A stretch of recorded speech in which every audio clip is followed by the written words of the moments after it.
75 hours ago, Junho, the young man nicknamed Spectre, was present in Antarctica. He was forced to face a choice where the sacrifice of all his teammates was the price for a single person to move forward. One would assume it would be a bloody struggle for survival, as the will to live is an inherent instinct of every person. However, all four of Junho's companions voluntarily sacrificed themselves so that he could continue the journey. Precisely for that reason, Junho now solely shouldered the will of everyone, directly confronting the Frost Queen. She was a phililic entity, possessing terrifying power capable of freezing the entire Pacific Ocean with just a wave of her hand, plunging humanity into the abyss of despair. Junho's squad carried on their shoulders the final flame of hope for humanity, marching together straight to Antarctica. Without a moment of hesitation, he drew his sword and rushed straight into battle. He fought her with a single desire: to put an end to the nightmare engulfing this world. After hundreds of rounds of combat, the Frost Queen gained the upper hand and unleashed an explosion aimed directly at him. Fortunately, Junho managed to dodge that fatal attack. She showed no mercy, relentlessly pursuing him and unleashing thousands of vicious strikes without pause. However, justice always triumphs over evil in the end. Defeat was the fate destined for her. Junho's sword pierced deep into her chest, and he began the process of absorbing the Frost Queen's power. But the story didn't end there. The price he had to pay was that his body would be completely frozen until the absorption of the core was finished. 25 years later, in 2024, when the world had returned to peace, a ceremony was held to commemorate the great achievements of the 5 great heroes. They were legendary players who created unprecedented achievements in human history. All 5 of their bodies, in a frozen state, were used to create the memorials. As the host was speaking, cracks suddenly appeared on Junho's hand. A boy accidentally noticed it and told everyone, but no one believed him. It wasn't until Junho, in the flesh, broke through the thick ice and stepped out that she was stunned to silence. He had escaped the ice after the process of absorbing the Frost Queen's nucleus was completed. However, Junho's body at this moment became so weak that he couldn't move. In just a few short seconds, he completely lost consciousness. Countless articles with shocking headlines were published. Legend awakens after a long sleep. Spectre wakes up from hibernation after 25 years. Spectre regains consciousness after being frozen following the battle with the Frost Queen. The return of Spectre, the greatest player who defeated the Ice Queen 25 years ago. The Player Association issued a statement: "We will prioritize the hero's health above all else. Highest increase in donations on the Heroes Memorial Day. Please share hope on the Memorial Day." Sitting on the hospital bed reading the hot news written about him, Spectre couldn't help but feel a headache. He exclaimed, "Has it been 25 years?" He tried to clench his fist, but it just trembled uncontrollably. He told himself, "I've been frozen for too long, so now my whole body feels incredibly weak. I can't even clench my fist." Junho couldn't hide the sadness as he opened his hand and quietly observed it. He thought, 25 years, and my body is still trembling. Just then, a doctor suddenly walked in and called out, "Mr. Spectre, the chairman of the Player Association is on his way." With a bored expression, Junho turned to look at him and asked, "Is it someone I know?" Deep down, he had already made a decision. If it was a stranger, he would send them away. He hated being bothered. The doctor hurriedly confirmed, "Yes, he always says you are his close friend." Hearing this, Junho just bowed his head and pondered silently. Friend? There aren't many people who call me their friend. Memories of his teammates from 25 years ago rushed back into his mind. Junho's eyes were tinged with sadness, but he still spoke up. "Thank you for letting me know. Well, I guess I'll know when we meet." He thought, after all, the world really had changed. That was what he and his friends had wished for: a peaceful world. With a pale face, Junho looked out the window and asked himself, "So what should I do now? I only know how to fight. Am I unemployed now? Well, whatever." Then he slowly raised his hand to take off the mask. "I don't need this mask anymore." Suddenly, a loud voice called out his name. "Ah, Mr. Spectre!" While Junho was still turning around in bewilderment, the doctor asked in confusion, "Why did you take off your mask?" Answering without hesitation, Junho held the mask high in his hand, flashing a radiant smile. "Because this is a peaceful world. People don't need heroes anymore, right?" The doctor suddenly became awkward. His reaction made Junho extremely confused. "Hey, what's wrong?" After a while, he could still only stammer, "About that, Right at this moment, Duckgu walked in and spoke up. "Let me explain." Junho recognized the newcomer and exclaimed in astonishment, "You are—" A moment later, he managed to calm down and asked, "Could it be Jaegu?" The doctors standing nearby couldn't suppress their laughter upon hearing this. Jaegu cleared his throat awkwardly and reminded them, I would like to speak with him in private." Everyone immediately understood. They bowed and quietly left. Yes, sir. Jaegu sighed softly, his gaze fixed on Junho. Then he slowly uttered a sentimental remark. Junho, you look exactly the same. Junho gave an inscrutable smile and responded with deep emotion. Whoa, that voice? It really is you, Jaegu. Immediately he burst into hearty laughter, pointing a finger straight at Jaegu. See? What did I tell you? I told you that you'd go bald in an M shape, didn't I? Jaegu was at a loss for words and could only shout, Is that the first thing you say after all this time? Then, looking flustered, Jaegu clutched his head. Sigh. No, I knew that bastard So Junho was always like this. I was stupid to expect a touching reunion. Junho looked slightly moved as he asked back, You expected that? From me? Then he cheerfully inquired about the situation. So, even after 25 years, they still haven't found a cure for baldness? Despite the teasing, Jaegu pulled up a chair and sat down. You haven't changed a bit. Junho once again exclaimed, It seems you're still the same too, even if you look a little different now. His gaze suddenly became heavy with thought. With a serious demeanor, Junho turned and pressed on. What was with the doctor's reaction earlier? Why were they so shocked when everything should have been over? This sudden shift made Jaegu slightly awkward. Well, the thing is, nevertheless, Jaegu had to continue his story. 25 years ago, the moment you guys swept through the Frost Queen's lair, all the players heard a message. Time rewinds to 25 years ago. A message rang out simultaneously across the entire system. Congratulations, the Frost Queen has been defeated. Seogu was overjoyed at that moment and thought to himself, Junho, you did it. The announcement was broadcast once again. Now safe zones will appear in the Earth area. Everywhere in the world, people rejoiced and shed tears of happiness. But the world did not let that joy last for even a moment. A dimensional elevator was established in the Pacific Ocean. The second floor, it is now possible to move to the frontier area. People everywhere felt extremely furious and screamed, What kind of nonsense is this? Second floor? You mean the Frost Queen wasn't the end? The game system continued to issue a reminder. Be strong, reach the final floor. After that event, politicians, associations, and players globally gathered for an important discussion. After a long meeting, they sent an expedition team to the frontier area. The second floor was likened to a land of opportunity. There, humanity not only absorbed new magic and technology, but also accessed vast resources and knowledge. Junho pondered and asked, And then what? Seobu quickly gave an answer. That created the prosperous Earth as it is now. Junho suddenly became extremely urgent. That's not what I want to know. Jihu clearly understood his meaning and replied immediately, a total of 10 floors. The atmosphere between them instantly became tense. There were a total of 10 floors in the space elevator. He repeated the question with a confused look. 10 floors? Junho began to assess the situation. My teammates and I took 5 years to defeat the Frost Queen. In 25 years, if they cleared 5 floors, they must be on the 7th floor. But except for my team, the other players were extremely weak, which is why only the 5 of us went to Antarctica. So realistically speaking, they must be around the 5th floor. After pondering for a while, he reached out and asked, So which floor are we on? Jihu bowed his head, sinking into silence. Junho asked again with a bewildered expression, Hey, why are you silent? Finally, Jihu had to speak up. In the past 25 years, humanity has only been able to clear up to the 2nd floor. As soon as Jihu finished speaking, the space instantly fell into silence. Junho froze, his eyes wide with astonishment. He leaned back onto the bed in boundless disappointment. Junho scratched his head in extreme frustration. Jihu also lowered his face, murmuring, I have nothing to say.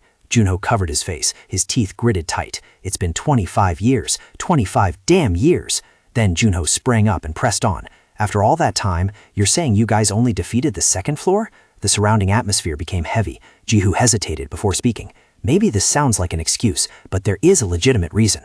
Junho's attitude also softened a bit. Fine, I'll listen to you, just out of curiosity. He tensed up, glared, and gritted out every word. Let's see how ridiculous that reason is. Deku hung his head in sadness, staying silent for a moment, then looked up and hesitantly began to explain. The Frost Queen's nucleus. This answer left Junho completely bewildered. Deku paused for a beat, then continued the story. The 3rd floor is a volcanic area, so only a few players could withstand the heat of the magma and go exploring. After a long time, we were able to find an altar in the middle of a sea of lava. That altar required the Frost Queen's nucleus to soothe the environment. Junho stammered back. So, have you guys found the nucleus yet? Deku clutched his head and explained. I'm sorry, it's truly shameful.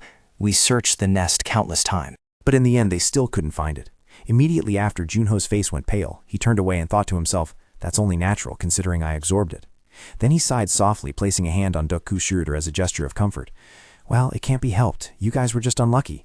Everyone makes mistakes. We should understand that. He then flashed a radiant smile like the morning sun and asked, "So if I make a mistake too, you have to understand me, okay?" Deok-gu was deeply moved, looking up at him. Then he burst into tears and replied, "Of course, how could I not?" At this moment, Junho felt a bit flustered. He thought, damn it, when should I tell him to minimize the nagging? After that, he suddenly changed the subject. "By the way, tell me about your life. How has everything been?" Deok-gu replied awkwardly, "Don't make me talk about it." He went on about what he had done until sunset, only stopping to ask, "It's getting late. Are you hungry? Do you want to eat something?" Junho shook his head and replied, "I'm fine."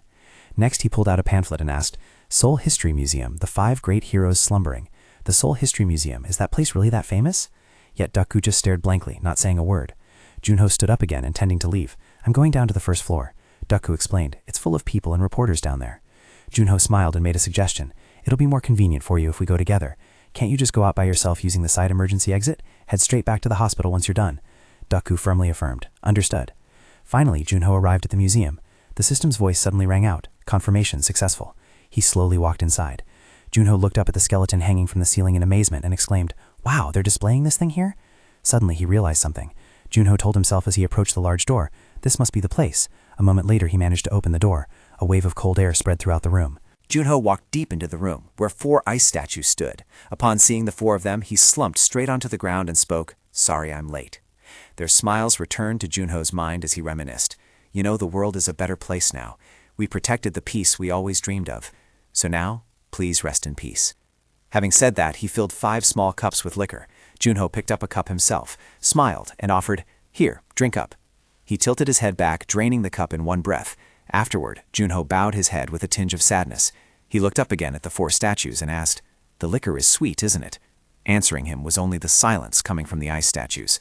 Unable to control himself, he let out a curse. "Ah, damn it." Then Junho pushed himself up to stand. "You guys are covered in dust." His hand gently brushed away the thick layer of dust on the head of one statue. Suddenly, right at that moment, a notification from the system made Junho freeze. Confirmed possession of frost skill.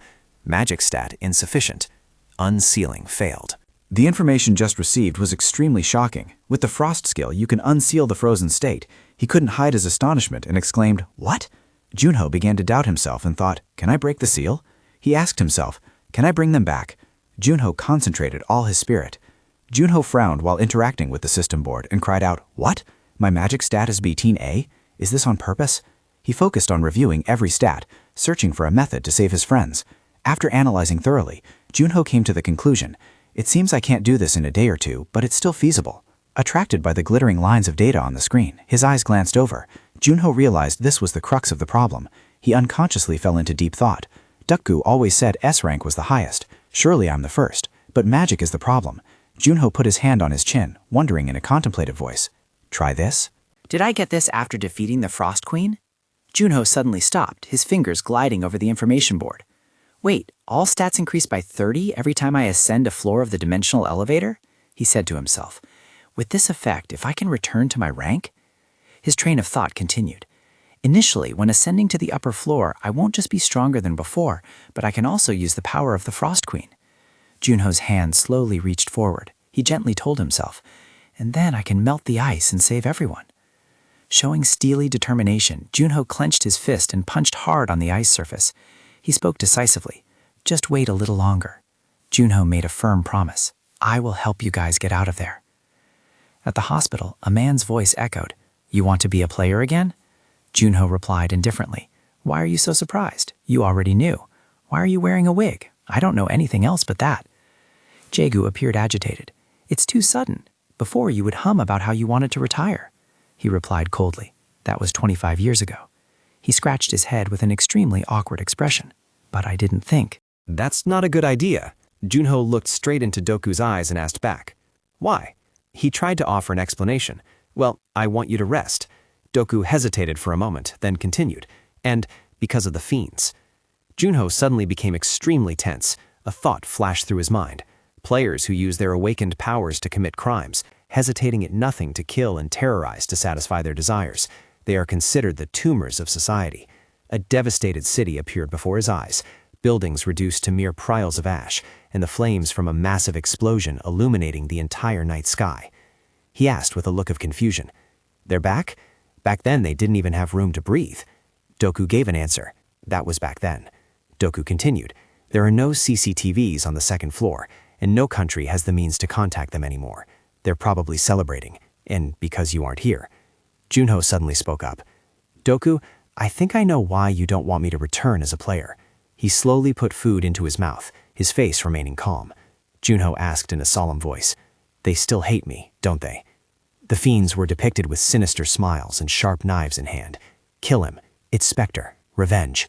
Doku replied with a trembling voice. They go crazy just thinking about killing you. Junho replied indifferently. Ah, is that so? Doku spoke resolutely. So forget about it. He kept urging Junho.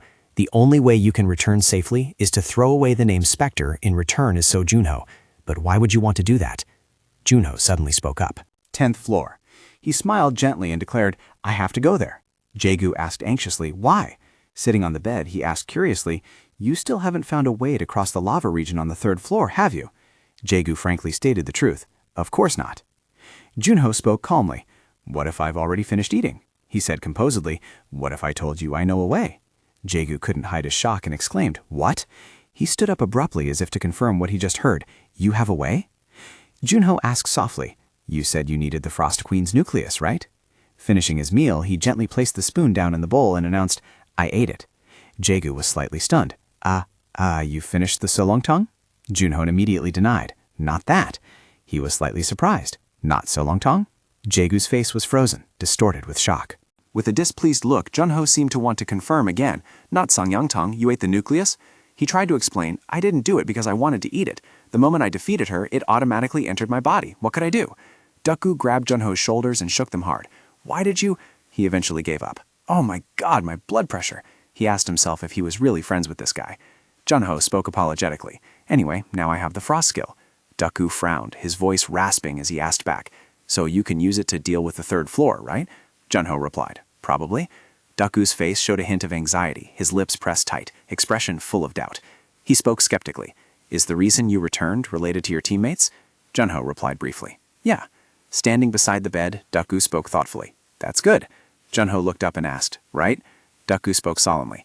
And for now, I will handle the doctors who saw your face. Junho cheered excitedly. You're the best, Doku. He continued the story. That's the least I can do. Junho relaxed his body, leaning back onto the bed. And my powers are sealed, so now I am level 1. With a tense face, Doku asked back, Even your stats? Junho playfully snapped his fingers. Bingo! My blood pressure. He suddenly remembered. Right, can you get me a new player license? Doku looked at him and answered. I forgot to tell you. He continued. The guilds are now stronger than the association. Junho shot up with a worried look. So you can't get the license for me? Doku reassured him. No, I can. He revealed the information. The major guilds have created a tradition of having to participate in the license exam, and you can only get a license by taking the public exam. Doku appeared helpless. I can't help with that. He sighed. How troublesome. Doku spoke calmly. Compared to before, that is true. He continued to emphasize the issue. But this is a good opportunity for you.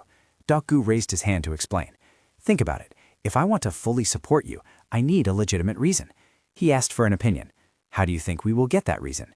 Junho exclaimed in amusement. Oh! He started calculating in his head. In other words, I have to achieve the best results so that everyone wants to have me. He sprang up to a sitting position. All right, I understand. Junho spoke eagerly. I'm looking forward to that exam. At the magnificent building of the Player Association, where the license exam area was organized, in the vast and bright main hall where a large crowd was gathering, a staff member handed Junho a card. His number was 75. He thought to himself, I had to spend quite a sum. A staff member announced, Please wait here for your turn. Junho silently made an observation. The atmosphere here is quite normal. He sat down in the waiting area and told himself, It will be a while before it's my turn. A moment of hesitation suddenly arose in his heart. Should I try listening to what the other examinees are saying? Junho's eyes turned cold. A powerful aura softly radiated around him. A system notification suddenly appeared. Skill Watchman of Darkness, hearing enhancement, has activated. He closed his eyes, focusing on the whispers. Voices rang out. Have you seen the news? The ancient labyrinth on the 2nd floor has finally... They said the judge today is none other than Chairman Shim Doku. If I fail again, it will be the 4th time. Junho smiled with a hidden meaning. It's quite peaceful. Number 1 appeared on the notification screen. Candidate, please enter. The system displayed a notification on the virtual screen. Start. Junho looked up with an astonished expression. Oh, The man with glasses crossed his arms. His face showed clear excitement as he commented. The fighting spirit is quite strong. He continued to comment. The monsters are backing away in fear. He observed intently, then sighed and spoke. He will pass easily. I'm so envious. Junho remained silent with a calm gaze. He watched the match while commenting. Who knows? The spear is the best weapon for protecting the space around the user. Junho let out a breath with a thoughtful expression. He thought, but when the opponent starts to close the distance, swinging the spear around like that won't help at all. The match just ended, and the council immediately announced, first candidate failed. He calmly thought to himself, so the test just goes on like that. At the competition area, the council announced, finally, number 75. A person in the council spoke up. We are almost done. He spoke with a bored voice. I don't like any of the candidates today. The other person frowned, clearly showing dissatisfaction. They haven't even met the basic requirements. Doku made his decision. Let's wrap this up. Invite the next candidate in. Junho's figure slowly emerged from the entrance. He walked straight into the arena. All 4 council members and Doku simultaneously widened their eyes in utter astonishment. One person asked, "Who's that? A sword? A bow? Throwing knives? A dagger? And even a spear? Did he really bring every weapon with him?" The other person crossed their arms, commenting with a look full of skepticism. He's too skinny. He doesn't look like he can take care of himself. The girl lowered her head, her eyes cold as ice. Another one imitating Spectre. Doku frowned, revealing his tension, and thought to himself, I told him to stand out, he said in a cold voice. Wow, this is interesting. Doku silently cursed inwardly. That's standing out too much, you bastard. A voice rang out from the cabin.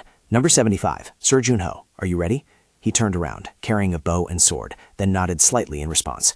The council member announced, the test will begin. The caption immediately appeared. Gnomes, 130 centimeters in size, physically weaker than an average male.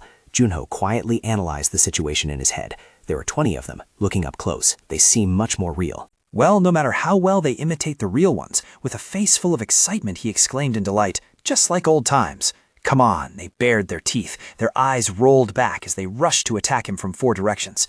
The dwarves closed in simultaneously, forming a circle around Junho. He tightened his grip on the weapon. With a determined look, he was ready for battle. A spear attack with astonishing speed was unleashed by Junho, aimed straight at the dwarves. The dwarves, hit by the attack, instantly vanished without a trace. Seeing this, the remaining ones became even more aggressive and advanced to attack him. Junho silently realized a problem. If defeating them only makes more appear, then what's the point? Junho's hand quickly pulled out 3 sharp daggers. He prepared for the next attack. After turning his head, he muttered in his mind, "Behind." Junho shouted angrily, "These rats keep ambushing me." Witnessing their comrades being destroyed, the goblins immediately fled in haste. He raised his bow, filled with contempt. Running is useless, Junho whispered to himself. The person who taught him archery, the moment the arrows pierced through their bodies, his train of thought also came to an end. A famous archer, the hero mentioned in his subconscious, was the Maiden.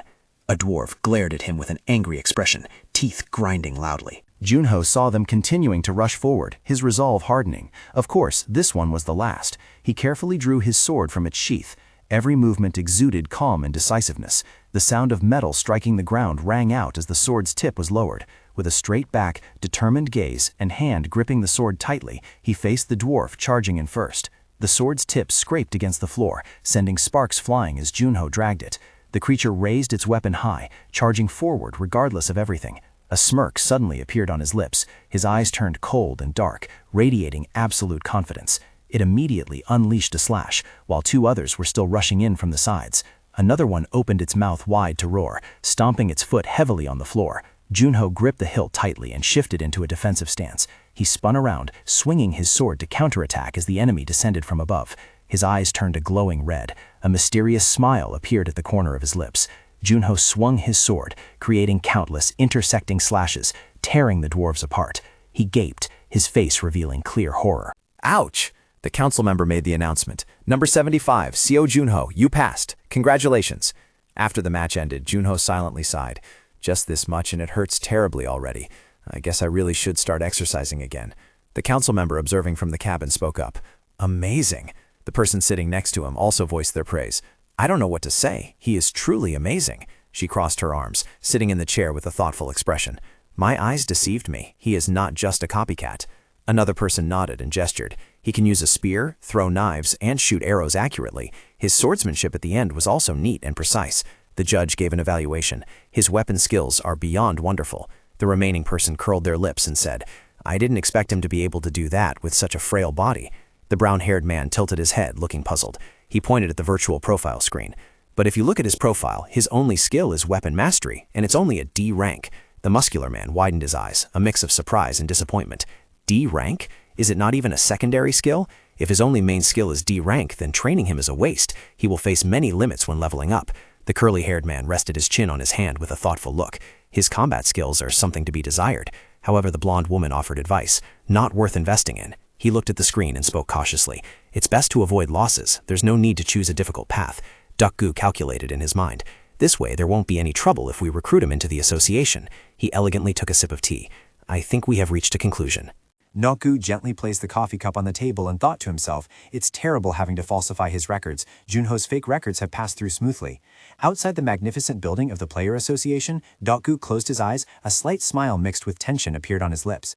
Meanwhile, Junho was sprawling on the sofa. He exclaimed, high class, this novel is truly crazy. Looking at the messy scene on the table, Duck-Gu felt helpless. He dejectedly thought about a truth. The world's most famous player, whom everyone respected, appearing after 2 days, Spectre, was exactly this guy right here. Duck-Gu tried to suppress himself and whispered, I must endure, I must endure, I must. While deep in thought, he heard Junho's voice sounding extremely triumphant. Duck-Gu spoke with a voice full of killing intent. What is it, Junho? He tried to suppress his anger, beads of sweat on his forehead. What are you reading? Junho replied innocently.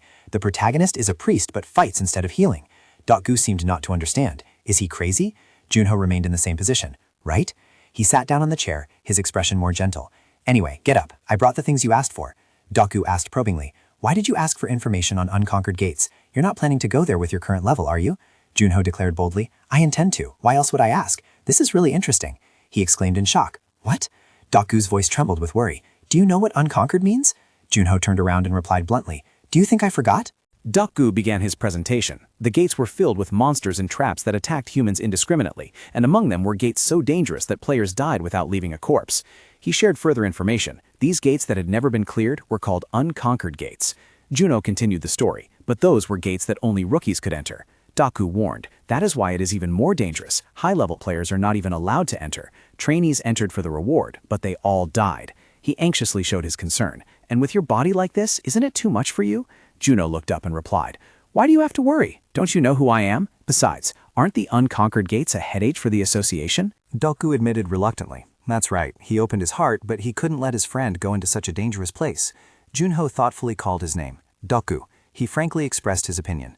I know this is supposed to be a touching moment, but I'm still going. There are many things I need to get from this. He couldn't believe what he just heard. Get? Duck-Gu spoke slowly. Rewards inside a gate increase over time. An unconquered gate that hasn't been cleared for many years will yield a ton of experience. He asked one final question. So the only reason you're going is to level up a bit faster? Junho calmly replied, yeah. Duck-Gu shouted, trembling. Have you forgotten that you died once already? Can't you find a safer way? He bowed his head and said, right now my teammates are waiting for me to unseal them. They would do the exact same thing if they were me. Duck-Gu immediately objected. Even so, there's no reason for you to choose such a dangerous method. Junho spoke seriously. That's not the only reason. He bowed his head, his voice low. Since I've returned as a player, I will eventually clash with the fiends. I don't have time. Junho emphasized, when I face them, I must be strong enough to fight back. Duck-Gu stood motionless, his eyes fixed on him in confusion. He rubbed his forehead with tired eyes. He questioned himself. I didn't think that far ahead. Duck-Gu shook his head and blamed himself. I didn't know you were under so much pressure. Junho thought to himself. I wouldn't call it pressure, but he doesn't need to know that. Afterward, Duck-Gu offered to support Junho. There's nothing else I can do, so I will find gates that you can enter. Duck-Gu was surprised to realize this. Oh no, there is only one gate you can enter with your current level. He asked curiously, which one? Duck-Gu shared the information he had. It appeared 7 years ago, and 142 people have tried to conquer it. Pointing at the screen, he explained, only level 1 players can enter, so people call it the trainee's graveyard. Juno assessed the situation. The clear conditions seemed quite easy. Duck-Gu shrugged and declared, is that so? Anyway, I'm quite confident. The notification sound from the watch suddenly rang out. He announced the news. Ah, your deposit has been transferred. Juno nodded. I saw it. Duck-Gu pointed at him. With this, you are contractually bound to the association. From now on, you will be my subordinate for 1 year. The world-famous So Juno is my servant. He widened his eyes in surprise. What? Subordinate? Juno said in a voice as cold as ice. Fine, I will show you what a real servant is like. Doku looked panicked. He urged, "Calm down. Why, Junho?" he asked casually. "As for housing, can I stay here?" Doku suggested. "The association has a building for players, right?" Doku accepted immediately. "Great idea. You'll be safer here." Junho made a request. "Give me a good room." He didn't hesitate. "Hey, as you wish." Doku even made a promise. "If you do well, I can give you the whole floor," he teased. "You'll be the one ordering me around anyway." Doku spoke hurriedly. "Kuhu, open it. It's your armor." Junho asked suspiciously, "Armor? You didn't bring me something weird, did you? Why is it in a box?" He continued to urge, "Hurry up and open it." Junho held the armor up high. "It's light." He asked another surprising question. "And it's durable?" Junho exclaimed in amazement. After the compliments, he asked, "This is really great. Where did you dig this up?" A small smile appeared on his lips. Doku replied confidently, "Of course it's great." He quickly explained the reason right after. "That's because it was created by Quan no Yen." Junho couldn't hide the astonishment on his face. "What? That old man is still alive?" He pounded his back while lamenting, "Ouch, my back." Doku added some information. He is 98 years old this year. He added, he handed over the workshop to his grandson. He continued his answer, but he still works there. Juno announced his intention. "If that's the case, I should meet him in person to thank him." His name was called out, Juno. His voice was filled with utter helplessness. "You can't." Juno asked back with annoyance, "What? Why?" Doku replied in a decisive tone, "We must be vigilant, for your safety." He asked Doku a direct question. "Do you suspect Quan Noya?" He immediately denied it. "I don't suspect him." Juno just remained silent at Doku's answer. He made a guess. "So they have spies in the workshop?" Doku spoke in a serious tone. "Exactly. The fiends know the relationship between Quan Noya and Spectre. If you go to meet him now, it means revealing your identity." Juno's eyes were contemplative, and his voice was calm. "You're right. If I go abroad as a trainee to meet that Quan Noya, everyone will notice." Doku put his hand on his shoulder to comfort him. "I told him that I'm supporting you, so he will understand." Juno's voice dropped, filled with sadness. "We can't do anything else then." "I have to get stronger and find him later." He asked Doku to pass on a message telling him that he was thankful. He happily agreed to the request. "All right, leave it to me." Excitement was evident on Doku's face. He bent down to search for something inside the box. "Which weapon should I use?" From behind, Doku spoke with a relaxed expression. "The warehouse probably has some good stuff. Use whatever you want." He smiled and replied, "I'm looking forward to it." Doku didn't forget to add, "Just don't expect something on the level of Genoa." He asked a few more thanks. "So when are you leaving?" Junho replied with a serious attitude. "Well, I plan to leave right now, but I think I need to improve my stamina first." He spread his arms out wide. He thought to himself, "Just doing that test drained all my energy. If my stamina is low, I won't be able to fight against fiends or monsters. These clothes are too loose, too." Doku stood up straight and asked hurriedly, "Looks good. How long will it take? A month?" Juno presented his own view. "Don't you think that's too long?" With a skeptical look, he spoke up. "A month is too long?" He confidently replied, 10 days is enough." 10 days later, a mountain scenery gradually appeared. A gate appeared above Chonhua Mountain in Namyang Province. "For safety reasons, thank you for your cooperation." Junho slowly approached and stopped right in front of the gate. A confident smile appeared on his lips as he spoke. "Let's go." A system notification popped up. Curse of Dawn Gate. Clear condition. Survive until sunrise. Chapter 6. Amidst the desolate landscape, Junho stood tall. Strong winds swept up layers of dust, obscuring the view. He looked up at the sky, gasping for breath. Junho smiled, placing his hand lightly on his chest. He thought to himself, "It's quite warm." A cracked tombstone appeared. It stood solitary and bare under the setting sun. His lips curled slightly into a wry smile. He thought, "This place is quite warm. I must be going crazy." Junho focused all his attention on the notification board. According to the information, this gate wasn't too difficult. He stood in silent contemplation, his gaze fixed on the horizon. The objective was very simple. He just needed to survive until the sun rose. I arrived at the right time. Junho began to activate his analytical train of thought. After reviewing the data, he had found that the group entering at dawn survived the longest. He added more details, noting that the time flow inside the gate was also different. Those entering at noon wouldn't have time to adjust to the time difference and would likely have to fight immediately. Junho stated his personal opinion. In the end, they couldn't do anything because they were just level 1 players. He smiled confidently, telling himself, "On the other hand, I've been through enough already. Show me what you've got." The full moon radiated a cold light covering the withered branches. Leaning against a tree trunk, Junho quietly sensed his surroundings. There was a strange, disgusting sensation, as if he were being haunted. He glanced around with a high level of vigilance. Junho clutched his head and crouched down beneath a tree. He thought to himself that it might be the undead, which would be troublesome. Suddenly, he felt a strange movement beneath a thick layer of soil. A hand unexpectedly rose from the gray ground, its fingers trembling and covered in mud. Looking down at the zombie dragging itself across the ground, Junho was convinced of his speculation. I knew it! Without a moment's hesitation, he swung the sword in his hand, landing a heaven-shaking blow on its head. Junho spoke calmly. No need to come out. Go back to rest. Resting the sword on his shoulder, he told himself, I can feel there are many of them around here. Junho activated a skill. System notification. Night has arrived. Watchman of Darkness has been activated. He stood tall, his eyes glowing in the darkness. All his senses were amplified. Junho was being surrounded by a swarm of zombies. He exclaimed with a grimace, Damn it, too many! Roaring loudly, a zombie rushed straight at him. For rookies, undead monsters are extremely difficult opponents to deal with, especially when they take the form of zombies. This species feels absolutely no pain. Junho tightened his grip on the sword hilt, executing a decisive attack. And they also had no ability to defend against critical strikes. They ignored all damage from players, focusing solely on attacking. As soon as one fell, others would charge forward even more ferociously.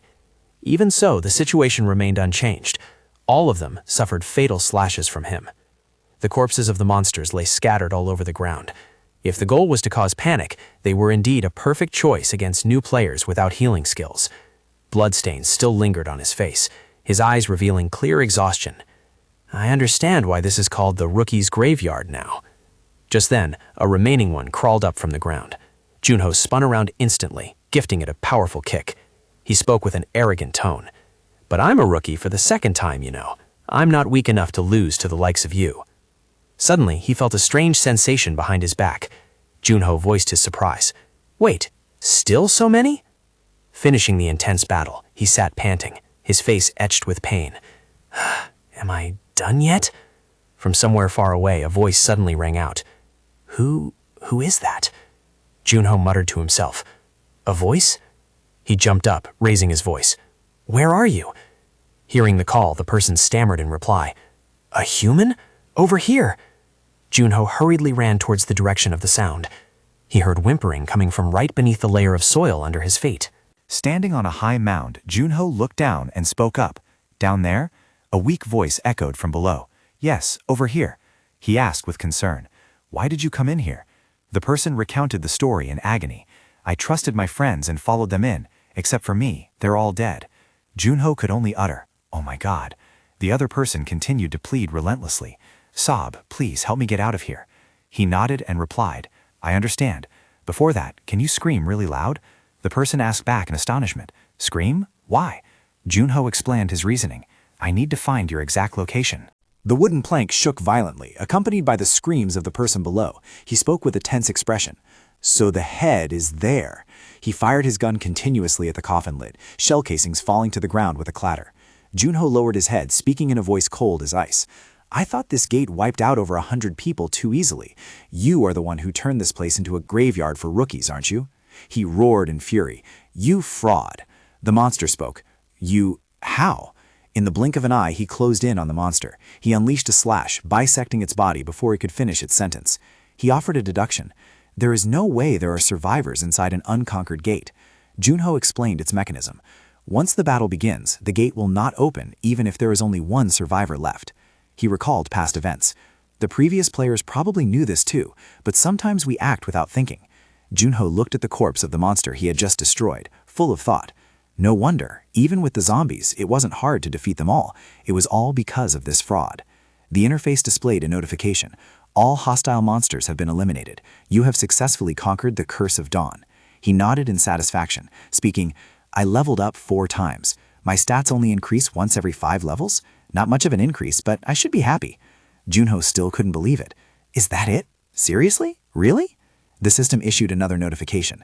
You received the conquest reward, Confession of the Dead. He cheered happily. Whew, scared me to death. I thought that was really it. I'm so happy. Although I thought I would get a rare item, getting a new skill is fine too. The information on the interface was immediately updated. Confession of the Dead, C rank. Effect allows you to peek into the memories of the dead. Junho looked up, his eyes filled with astonishment. Memory reading skill? If I can only read the memories of the dead. His expression became thoughtful. Did I get this skill because I killed that undead fraud? The conditions are quite specific, but I can make use of it. Junho clenched his fist, encouraging himself. This is a new skill I obtained, not as Spectre, but as player Seo Junho. He raised his head to look at the sky and smiled with satisfaction. Junho expressed his excitement in his voice. So exciting! Duckgu's voice rang out with joy. Goodness, really? He continued. Since you returned, the whole world has been in an uproar. I haven't been able to rest for even a day. Junho enjoyed a sip of coffee comfortably. You look quite happy, though. Duckgu spoke with satisfaction. It's fun to see those arrogant guild bastards getting flustered, still unable to find the player who conquered the Curse of Dawn Gate. He hesitated slightly. Must be good for you, then. Guilds don't usually take care of unconquered gates, so why do reporters care about them? Junho, do you really not intend to reveal yourself? He replied decisively. No, it's not time yet. He reminded him sternly. If they find out you are the one who swept the unconquered gate, you'll be sought after by many people. Junho leaned back, replying calmly. Duckgu, do you know why people buy expensive luxury goods even though they are mass-produced in the same factory? Duckgu made a guess. Because they are expensive? He affirmed decisively. Right. They are special because not everyone can buy them. It seemed he had thought the issue through. So you will become a luxury item? Junho answered confidently. Not just ordinary luxury. An item everyone wants but doesn't know where to find. A legendary limited edition. Duckgu frowned slightly, his tone somewhat surprised. So you mean you're going to provoke them? Oh God. He affirmed once again. That's right. Sitting at the table, Duckgu spoke helplessly. Sometimes you're quite mean, aren't you? Tell me the truth. Is your blood type S? Junho dodged that question. But I can't play around with them for too long. He spoke slowly. Duckgu. Those with keen minds will realize it soon enough. They will think, isn't this guy also appearing at other unconquered gates? Duckgu continued slowly. Reporters will also appear at the unconquered gates. Junho raised his head and spoke proudly. I don't need to lose my dignity like that by introducing myself. The world will gradually understand. Duckgu curled his lips mockingly. Good heavens, since when did you care about dignity? Junho tilted his head, feigning ignorance. What? He absent-mindedly averted his eyes in another direction. I'm just explaining it to you. Duckgu hurriedly changed the subject. Never mind. Do you want to eat something? He reacted instantly. I just ate. His friend's voice rose with determination. You need to eat more. Junho whispered wearily. 70, 71. He poured all his strength into his arms. 72. Junho tried to finish, continuing the count. 73. He bent his body. His face wrinkled in pain, sweat pouring off him like rain. Junho shouted the final number. 83. Exhausted, his body collapsed onto the floor, his breathing becoming ragged. The system interface displayed a notification. Strength stat increased. Junho exclaimed with relief. Finally. He lay sprawled on the floor, panting heavily. His body felt as if it had fallen apart. Junho sat up, leaning against the wall. He downed a bottle of water in one go. Closing his eyes to enjoy it, he sighed. I feel alive again. Wiping his sweat, he tapped lightly on his watch. Let's see. Junho sat on the floor. He looked at a series of large system notification boards. He spoke with a calm voice. Garden of Fire. Junho began to reveal the information. It appeared 9 years ago, Korea's oldest unconquered gate. He explained the mechanism. If a gate is left unattended for too long, monsters will start spilling out. A new concept had been defined. At that time, they were called open gates. Junho continued sharing information about the reward. The government and the association offered a huge reward for conquering the Garden of Fire. People all over the country jumped at the opportunity. However, he recounted, there were 124 attempts and 124 failures.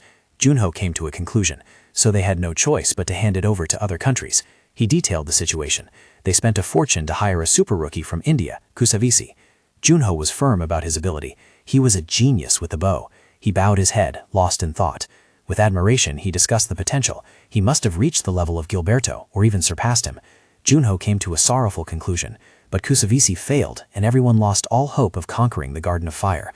A 22-year-old player with a bright future passed away just like that. He thought with regret, what a pity. Junho calmly reflected, obviously, that could be me. He was clearly aware of the danger. That's why I have to prepare even more thoroughly. Junho emphasized, I just raised my strength stat by exercising. So every stat except for magic is already over 30. He calmly made a judgment. That's enough. My stats have reached the maximum for my level. Junho evaluated.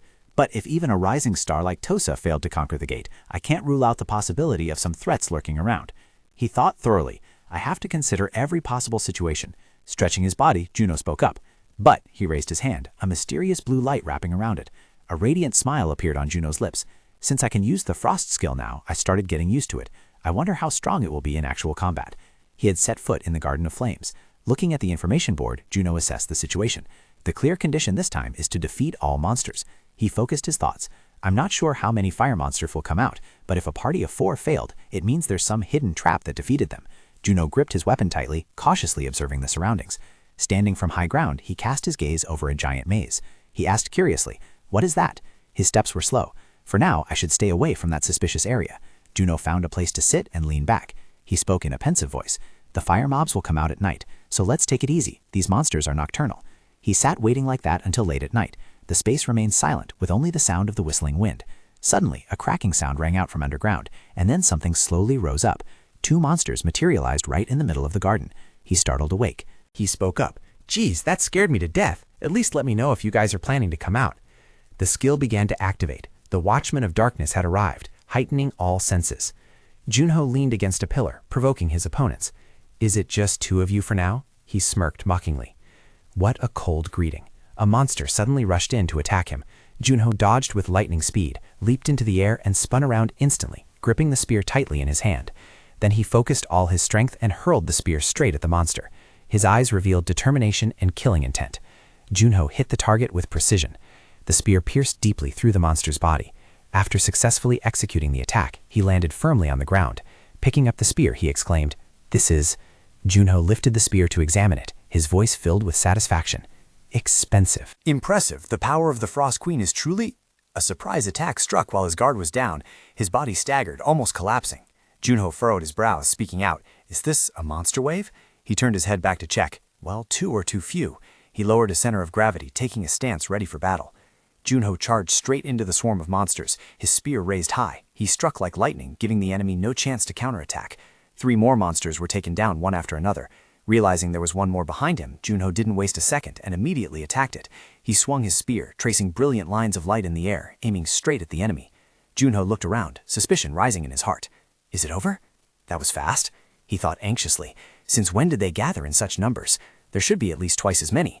Junho smirked, forcing a stiff smile. Drops of sweat rolled down his face. Don't tell me they cloned themselves after being killed? Terrifying roars echoed from the distance. Junho ground his teeth, exclaiming, "Damn it!" He rushed forward with incredible speed, screaming incessantly, "Just how many are there, you bastards?" The alpha monster, with a large mane and eyes glowing fiery pink gold, rushed in to attack him. Junho dodged in the nick of time and immediately spun around to counterattack. A mysterious blue light radiated from his hand, forming sharp streaks of energy. A frost shield was erected to block the incoming attack. The terrifying collision created an explosion of blue light, shattering into energy fragments sharp as knives. The frost shield had completely shattered. Utilizing those fragments, he turned them into counterattacking weapons, launching them at a frenzied speed. Seizing the opportunity, Junho swung his spear. With each precise and powerful slash, the corpses of the monsters lay scattered across the ground. He let out a sigh. Whew, so tired. How many hours has it been? His voice weakened, truly exhausted, but not to the point where he couldn't wipe them all out. However, there was still one thing bothering him. Junho dragged his limping feet. Even though I have an S-rank frost skill, if it's only this difficult, he spoke heavily, then 4 people should have been enough. Junho slowly recounted the story. Among the players who have tried to conquer this gate over the past 9 years, there were strong individuals with great potential. Not only that, the super rookie Kusavizi was also one of them. He continued his analysis. From what I've seen, he should have been able to take out at least half of them on his own, and if he had teammates, he should have been able to conquer it. He poured all his strength into rushing towards the alpha monster. His train of thought continued. Following Junho's strike was a streak of blue energy tearing through the air. He asked himself, why did he fail? The system displayed a notification. You have conquered the Garden of Fire. Junho looked towards the ruins amidst the flower field. He sighed.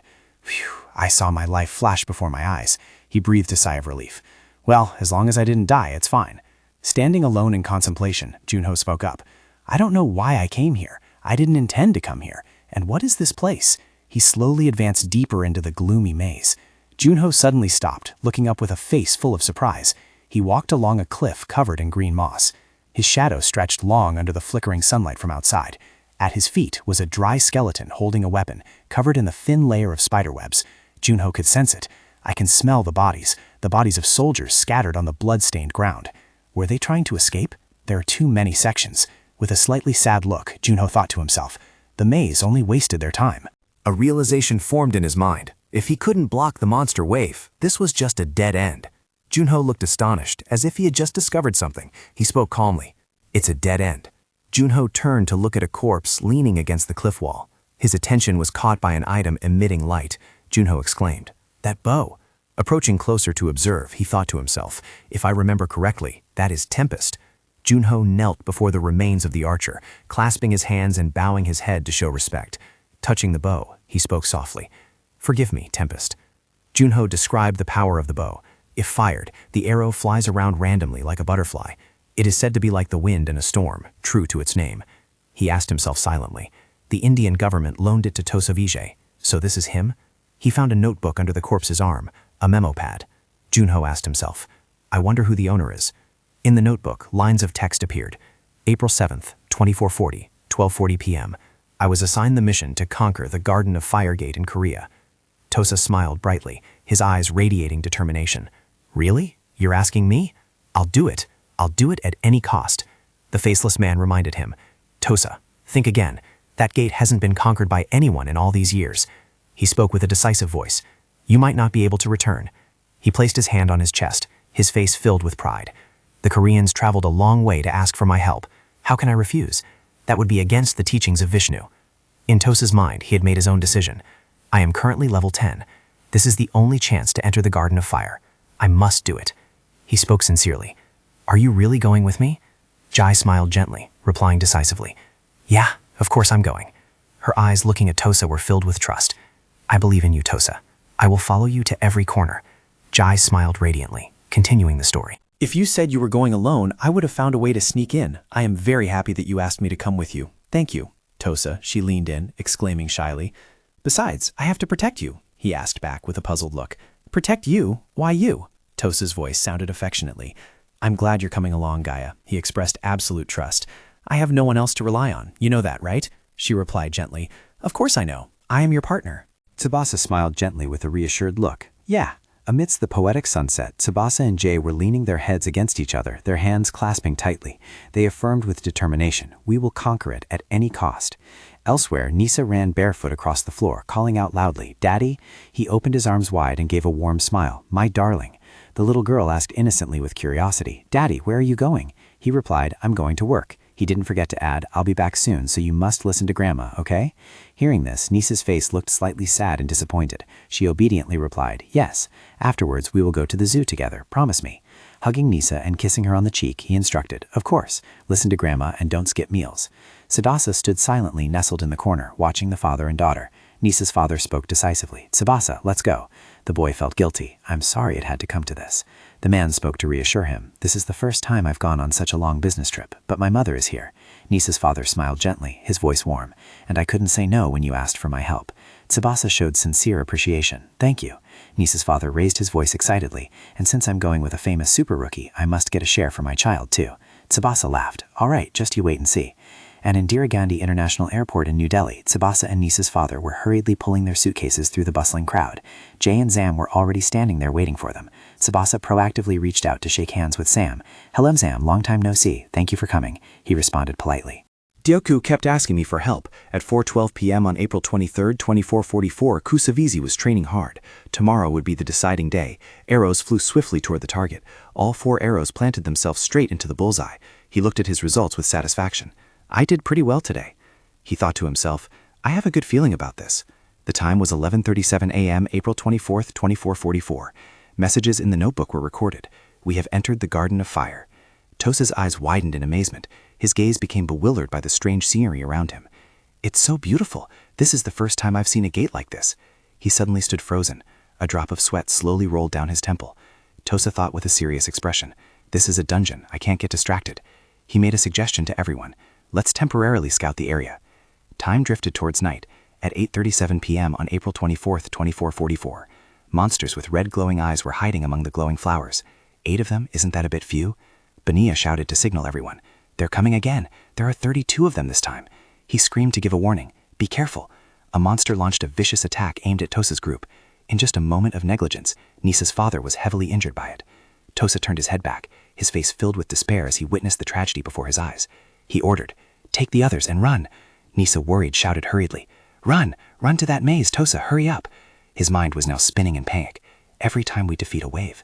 They are increasing again. Do they double in number every time? This dungeon is insane. Dawn has broken. The azure maze stretches out under the golden sunlight. Lying on his back in a pool of blood, Nija's father whispered, "Tosa." In his final breath, he left a dying wish. "Please take care of my daughter." He weakly pleaded, "Please." The three of them buried him carefully together. At 5:29 p.m. on April 25, 2444, everyone was immersed in pain and despair. One of my teammates has died from injuries. Tosa knelt beneath a tree, his gaze fixed on the distance. At 7:12 p.m. on April 25, 2044, sunset descended. He clasped his hands together in prayer. "O great Shiva, please have mercy on us, so that I may write in this diary again tomorrow." Tosa's eyes were listless, staring into the void. Jay and Jam were fast asleep on the ground, saving their strength for tonight's battle. He opened his notebook and began to write his diary. Tosa's hand trembled as he penned the lines. "We defeated the 4th wave of fire monsters last night. Today, the 5th wave will begin, with at least 120 of them." Tosa wrote diligently. He recorded in the book, "We fought for our lives. There are about 40 left. I can eliminate that many by myself." His gaze drifted slightly toward Jay, who was sleeping soundly. Tosa's face had become gaunt from exhaustion, his deep-set eyes reflecting his fatigue. Looking up at the sky, he whispered to himself, "Tomorrow we will be able to leave this place." Tosa begged in despair, "Please, let there not be a 6th wave." However, what had to happen finally happened. He hugged Jay's cold body close to his chest. Tosa was in such pain that he could not even cry out loud. His voice choked. "I promised to conquer it, but what use is it if I don't conquer it with you?" Jam's expression suddenly changed. He muttered, "Tosa." He said nothing, only slowly drawing a sharp dagger. The time had come. A malicious intent flashed through Jam's mind. "You must die." The orb on the ground reflected the image of Jam rushing in from behind. Pushing aside his grief, Tosa instantly went on alert. Just like that, he managed to lean away, so the knife only grazed his arm. The two faced each other, the tension between them taut as a bowstring about to snap. Ram smiled maliciously, his hand still gripping the blood-stained knife. "You dodged that? Truly India's #1 rising star." Looking at him, Tosa cried out in pain. "Those eyes! Ram, you are a fiend." With eyes full of disappointment and agony, he shouted, "How could you deceive us like this?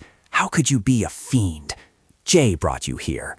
He let out a scornful laugh, his face clearly showing arrogance. "That is the stupidest thing I have ever heard. It is simple, because your lover was very stupid, just like you." He smiled mockingly, "But I did not know there would be this much fire. I thought I would help a little before your friends died. They were useless and died too quickly. I was almost in danger myself." Kusavizi screamed in rage. "You bastard!" Ram smiled triumphantly. "Thank you for conquering it with me, Tosa. Now give me the Tempest, and you can join your teammates." Kusavizi did not reply with a single word. He could only grit his teeth in indignation. He froze, sweat pouring down like a stream on his blood-soaked face. Ram stood tall, smiling smugly. "What's with that face? Are you afraid of dying?" Stomping heavily on the ground, Kusavizi turned his back and walked away without looking back. He spoke in a bored tone. "Kusavizi, I didn't expect you to run away." "Well, it doesn't matter." Ram spoke in a cruel voice.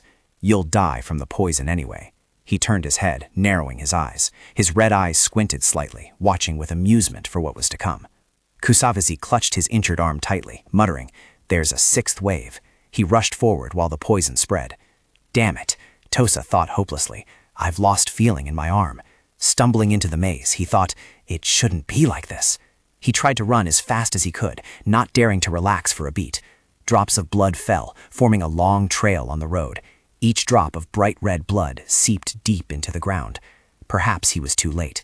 The gate entering the maze had closed completely. Tosa screamed in utter helplessness. "No, I can't die like this." His head hung low. A dark shadow covered his figure, revealing only the bleeding wound. Tosa sat slumped on the ground. "I've lost all sensation in my right arm." It seemed that Fiend had poisoned his dagger. He resigned himself to fate. Whether it was the fire monsters or the poison, he was going to die either way.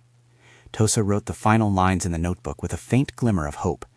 "If anyone finds this notebook, please tell our families that we are sorry." Reading the diary entries Tosa left behind, Junho's eyes showed a hint of sorrow. He continued to flip through the discolored pages. Is that it? There are still a few pages left. Junho focused on reading the remaining pages. Tosa's trembling hand had hurriedly written the final words. If the rest of my teammates were alive, could we have overcome it? He had written down words filled with resentment. This is that fiend's fault. Tosa gritted his teeth, his eyes glistening with rage. Those cursed fiends. He prayed, "Oh God, Shiva." Tosa collapsed to the ground. Please let this Tosa Vijay become one with the eternal soul. His breathing gradually became weak. Ah, let all those sinners be cast down to hell. Someone, anyone, I beg you to carry out the vengeance of this dying warrior. Silent for a moment, Junho organized the information. He spoke calmly. Thank you, I understand now. Junho interpreted everything clearly. The number of fire monsters will change depending on the number of players. I came here alone, so the number wasn't high, and I could overcome it relatively easily. He closed his eyes with a serious expression. If I had come here with 3 others... Junho immediately brushed that thought aside. Just saying that out loud makes me feel disgusted. Ugh, I don't want to think about it anymore. He squatted down beside Tosa's corpse. I will take this with me. Junho's gaze turned towards the bow. And this, he made his decision. I will borrow it for a little while. Junho knelt down, speaking sincerely. I'm not taking it as payment or anything. He made a promise to Tosa, but I will definitely exact your revenge upon those cursed fiends. Junho slowly stood up. Well then, see you again. He turned his back and walked away, leaving behind a final message. The young hero of India. At the Player Association headquarters, Duck Goo's cheerful voice echoed. You were right. With a face beaming with joy, Duck Goo burst into hearty laughter and slammed the newspaper down onto the table. We didn't say anything, yet now the whole world knows. At that moment, Junho was resting on the bed. His face was etched with deep exhaustion. He brought both hands up to hold his head. I told you that would happen. So tired. I tell you, I really wanted to tell them at the entrance. He frowned. His hands clenched into fists. Put that aside. Why did you have to come here so early in the morning? You could have notified me via Vita. Duck Goo burst into laughter and shook his head vigorously. It's only polite to tell you in person. His tone became significantly more serious. Besides, the Indian government has a message for you. Duck Goo continued to provide the information he had. They wanted to thank him for the diary. He added more details. Their families had been notified. Juno responded with an indifferent attitude. Really? That's good then. Duck Goo strode forward. You rascal, you could at least be happy about it. He replied without hesitation. Obviously I am happy. His eyes turned towards the newspapers lying quietly on the table. But it's a pity. I'll leave these newspapers here, okay? He asked back with a bewildered expression. What's a pity? Duck Goo began to recount everything meticulously. That Tempest, it was created as a national defense weapon, but it was in Tosa's inventory. Juno immediately understood the issue. Ah, that. He sat up straight and raised his weapon high. Here, look. The entire room was immediately illuminated by a blue aura radiating from the weapon. The shock made Duck Goo's jaw drop. Are you crazy? He rushed forward and screamed right in Juno's face. Why is it in your hands? He tilted his head slightly and covered his ears. Ouch, my ears. Duck Goo raised his voice in panic. You should have hidden it. You know full well it belongs to the Indian government. Juno replied with an awkward expression. I just borrowed it for a bit. He clutched his head, his face grimacing from the pressure. So what are you going to say? My head, that Tosa transferred it to you from his bag? Duck Goo just shrugged indifferently. Whatever, figure it out yourself. Juno spoke up with a confident attitude. I don't intend to use it carelessly, so you don't need to be so sensitive. Duck Goo roared through gritted teeth. No, you idiot. They think it's lost. Juno continued his explanation. No, that's not what I mean. He exclaimed in surprise and then explained. It was attracted by that fiend. Duck Goo asked softly. But he died inside the gate, didn't he? Junho stated his speculation. He surely wasn't the only one after the bow. He decisively assessed the situation. That guy must have seen the article by now, but he isn't stupid enough to believe them. The character mentioned by the two was watching the news on the screen with eyes as cold as frost. Junho spoke in a firm tone. He is a madman who values weapons more than his own life. He knows I have it, and he will hunt me down. Duck Goo nodded in agreement. You're right. He glanced at the watch on his wrist and whispered, I'm thinking of a guy. Duck Goo called out a name. Bow Fiend Coney. Junho explained everything clearly. He's famous for his bow collection. Even other fiends talk about him. Quite stylish. He continued to comment. But because of that incident, he is wanted all over the world. Duck Goo used logic to analyze the current situation. He did not meet the level requirements, so he did not enter the Garden of Fire himself. Junho asserted, that's right, and if he hunts me down, he made a very sharp observation. He will cooperate with other fiends to catch me at the next unconquered gate. He will be even stronger than Tosa was when he was alive. Duck Goo exclaimed in astonishment, What? That's too dangerous. You can still return it. Junho raised his voice to reassure the other. Calm down. If we prepare immediately, there won't be any problem. Not only that, he also smiled arrogantly. Do you think I'm easy prey? Dioku put his hands in his pockets, his eyes glancing down with a face full of hesitation. He replied with a somewhat awkward demeanor. Of course not. You are you. But Dioku walked over, patted Junho lightly on the shoulder, and spoke sincerely. I still hope you stay safe. Junho smiled softly, as if he fully understood his friend's sincerity. He affirmed firmly, Who do you think I am? I am the one and only So Junho. He smiled to reassure the other. Don't worry too much. It won't be like 25 years ago. He replied with a rather reluctant attitude. All right then, Doku complained. Sigh, you haven't changed at all. Junho replied, Well, I'm still me. From Doku's watch, alarm bells rang incessantly. He raised the device to answer the call. Yes, this is Shim Doku. I understand. I'm very sorry, but I have to refuse. He let out a weary sigh. Yeah, send them away. Junho, not yet fully grasping the situation, asked, What is it? Doku spoke in a voice tinged with boredom. The reporters are swarming like flies on dung. He began to explain the reason. They all heard the news that you were the one who conquered the gates and want to interview you. He suddenly made a request. Doku, don't send them away. The other asked back in astonishment. Why not? Junho stated without hesitation. If we plan to fight against the fiends, at least we should choose the arena. He made a very bold proposal. Let's hold a press conference. The press conference was held with a large number of attendees. A reporter spoke up. Player So Junho of the association. His first gate was the Curse of Dawn. He added, the next gate was the Garden of Fire. It has been a very long time since we've seen such a rookie. A female reporter spoke up with an admiring voice. Korea might produce another superstar player like Kim Woo-jung and Shin Sung-haeun. Countless praises were sent his way. Moreover, he had a knack for attracting attention. Even standing amidst countless gems, he still shone brilliantly. Urging cheers began to ring out. He's here, take pictures. A reporter cried out in surprise. What? Ah! He slipped on his flip-flops and stepped onto the stage. His current appearance was completely unsuitable for appearing before a crowd. The people below began to whisper about Junho. Is that really the player who swept through 2 unconquered gates? Did he accidentally walk into the press conference? Junho silently formed a thought, a scene worth watching. Should I have at least changed my clothes? He quietly pondered. But back when I was Spectre, I dressed up a lot. Now it's just a hassle. Junho briefly recalled the words Doku had advised. Did you really just wash your face? Actually do whatever you like. You're allowed to. Yawning, he began his speech. I am So Junho. I will be hosting this press conference for 30 minutes starting now. The reporter's face showed clear bewilderment, followed by the simultaneous action of many others. They all raised their hands with the desire to ask questions. Please tell us in detail about your experience in the gates. How did you feel entering them? Is there a special reason for making your debut with unconquered gates? Junho replied quite transparently. Let's start with the Curse of Dawn. The reporter sitting nearby wondered aloud. What is this? It feels like he has encountered similar situations before. He has more experience than he shows. He glanced quickly at his watch to check the time, then announced to everyone, I will take one more question. A person raised their voice to read their question. Have you decided which gate to enter next? Junho smiled with a hint of nonchalance, then calmly replied, Not yet. There is a gate I want to enter, but my level is too low. A reporter spoke up with curiosity. Where is that? Junho answered the previous question with a confident demeanor. West Sea Gate. Shouts of astonishment began to echo. What? Countless camera flashes flickered, shining straight at Junho, who was being pressured by the questions.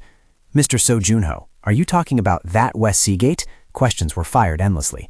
That is the last unconquered gate in Korea. If you succeed, you will clear 3 unconquered gates? This has never happened before. Even so, he just smiled gently and affirmed, Yes, that is correct.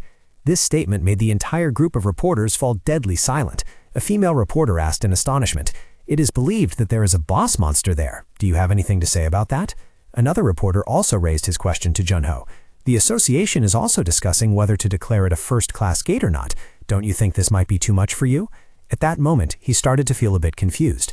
Well, it was natural for them to react negatively. Boss monsters are that strong after all. Boss monsters are on a completely different level compared to ordinary monsters, as their power is extremely formidable. Some even subdue other monsters as subordinates and proclaim themselves their kings. However, Junho just smiled gently. Then he proudly raised his head high and said, If I fight a boss monster, I will win. After returning, Junho was once again honored on the front pages of newspapers. News? Boss monster? I will win anyway. The shocking statement of player So Junho. Is it confidence or arrogance? I cannot find any storm in the maze. The player I admire the most.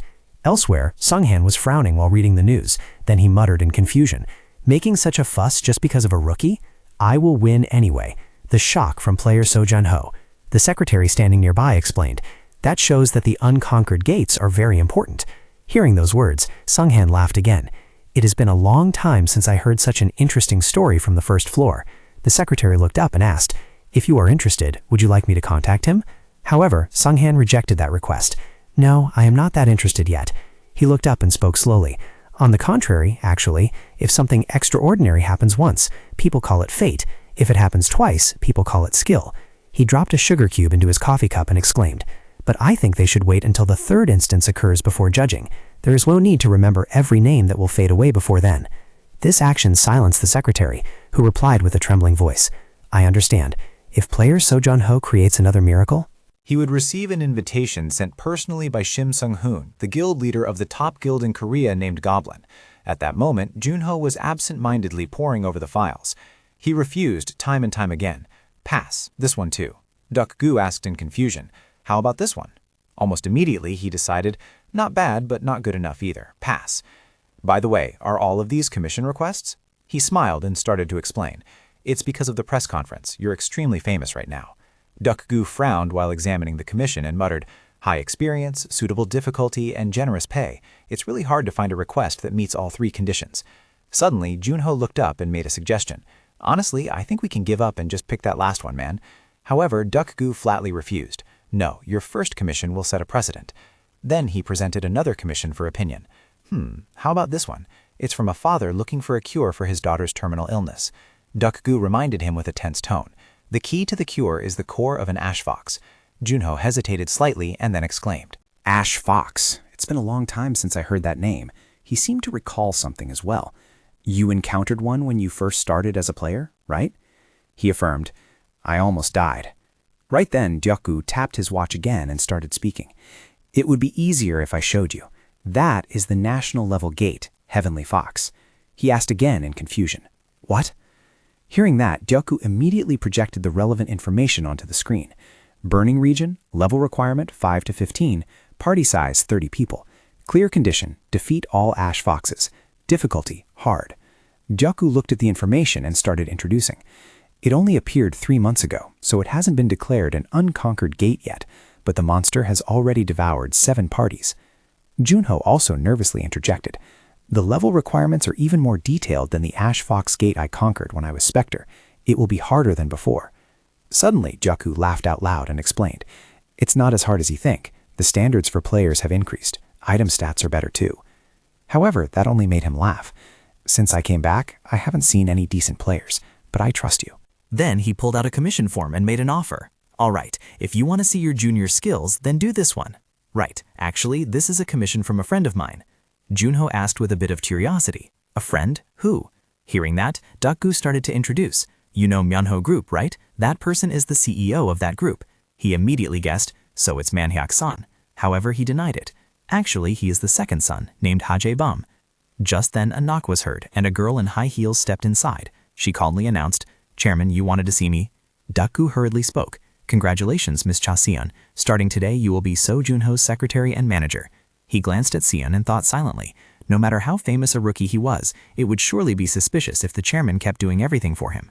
She approached him and greeted, "I am Cha Seon. Please take care of me." Junho politely shook hands and replied, "Yes, I'm counting on you too." Right then, Duck-gu introduced, "Mr. Seo Junho, I will talk to the chairman of Myeonho Group, so please work with Miss Cha Seon. She is extremely capable, and you will have to rely on her in the future." She nodded politely. "Thank you for your compliment, sir." After finishing the business, he offered his congratulations. "Then you two go ahead. I look forward to good results." Both of them happily replied, "Yes." Then both of them stepped into the car together. Siwon curiously asked, "Mr. Seiyunho, do you know about the Myeonho Group?" He bowed his head slightly to answer, "Yes, they are #1 in Korea." She immediately added more information. "They are famous for their clean tax records and protecting the privacy of the royal family. Their lives used to be perfect, but tragedy struck. The eldest daughter of the Myeonho Chaebol suffered from the 9-yin severance syndrome. It is a congenital disease that appears in people with high yin energy. The only way to cure it is to transplant something with high yang energy into the body to extend the lifespan. One of the ways to treat 9-yin severance syndrome is to use the core of the Ash Fox. 29 years ago, Lord Spectre, the most outstanding player of that time, hunted the Ash Fox and verified its effectiveness. Lord Spectre is someone I admire immensely." Hearing those words, Junho awkwardly raised his hand to rub his nose. Seeing that appearance through the rearview mirror, Siwon asked in surprise, Why do you look so shy? Junho explained with a bit of embarrassment. I was just moved after hearing your story. The car moved for a while longer and then came to a complete stop. Junho stood frozen in front of the gate and exclaimed, "It still looks exactly the same." Hearing that, Siwon asked back with some surprise, "Have you been here before?" That made him hesitate a little. "Well, a long time ago." She stepped forward and suggested, "Please wait here, I will go in first," and, however, right at that moment someone stepped out and asked, "You are the player So Junho, correct?" An elderly man, accompanied by his bodyguards, flung the door open from the inside. He gave a benevolent smile and greeted, "Nice to meet you, I have been waiting for you. I am Choi Byung-ho." Junho looked a bit confused. "He came personally?" He flusteredly replied, "I am indeed So Junho. I am very honored that you welcomed me personally." At that moment, Byung-ho laughed and firmly grasped his hand. "You are the hero who swept through the unconquered gates for the safety of the people. I am the one who is honored." Junho was somewhat shaken, his eyes widening. His hands were trembling, but the source of the trembling came from Biho. He spoke with a sobbing voice, tears welling up in the corners of his eyes. "This is my only wish, I beg you." He bowed down and pleaded earnestly, "Please save my beloved Hee-sun from this terrible disease." Junho stepped inside and asked, "All right, let's discuss. You need the core of an ash fox?" Biho affirmed contemplatively, "Yes. After researching every possible piece of information, I discovered a case in France that fully recovered, and they said it was thanks to the core of an ash fox." He smiled gently and said, "I'll be straight with you. I offer a commission fee of 15 billion gold. I will provide you with any items or materials you need for the gate, and anything else you require, as long as I can fulfill it." Hearing those words, Sewell froze and assessed. The commission fee is a huge sum. He will definitely... However, right at that moment, he spoke in a cold voice. "I'm sorry, but I'll have to refuse." Both of them were shocked to the core. She screamed in confusion, "Mr. Junho!" He closed his eyes half shut with a hesitant expression. Then Biho sighed, as if determined, and made an offer. 25? "No, I'll give you 30 billion. Is that still not enough?" Junho raised his hand to refuse. "I'm not asking you to raise the price. 10 billion is more than enough." Sewell turned to look in amazement, and Biho's face was equally stunned. He asked with a confused look, "May I ask why?" So Junho explained. When Spectre accepted the request from the French commissioner, he received 100 million. The commissioner was willing to give up his entire fortune for him to save his daughter, but he refused and only asked for 100 million. My reason is the same as his. He recalled the words he had said in the past. One should not take advantage of those who wish to save their families. The sunset had also begun to fall. Siyun spoke up, suggesting, "I'll park the car, you go ahead." Junho didn't say much and immediately replied, "Understood." Only then did she curiously ask, "Did you hear stories about Lord Spectre from the association president?" That question made Junho freeze.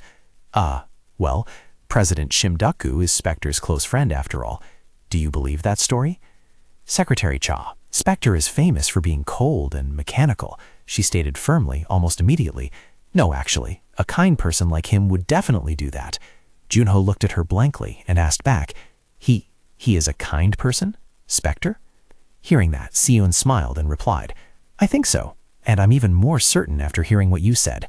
Lord Spectre saw his parents die right before his eyes. The client had enough money to offer 10 billion won. If it weren't for that, I think he would have just proposed a price to the people who couldn't save their families." He wouldn't want anyone else to go through that same pain. Junho let out a sigh full of emotion. Well, other than him, no one knows what it's like once inside. Duk-gu smiled and asked, "How is Miss Cha Si-yoon?" Junho bowed his head and replied, "We've only been together for 2 hours, but she is very good at summarizing information." He immediately acknowledged Si-yoon's talent. You will quickly realize her true value. Just with her abilities, she could have worked at a famous guild or a large corporation. She decided to work here only because the association is taking care of Spectre. Junho paused for a moment before asking tentatively, "Where are we?" That made Duk-gu burst into laughter. "You rascal, don't try to change the subject just because you're embarrassed." He placed his hand on the touchscreen, causing the door to slowly slide open. Duk-gu began his presentation. If you want to take down a monster at the level of the Ash Fox, you have to bring something useful. The entire room inside was filled with advanced equipment. As he walked inside, he introduced, "Over the past 25 years, our technology has improved tremendously. We have created weapons made from materials you couldn't imagine and changed the traditions of players." Duk-gu grabbed a sword and tossed it toward Junho, then suggested, "Try using magic on the sword." This request left him a bit bewildered. On the sword? Nevertheless, Junho tried infusing magic into it, and an intense light enveloped the sword, surprising him greatly. At that moment, Duk-gu continued explaining, If you use even a little magic, an artificial sword aura will appear. It can easily pierce through the skin of an orc. He pointed in all directions to introduce each item one by one. And that thing creates a shield if you infuse magic into it. Ah, over there is a magic bomb. Junho listened, then asked with a hint of disinterest. So players these days only use these types of weapons? Deku paused for a moment, shrugged, and asked, Yeah, about that. High-tech weapons are extremely effective, so why not? Junho questioned once again. Even those Jackal guys? Deku hesitated before giving an answer. I'm not sure. Jackal usually uses custom-designed weapons. Then he immediately gave his assessment. These things are no different from toys. Recalling the battle with the Frost Queen, Junho cautiously let out a sigh. When facing a true predator, these things will be useless, especially when fighting against monsters that can tear through a player's magic. Then Junho casually asked, Deku, why do you think weak monsters appear at low levels? He didn't fully understand, but answered honestly, Is it because you die if you met a stronger monster? Hearing that, Junho stated firmly, Exactly. Ironically, in matters like this, the system is actually very fair. Players must develop by facing opponents with similar stats so they can defeat stronger enemies later using the power and experience they've gained. Deku started to realize the issue. You don't think these weapons are effective against strong monsters? Junho replied with an indifferent attitude. Yeah. However, he laughed and explained. You're right. Players who only use high-tech weapons will never achieve anything great. These weapons are only effective when conquering gates of an equivalent level. He turned to look at his friend and exclaimed, Oh, is that so? In a corner of the room, weapons were piled up in a large bin. Junho curiously approached, pulled out a sword, and asked, What is this? Deku just glanced at it and replied, That sword was also made from new materials, but it wasn't particularly useful, so I tossed it. Immediately after, he infused magic power into it and questioned, Really? A single slash created an unexpectedly terrifying wave of power. Everything in the room shook slightly. After witnessing this with his own eyes, Deku was stunned. Junho turned back to look at him and smiled mockingly. The world has truly become interesting. The growth of players is being hindered by these toys. Outside, the sun had reached its zenith. A row of camera lenses were all pointed in one direction, where a gate was slowly opening. Siyun sat in the car, looked outside, and commented, It seems there are a lot of reporters and quite a few players too. Everyone is excited about the Ash Fox's core, including Mr. Junho. A team of 27 people would enter the gate, with a few individuals sent by the guilds. Junho calmly took a sip of hot tea. He exclaimed in surprise. It's delicious. She smiled happily and asked for his opinion. It's lavender tea. Do you like it? Junho slowly put the teacup down and said, When I get back, I want another cup. Oh, and tomorrow you have to wake up earlier than usual. Siyun turned to him in bewilderment and asked, Wake up earlier? Immediately after, she saw him smile decisively and affirm, After today's conquest, I will receive dozens of commission requests. As soon as he stepped out of the car, a crowd of reporters swarmed in and continuously asked questions. Mr. So Junho, is it true that you are personally commissioned by the Myungho Group? This is the first time you are fighting alongside other players. How do you feel? The famous Ash Fox is a tough boss. Are you sure you can defeat it? The other players around them started to feel jealous witnessing the scene. Looking at him, one would think he was a ranker. Ordinary players like us always get pushed to the side. He is currently the most famous rookie, so they will probably put him in the headlines. They couldn't stop whispering and complaining about him. Did that skinny guy really sweep through 2 unconquered gates? I don't believe it. Even his equipment looks shabby. He must have a lot of things in his inventory. Do you really think he's going to enter the gate with that weapon? A moment later, everything finally came to an end. I will end the interview here. Minwoo also reminded them seriously. Get ready. Around him, countless other players had entered combat readiness. Minwoo led the group forward, followed by others filing into the gate. It was time to depart. At 11:28 a.m., at the entrance of the Burning Sand Madness Gate, the first footprints were imprinted on the sand. The players kept complaining. Damn it, it's a desert area. Can we even fight in this sand? It's driving me crazy with the heat. At this moment, Minwoo shouted loudly, Please listen to me. This made the people around feel extremely confused. Who is he? Immediately after, he smiled confidently and spoke. Let me introduce myself. I am Cha Minwoo, a member of Korea's 13th rank guild, Chonghae. This shocked the people around and they screamed, Chonghae? Is the participating guild today Chonghae? The place where only the elite can enter? He raised his hand again and explained briefly. Now, as you all know, you can't do much alone in a gate like this. With such a large group, we wouldn't want to fight amongst ourselves and expose ourselves to unnecessary dangers, right? Therefore, I would like to make a proposal. The player next to him mumbled indifferently. A proposal. Mingu raised a finger and proposed, 1 million gold. Our guild offers 1 million gold to anyone who follows our instructions during the conquest. However, we will take the conquest reward, the core of the 9-tailed fox. This statement shocked everyone. What? They began to shout chaotically. So what you really want is the core. It won't even cost you 30 million gold to pay us off. How do you plan to get the Ash Fox's core without the guild's help? Minwoo continued to reassure them. Our guild is being very generous to you. If anyone changes their mind, we will only pay 500,000 gold. Hearing this, the people around started to murmur again. I accept. Hey, Mr. Kim, me too. If we join, will you give us water? Just then, Junho walked straight ahead alone. Minwoo stared blankly at his retreating back. He asked in confusion, Players, so Juno, aren't you joining us? Juno glanced back nonchalantly and replied, I plan to go alone. That answer left Minwoo speechless. A player standing nearby witnessed the scene and exclaimed, Just as I thought, the rumors are exaggerated. They say he's a genius, but if he decides to fight alone in a place like this, no need to worry about him, Captain. He asked helplessly, When did I say I was worried? Then Minwoo called out loudly, All right, let's get ready. Junho's footsteps continued forward. The sun and heat of the desert engulfed his entire body. Junho walked while deep in thought. The Ash Fox, a hybrid between a monster and a legendary creature, a boss monster that grows 9 tails after 1,000 years. Once its 9 tails grow out, it will ascend to heaven and become a heavenly fox and watch over its kind. Every time the number of tails increases, the amount of fire foxes it can command also increases.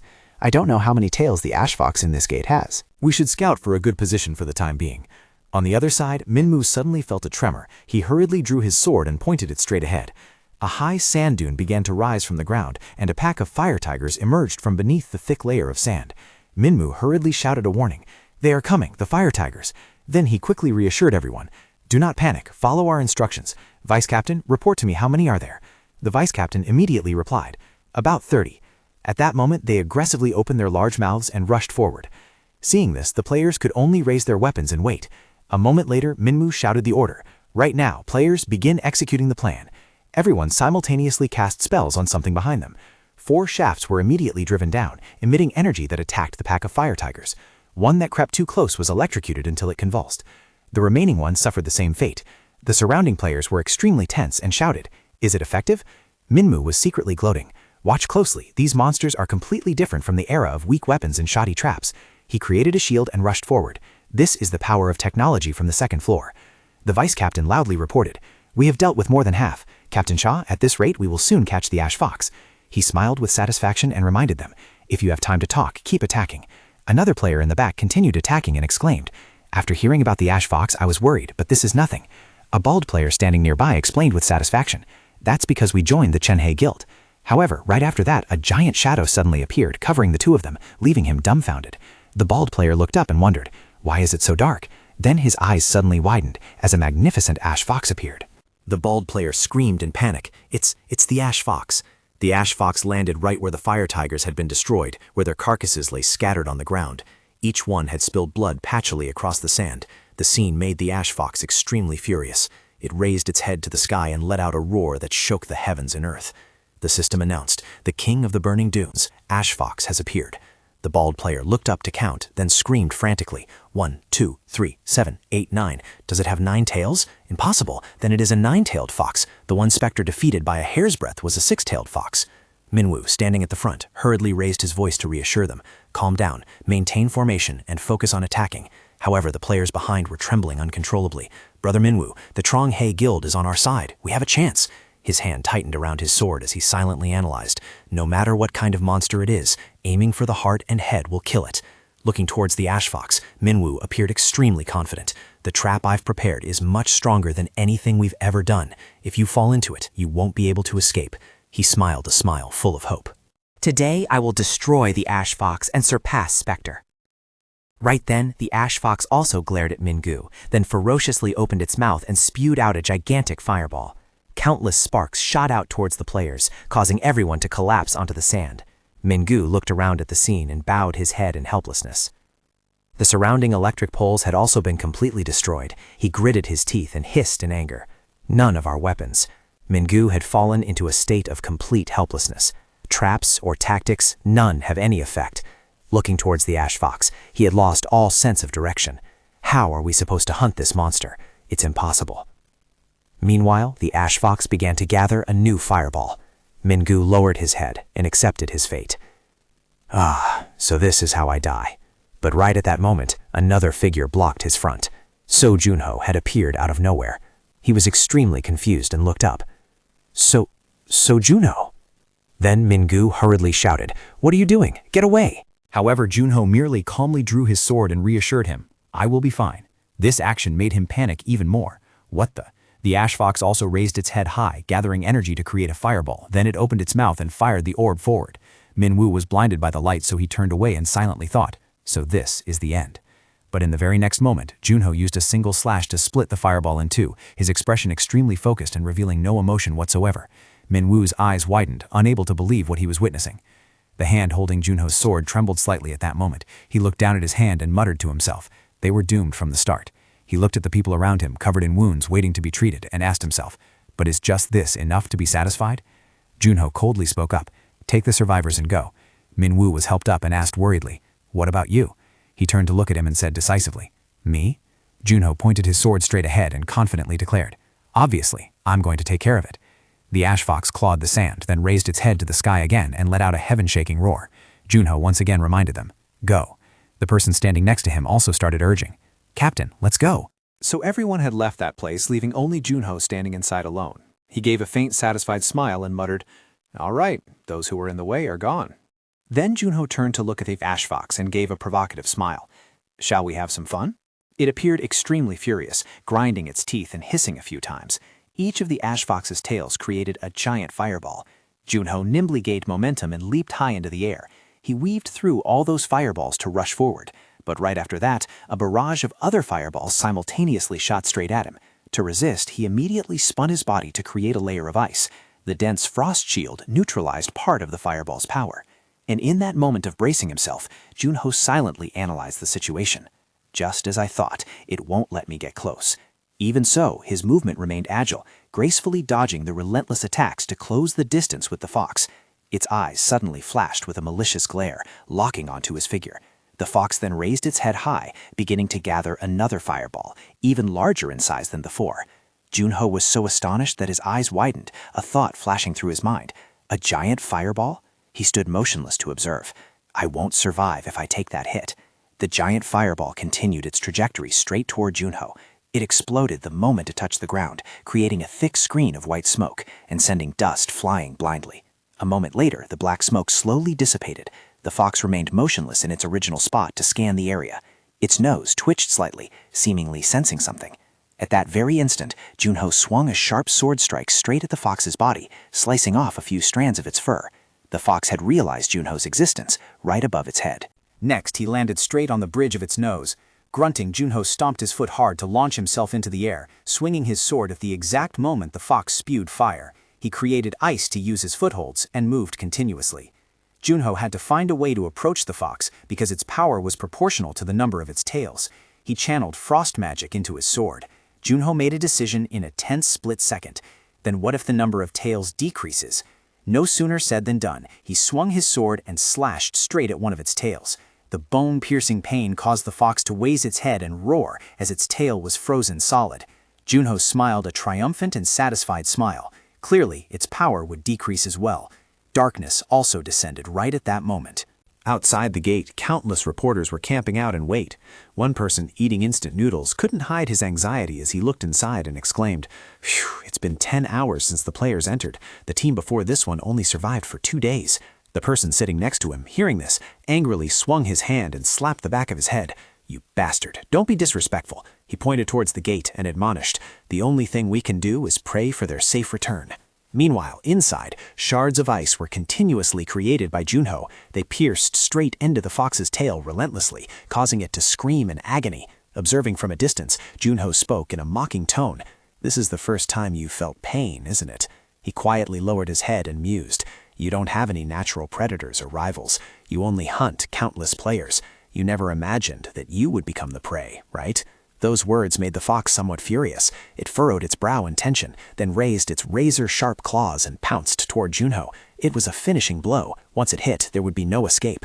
But because it missed its target, it had to spin around searching. Just then, Junho unexpectedly appeared from below, leaving it stunned. He swung his sword mightily towards it and shouted, "Where are you looking?" Immediately after, the sword slash glided straight across the fox's pupil, causing fresh blood to splatter. It turned its face away in pain and howled. The fox continued to create countless fireballs and fired them rapidly at him, while Junho held his sword, aiming straight at it. He swung his sword at the fox once again. This time, the blade grazed across its large nose. Junho quickly leaped backward, just as the fox raised its head to conjure another energy ball. It seemed it wanted to bet all its hope on this final attack. Junho looked up, smiling mockingly. What a tragedy. Why do you still want to struggle when you know you're going to die? Then he reached his hand forward, creating frost energy, and asked, "Do you know?" He decisively clenched his fist. Immediately, the frost pierced through the fox's body again, causing it to suffer extreme agony. It was too late. The fox was eradicated with its mouth open in a scream. Junho breathed out heavy breaths, and then immediately after, his body also collapsed forward. While Junho was lying unconscious on the sand, a system notification suddenly rang out. You have defeated the nine-tailed fox. You have received the reward, Core of the Nine-Tailed Fox. The sky outside was gradually brightening, and reporters rushed forward to compete for news. Oh, they're out! No way! Did they really conquer it? The gate had turned green by this time. They couldn't hide their excitement as they exclaimed. They only took 13 hours. They conquered it even faster than the time the previous team failed. News was continuously updated by the reporters as the players were exiting the gate that had turned green. She exclaimed excitedly, "The first player to appear is Cha Minwoo of the Chonhae Guild." Witnessing him carrying another player out, the reporters jostled each other to rush forward. We want to request an interview. Bring the injured over here." The rescue team also quickly pushed stretchers over to move the players. A few slightly injured players were surrounded by reporters for interviews, while Junho was unconscious on a hospital bed. The doctor examining Minwoo then spoke up to ask, "We have finished the first aid. Will you go to the hospital?" He looked up and replied, "No, about that." Looking towards the crowd of reporters, he hesitated for a moment. "I feel like I should at least explain first." Just then, cheers erupted ceaselessly from their direction. Player Cha Minwoo. Everyone pointed their flashes at Minwoo and bombarded him with questions. "Is it true that you led the players to conquer the dungeon? Please give us your thoughts." A barrage of questions followed. Was the nine-tailed fox real? How difficult was it? Your name is currently the most searched keyword. You always said you wanted to become a hero. How do you feel about this conquest? Hearing that, Minwoo remained silent for a long time. He glanced at Junho, his heart filled with confusion. So this is that feeling, this praise. Even when directed at the wrong person, once experienced a few times, it becomes addictive. Minwoo began to sink into memories of his school days. "Today we will present our hopes and dreams." The teacher looked at him with a smile and called his name. "Minwoo, how about you go first?" Minwoo smiled brightly and spoke resolutely. "When I grow up, I want to become a great hero like Lord Spectre." Returning to reality, he lowered his head in sadness. Then Minwoo turned towards the reporters and spoke up in reply. "I am not the one who should be standing in this position. From now on, I will tell you what truly happened inside the gate. As time passed, Junho also gradually regained consciousness. He saw an IV bag hanging above and realized the situation. A hospital? Just then, Seun walked over and asked, "Are you awake?" Junho turned his head to answer, "Secretary Cha." She quickly summarized the information for him. "It is 6 a.m. right now. This is a Korean hospital. How do you feel?" Junho sat up, rubbing his head as he replied, "I'm fine." Hearing that, Seun immediately informed him, "While you were unconscious, I looked through the commission requests you received. You were right about waking up early." Junho abruptly stepped onto the floor. "Really?" Witnessing that scene, Seun exclaimed in a slight panic, "Where are you going?" Junho pushed his IV stand along and replied calmly, "To meet Chairman Choi Byung-ho. He is probably outside alone." She hurriedly shouted from behind, "Mr. Sir Junho, you haven't recovered yet." Junho helplessly spoke up to reassure her, "I just collapsed from exhaustion." Then he explained with a radiant, happy smile, "I will rest after I go see the real patient, so let's go." Junho visited Byung-ho's residence once again, and the older man appeared extremely happy to welcome him. "I am very grateful that you came, but are you really all right? I heard you fainted inside the gate." Junho could only scratch his head and smile awkwardly. "That's right, I was just a bit tired, so it was like taking a nap." Hearing those words, Byung-ho felt more at ease. "Ah, all right then, if you say so." He led him to a door and said, "This is my daughter's room." Junho pushed the door open and stepped inside, his gaze stopping at the girl's arm, which was hooked up to an IV drip. Inside the room, the alarms from the medical equipment were ringing continuously. Junho sadly made an observation. "Her condition is worse than I thought." Then he took out an energy orb from his back and said to himself, "I should hurry." However, the stream of heat emitting from it made Byung-ho, who was standing behind him, feel terrified. He awkwardly put it back into his inventory and exclaimed, "Oh my, I forgot. Because of its heat, it's very dangerous for ordinary people to be near the core. Can you wait outside?" Byung-ho backed away in confusion and replied, "I should have asked first, but is it really okay to use such a dangerous thing on my daughter? I am very worried." Junho hurriedly explained to him in detail. "Of course, not everyone can withstand it, but I know the method Spectre used, so you don't need to be afraid. Hearing this, Byung-ho also felt relieved. Ah, so President Shim Dok-gu told you.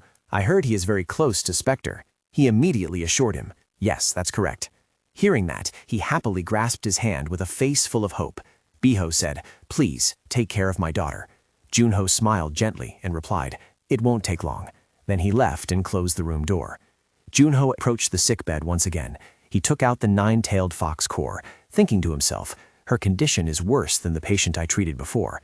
For now, I will use the heat of the core to carefully melt the ice curse." Suddenly, Junho saw something that made his eyes widen. It turned out the system had just displayed a notification. You sense intermediate yin energy from the target.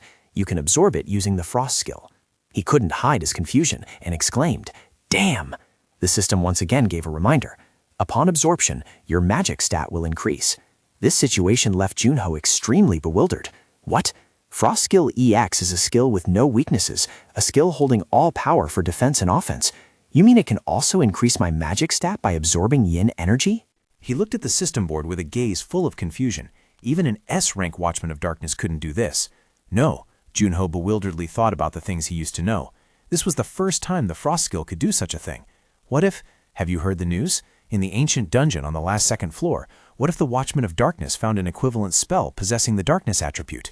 He lowered his head in hesitation, telling himself, this is definitely worth a try. Looking towards Heesun, determination suddenly flared up in Junho, but I can look into that later. For now I should focus on curing the 9-yin severance syndrome. If I don't hurry, the patient will face more difficulties. He reached out his hand and assessed himself. I need to remove all the yin energy inside her. Junho began to concentrate his spirit. Let's do this once. A stream of energy was channeled into her body. Junho gradually recalled. When he was Spectre, he used to use yang energy from his core to forcibly break the spell. At that time, the patient's body had to bear a heavy burden, but he couldn't do anything else. Then he continued his action with greater confidence. This time will be different. I won't expel the yin energy, but absorb a part of it. His face clearly showed the tension of maintaining balance. This method was much safer than using the core. Meanwhile, outside, Biho was praying with all his anxiety. Si-yoon was also standing by, waiting. She suddenly tapped his shoulder and called him. It turned out Junho had opened the door and stepped out. Biho hurriedly looked up, asking in a trembling voice, "How is it?" Junho raised his hand to wipe the sweat pouring down his face. Then he smiled excitedly and announced, "It's a success. She is completely recovered." And there are no side effects at all. Hearing the good news, tears streamed down Byung-ho's face. He was so happy that he collapsed to his knees. A while later, the two of them got into the car. Si-yoon hurriedly reminded him, "Your vacation will start immediately after we return to the association.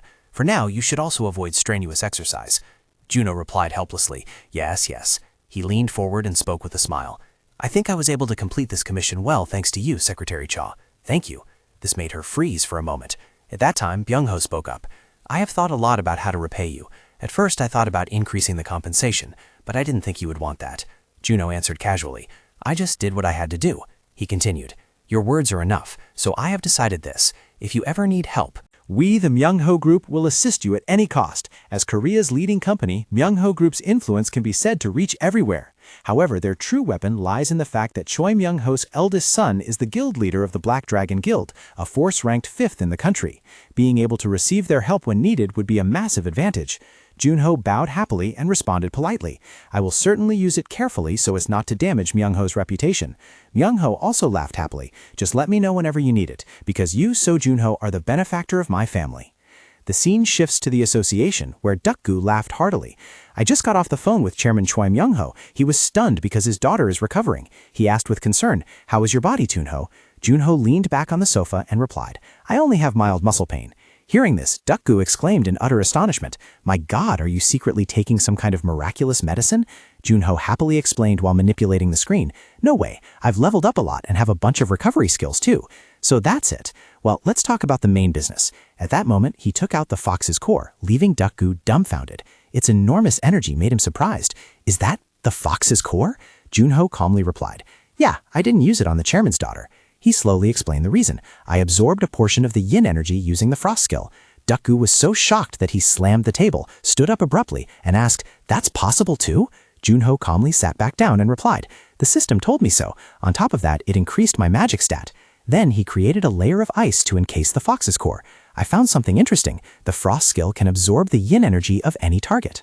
Duk-gu approached curiously to ask, "If it can do that, then—" Junho didn't wait for his friend to finish the sentence and explained, not just diseases like the 9-yin severance syndrome, I might be able to absorb energy from items as well.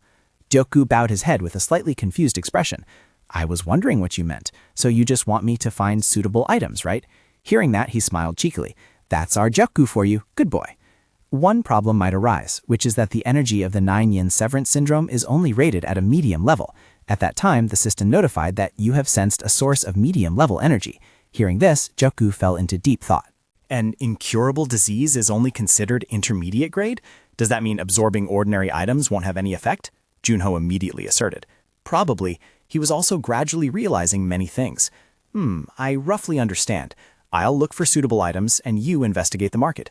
Junho suddenly laughed, exclaiming, The player market. It's been a long time. Hearing this, his friend hurriedly reminded him, Don't run around causing trouble. That made him startle and ask back, Why do you think I would do that? The player market is the gathering place for branches from Korea and all over the world. At the entrance area, people can obtain countless items, and this is also where information trading takes place. This place is always bustling because it attracts even ordinary people. While strolling leisurely on the street, wandering thoughts kept appearing in Junho's mind. How long will it take to get to the branch in Insadong? The streets are much more crowded than in the past. He looked around and exclaimed, After the gates appeared, people had to struggle to make a living, so this area was also very desolate. Junho gave a smile full of satisfaction. It's really good to see this. Then he quickly returned to his main purpose. But the place I need to go today is the black market. Inside the theater, a symphony was being performed. Freeze, freeze, no one will melt anymore. Junho slowly walked in to find his seat. Row 8, seat G10. Here it is. This was a special seat arranged in the cinema at the player market. It possessed a teleportation function to take the user to the black market. He sat down with a calm demeanor. The shopping area's teleportation skill was indeed not ordinary. Skaya asked in confusion, In an era of infinite development with energy from gate items, does teleportation still make users carsick? She exclaimed in annoyance. Ugh, I swear, I'd rather use my own magic to move. Recalling that incident, he could only smile. Soon, he prayed silently while moving. I want to meet you guys again very quickly. In the blink of an eye, Junho was transported to the underground city of Ephir, the black market, a place completely different from the player's shopping area. If you weren't a graded customer, you wouldn't even have an entrance ticket. This place looked like a seaport where a market for players from all over the world converged. Suddenly, a fierce-looking man shouted, Hey kid, watch where you're going. Sorry. Many others were also discussing excitedly. Have you heard the news? No one has seen the Nine Heavens diamond lately.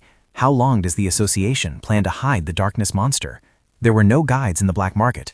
None of the customers were ordinary people either. This was the world of the underworld, where standard social norms became meaningless. Suddenly, someone asked, Look, is that So You Know, the one who awakened from the unconquered gate?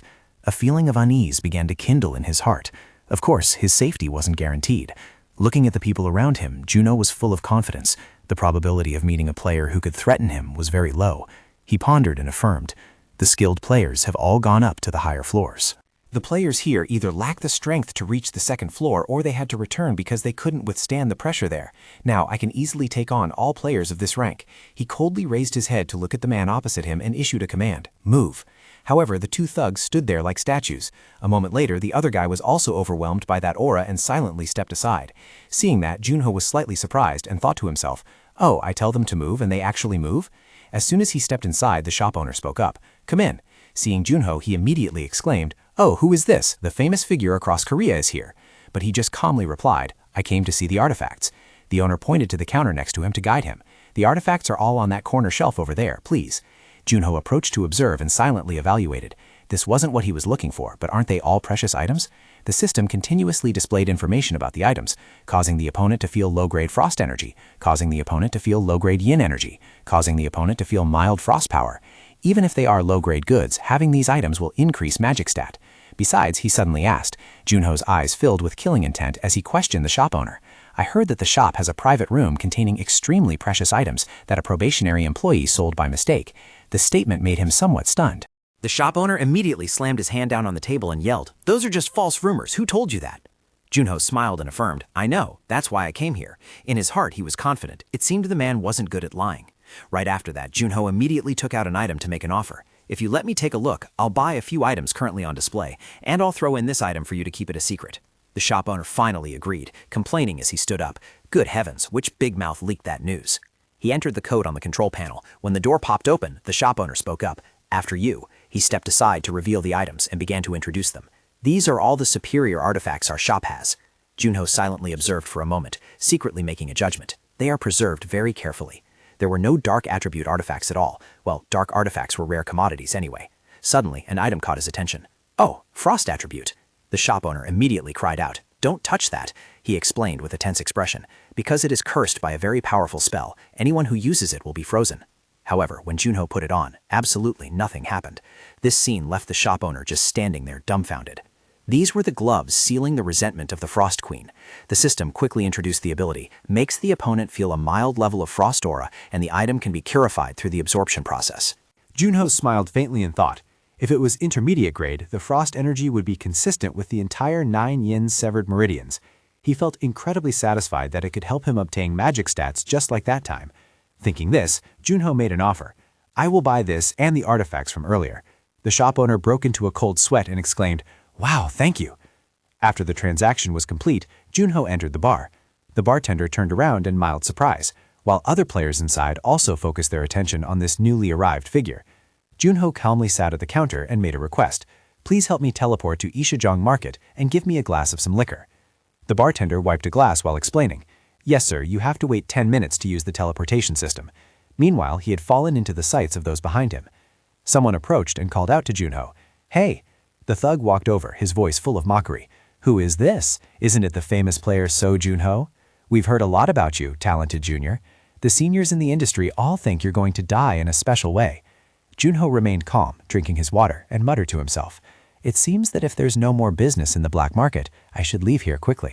Recognition is a paramount factor for every player. Blood Sword Kim Chasu. I have never heard of this name before. It has a huge influence on accepting offers or the process of joining a guild. However, if one always mentions achievements inside the gates, it is hard to increase recognition. Therefore, some petty people use this method. Seeing him remain silent, one guy angrily threw a cup, shattering it. Myungjae aggressively pointed his sore tip at him and questioned, a senior is speaking, yet you dare to glare? The others also started boiling with rage, shouting threats. You soulless bastard, today we will teach you a lesson. Hey, it is thanks to me paving the way that you lot could grow up normally, do you know that? He excitedly pointed at himself and exclaimed, if I could speak with this body, then all the experience in my 5 years was my brightest time. That made Junho burst into laughter. He bent over, clutching his stomach, laughing until he trembled. Seeing that, the thugs were slightly confused and took a few steps back. What is it, this crazy guy? Junho snorted coldly and asked, paving the way? He looked up at them and mocked. That was the work done by the first-generation players, not you street thugs. After speaking, he stood up straight and retorted, you guys only dare to bully rookies. Getting your name on a single line of a cheap newspaper, isn't that what you guys did? That action made the thug's face go pale, cursing out, you bastard. Immediately after, Junho turned around and issued a challenge. Stop barking and come here. He stood there full of intimidation despite being unarmed. I have to teach you thugs a lesson to feel at ease. In just the blink of an eye, Junho was surrounded by the crowd. The surrounding people started whispering with sarcastic tones. Is that so, Junho? He's trending lately, right? Yeah, if he gets beaten up so bad he can't lift his head today, he'll definitely be in the news again. An old man standing from afar looked over, unable to hold back a sigh. Bullying a rookie to polish one's name. Huh, truly a pathetic bunch. The thug smirked with a challenging smile. Keep spouting nonsense there. Either way, after the fight, everyone will know the result. He looked towards him and thought smugly, So Junho, the one who defeated the Ash Fox, actually defeated by the hands of Calm Tom Twet. Junho suddenly asked the bartender, how much longer until the teleport? He answered awkwardly, 4 minutes left. Immediately after, Junho stomped his foot and rushed forward. In an instant, he revealed a provocative smile. Let's just warm up a bit. Cho Myung-gi spun the scythe in his hand to intimidate. Then he slashed his sword blade forward powerfully. Cho Myung-gi spoke with a voice full of disdain. I am the Gangnam Three Wonders, Cho Myung-gi. You should be honored to fight me. By the way, what is that dagger he's holding? Junho slowly explained. I just picked it up to check. Ah, this? Then he gave a contemptuous smile. Why would I need a knife to beat 3 bugs? That attitude drove the man mad. Cho Myung-gi roared as he charged straight at him. You bastard! Junho's sharp eyes tracked the attack. He dodged it with just a slight tilt of his head. Immediately after, Junho even grabbed the man's sword tightly. Cho Myung-gi was yanked forward, losing his balance and stumbling. Seizing the opportunity, Junho delivered a powerful elbow strike straight to his face. This scene left the surrounding players stunned in amazement. Everyone felt deathly silent, unable to utter a word. With just 2 moves, Myung-jae was knocked out cold. Fresh blood gushed from his nose and mouth. The thug wearing a hat cursed in annoyance. "Hey, idiot, you challenged someone and dared to make a mistake?" The guy standing next to him started looking worried, wondering if he could fight him. Immediately, he threw countless shurikens at Junho. The power and speed of this attack were not to be underestimated. Junho quickly spun his body to dodge them all. Seeing his opponent still hadn't retaliated, the guy shouted provocatively, "Attack me, you brat!" As soon as he finished speaking, he swung a slash right at Junho. However, no matter how many sword strikes he unleashed, Junho could block them all. The remaining thug stood in the distance, silently analyzing the situation. After all, he's just a chick who has only taken down a few monsters. He's never killed a person before. But even those who are sure of victory hesitate sometimes. That momentary hesitation will be the reason you die. Immediately after, he laughed mockingly. "Have you opened your eyes yet? That is the difference between us and your kind. From the beginning, we never intended to play fair, you naive brat." However, things turned out completely the opposite, as the thug fell into a passive position.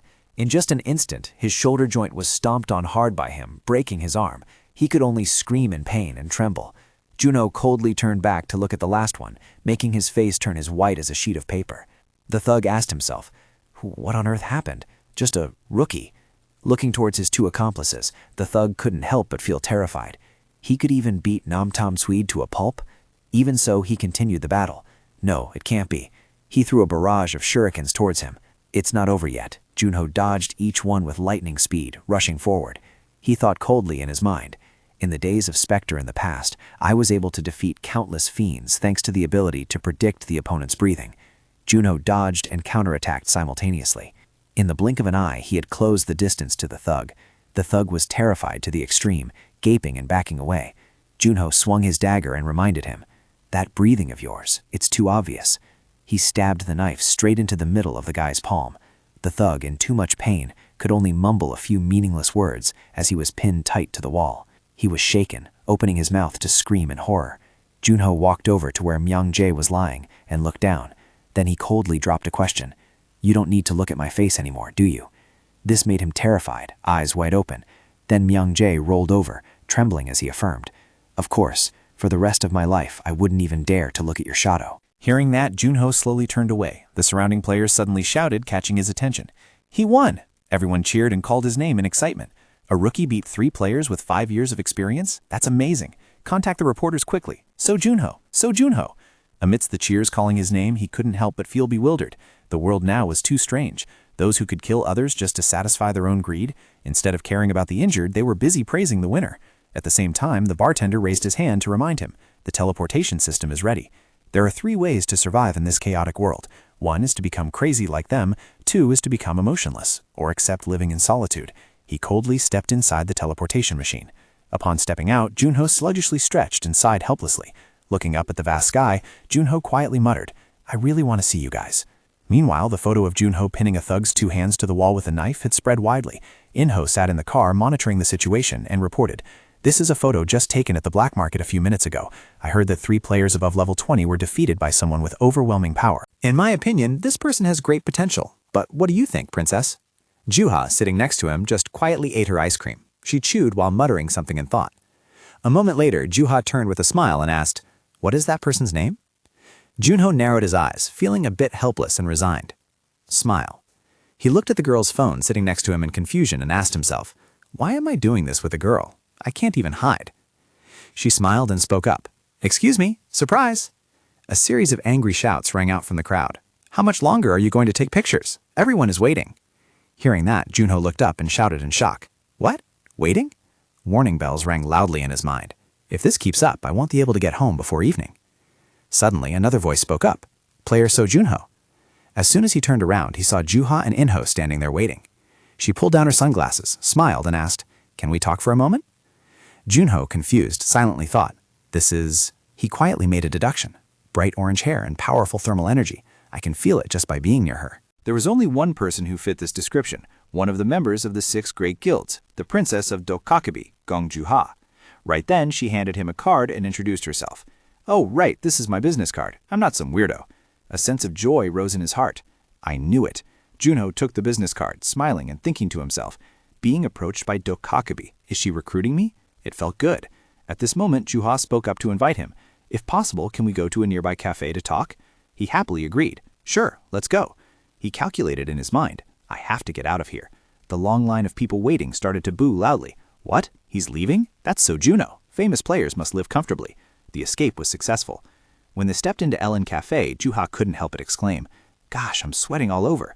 She took off her sunglasses and mask, complaining, I hate going out. I hate the heat, but I still have to wear these things. Hearing that, Juno asked with curiosity, Don't you have fire abilities? Upon hearing this, she waved her hand to fan herself and explained, That's the problem. I like cold things. Rumor had it that even demons feared her. Is this ordinary-looking girl really the princess of Dokkakubi? Inho brought a glass of ice water over and announced, Here is your ice princess. Juha cheerfully replied, Thank you. When he handed water to Juno, he also quickly said, Thank you. Then he turned to ask Juha straight to the point, What does the Dokkakubi Guild want from me? She made the offer without hesitation. Do you want to join us? The offer startled Juno, and he exclaimed, You say it like it's no big deal. Dokkakubi isn't just some marketplace. Juha calmly drank her water and replied, The vice guild leader ordered me to recruit you just like that. Going through the standard procedure would take too long. She looked up, pointing at him, and praised, I intended to make the final decision after meeting you, and you passed. However, Junho still felt extremely confused, asking, In what sense? Juha pondered for a moment before answering. First of all, your achievements. They are more than enough for us to personally come to meet you, the one called the Super Rookie. Hearing others praise him, he remained indifferent and told himself, It's true, no one else at my level even comes close to what I have. Then she spoke again. You also scored very high in combat mindset and future potential. Hearing this, he suddenly realized something and asked, So you heard about what happened at the market? Juha looked up at him, smiling firmly. I liked it. You are very good at fighting. And one last thing I want to confirm. Is your main skill really just D-rank weapon mastery? Junho leisurely put down his coffee cup and replied, Yes, that's right. On the fake profile, it was indeed so. Even so, I want you even more. She continued to throw out attractive invitations. Think about it. You only have a D-rank skill, yet you have already reached such a level in career. What would happen if you had more skills? Looking at the book on the table, Junho couldn't help but feel a surge of emotion. If you join our guild, you will have access to dozens of amazing skill books. Not only that, our coordinator will write up a training course specifically for you. Those overly wonderful benefits began to sow hesitation in his heart. They not only had huge benefits and resources, but the incentives and salary were also higher than the association. This was the reason why all powerful players left the association, and the prosperity of the guilds had its reasons. Juha then continued to explain, Above all, we are one of the strongest guilds in the world. We also have more information about the second floor than the association. Don't you think coming to us would be better than staying at the association? Finished speaking, she smiled confidently, thinking to herself, he definitely has no reason to refuse, because we are Jogabi, and I, the captain myself, have come to meet him in person. However, Junho then bowed his head and replied, I would like to refuse. Juha instinctively raised her hand intending to speak, but as soon as she realized the words he had just uttered, she immediately froze. You can speak now? She immediately slammed the table and stood up, questioning loudly, What? Why? A thought flashed through Junho's mind that if he joined Jogabi, he would accumulate wealth and honor. But nothing in this world is free. Their orders are absolute, and he would have to do all their missions. It might be good for him now, but one day he would be bound. Juha looked at him in surprise and asked again, do you not understand what I'm saying? Junho immediately came up with an excuse. I know the Goblin Guild has made a great offer, and have you ever heard the saying, better the head of a snake than the tail of a dragon? Hearing that, she raised her hand in defeat. Ah, I understand. Deep down, Juha had a different view of him. Snake's head over dragon's tail. He was smarter than she thought. Even if he went to Goblin now, it would take some time to climb the ranks. After all, a place where only the elite of the elites gather would be fiercely competitive. But she didn't give up yet and asked one more time, Are you really not joining us? However, the answer she received was still brutally cold. I'm sorry. Hearing those words, Juha stood up abruptly. Well, there's nothing more I can do. I can't force you, but here's some advice for you. You should be careful in the future. Hearing this, Junho couldn't help but laugh teasingly. Are you planning revenge? Unbelievable, she shouted almost immediately to clarify. No, we aren't that low. Then Juho became serious and gave a warning. Recently, the fiends have been more active, even on the first floor. He turned to look at her and asked back, Do you mean they are plotting something? Juha replied in an uncertain voice, It's possible.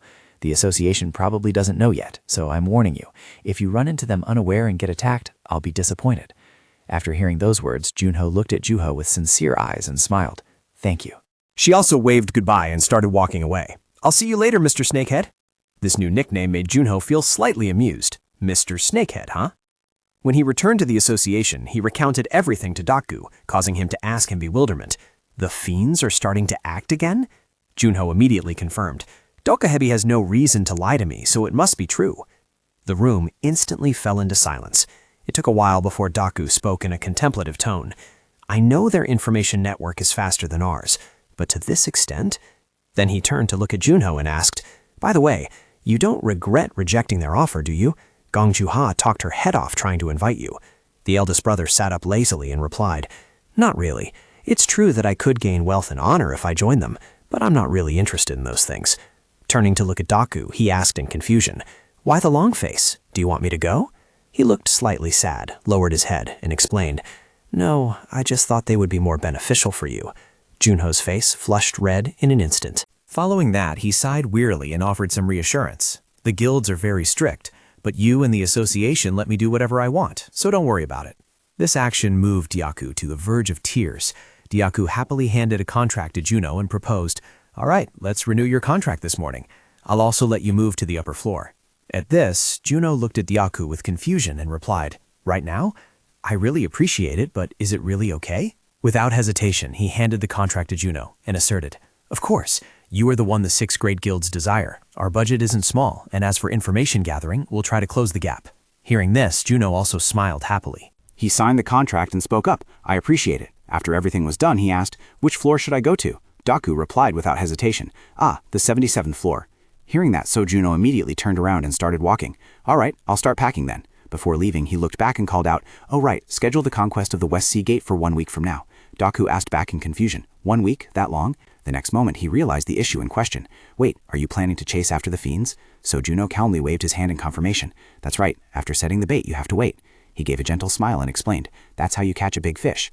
An announcement on the news broadcast aired. Juno attempts to conquer the West Sea Gate. The anchor's voice continued, "This is an unprecedented event. If he succeeds, Korea will become the first safe zone in the world with no unconquered gates.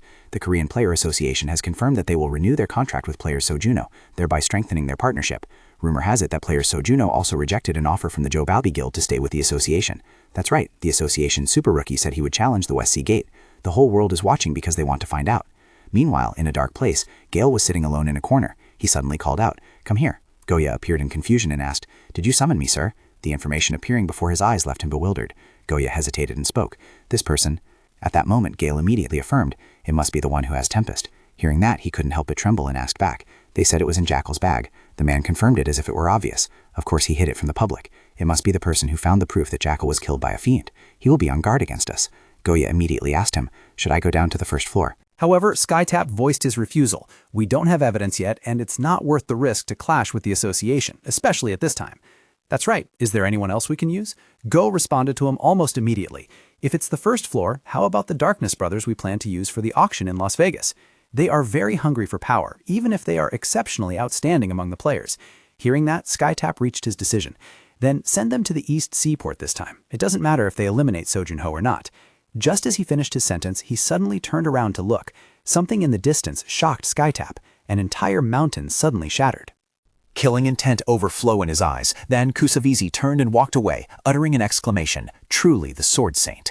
"Prepare for action." As soon as the words were spoken, Goya disappeared, and a reply echoed back, "Roger."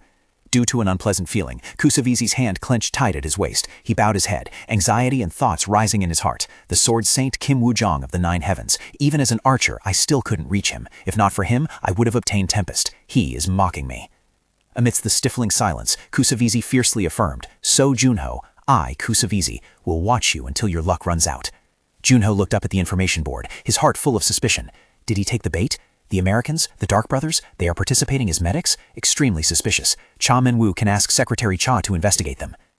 Just thinking of that, he suddenly raised his face. Suddenly his eyes flashed as a source of power surged, but then that energy quickly dissipated. Standing in the center of the energy zone, he told himself, "I will spread the energy into the ground to train my magic. It's a bit dangerous, but the method Skaya taught me yields the best results."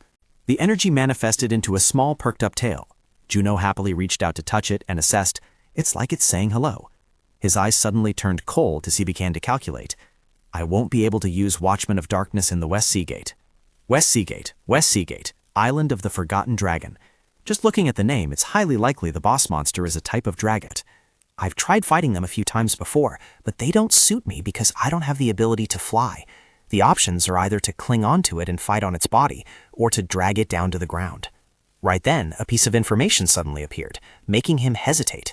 It turned out to be news from Siyun. She was indeed sharp. The Shadow siblings, Vincent and Eva, were a 2-member team from the United States. They specialized in escorting VIPs and were seasoned veterans with 200 successful missions. Their case was quite unique, as both siblings had awakened the Shadow skill. This was their answer in an interview regarding their decision to enter the West Sea Gate. A battery of camera lenses pointed at them as questions were asked. "Why are you going to the West Sea Gate?" Both answered in unison. "We felt So Junho's overflowing determination." The press kept pressing with questioning inquiries. "Do you mean this is a guaranteed victory?" Vincent laughed, teasing. "Just consider it admiration. He is a player who continuously achieves the impossible." Eva also smiled and added, "We are honored to help him sweep the last unconquered fate in Korea." Junho watched everything via his phone, laughed, and asked himself, "Can I use this?" Above in the clear blue sky, a flock of birds was flying freely. Below, on the ground, was a dump reeking of filth. On the fence, a line of text clearly marked the dangerous restricted area, the gate area. On the day of the West Sea Gate raid, So Junho watched the screen and couldn't help but make a comment. It is common to see national reporters, but even foreign reporters are everywhere. It is evident that everyone is very interested in this matter. He panted continuously and then asked, "Aren't you nervous?" Junho firmly affirmed, "I am very nervous." Out of habit, Doku replied, Yeah, you're not." However, right after that, he jumped and shouted, "You're nervous?" Junho held the phone in his hand and explained, "This terrible game keeps making me restless." Doku turned around and immediately complained, "I told you to buy a new phone. Why are you still using it? How many years has it been?" Then he threw a roll of paper at Junho and shouted, "And why are you letting yourself get distracted? This is a gate with up to 500 viewers watching." Junho calmly spoke up again. "I'm not distracted or nervous at all. I defeated the Frost Queen. Why should I be nervous before a nameless dragon that doesn't even have a proper name?" Doku heard that and found it reasonable. "Yeah, but you're not going alone. The Darkness Brothers, with no one else participating, that means they are working with the fiends." They are very strong. I'm worried about them being the ones fighting alongside you. We don't have solid evidence yet, but I just feel it. I want to cancel this raid. That's how uneasy I am. Junho heard those words and quietly whispered a reassurance. "Don't worry too much. Even if they attack me, I have a plan." Upon meeting, Vinken excitedly spoke up. "Mr. Junho!" Edla also warmly reached out to greet him. "We are fans of yours." He kept getting closer to him. "We heard you swept through 2 unconquered gates." Vinken also chimed in. "With that slender body? That's amazing." Hearing that, Junho just smiled gently. "It's no big deal." He scratched his head, speaking awkwardly. "Oh, how polite. I didn't expect you to speak English with us." He happily replied, "I have a friend in the UK." Edla glanced at Vinken and said, "Vita's translation feature is a bit slow, so I was worried." He looked at him and smiled reassuringly. "Well, it should be fine." Then Edla turned to Junho. "The last unconquered gate of Korea, we know how meaningful it is, and we will do our best." Hearing that, he smiled and replied, "Don't worry, I'm already prepared for everything." At the same time, reporters were broadcasting the event. Players from different countries were greeting each other warmly. If they succeed, Korea will become the safest zone in the world. What implies the most anxiety for players when conquering a gate? It is the moment they step inside, as no one knows the conditions or what kind of monsters await, forcing their senses to operate at their peak. Yet this also entails significant risks. Due to being too focused on the battle ahead, they often react slowly to attacks from behind. Edgar's face turned fierce as he thought that was the moment an opening was revealed. However, in the end, he didn't act at all. Seeing this, Viken was extremely confused and asked Edgar. Edgar's face momentarily became tense as he called out, "Wait, Viken." Looking at Junho's back, he felt an extreme sense of fear. Is that really an opening? His expression darkened as he glanced at them. Edgar's face went pale with worry. At this moment, the surrounding atmosphere settled down. He bowed his head in annoyance and told himself, "Damn it, I missed a good opportunity." Viken looked up and asked, "Is that an island?" Hearing this, Edgar turned back to look, then whispered into his ear, "We failed this time. Let's look for another chance later." As soon as he finished speaking, Edgar returned to a cheerful expression and remarked to him, "It's quite windy, isn't it? I didn't expect a place like this inside the gate." Viken looked around anxiously. "Where is the nameless dragon or whatever it is? I don't see any monsters around here." Then he shouted loudly towards him to call out, "Junho, do you see anything?" Junho lowered his head, a bit of anxiety rising in his heart. Something was wrong. The master of this gate didn't even have a proper title. But is this feeling really from a one-star gate? A violent tornado swept through, and everything gradually vanished. The two brothers standing there suddenly froze. Junho also looked confused and looked down. Vincent reacted at this moment, raising his head and shouting loudly, "What?" Immediately, he saw a giant monster, its eyes filled with rage, its pupils dilated, staring intently at the three of them. Ega spoke up in a bewildered voice. "Look, is that the nameless dragon?" Vincent also began to show confusion. "What is that size?" He pretended to be calm and spoke. "We have located the position. How do we hunt it, so Junho?" However, when Ega turned to look, Junho had disappeared from that spot. That incident made him extremely panicked, and he shouted loudly, That bastard! Where did he go?" At that moment, a warning suddenly rang out from behind. "No way, can't you guys even sense my presence?" The giant shadow of Mumu covered both of them. He roared furiously, causing lightning to scatter everywhere. At the same time, the system announced, "The forgotten dragon has appeared." Mumu roared again, and a powerful bolt of lightning struck directly where the two of them were standing. From a hidden corner, Junho watched as they ran for their lives. Then he gently stood up and spoke. "All right, now tell me, you guys are working with the fiends, aren't you?" Meanwhile, the other two were still struggling to find a way to escape. Edgar, with an annoyed look on his face, turned back and cursed under his breath. Then he stopped abruptly, bracing himself. "Shadow soldiers." Edgar then turned and shouted loudly, "Vincent, I will distract the dragon. Go find So Junho." He asked back with concern, "Will you be okay alone?" The man shouted back furiously, "Who do you think I am? Find him and bring him here immediately." Hearing that, Vincent quickly left. "Yes, sir." Edgar aggressively faced Mumu, screaming incessantly while continuously attacking. "Over here, you bug." On the other side, Vincent was hurriedly running away. An unpleasant feeling rose within him. Damn it, when was the last time we messed up this badly? If this ends up like the Las Vegas auction, we're done for. Just then, his gaze suddenly froze. A figure appeared in front of Vinken, making him grit his teeth and think to himself, he's just a rookie who can't even hide his energy. Then Vinken shouted aloud, "Hey, are you there?" His hand tightened around his sword as he spoke. "My brother is fighting off a dragon. We need your help." After a moment of hesitation, Vinken aggressively swung his sword, threatening, "So stop making things difficult and come with me." However, the slash only cut through empty air. He was terrified and looked down. Vinken gradually became uneasy. The dense foliage plunged the area into darkness. This should have been the home ground for his darkness skill, yet the gloomy atmosphere made him hesitate. But what is this ominous feeling? The surrounding space went pitch black, causing Vinken to panic. What is this? His magical energy presence was very strong just a moment ago. He constantly darted his eyes around searching, but it had completely vanished. Suddenly, Junho appeared right behind him and spoke. "So you really are one of the forces of darkness. What a pity." Vinken immediately turned around, while he also hurriedly took a few steps back. He muttered in confusion to himself, "Since when did he?" After a moment, Vinken hesitantly asked, "So Junho, what do you mean?" Junho tore off the mask without hesitation. "I'm speaking English, so you should understand, right? You are a fiend. Stop pretending." Vinken tried to appear calm and spoke up. "Goodness, are you accusing me just because I attacked you? I only did that because you betrayed us first."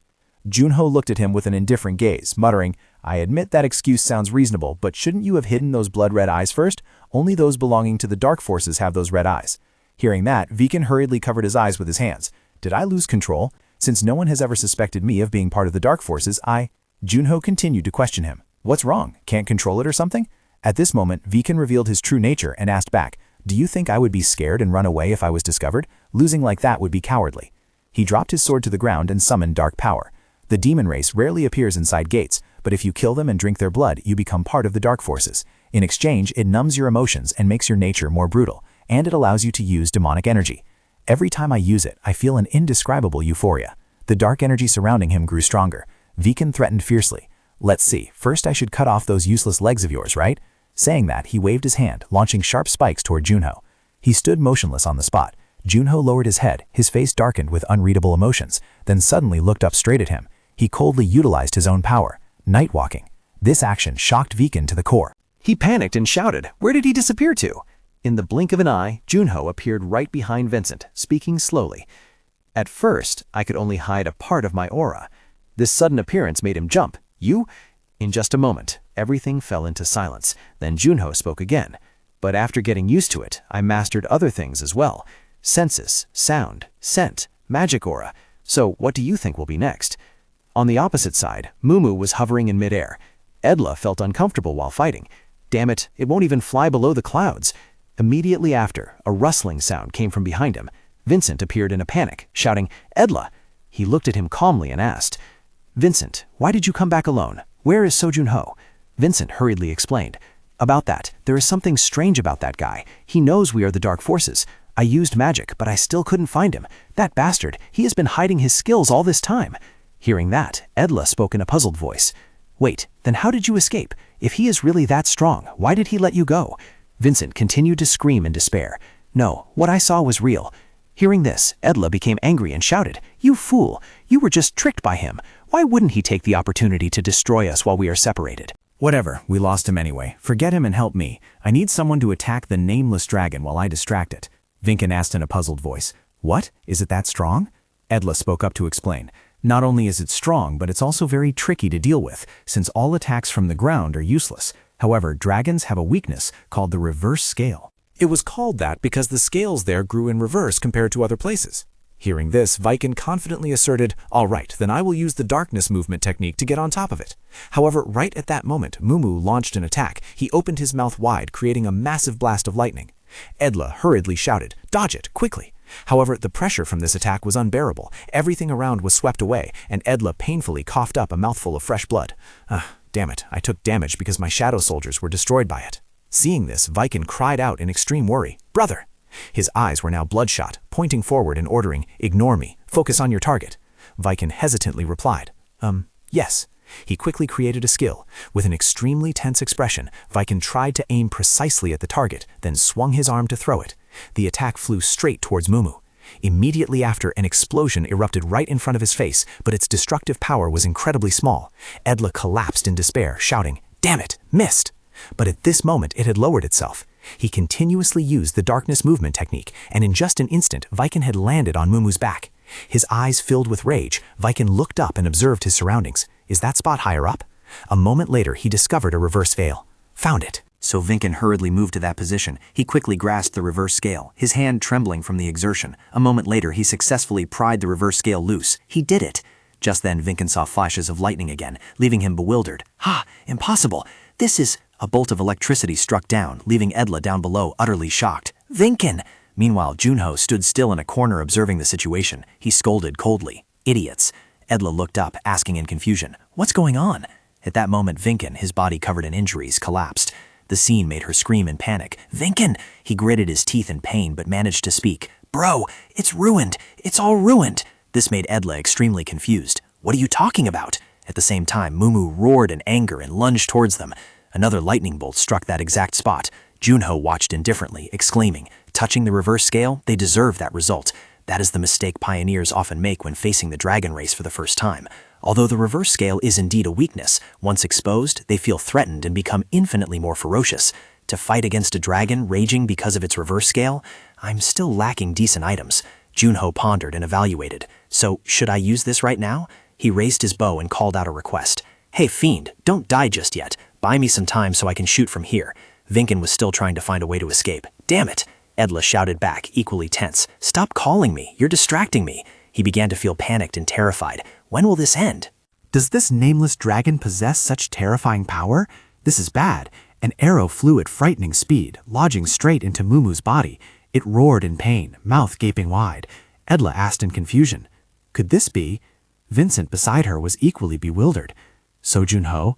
The two of them looked at each other in utter confusion.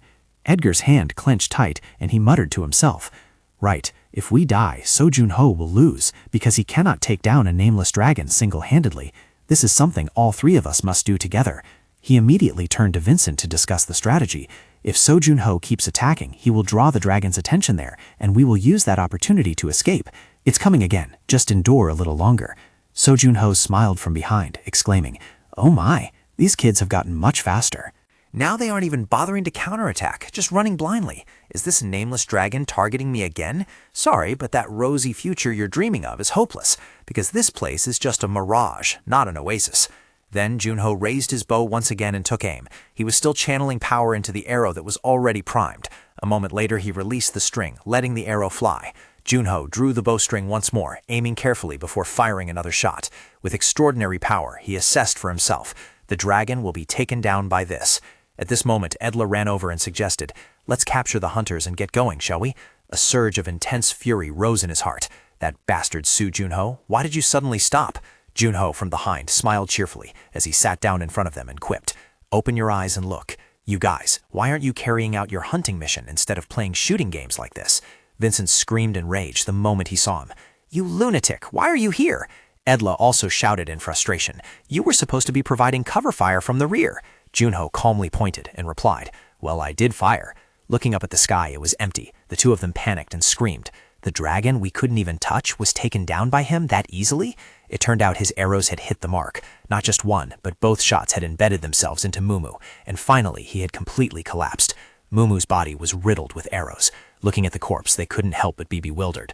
Both of them turned to look at him, asking in disbelief, "My God, I can't believe it. I heard Su Junho's main weapon was a sword. So what is this?" Junho continued speaking calmly. "Amazing, isn't it?" He stood there with immense confidence and exclaimed, "As expected of the Tempest, my ability and the explosive power. It makes sense that Spectre was obsessed with this." The two of them glanced at each other, and Edla's expression immediately changed as he spoke up. "Hey, you're my monster hunting teammate. Let's talk for a second." Vincent also chimed in with a warm voice. "You know, we're just nobodies. I'll give you information and the location of the Spectres, so please let us go." Junho remained unmoved, resolutely affirming, "Get lost. I have no intention of negotiating with you people." In his mind, he was silently calculating, "You bastards have seen too much, so I cannot spare you." Hearing this, the two opposite him were somewhat furious. Vikon was so tense he screamed out, "Are you planning to kill us all?" Then he charged straight at Junho, whose eyes were now filled with determination. In just an instant, Junho struck and killed him. Before drawing his final breath, Vikon still could not understand. "Huh? When did—" Edla, from behind, screamed out in pain, "Vikon!" As if losing all reason, he just charged forward and demanded, "You bastard!" Junho easily dodged and counterattacked before the man could even touch him. He pierced through Edla's body without any hesitation. The man stared with wide, unbelieving eyes, muttering, "Why? How did you—" Junho coldly whispered into his ear, "If scum like you still have a next life, then spend your entire life repenting." Edla used his last bit of strength. "How?" Junho spoke calmly. Next, he turned his head to look at Mumu, whose heavily injured body was lying in pain on the ground. Junho stood in the middle of a desolate battlefield, slowly approaching him. What was that look? He coldly raised the sword in his hand high. Mumu suddenly opened his eyes, looking straight at him. Junho uttered words as cold as ice. "Goodbye."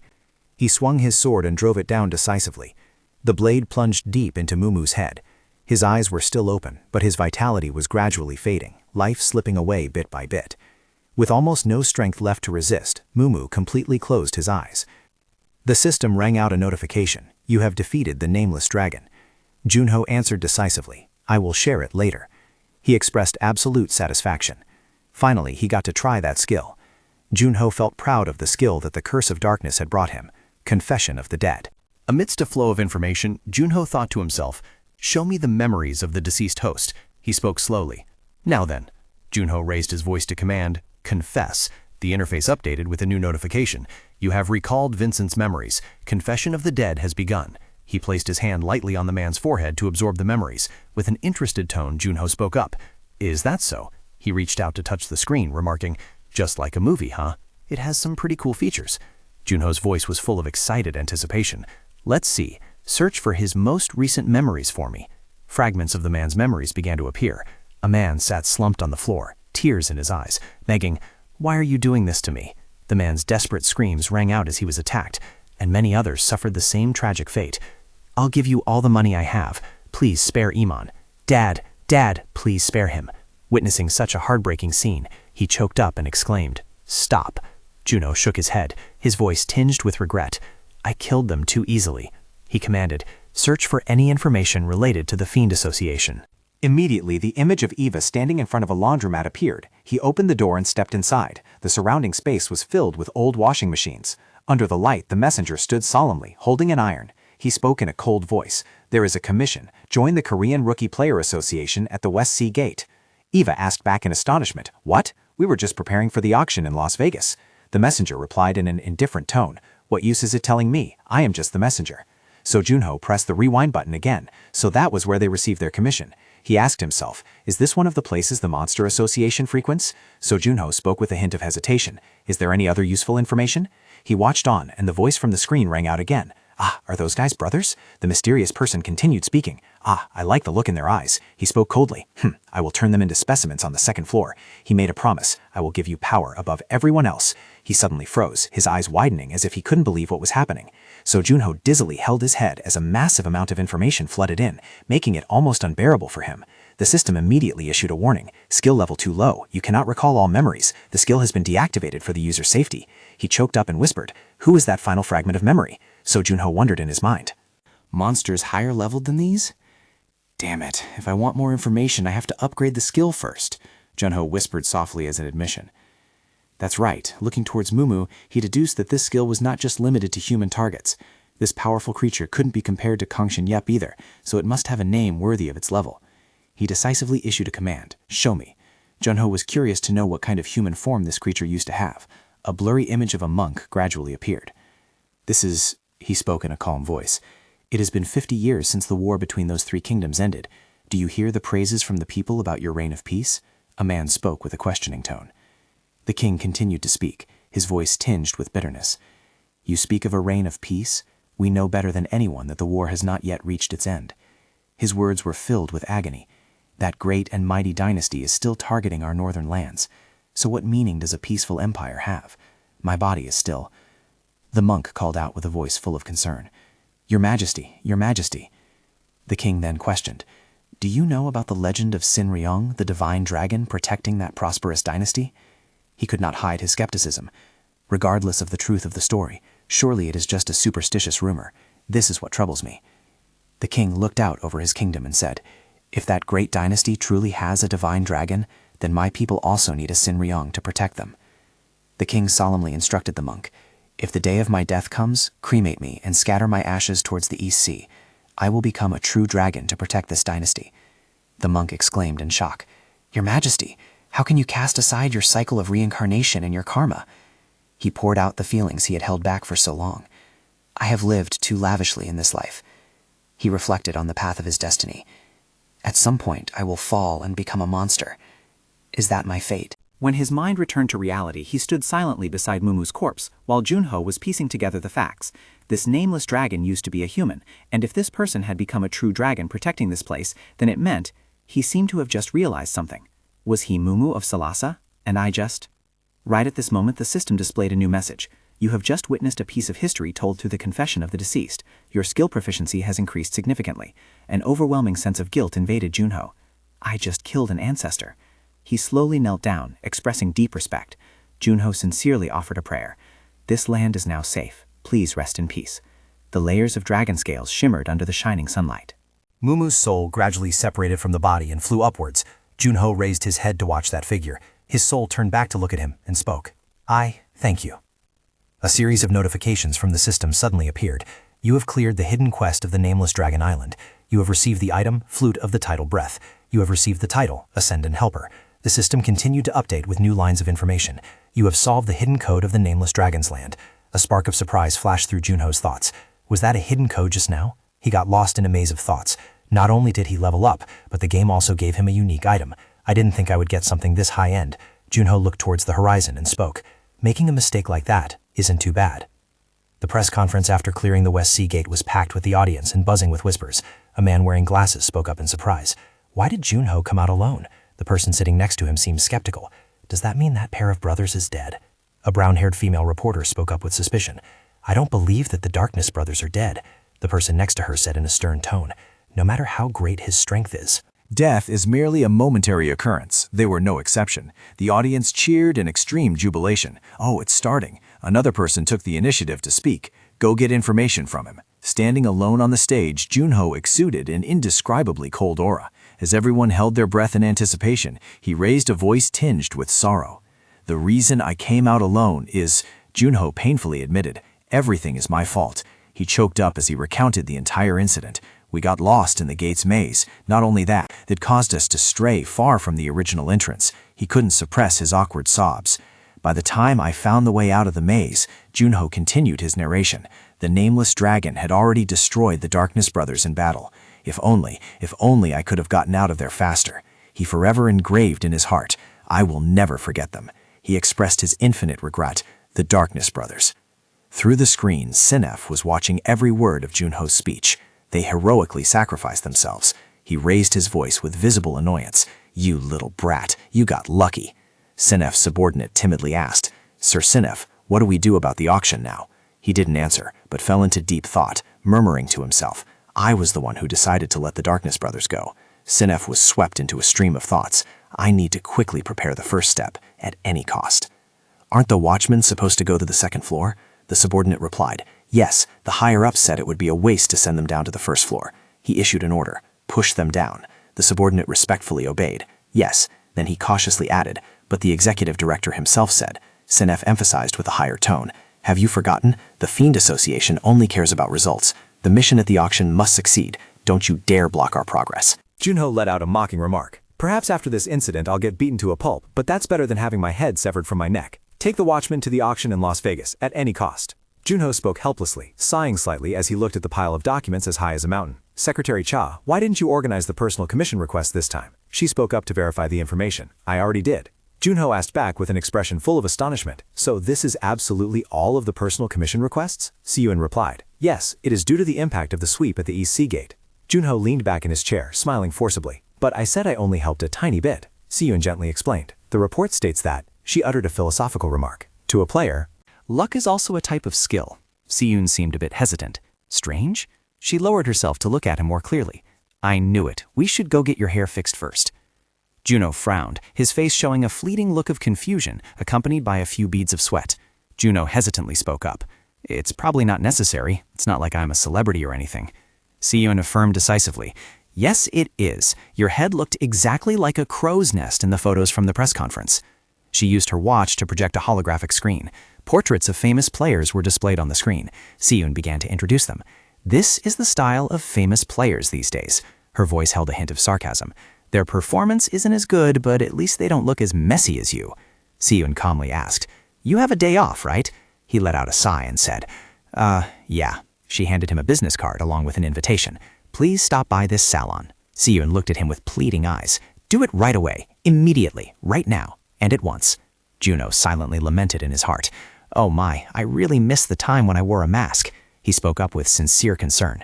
All right, you can also get off work a bit early. Siyun was still stunned. Really? Juno leaned his whole body against the towering stack of documents. Yeah, you went to the trouble of organizing this whole pile of documents after all. Her face lit up, eyes shining with indescribable joy. Siyun bowed deeply to express her gratitude. Thank you so much. Have a good day. She rushed out the door, but didn't forget to remind him one last time. Remember, don't forget to get your hair done. Sweat beaded on his forehead as Juno spoke in an astonished voice. She's so cheerful. Brushing his hand through his hair, he asked himself, Is it really that long? He looked out the window and murmured thoughtfully, I suppose I should trim it a bit. Juno covered himself up completely and stepped outside, thinking to himself, Going to an expensive salon isn't bad, but back when I was Spectre, everything seemed easier than this. He took slow steps and let out a soft sigh. If I took off the mask, I could go to any salon. Juno looked up at the giant billboard in front of him. But now, it's a bit different. He froze, his eyes glued to the screen. Juno silently told himself, I should learn anytime, anywhere. The small bell hung at the door rang softly as a customer walked in. Junho looked around the room, feeling a bit disappointed. As usual, no one was here. He slowly pulled down the mask on his face. Junho gently took a book off the shelf. This makes me suspicious. Are they plotting something? He softly hummed a melody, smiling with satisfaction. I can finally come to my usual spot again. He suddenly remembered he hadn't ordered noodles yet. Junho headed towards the reading area, his gaze stopping at a girl. The girl with a loose bun sat with her back to him, blowing on a piping hot bowl of noodles with chopsticks in hand. Junho thought to himself in surprise when he saw the bowl of ramen filled to the brim. Reading a novel? Isn't that a bit too much? A realization flashed through his mind. Years passed. They met their teacher in a few places. Junho felt a sense of familiarity with this person. Whoa, no way. Once he recognized the acquaintance, he immediately called out, Secretary Cha. His call made Siyun startle so much that she spat her food out. She looked at him, stammering his name, Mr. So Junho. At this moment, the clock hands pointed to 7:25. Junho still sat there, calmly reading a book. He lowered his head, sweat trickling down his temple, revealing his awkwardness. Junho turned to look at Siyun, speaking decisively. Even if you glare at me, I'm not going anywhere. Her face hardened, her eyes narrowing with suspicion. Siyun angrily threw the book down on the table, her face flushing red with embarrassment, and loudly explained herself. I don't feel that reading books adults want to read is wrong. The great figures of the past also said that the whole world lies within the pages of a book. Junho replied with a calm attitude. You're right, but I just think that, he pointed towards the book she was holding. It seems the book Miss Librarian is reading doesn't contain the whole world. Siyun gritted her teeth and asked in frustration, What high-class book have you read, Mr. Junho, that you dare to criticize this one? He calmly replied, Of course, Looking back at the cover of his book, Junho thought to himself, Come to think of it, the book I'm reading is just the same. He was trying to find a way to reconcile. Let's call it even then. She decisively stated her demand. Show me the title of your book, and we'll call it even. Junho used the book to cover half his face, his eyes revealing clear awkwardness and hesitation. Siyun burst into a giggle and spoke triumphantly. Is it any different from my book?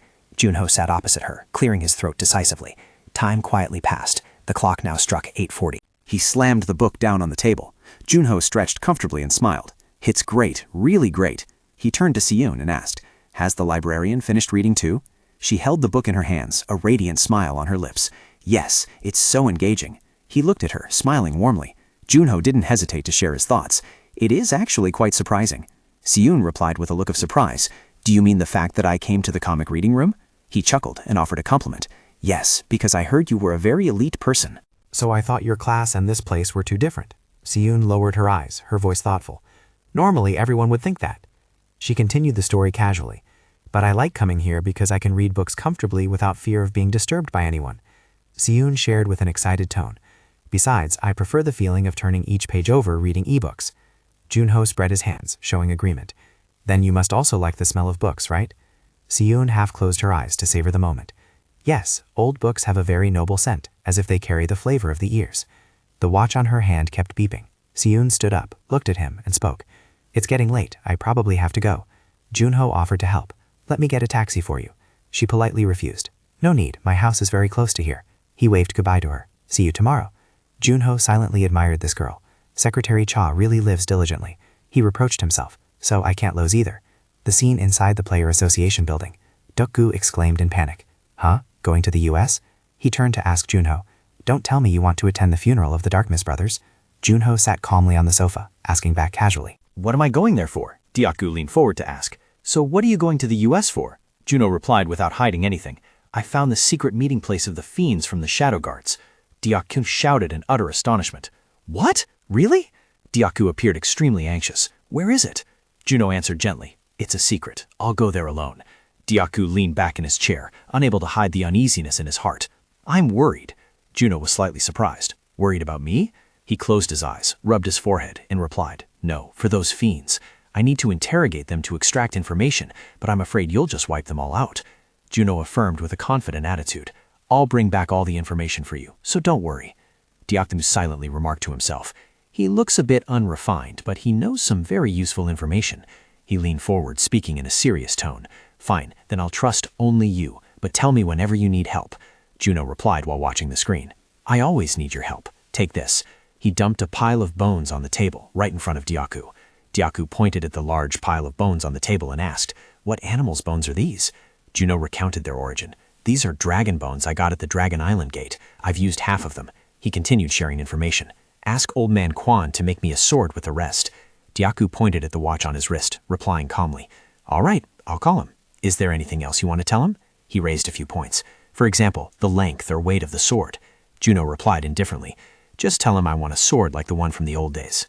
Diaku also informed him of another piece of news. That old man will turn 100 the day after tomorrow. Do you think he still remembers? Junho wanted to leave a few more words. Then tell him this as well. He turned his head back and smirked. If he can't even remember that, he might as well retire. The quiet space of the room was submerged in the mysterious blue light from the city. Junho tiredly threw himself onto the extremely soft bed. He tapped on his wristwatch, opening the message interface. Junho sent her a request. Secretary Cha, can you reschedule the flight to Las Vegas for me? Move it to tomorrow. He lay on his soft, smiling with satisfaction upon receiving her agreement. Junho proceeded to check the inventory interface. Let's see. He placed his hand on a specific item. The divine flute that dispels all worldly worries and calls for the return of peace. Its name is Manpasikchak. The system screen displayed a notification. Item will be destroyed after 3 uses.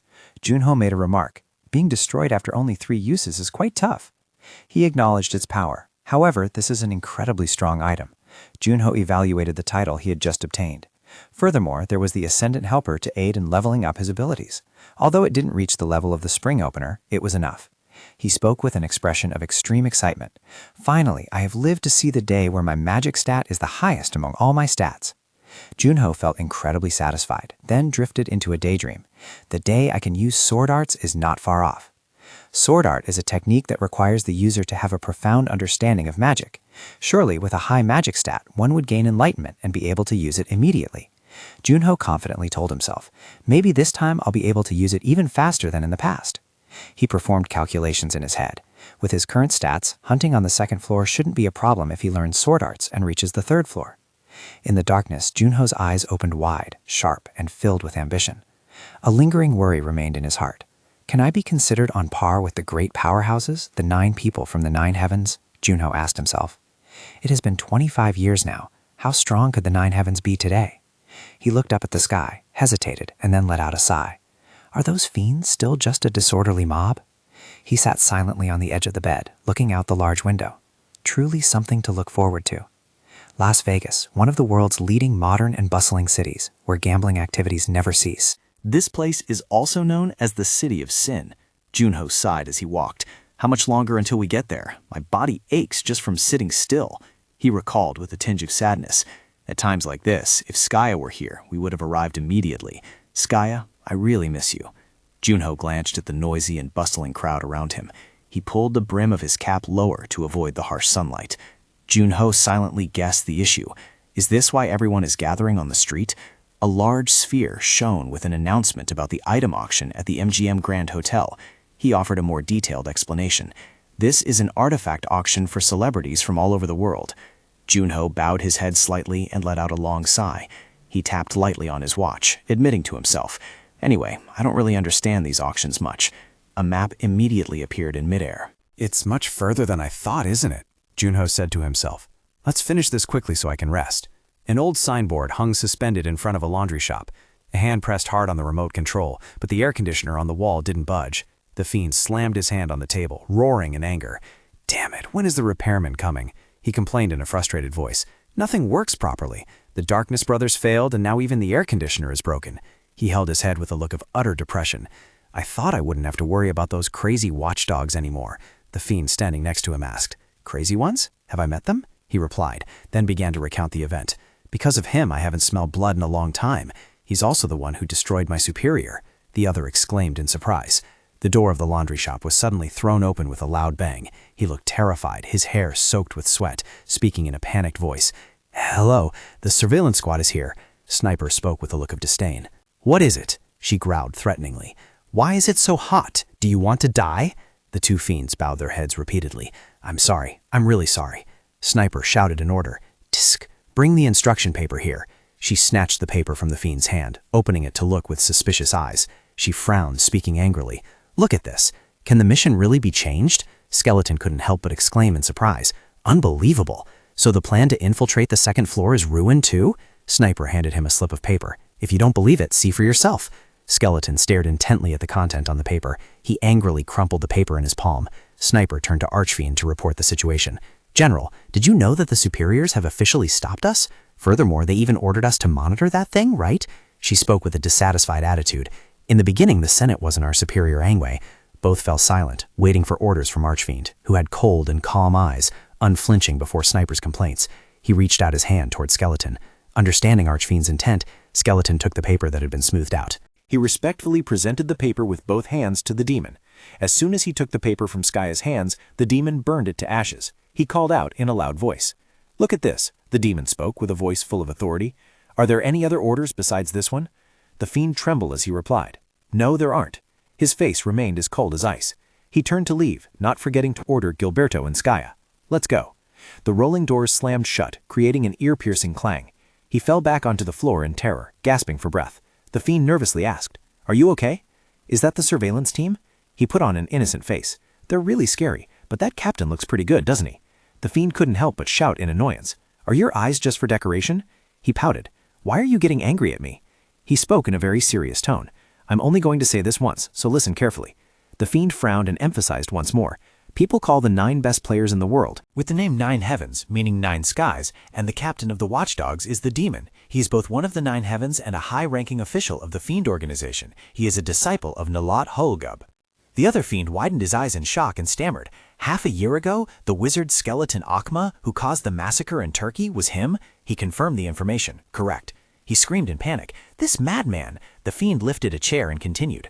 Rumor has it that the watchdog team originally had 5 members. Because 2 of them displeased him, they were turned into skeletons. A long shadow cast over the doorway made the 2 fiends jump and scream in fright. Huh? The fiend spoke up in a probing tone. What the? Startled me. Are you the AC repairman? He lamented with a look full of discomfort. Why are you so light? I'm about to die of heat here. Junho asked back with surprise. AC? He reached out his hand, his voice firm. I can probably help with that. The fiend raised his hands to the sky, enjoying it. Oh, so cool. So you are a player. The fiend trembled violently, his voice begging desperately. But can you stop for a bit? It's too cold. He also hurriedly added. Yeah, that's right. Don't joke around anymore. Stop while we're still asking nicely. Junho smirked, flatly refusing. How can I stop? I'm not joking. He took off his cap and coldly declared, That way, you stupid fiends can die quietly.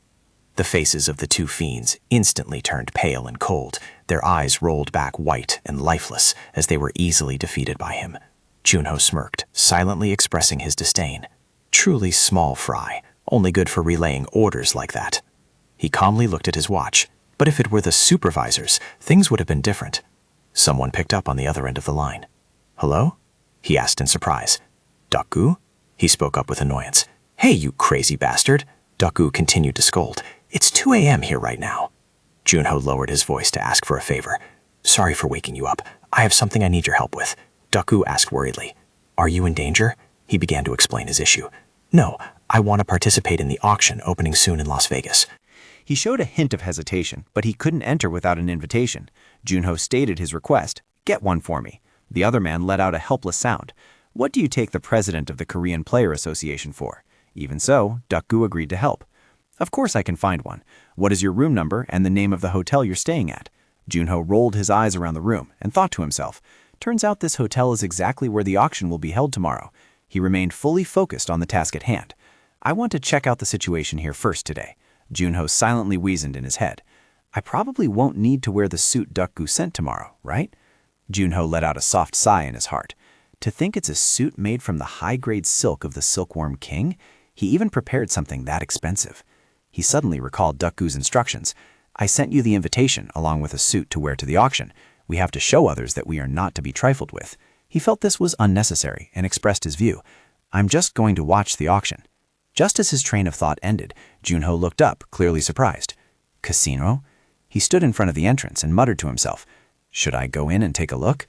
Junho slowly passed through the security checkpoints. Inho boldly called out from behind him. Stop! He couldn't hide his astonishment as he exclaimed, Are you player So Junho? He turned around, his eyes narrowing in scrutiny. Who are you? Inho smiled and introduced himself. We met at Insadong last time. I am Ha Inho of the Dakebi Guild. I wonder if you still recognize me. Junho felt a sense of familiarity. Ah, turns out you were the one who stood next to team leader Gong Ju-ha back then? I remember you now. Junho tried to search his memory. Mr. Flower Guardian and the Princess, huh? Sounds quite interesting. He gave a forced laugh, scratched his head with one hand, and replied, I'm sorry I didn't recognize you earlier. How embarrassing. Inho smiled very comfortably. So what brings you all the way to Las Vegas? Junho did not hesitate to reveal the truth.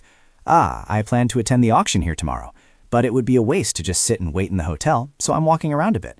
How about you, Inho? He spoke with a voice full of pride. I know our group received a commission to come here and ensure the safety of the auction, so I am currently on patrol. Inho began to ask curiously, I want to ask you something. Are you planning to enter the casino, Mr. So Junho?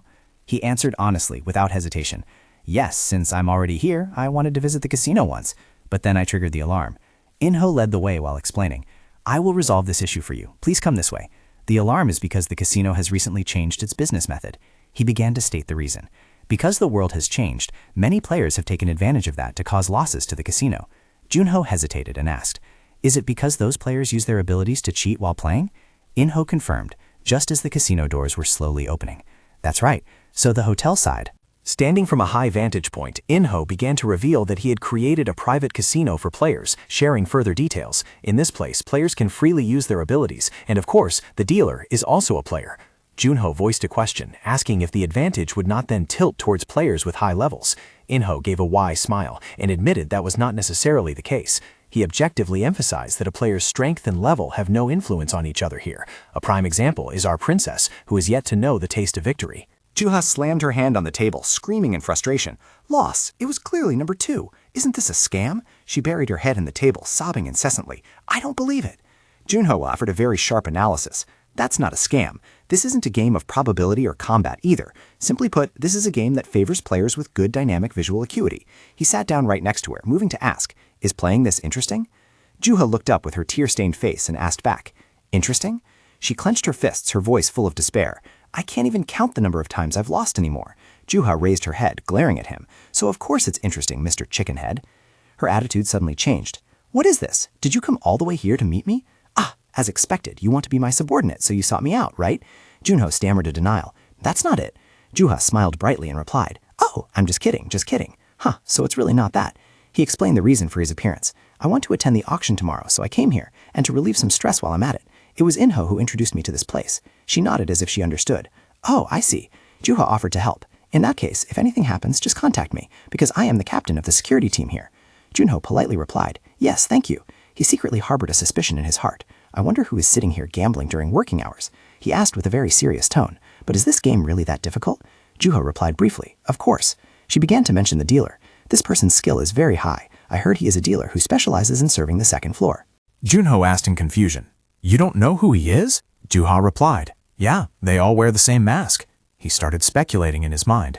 Well, doing that allows them to hide the dealer's abilities. Junho decisively placed all his chips on the table. Juha couldn't help but exclaim in surprise. You're betting everything right from the start? When I first started playing, I was unfamiliar with the dealer's speed, so it was hard to grasp immediately. He teased. Oh, so now that you're used to that speed, you're still losing like this? The dealer calmly asked, Shall I begin? Junho showed his determination. Yes. The dealer began shuffling the positions of the 3 bells with increasing speed. The dealer calmly said, Please choose. Juha opened her eyes wide and exclaimed with excitement, Ah, I know this time. She pointed straight at the bell on the left. It's definitely the left one. I saw it clearly this time. Juha smiled triumphantly. Should I bet now too? Junho gave a sincere piece of advice. I think Captain Gong shouldn't get involved in this game anymore from now on. Juha tilted her head and pouted in response. Ah, why? He remained silent and didn't answer, muttering inwardly, Well, because... Juno didn't want to say outright that she had absolutely no talent, so he decisively made the decision himself. In the middle, the dealer was slightly surprised by his choice, but quickly announced the result. Congratulations! Juha jumped up, her voice full of astonishment. Oh my, is this beginner's luck? She turned to smile at him. But I heard this only happens exactly once, so I think you shouldn't play anymore. She added, Of course, I haven't had that luck yet, so I still need to continue striving. Juno clearly expressed his sympathy. Truly a tear-jerking story. He was weighing the pros and cons in his heart. Should I leave here? A woman's voice suddenly rang out. Skeleton! She spoke with a provocative tone. Let's settle who wins and loses with this game. He spoke up with annoyance. I told you not to call me Skeleton. Juno felt a bit surprised. Wow, to think I'd meet them here. A feeling of satisfaction rose in his heart. So I don't have to waste effort looking anymore. Juno carefully calculated every step in his head. However, I can't fight them when I don't have evidence that they are from the forces of darkness, and currently there is no way to clarify their identity. Then the only way is to entrap them. He turned towards Juha, raising an excited voice. This game is indeed much more interesting than I thought. I will stay here and play a few more rounds. She shuddered helplessly. It seems he's addicted. The dealer spoke up to make an announcement, solemnly declaring to everyone, There are 3 players, so there will be 5 cups. The dealer placed 5 cups on the table and began the shuffling motion. Gilberto and Skaya focused all their attention to observe his every movement. When he was done, he stepped back and invited them, Please make your choice. Gilberto spoke with absolute confidence. I choose the center cup. Junho frowned, his voice becoming decisive. I choose the first one on the right. Skaya looked straight ahead, speaking in a cold voice. As for me, the last one on the right. The dealer slowly turned over each cup and happily announced, 2 people chose the first one on the right. Due to different seating positions, the selection method for both was different. Congratulations to you both. Juha stood by the side, her eyes shining, and exclaimed in amazement, "That's awesome! It turns out luck is also a type of ability." Gilberto sat nearby, grinding his teeth in anger. Junho looked at him and silently assessed. "That skinny man." He turned and snapped at Skaya. "Don't get cocky, you skeleton." He did not hide his annoyance at all. "Don't push me." He drew a conclusion, seemingly tougher than the woman beside him. The massive reward for Junho was placed on the table. Juha expressed her admiration for him. "Hey, Snakehead, do you have a knack for this game? How are you so good at it?" Junho smiled slightly, speaking in a humble tone. "I learned it from a friend." He recalled every word of Gilberto. How to see through visual tricks? That's simple. Look at the opponent, not just their appearance. He spoke in an extremely serious voice. Whether you are weaker or stronger than the person is not important. The important thing is to grasp the essence of that trick. The dealer tilted his head and declared, "Now I will change the positions of the bells." He performed each movement with astonishing speed, creating zigzagging streaks of light that completely confused Juha. Junho calmly observed, "What I need to watch isn't the cup." Junho affirmed with certainty, "What I need to pay attention to is the dealer using this illusion energy." He and Skaya made their choice at the same time, the second bell from the left. The dealer announced the result. "That is the correct answer." The dealer bowed and announced, "We will be changing to a new dealer. Please kindly wait at your seats." He leaned towards Juha.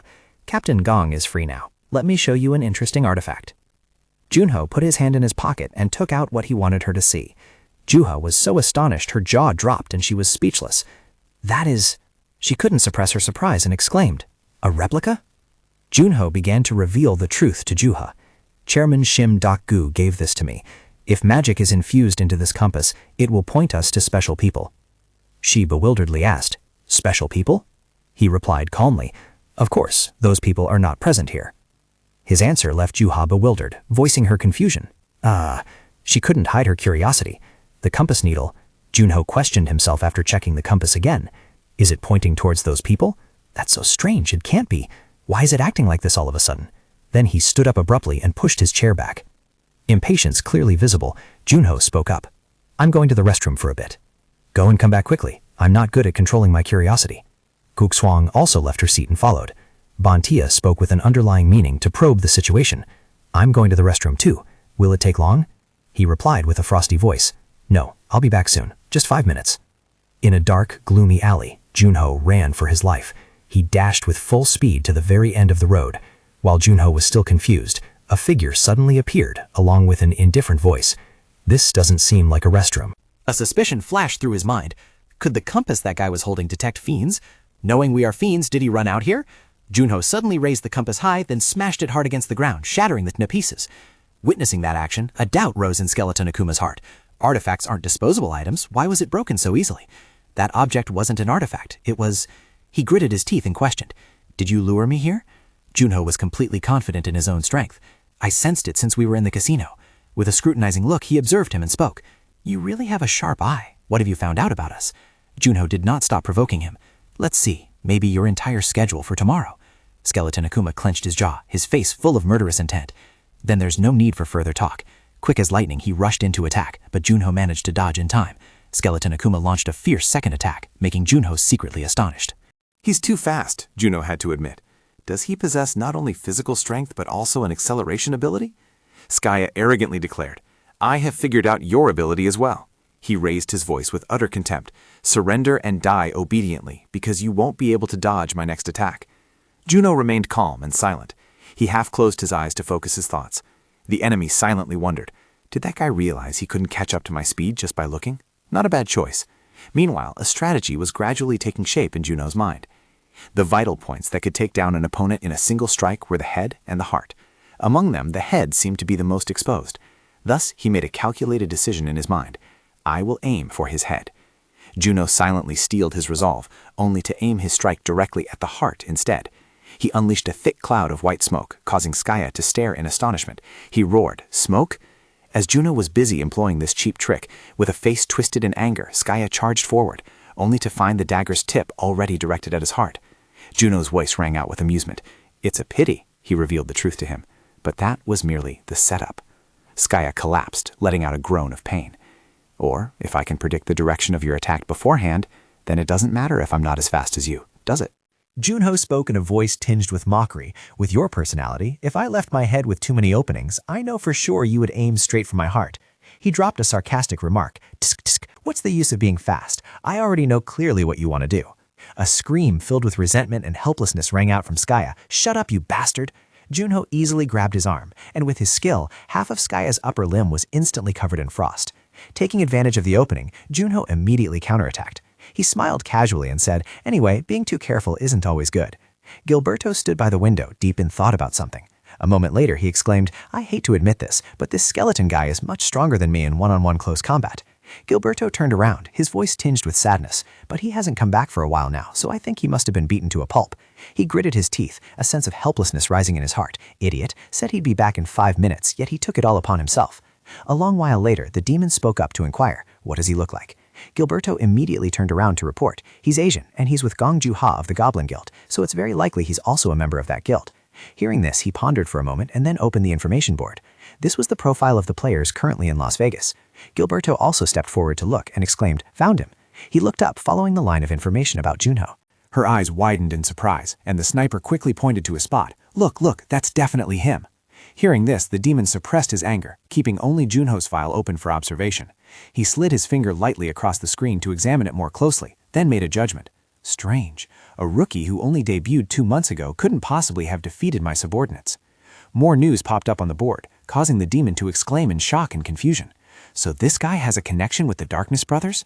The sniper was astonished hearing this and hurriedly asked, really? Is that true?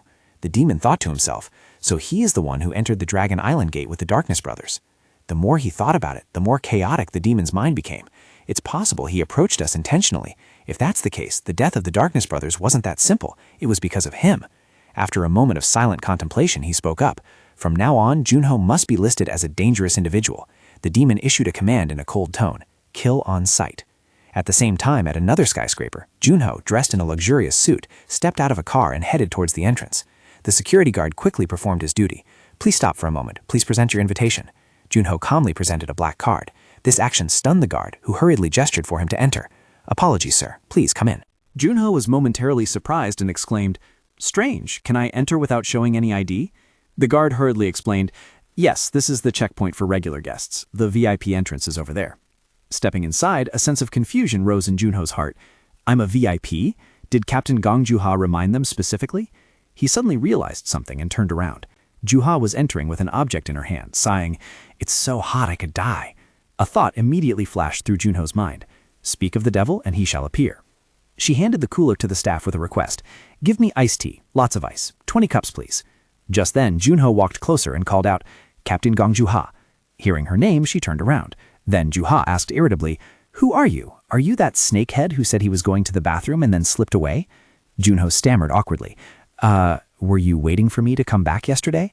Hearing this, she immediately flew into a rage and shouted, can you even say that? If you give your word, you must keep it.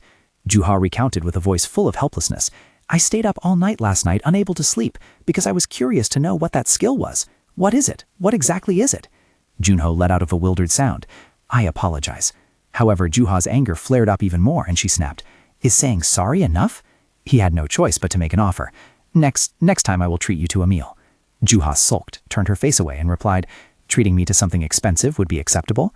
Junho let out a gentle sigh and asked, by the way, what is that box? She immediately answered, it's a cooler for cold drinks and ice cream. Suddenly she looked up and reminded him, Mr. Snakehead, you'd better prepare yourself well. Because once the auction starts, the heat and arguments will go on for a long time. Hearing that, Junho couldn't help but exclaim, there are so many fire attribute users, so it's really hot. Ju-ha didn't deny it either. That's right, my body is getting hotter and hotter. I feel hot all the time. Finishing her words, she turned and suggested, anyway, have fun at the auction. I have to wait to get some iced tea, so you go in first. Junho agreed. Yes, then I'll go ahead. He didn't forget to glance at her once and thought to himself before walking away, if possible, I want to have a peaceful time with Captain Gong Ju-ha. Hugging the ice bucket as she entered, Ju-ha couldn't hide her surprise. She looked around and exclaimed in admiration, oh, the auction hall is really huge. And are they sitting way up there for protection? The seats up there are only for famous people, like the Queen of England and people from the French Player Association. I'm worried, but if the stage is this close, I can rush out immediately if something happens. She started walking around looking for her seat. Is A14 here? After sitting down, she gave a friendly smile and greeted everyone. Hello, excuse me. Juha suddenly froze when she discovered the person sitting next to her was Junho. Uh-huh, Snakehead? She awkwardly leaned into his ear and whispered, "There are seats over there. The seats here are all assigned by the system, so you can't sit here." Junho looked back bewilderedly and asked, "Isn't there a seat A13 here? That's what my invitation says." Hearing that, Juha immediately took his ticket to examine it, feeling bewildered inside. Huh? What? A VIP ticket? He received an entrance ticket one rank higher than mine, and it looks like he received a private ticket. A player who debuted less than 2 months ago received this ticket. Thinking of that, Juha confusedly turned to him. Did he perhaps use the money won at the casino to buy this? Junho looked back in confusion, and she quickly explained, You're dressed so fancy today, but you didn't spend much money, so how do you have a VIP ticket? Junho asked blankly, This? President Shim Dagu gave me this. He even prepared the clothes and accommodation for me. At this moment, everything became clear. Ah, is that so? So that's what it is. She laughed cheerfully. I didn't expect that prestigious chairman to choose you as his successor. That's really impressive. Junho turned to her, somewhat awkward. What? Successor? That's not it. Hearing this, Juha explained thoroughly. Hey, don't deny it. Do you think I'm that stupid? That card is only for the key powerful figures of the countries. That means you came here as the president's assistant, right? He could only scratch his head helplessly. Why did she ask such a sudden question? If he said no, it would be a bit... Junho could only force a smile. I feel burdened now. He was equally confused inside. In short, that guy Daku sent the clothes for this reason. When I get back to Korea, I won't let him off easily. Juha struck up a conversation again. By the way, what do you want to buy today? He calmly replied, I haven't decided yet. How about you? She looked serious, smiled, and answered, Me too, but I came here to play today. A professional must complete their mission excellently, right? Hearing this, Junho began to silently evaluate. This isn't something someone gambling during work hours should say. At this moment, she started complaining again. Oh, it's so hot, so hot. He suddenly felt relieved. But it's fortunate to have her here. I originally intended to deal with the lackeys myself. Right now, I alone am not strong enough to face the demon. Once the battle begins, whether I like it or not, I still have to accept help from the Goblin Guild. If not for the rumors about Captain Gong being exaggerated, the breath of heaven, then she could have protected even the breath of heaven. And everyone participated in the auction. The lights suddenly went out, confusing Juha. Huh? Is the auction about to start? At that moment, the stage lit up. The host began the ceremony. Ladies and gentlemen, sorry to keep you waiting. The ultra-high-class auction held only in Las Vegas shall now begin. The host's voice echoed throughout the auditorium. Congratulations to guest number A14. You have won the Ice Crown. He spoke up. Next. At the same time, Juha commented, This is interesting. She happily asked herself, Is there nothing fresher? Meanwhile, Juha thought to herself, As long as there's something with the frost attribute, he grabs it all. Seeing this, Junho turned and asked, Captain Gong Juha, didn't you just say a professional must work properly? Hearing that, she sweated and explained, A true professional must be versatile. That's how it should be. He crossed his arms and glanced over. So that's how it is. Suddenly, Juha asked, By the way, Mr. Snakehead, aren't you buying anything? Junho replied, I'm not sure. Let's see if there's anything that suits my fancy. She made a guess. It seems you don't really like equipment, do you? He immediately confirmed, while a thought occurred in his mind. I'd like them very much. The problem is that nothing satisfies me like the ones I used to use. Junho told himself, So far, I've only bought a necklace. Seeing that, Juha couldn't help but wonder, But why did you buy a necklace? It seems it only helps increase stamina recovery speed. Who do you plan to give it to? She made a guess. Your girlfriend? Hearing that, he narrowed his eyes and questioned, Shouldn't you ask if I have a girlfriend first? Juha smirked. Then is it for your mother? Junho's answer made the other person fall silent. My mother passed away. Hearing this, she buried her face in her hands and told herself, That's it, I'm not talking anymore. Seeing this, he hurriedly comforted her. I just want to buy a gift for my niece. You don't need to worry. At the same time, the host gestured to the side. Now I would like to introduce an item that has reappeared after a long time. If there are any guests down there who have participated in our previous auctions, you surely have had the chance to admire it. The item was brought up, and he began the introduction. Number 84, the mysterious ball. The moment he saw the item on stage, Junho was stunned. Among the skills I have, why did it trigger keen intuition? Is it reacting to that ball? A man sitting behind chatted with the person next to him. A reward from a level 2 gate is useless anyway. For over 20 years, no one has been able to find out the identity of this ball. The other person replied, That's what I'm saying. Besides, a few years ago, didn't someone say they would look into it? But in the end, they didn't buy it, right? Since they put it up for auction again, that person must have given up. The man looked curious. So who bought this useless thing? At this moment, Junho frowned and thought to himself, That's what I'm saying. He looked at the button in his hand and asked himself, Although I don't know why keen intuition suddenly activated, nothing bad has ever happened since then, so should I trust it this time? Juha sat next to him, looking puzzled. Snakehead, do you want to buy that ball? The host spoke up. Auction item number 84 has been sold for $6,000. Junho narrowed his eyes and replied, Yes, I just suddenly feel it's very interesting. Then he spoke up. For today's auction, the host continued, we have finally arrived at auction item number 85. He continued to introduce, a supreme-grade magic orb discovered in an ancient dungeon on the second floor. The host then raised his voice. Breath of heaven. Juha couldn't help but marvel at the item before her eyes. It's really beautiful, she continued. Moreover, it contains an abundant amount of magic. Rumors that the energy emitted from within the orb was enough to power a city were not baseless. Junho sat to the side with his arms crossed, wondering, so how much would such a magic orb cost? She put her hand to her chin, thinking deeply. I think the asking price will be huge. Next, Juha spoke up. Actually, it depends on the figures offered by the heads of state. Hearing this, he replied, that makes sense. At the same time, Junho said to himself, then that exorbitant price. Juha suddenly startled and frowned. She immediately stood up abruptly, while Junho beside her, with a solemn expression, thought, it is time for them to steal it. The excited voices of the attendees rang out. It is 450 million. Another person bid, 470 million. The numbers continued to climb ceaselessly, 500 million, 550 million. Someone had already bid 600 million. At the same moment, the ceiling directly above the host suddenly collapsed, causing him to look up in astonishment. Only a terrifying noise rang out, followed by screams of panic enveloping the entire auction hall. Everyone screamed frantically, "Save us!" The host now sat slumped on the ground with a bewildered expression. Meanwhile, Inho let out a sharp breath and raised his hand to unleash his ability. A barrier was instantly erected, and Inho immediately shouted to report, "Everyone is safe." Seeing the person before her, Juha clearly showed joy. Inho! Junho at the side frowned warily, thinking to himself, to erect a barrier of such wide range in such a short time. He looked at the things trying to break the shield and thought. Indeed, the title of Guardian Knight was not just for show. She broke into a cold sweat, looking up with a face full of bewilderment. Only fiends would do something this crazy. Who exactly did that skeleton summon? Suddenly, Inho offered a speculation. Could it be the skeleton maid that caused the massacre in Turkey? His energy is not ordinary. At the same time, a thought flashed through his mind. If they wanted to hand it over to the auction organizers, they had to share information. Hearing this, Juha said to herself, it is indeed possible. Then she sternly gave the order. Listen clearly, everyone. Prioritize evacuating the guests. If there are still guests inside, protect the auction items. Afterward, Juha pointed at Inho. Inho, go guard the breath of heaven, then look for the skeleton mage. He immediately obeyed. Yes, Captain. She turned to the person beside her. Snakehead will also contribute some help. But there was no one in front of her. Seeing this, Juha frowned. What is this? Where did he go again? It was like this last time too. This guy is really... A voice rang out, startling Juha. Wait, a bodyguard shouted loudly to reassure the crowd. Although you are all panicking, please keep order and move calmly. He continued, since there is a barrier, everyone will be safe for the time being. But the crowd remained chaotic. An auction participant shouted angrily, safe my foot. He yelled afterwards, it's already broken. Where is the safety? Let me out of here. Hurry up. The crowd then pushed against each other to escape. They pushed and shoved each other, shouting loudly, "Get out of the way! Don't push!" At the same time, Juha stomped her foot hard on the ground and remarked in a deep voice, "This guy and that guy are truly trouble." Gathering energy in her hand, she frowned slightly and exhaled sharply. Juha then threw a powerful punch, breaking through the stone wall in front of her.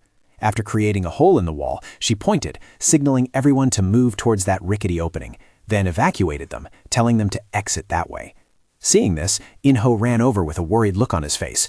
"Juha, this building isn't cheap. What are we going to do if you break the wall like that?" Hearing this, Juha sternly warned, in a situation where human lives are at stake like now, acting stingy is unacceptable. He laughed and made a suggestion. "I think that's a good thought, but when you write the apology letter, leave my name out of it, okay?" She glanced back, forcing a smile. "Really, saying that makes me sad." At the same time, a black hole appeared on the wall, and a bullet shot straight from it into his left shoulder. Witnessing this scene, Juha froze in shock. After being hit, Inho fell backward, and she screamed in astonishment, "Inho!" The barrier suddenly developed multiple cracks and then shattered into a large chunk shortly after. Seeing this, Juha was startled and thought to herself, Inho has fallen, and the magic barrier has vanished. She furrowed her brows and gritted her teeth, her face filled with fury. Juha continued to speak. I was planning to stall for time to gather mana to reinforce that barrier. With an expression full of wild excitement, she curled her lips and growled, "Don't you dare get in my way." The skeleton army also charged forward valiantly at this moment.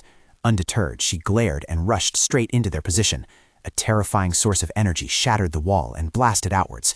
The skeleton army was being incinerated by Juha's raging flames. A brilliant golden light appeared, tearing through the gloomy night. Meanwhile, a man watched from afar with an expression of disbelief. This is absurd. Gilberto wondered in astonishment. Is this really a human's ability? A thought flashed through his mind. The Fire Queen, a B rank, one of the strongest in the world. I definitely don't want to face someone like that head on. Then Gilberto muttered to himself while blowing bubblegum. A sniper rifle should only be used for sniping, after all. Suddenly, the chaotic scene inside the auction venue appeared, along with the image of Shim Sung-hoon fighting the skeletons alone. Right next to In-ho was the item, Breath of Heaven. Seeing it, he immediately became excited and locked onto its position. A small black hole appeared in Sniper's hand, and the auction item gradually emerged from it. Seeing the object before his eyes, he smirked. This is the Breath of Heaven. At the same time, beeping sounds rang out, startling Sniper. He hurriedly answered the call. Yes? The person on the other end asked, Boss, did you get the item? Sniper replied triumphantly. Who do you think I am? Of course. Hearing this, the person signaled, Good job, proceed to point B. He happily responded, Roger. Sniper muttered to himself, completing this mission was too easy, but it's a pity I couldn't deal with Soo Junho. Suddenly, he looked down in surprise. Recognizing the figure, Sniper murmured, Him? That person running is Soo Junho. Seeing this, his face immediately showed excitement. Soo Junho. Next, Sniper raised his gun to aim and smirked. You really have the devil's luck, don't you? He spoke in a deep, amused voice. It won't hurt. One bullet is enough to scoop your brains out. Having said that, Sniper fired a bullet into the black hole in front of the muzzle, and countless other black holes were summoned by him. One appeared right at Junho's temple, but he quickly ducked forward to dodge the bullet's path. Witnessing this scene, Sniper exclaimed in astonishment, Dad? Then she told herself, I teleported the bullet to ensure it hit him. There's no way he could have dodged it. Not giving up, Sniper gritted her teeth and thought, I won't miss this time. 2 more black holes appeared above Juno's head. Seeing this, he looked up coldly, frost covering everything. A loud noise rang out immediately, causing Sniper's bullet trajectory to deflect. With a bewildered look, she screamed, This is ridiculous! At the same time, Sniper gritted her teeth and thought, A sniper of my caliber missed? He's just a rookie. She suddenly realized with horror that at the spot where he was heading, frost energy suddenly appeared on the ground, and a part of Sniper's body was frozen, causing her to turn her head back in amazement. Before her eyes was a blurry figure wrapped in a massive source of energy. Juno's cold face with a hint of disdain appeared. Recognizing the opponent, Sniper roared angrily. You bastard, what are you doing? He slowly approached with a calm demeanor. Doing what? She was completely frozen, and Juno coldly declared at this moment, Your life has no value anymore. Just tonight, you lot will disappear from the earth. Back inside the building, the ferocious fire was still burning, and crushed skull fragments lay scattered on the floor. Juha cried out at the same time, It's so hot! With flames erupting from her hands, she screamed furiously, Hot as hell! Juha was still trying to calm herself down. It's okay. After this, I'll go to the North Pole for a vacation. Suddenly, a voice rang out from behind. Princess! The person loudly announced, We have a big problem here. We lost track of the Breath of Heaven. Hearing this, Juha couldn't help but startle. What? The person explained loudly. Perhaps someone stole it during the chaotic battle. We are trying to find the suspect in the crowd. At that moment, a thought flashed through her mind. Whoever the bastard is that dares to take the Breath of Heaven will have to step over my dead body. Suddenly, someone called out, Leader! Boss! People behind them were knocked down one by something. Juha startled and turned around, sweating profusely and stammering. Right then, a foot of something stepped forward. The image of skeletal monsters wearing iron armor approaching appeared before Juha's eyes. Seeing this, she frowned and questioned, What the hell are these things? Juha and another person were tightly surrounded by the monsters. Seeing their forms, she wondered in confusion. Black skeletons? Juha turned her head to look back, thinking to herself, The members of my team are all capable people selected by myself. Perhaps they were too exhausted from the previous battles, so they were easily defeated like that. The other person suddenly spoke with a serious voice. Princess, something is very strange. Hearing that, she wondered, What? That person hesitated. The equipment those things are using looks very familiar. Hearing that, Juha glanced back and questioned, What do you mean? That person also honestly asked back, 3 years ago, do you remember the case of the missing players while on a mission that caused an uproar throughout the second floor? Juha broke out in a cold sweat and asked back, The case where players infiltrated the second floor and vanished without a trace? What about it? He frowned, stating his opinion. The equipment and fighting style that the missing players used 3 years ago, all of those things? Then he affirmed, They are exactly the same as what these black skeletons are using. Hearing that, Juha said nothing. The expression on her face revealed horror again. So these black skeletons are... The words the demon once said suddenly echoed. I will ambush the auction, then distract Gong Juha. Meanwhile, you guys steal the Breath of Heaven. Those people immediately obeyed. Okay. He continued to suggest, the Xi'an hotel room is point B. When we get the item we need, gather there and stay away from dangerous players. Looking at the sniper who had lost all vitality, Junho questioned himself in confusion. There was almost no information about the Fiend Association in this guy's memories. Did the captain of the Watchmen not even share information with his subordinates? Then he affirmed in his mind, Skeleton Akuma. Sure enough, I have to read his memories. According to the memories of the Watchmen, the skeletons attacking the auction house were the very people who sacrificed themselves for Nalat Hologub. Therefore, Nalat's disciple Akuma is the one controlling those skeletons. He thought to himself, moreover, Akuma is hiding in a place far from where the auction is being held. He must have set up countless magical traps at his hideout, so suddenly attacking that place would be no different from rushing to one's death. If there isn't a way to infiltrate it, then... He suddenly noticed the watch on her hand and an idea seemed to pop up. Ah! In the room where Akuma was sitting, magic circles appeared while he was looking at the watch screen on his hand. The message from the other person stated that the mission was completed, but someone was watching. After reading it, Akuma looked puzzled and asked about the merchandise. The other person replied that they would leave it in the alley next to the hotel. After reading the message, Akuma frowned and wondered. Not so Juno, nor the Goblin Guild? So a third party has appeared outside of our plan? He snapped his fingers lightly. How annoying. Immediately, the magic circles began to glow, and a stream of black smoke flew towards the dark alley. A foot gently landed on the ground right at that moment. Akuma froze when he recognized the symbol of the organization right before his eyes. He turned his head and felt a flow of magic converging. His gaze stopped at a trash can, saved him the trouble of searching. Next, he reached out and lifted the lid of the trash can. Looking at the glowing object, Akuma smirked. This was the supreme grade magic core, Breath of Heaven. But then he questioned himself in confusion. But is a magic core supposed to be this cold? Akuma continued. The amount of magic in this isn't what I expected either. Suddenly, the Breath of Heaven exploded. He grimaced in panic as he witnessed the scene. Akuma clutched his arm in pain. Looking at his freezing arm, he gritted his teeth and thought, this is a frost trap condensing magic. After that, Akuma gritted his teeth, looked around and told himself, moreover, how did they find the sign of the organization? No, I must stay calm. Right now, defense is the top priority. The one who set this trap must be nearby. He began to release his own power. The ground beneath his feet began to crack. A skull slowly rose up, dragging along a series of other things. Akuma muttered in a low voice, although I didn't want to waste more energy. A skeleton army appeared behind him, and he smiled sinisterly. But let's give it a try. A commenting voice suddenly rang out. Not bad. Junho spoke with a calm face. While for cats, he just needs to not be in a defenseless state. Hearing the sound, Akuma immediately glared back, but he had already unleashed a straight sword strike before Akuma could react. Taking the full brunt of the attack, Akuma spat out a mouthful of blood, while simultaneously wondering in shock. Huh? When? Akuma now realized the whole situation. No, he planned to target the casting moment right from the start. I have failed completely. The skeleton army vanished, while Akuma, covered in blood, sat leaning against the wall. He looked up and whispered, You, what is your name? Junho stood there silently looking at his opponent, then raised his voice to question, Have you ever answered the questions of those you eliminated? Hearing this, he silently lowered his head. Junho swung the sword in his hand down and said in a deep voice, And yet he still has the face to ask people like that. At the same time, the image of a dissolving skull appeared.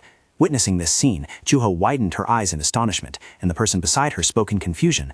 The skeletons have all turned to dust. She looked up and wondered, Did that mage destroy the summoning command, or is it? On this side, the scene showed that Junho had successfully defeated Akuma. The system screen suddenly appeared, and Juno squinted and thought, up 2 whole levels, more than I expected. Or is it because Akuma's level or skill rank was higher than mine? He continued his train of thought. If I hadn't tricked him into entering, I probably would have been in trouble. With that, Juno reached out his hand and said, Hopefully, you know something. Before his eyes, many people were watching and whispering, Summoning, truly a rare talent. I quite like this attribute. The people kept talking. How long has it been since this kind of high-level nurturing type appeared? A voice rang out. Hey kid, be grateful. Nalat Hologub likes your talent. The voice continued. This time I will appoint you as the captain of the hunting dog squad. The man smirked slightly. Our ultimate goal is to dominate the tower. He spoke up. For more details, if you go up to the 2nd floor. Juno suddenly frowned as the system announced that it could not fully reproduce the memory due to low skill level, and the skill would be forcibly terminated for safety reasons. Seeing this, he clicked his tongue. Again, Juno thought to himself that the important memories are always locked. Looking at the person in front of him, he told himself, what I saw were just fragments, but they still helped me confirm quite a few things. Juno then let out a curse. Bastards! He lowered his voice, speaking to himself. daring to use orphans to train them into mages. If the children don't follow that strict training, they are mercilessly discarded before they can become true experts. They are treated no differently than merchandise. Juno clenched his fists, determined. I wonder what else I don't know yet. He continued his train of thought. One of the players from the Amilo orphanage had caused the destruction of Turkey. These monsters needed to be exterminated before they could run rampant any further. Junho thought to himself, what about that Nalit Holagub guy? He wondered silently, is that the name I saw in the memories of the Darkness Brothers? It's very possible. But since I don't know how many people are running that organization yet, I can't be sure. Then Junho kicked his legs and spoke up. Hey, Nalit Holagub, are you taking good care of your disciples? He then declared, just wait, this time I'll pull these weeds up by the roots and send them flying to meet King Yama. The next morning, the sun began to scatter its brilliant rays. Juha held her head and sighed wearily, then asked, Still haven't found him? The person next to her replied, I apologize, I still haven't found him. Juha furrowed her brows, thinking, just where did the person who took the breath of heaven go? She spoke up abruptly, her mind still racing with the thought that if the battle had lasted longer, tracing the magic to locate him might have succeeded. What time is it? Someone replied, It's 7 a.m., ma'am. Juha ruffled her hair again, calculations swirling in her mind. So annoying. If it weren't for this, I'd be tucked in a warm blanket in the hotel right now. Inho spoke up unexpectedly. Princess? She replied. Yeah? As he spoke, he held out a box. Someone sent this for you. Witnessing this, Juha couldn't help but wonder. Huh? A fan? His reply was somewhat hesitant. Perhaps so. Hearing that, she triumphantly flipped her hair. Why do they keep sending gifts? I even wrote a notice telling them not to. Saying that unless it was a gift from Buiki, then don't send any more gifts. At the same time, sweat beaded on Inho's forehead, his voice hesitant as he spoke up. But the thing inside is a bit... Noticing the expression of the person next to him, Juha furrowed her brows and asked, Is it something very weird? He hurriedly shook his head in denial. It's not that. I already checked it beforehand.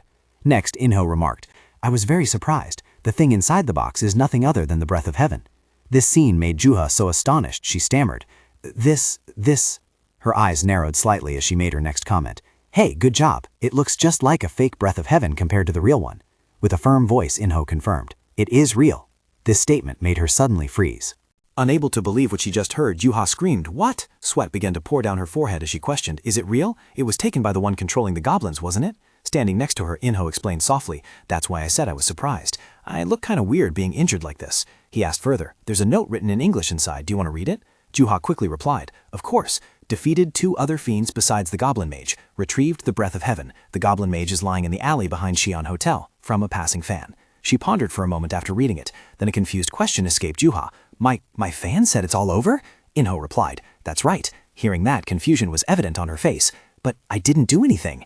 Inho sighed, accompanied by a slight smile. It doesn't matter. Thanks to that, we won't be punished. Just thinking about not finding it is scary enough. At that moment, Juha leaned back in her chair and said, Although I don't know who it is, I'm really grateful. Then she asked for help. Can you find out who it is? I want to thank them. His voice hesitated as he replied. I was curious too, so I tried examining the mage's corpse. Inho commented, but that person didn't leave a single trace. It was truly the work of an expert. He offered a speculation. With skill like this, they must be at least S rank, but I still can't guess who it is. Hearing that, Juha also wondered silently. Who is it? I'm so curious. Suddenly, she stood up abruptly. Pointing her arm straight ahead, Juha ordered loudly, Stop right there! Hearing that, Junho just smiled and spoke up. Captain Gong? Good morning. As for her, she crossed her arms, her voice becoming stern. Hey, you snakehead. Next, Juha started spewing out reproaches. How could you do that? How could you run away by yourself in such an emergency situation? Hearing that, he couldn't help but wonder. Run away? Me? Next, Junho broke into a sweat, his speech becoming stammered. Yesterday. At the same time, a thought ran through his head. Well, it really does look like I ran away. At that moment, Juha's tone was still full of reproach. And last time you said you were going to the bathroom and ran away too, didn't you? Are you a serial offender? If you have power, you have to know how to use it correctly. She continued speaking incessantly. And didn't Spectre say it before? A player's power exists to protect the people. Junho maintained an indifferent attitude as he questioned back. I said that? Juha repeated. What are you saying? It's not like you. It was Spectre. By now, he seemed to have realized. It was Spectre. Meanwhile, Junho was sweating, thinking to himself, Did I say such nonsense? Most of the interviews back then I just read from the script, so I don't remember much. At this moment, she was still lecturing the person opposite her. So from now on, if something happens, don't run away anymore. Protect the safety of the citizens, understand? He could only bow his head and admit his mistake. Yes, I will remember. I was wrong yesterday. Hearing that, a smile bloomed on Juha's lips. It's good that you know your fault. Next, she held out the letter with a face full of excitement. By the way, Mr. Snakehead, guess what this is? Juno answered without hesitation. I don't know. On Juha's side, she spoke confidently. You don't? Well, a fan of mine slaughtered both the skeleton soldiers and the culprit last night, and even sent the breath of heaven back to me. She continued, I heard Inho say that he must be at least a ranker, but I'm quite curious who it is. Junho rested his chin on his hand, sinking into thought. Maybe it's not Spectre? Juha asserted immediately. No, impossible. I told them to investigate, but they said they couldn't find any traces from the corpse of that skeleton mage or that alley. Inho was a ranker, and even he couldn't find any traces. So if that person isn't Spectre, they must be a player of equivalent level. The corners of his lips quirked up into a subtle smile. At the same time, Junho was silently contemplating a way to use magic to completely erase all traces. It was all thanks to Juha guiding him. Juha's eyes were glued to the letter as she analyzed it. But this English handwriting looks really natural. He probably comes from an English-speaking country, she remarked. A sudden question popped into his head. Did she really need to know right now? The smile remained on Junho's lips. If he wanted you to know, he would have come himself. Hearing this, she was startled and asked, You're right, it would be quite rude of me to go looking for that person, wouldn't it? Juho suddenly asked, Come to think of it, the auction is over, so why are you still here, Snakehead? Junho replied calmly, I came to collect my auction items. I heard you brought them here. Hearing that, she pointed to another side. Just go over to that table over there. He responded cheerfully, Thank you. Next, Juha asked, Are you going back to Korea right after this? Junho nodded, Yes. She opened up honestly, I'm actually quite sad to say goodbye. Then Juha made an offer. Let me ask again, do you want to join our guild? His answer rang out decisively, without a moment's hesitation. I will answer again too. I absolutely refuse. That answer made her pout. Again? Then Juha grinned. So our next reunion will be on the second floor, right? Junho let out a soft laugh.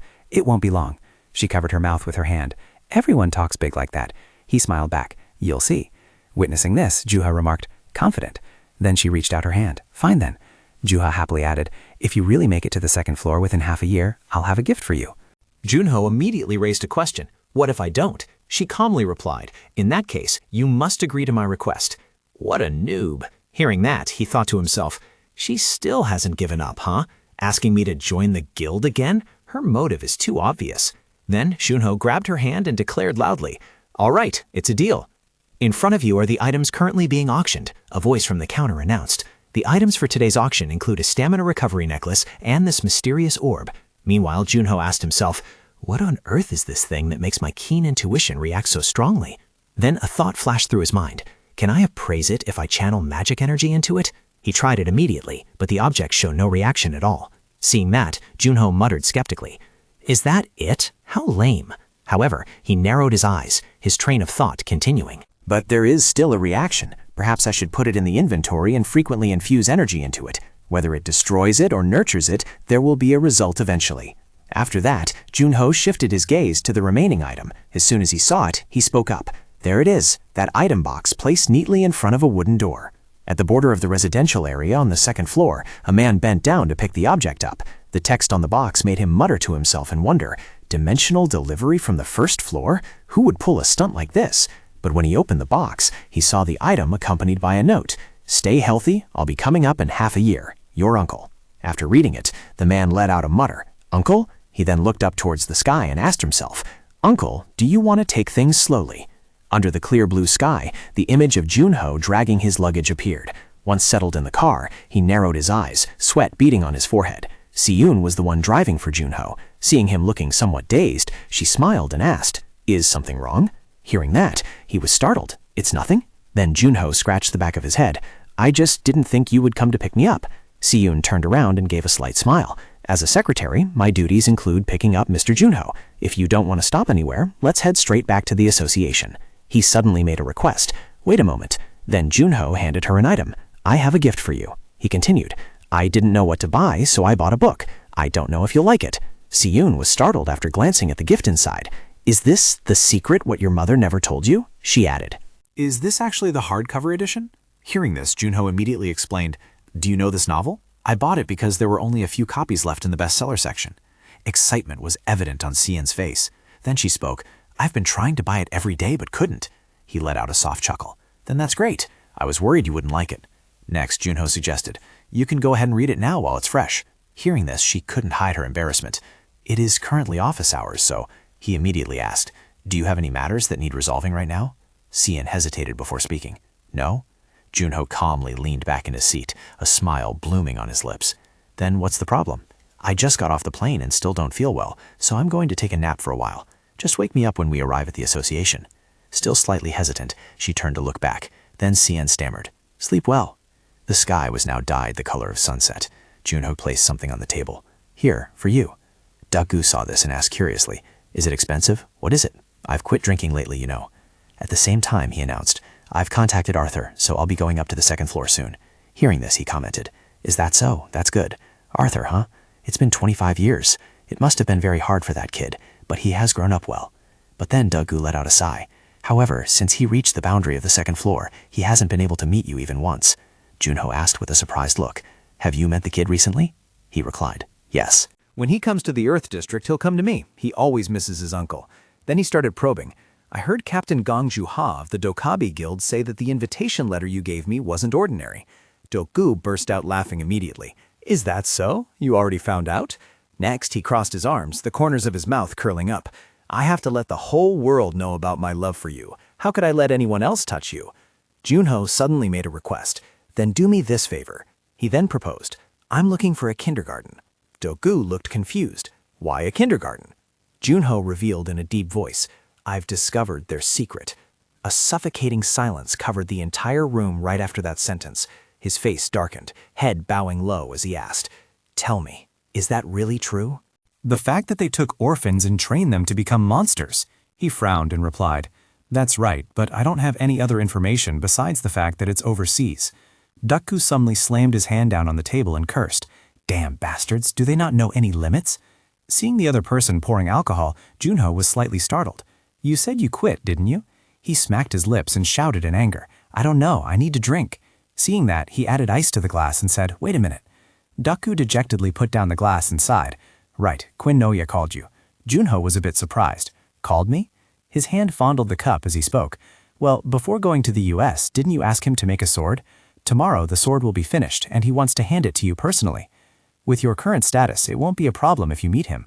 A thought flashed through his mind. His reputation was now big enough to even accept requests from the Dokegabi Guild. Next, Duck-gu suggested, "Let's go early tomorrow morning." Junho turned to leave. "Okay, then I'll go rest first." He just waved his hand and smiled slightly. "Can't wait to meet Noya, right, son?" Duck-gu's voice suddenly dropped to a low tone. "Now I have to do what I can." At the same time, Junho looked up at the sky and commented, "It's been 25 years, but it's still the same." An old-looking shop appeared before his eyes. Junho pushed the door open, thinking to himself, "Come to think of it, Noya's grandson is supposed to be the heir to his shop, isn't he?" He smiled while silently wondering with curiosity. "I can already hear the sound of a hammer striking. It seems the kid has learned well, hasn't he? I wonder how that crybaby has grown up." The sight of a large hammer striking down appeared right before his eyes, the ear-splitting sound echoing continuously, followed by the sight of a firm, muscular arm of a tanned man coming into view. The man with the burly physique turned and asked, "Who are you?" Looking at the person opposite him, he couldn't hide his astonishment. Junho confusedly thought to himself, "This is Elder Noya's grandson? What happened in the last 25 years? Paul Mo exclaimed in surprise upon seeing the newcomer. "You are player So Junho, aren't you?" He spoke up to suggest. "The association has already notified us. Please follow me." As he walked behind Baelma, he turned his head to look at the glowing object on the table. The boy pointed Junho to a seat. He silently made a guess. Kwanoya is probably up here. Just then, another person's voice rang out. "Damn it." The man asked in a deep, husky voice, "Why is it so hard to meet you?" Junho smirked as he recognized the person who had just spoken. "Long time no see." Then he smiled. "Kwanoya." The image of an old man with a scowling face appeared. Hearing that, Baelma asked in confusion, "You too, isn't this your first time meeting?" Kwanoya hesitated for a moment. "That's true." Then he gestured with his hand. "Baelma, go get the guest a cup of ahui tea." The boy looked a bit surprised. "That stuff?" Kwanoya suddenly spoke sternly. "Don't make me repeat myself." Witnessing this, Junho narrowed his eyes and commented, "The kid still listens to you, doesn't he?" The old man just let out a sigh. "Because you don't know. Once he stops listening, no one can go through to him." Then he pointed behind him. "You must have scolded him a lot, so he seems to have improved. I saw him hammering earlier. His physical strength is truly amazing." Kwanoya spoke up. "There's still a lot to teach." Hearing this, Junho couldn't help but laugh. "Still awkward when praising others, huh?" Junho suddenly shrugged and smiled. "By the way, aren't you going to welcome me? Aren't you happy that I didn't die but came back alive like this?" He immediately shouted loudly, "Very happy." but then Kwanoya's eyes narrowed slightly. He placed his hand on Junho's shoulder and spoke. I've been moved enough. Hearing that, Junho grinned broadly. Thank you. I'm glad you're still the same. Kwanoya just frowned, his face full of confusion. But why did you do that? Junho also broke into a sweat and asked back, how can I answer when you ask like that? The old man's eyes narrowed, gleaming with curiosity. I heard the news from Deku, but I still haven't heard exactly why you became a player again. Junho frowned and spoke. Well, it couldn't be avoided. At the same time, he snapped his fingers lightly, and immediately a burst of energy erupted, causing Kwanoya to be astonished. He was stunned in amazement. Then Kwanoya asked in a serious tone, is that the power of the Frost Queen? Kwanoya spoke up. So, he asked slowly, with the power gained from the Frost Queen, you can revive your teammates? Junho confirmed. Yeah, that's why I'll try harder in the future. He smiled and said, anyway, we agreed to always act together, and there's a contract too. Kwanoya looked at him thoughtfully for a long time. However, his answer was, the person I signed the contract with is the Midnight Sun, not the super rookie Junho. His words made Junho extremely embarrassed. Kwanoya quickly burst into hearty laughter. Just kidding, he turned and teased. It's been a while since I've seen your stupid face, that's why I wanted to meet. Hearing that, Junho's expression became even more unsightly. Actually, you called me here not for the sword, but just to play? He stood up and continued speaking. The thing you asked me to make using the nameless dragon's bones? Of course I'm done with it, he exclaimed in surprise. I only asked recently. How was it done so soon? Kwanoya approached the sword rack and said, forgotten already? He lifted the sword and said, I picked up the hammer for you. Kwanoya handed the sword to Junho. And you will pick up this sword for me. That was the promise between us. Junho froze, but quickly switched to a teasing attitude. So cheesy. My God, are you sure I said that? Kwanoya shouted right in Junho's face. Check the weapon. Junho took the sword, unsheathed it. He examined it closely and evaluated. It fits my hand perfectly. For the past 25 years, Kwanoya has always remembered me. Kwanoya continued. By the way, who nowadays just gives a few bone fragments and expects someone to make a weapon out of them? He sat down on a chair and said, I had to mix in some new materials. Take a look. The ability to conduct magic and durability have increased significantly. Junho replied, let me try. He immediately ordered the system. Appraise item Black Dragon Fang. Special item. This is a very sturdy weapon, not easily dulled or rusted. Critical wounds caused by this sword are not easily healed. If the tenacious hunter gets blood on the blade, they can determine the opponent's location. After reading, Junho couldn't help but rejoice inside. There, a sword should be like this. Much better than those ordinary weapons thrown around in the association's warehouse. Thinking so, he didn't spare any praise. Your ability is still just like the old days. Kwanoya grumpily retorted, just like the old days? You brat? In the past 25 years, my skills have improved a lot. You should speak more nicely to a retired old man. And the one spending his days playing Go is none other than me. He asked blankly, Go? You play Go? You've never beaten me. Noya was so furious he couldn't control himself. Do you think I still play as badly as I used to? I can take you on any time now.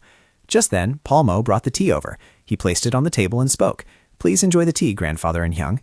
Junho paused the conversation. Thank you, Palmo replied. You're welcome. Noya then turned to him and reminded him, that is precious tea, don't spill it. He took a sip and retorted, Noya, you really are. I've drunk many types of tea before. Saying that, Junho had to pause because the taste of the tea was so exquisite. Noya then asked, what do you think? It's not like any tea you've drunk before, right? Junho asked back again, what tea is this? Noya seemed to want to keep it a secret. Do you think I'll reveal it to you easily? He immediately made a bet with him. Beat me in a game of Go and I'll tell you. Junho smiled mischievously. Fine, I won't go easy on you. Sure enough, just a moment later, Noya angrily threw the pieces down on the table, ruining the board formation. He stood up abruptly, shouting loudly, this move again? Junho teased. Hey, calm down. I won. Tell me. That was me going easy on you too. Noya, furious and unwilling to accept defeat, sat back down in his chair and started with a question.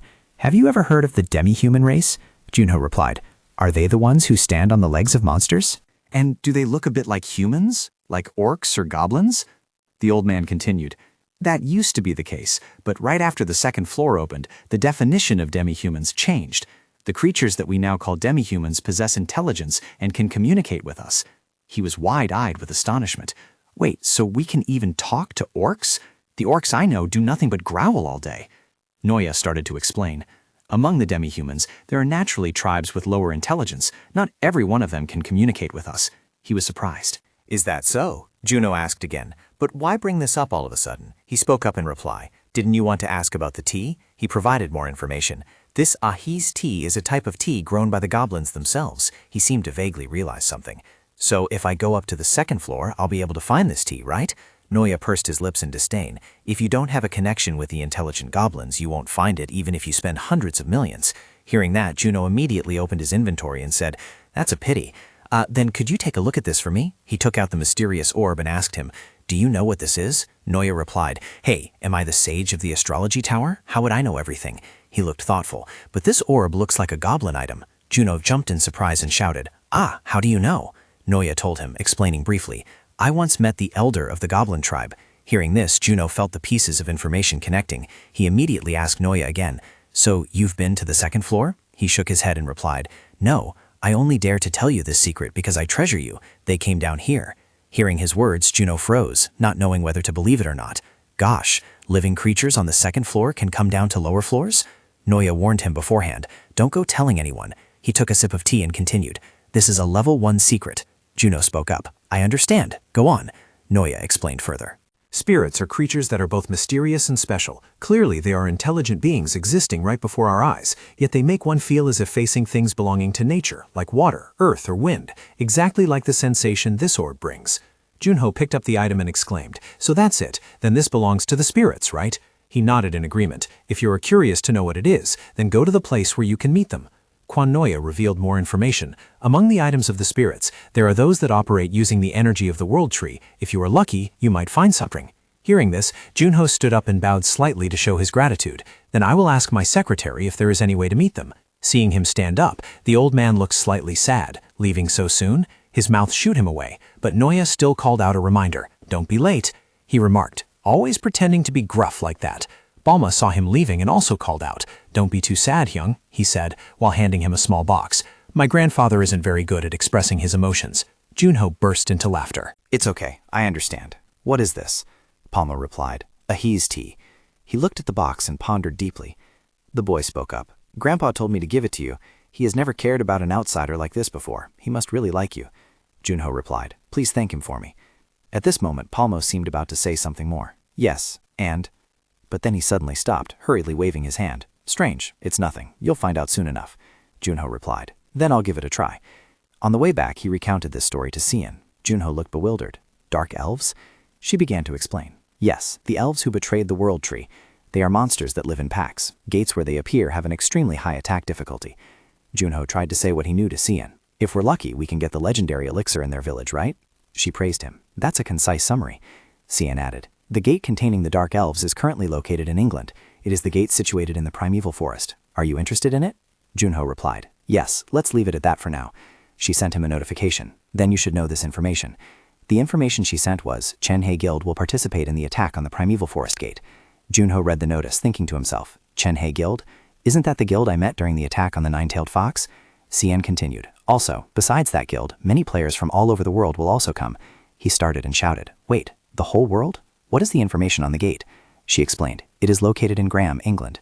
The clear condition is to defeat the Dark Elf Chieftain, and only players from level 20 to 30 can participate.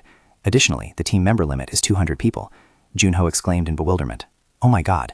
The scene shifts to a gloomy forest submerged in the characteristic rain of the dark world, a small wooden house nestled among ancient trees. Suddenly, someone threw a plate of dry bread against the wall, shattering it to pieces. Sinev questioned in a stern voice, "Did you say the hunting dog squad has been wiped out?" He continued, "Don't speak nonsense." The subordinate standing next to him replied timidly, It is the truth, sir." He continued, "Not only the skeleton summoner, but all subordinates under his command are out of contact.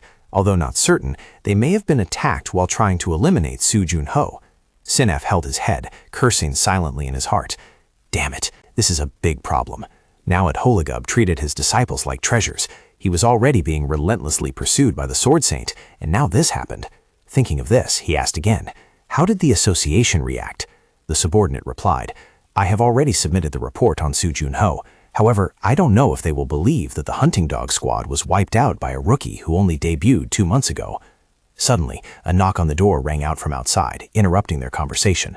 Senef muttered under his breath, "An uninvited guest?" As the door opened slightly, both were terrified to the extreme.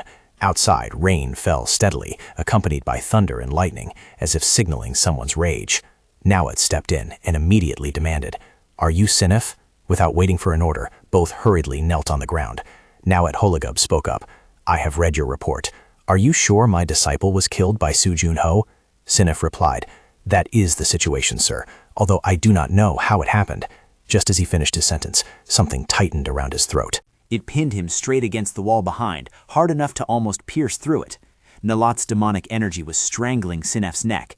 The old man growled, "You don't know? Do you think I came all the way here to hear such nonsense?" He tried to pry off the demonic energy, veins popping on his face as he shouted, "I really don't know, but if you give me a chance, I will catch that Seo Junho and bring him before you, Lord Nalat." Nalat frowned, pondering for a moment. Finally, he withdrew his magic and released Sinef. Sinef fell face down onto the floor. Nalat declared, "I will give you half a year. Within that half year, you must drag Seo Junho by the neck to me." He held his neck, which now bore red marks, and said, "But to bring Seo Junho up to the second floor to meet Lord Nalat, his level must be at least level 30. He has only been a player for a short time. How can he possibly do that in 6 months?" Nalat Holagub coldly declared, "Don't be mistaken, making that happen is the only way to save your worthless life." Only after the old man had disappeared did Sinef dare to curse. "Damn it!" Sinef turned and ordered his subordinate, "Find the guide." The subordinate exclaimed in shock, "The guide is the one who can help us use the dimensional elevator without being detected by the Player Management Association?" The subordinate stammered, cutting himself off. Sir Sinef, you don't mean..." Seeming to guess his subordinate's thought, he confirmed it immediately. "That's right." Sinef struggled to sit up and continued, "Distract Qin Wu Jung. I will go down to the first floor personally." After some time, So Junho was on a flight to the UK. The specific destination was Graham, UK, where the Dark Elf Gate was located. At the hotel, he reported to Cha Siyun, and she immediately asked, "Have you arrived at the hotel safely?" So Junho replied, "Yes, thanks to Secretary Cha, I arrived safely." Cha Siyun voiced her curiosity. "It's still 3 days until the gate conquest time. Why are you leaving in such a hurry?" He replied, "Well, I plan to conquer a few minor gates nearby, just to warm up a bit." Before that, when he learned about the number of participants, he was extremely panicked. 200 people? Even Sia noticed his serious attitude. Yes, is something wrong? The cause of everything was because Junho knew that in this world, after the appearance of players and gates, the system also suddenly came into existence. That thing called the system is extremely fair. The difficulty of conquering a gate is set absolutely so that neither players nor monsters gain an advantage. If up to 200 players enter a gate together, the conquest difficulty will also increase correspondingly. He pondered deeply. I can't protect 200 players while fighting monsters at the same time. This gate will probably be a much harder conquest than usual. Time flew by, and 3 days passed. Many members arrived early to wait for the moment the dungeon opened. A makeshift fence was erected to separate them from the civilians. Mie excitedly observed the crowd. Look at the overwhelming aura radiating from those players. She couldn't help but marvel. All the strong players have flocked here regardless of nationality, countless equipment never before seen in the country. Mie turned to chat with Minwoo. "Captain, take a look too." He was looking around as if searching for someone, paying no mind to her call. "Captain Cha Minwoo." Mie suddenly appeared behind Minwoo's back and spoke in a spooky voice. "You're currently looking for player So Junho, aren't you?" Hit right on the mark, he jumped, startled me. Seeing him flustered, she continued to tease. "You've been waiting with your neck craned out, haven't you?" Minwoo tried to appear calm. "How can I not be anxious with anticipation? During the Nine-Tailed Fox conquest, everyone saw So Junho's powerful strikes there after all." He began to share. "I was so shocked that I felt ashamed for choosing the easy and safe path for myself." Minwoo spoke confidently. "Anyway, in this conquest, I will show that person my improvement." Suddenly, she craned her neck and called out loudly, "Oh look, Captain!" Millie exclaimed when she saw him struggling on the other side. "Player So Junho is over there." Just as Millie saw, he was registering his name for the conquest. Minwoo called out Junho's name, "Mr. So Junho." He approached and introduced himself formally. Junho immediately recognized him and asked, "Oh, are you the one who participated in the Nine-Tailed Fox hunt last time?" He bowed humbly. So you still remember me? I am Cha Minwoo of the Chanhei Guild." He smiled. "After the conquest, I heard you put in a good word for me. Thank you." Minwoo replied, "We are the ones who should thank you. Also, actually, besides greeting you, I looked for you to make a suggestion." Junho was surprised. "A suggestion?" He spoke up. "Yes, I wonder if you are currently under the management of any guild." Minwoo made a goodwill offer. "Have you joined any team yet? If not, would you like to join Chanhei for this attack?" Junho was silently calculating. Chanhei isn't bad. After all, this gate isn't very efficient to do alone. But he quickly made a decision. There was no reason to refuse. Minwoo shook his hand and replied, "Great, at 11:02 at the entrance of the Wild Forest." The gate gradually glowed. The players all focused their gaze on it. A young man in purple smiled with excitement, while the others wore tense expressions. Even Juno, along with Minwoo and Mill, got into a ready stance. Together, they entered the gate. 4 people quickly appeared in another world behind the gate. Surrounding them was a lush landscape of trees, illuminated by warm morning sunlight. Observing the current situation, Juno silently wondered why everyone had been separated. He asked aloud, wasn't there any strategy meeting between the guilds participating in the raid? Minwoo suddenly exclaimed, "Ah!" He hurriedly replied, These days people use terminals, so there's no need to meet up after entering the gate." Junho's head was full of question marks. Terminals? Minwoo took out a cutting-edge device and explained that it allows players to communicate with each other from a distance. Since a specialized device is required to establish a magical communication network, everyone had quickly dispersed as soon as they arrived. Mie couldn't help laughing at this remark. "What is this? Did you come from the past in a time machine or something?" He let out an awkward shout. "Hey, Mie, don't be so rude." Minwoo suddenly remembered something and turned around to introduce the others. "It's a bit late for introductions, but these are the members of our guild." He called out each member's name. Choi Jin-pyo. He is the team's healer. He also plays the role of recording the work inside the gate for feedback after the raid ends. Jin-pyo nodded. "Please take care of me." Minwoo then turned towards the only female member of the team. "And this is Kyo Mie. She is a sniper." Mie stepped forward proactively and made a suggestion. "It will be faster if I let you experience my ability with your own eyes." Before Junho could figure out what was happening, she got close and gently pressed his chin. Let me read your physiognomy." Mie's big round eyes suddenly shone with a brilliant light. Junho instinctively took a step back with a thought in his mind. "She's not looking at me, is she?" Suddenly, she let out a scream full of excitement. "You're amazing!" Her scream startled him. Mie continued to cheer ceaselessly. "You can take on 10 dark elves all by yourself." Junho asked in puzzlement, "Do you have the ability to predict the future?" Minwoo confirmed. "Yes, she can see the near future of a target, but after using it, it takes a long time to reuse. However, this ability has a drawback. She must unconditionally tell the other person what she saw." Mie grinned, showing her teeth. "Otherwise, I'll get seriously injured." Spectre thought about the ability of future prediction, an extremely rare ability. Even in the darkest times, there were no more than 10 people who possessed it. So what if it were you? Her sudden scream made Junho startle, his eyes widening. "Please note," Morelli explained, "my ability is merely prediction after all. Not only can I not see the future too far ahead, but there are also cases where the prediction goes off course, because the future always contains variables." Minwoo also spoke up to remind them. "Even so, if we can foresee the future, we can act more stably." He continued, "We will be able to know dangerous elements in advance to prepare." He nodded. "That's right." Then Minwoo smiled until his eyes crinkled and continued his introduction. "I am a person with physical enhancement ability, and, Mr. C. Junho has the ability to use weapons, right? The formation is balanced then, quite stable." Finally, he announced, "Then let's move slowly. We must choose a suitable place to set up camp and build a communication network." Junho replied, "Okay." 5 hours later, while driving a stake into the ground, Minwoo explained, "If we place this device into the ground, it will create a magic network." He nodded and spoke. Oh, sound immediately emitted from the map display screen. "This is Team Songi. We are continuing to move east but haven't found any dark elves." Another voice chimed in. "Our blue view is the same. Could the dark elves be scared and hiding?" He also raised his voice to announce, "Our view is also searching in the eastern area, so please contact us if you detect any dark elves." A person from the other end replied, "Okay." Hearing this, Minwoo rubbed his chin thoughtfully. With the current scouting progress, Mie speculated, "No team has detected the whereabouts of the dark elves yet, so it seems their numbers are very few, huh?" While the three were busy calculating, Junho spoke up. "It's a bit strange." He gave his assessment. Says the area inside the gate is too vast. Concluding that their individual numbers are too few isn't certain either. 200 players are scattered and searching, yet finding no trace of them is too suspicious. Mie brushed back her hair and said, "Is it possible they are scared and hiding?" Junho appeared knowledgeable of them. Dark elves are monsters with immense pride. Even if the tribe chieftain orders them to conceal their tracks, they will not stay put if they see someone searching their territory. He turned to ask, "Miss Mie, due to the time limit, you can't use that ability right now, correct? Then, when you used your ability on me last time, do you have an idea of when I was fighting those dark elves?" Mie looked up at the sky, pondering. "I can't know the exact time either. It was pitch black all around, so perhaps it was at night." At those words, everyone's eyes focused on Junho, while he just remained in silent contemplation for a long while before speaking. "How interesting." His remark left the others bewildered. Minwoo blurted out, "Huh?" He selected a few items on the system screen and took them out in front of everyone. She once again wore a bewildered expression. Junho looked up. "The Dark Elves will likely launch a raid at night. No matter how hard we try right now, we won't be able to find them." At this point, Mie felt a bit concerned. "A night raid? Then shouldn't we let the others know?" He quickly replied, "Sharing information is only relevant to future possibilities, so they probably won't believe it." First, let's close our eyes for a bit and take turns resting.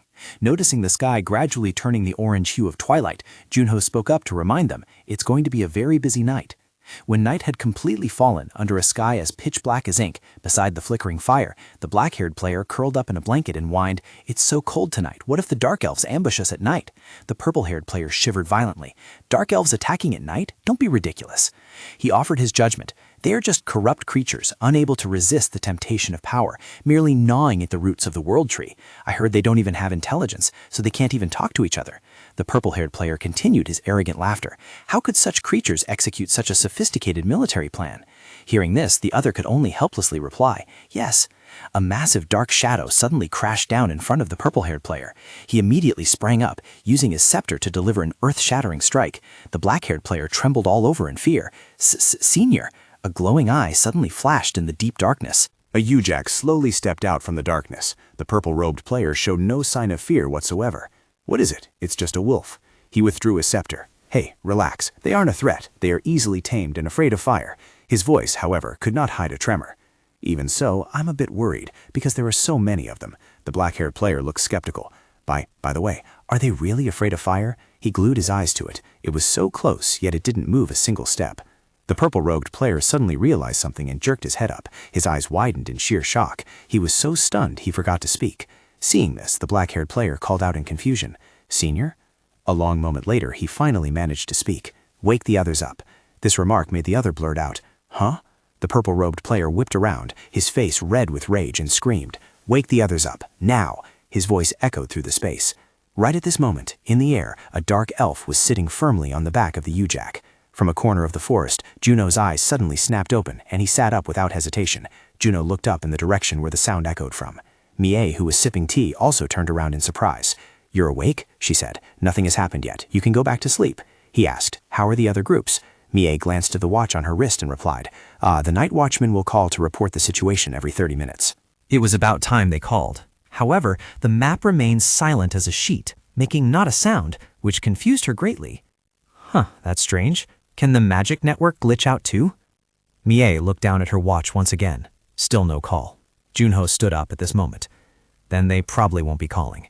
His blue eyes gleamed as he made a deduction. It seems that side has found their way here too. Junho couldn't suppress his irritation and cursed. Those bastards. He quickly activated the Night Hunter effect, amplifying his senses to become sharper. Junho could now clearly see the dark elves and Uzoks hiding on a high tree branch. He curled his lips, thinking to himself, low-intelligent dark elves riding domesticated Uzoks for a night ambush? How interesting. Junho immediately drew his sword and called out, "Captain Cha, wake up, quickly!" Mie was so stunned she jumped up. "In the middle of the night like this? But I don't see anything." She was still looking around in bewilderment. What exactly is it? Right at that moment, an Uzok opened its giant mouth with the intention of swallowing Mie whole. When the sound reached her ears, she hurriedly turned her head, facing its gaping, slimy mouth. Almost immediately, Junho swung his sword past it, causing fresh blood to splatter. The dark elf sitting on its back was also engulfed in flames, screaming in pain. Watching both writhe in the sea of fire, he exclaimed, "That looks absolutely disgusting." Junho glanced at Mie, who was still sitting on the ground in a daze, and thought, "I probably can't use this toy sword Noya made anymore." He spoke to her, "Go wake up the other members." Junho calmly faced the uninvited guests and announced, "We are surrounded." As soon as the words left his mouth, the entire group of dark elves riding Uzogs rushed forward ferociously and excitedly. A dark elf swung a sharp weapon at him, and Junho quickly leaned back to dodge the attack. The Uzog opened its mouth and roared fiercely. With just one swing of his sword, he sliced 2 or 3 dark elves and their Uzogs in half. Undeterred, another dark elf continued to charge with a sword. Junho's eyes sharpened as he glanced behind him to observe. As he swung his right arm, glowing red veins began to appear, followed by sharp claws emerging, activating the armor's defense mechanism. A protective film enveloped his entire body, with the red veins still clearly visible. The dark elf stubbornly stabbed its sword at Junho. No matter how hard it tried, it couldn't penetrate the armor. Witnessing this, he smirked to himself. They really are cut from the same cloth. This is the black armor, a special item. This extremely lightweight armor has magic that reduces weight. This armor prevents anyone ranked C or lower from tracking the wearer's location. Junho swung his sword, slashing across the dark elf's body, his heart filled with delight. I really like the features of this black armor made by Paul Mo from the Quan family workshop. Afterward, he recalled the moment he received the item. After all, that brat Dukku had given him full authority to use it. It was an armor made from the bones of a nameless dragon. Inside, a handwritten letter was attached. This is the item Chairman Shim Duk-gu entrusted to you. The armor's name consists of only 2 words, Black Armor. Hope you like it. Sincerely, Quan Paul Mo. Returning to reality, Junho turned sharply to face the Dark Elves and Orcs. After this attack, I have to go thank Paul Mo. And besides, the Dark Elves looked at him warily, waiting for his next move. Just then, a smile bloomed on his lips. You bastards, standing here, yet I can still hear the sound of your heads rolling.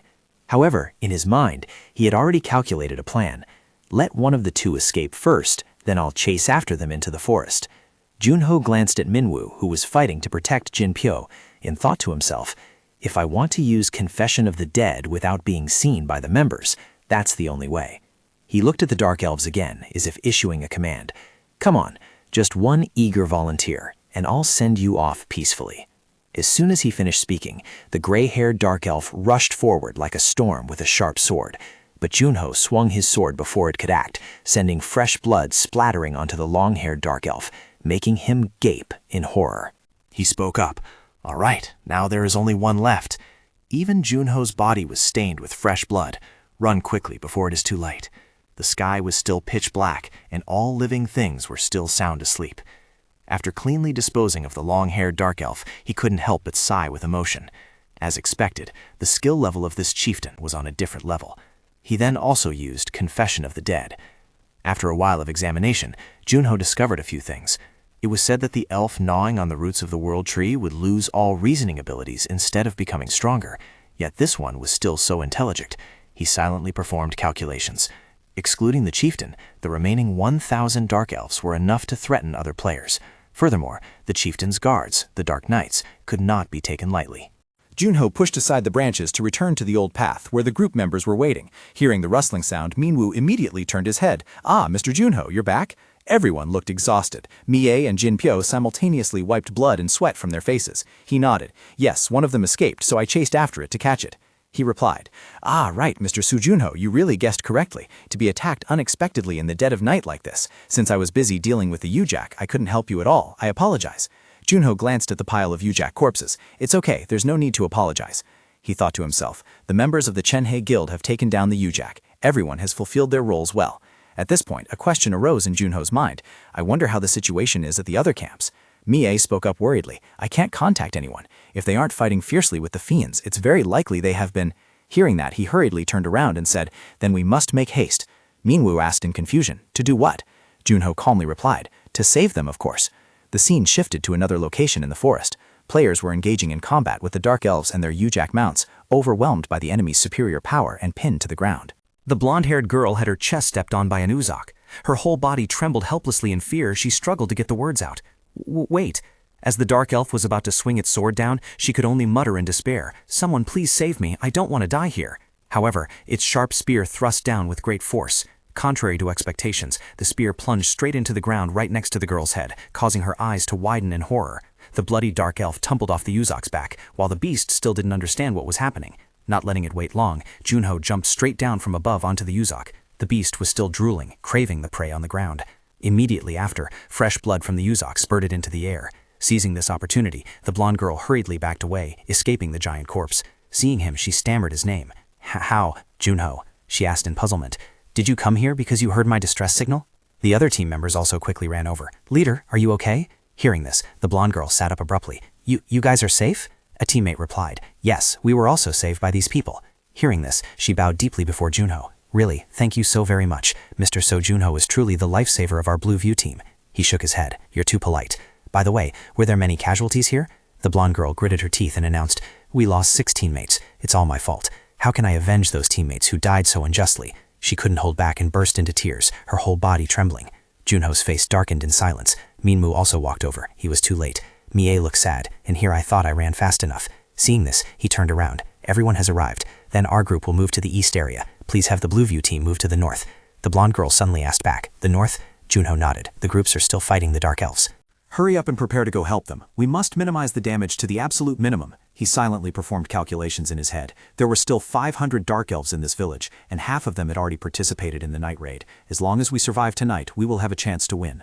Junho thought that if they wanted to win, all the scattered players had to join forces. He spoke up. Go north and gather the scattered players. After finishing that task, head east. The blonde girl seemed a bit hesitant. But Junho hurriedly interrupted her. I know your group has lost many people and lacks the manpower to continue fighting, but he offered words of encouragement. Even so, we still have to go. If we are attacked individually, this attack force will sooner or later be completely wiped out. Junho was trying to affect her mindset. Then how can you avenge your teammates? Your dreams will also vanish into thin air, right? At this moment, the blonde girl reflected on her own. Avenge the sacrificed teammates. However, she spoke up. Thank you for reminding me. From this moment on, our brave group... They would follow the command of the god of South Korea, So Junho. At this moment, beneath a massive ancient tree, a blue-haired player covered in injuries was wearily leaning against the trunk to rest. Suddenly, he felt a sharp pain and couldn't help but scream out. The wound on his leg began to spread into green lacerations that looked terrifying. The blue-haired player couldn't help but curse in frustration. Those damn dark elves! They dipped their arrowheads in poison.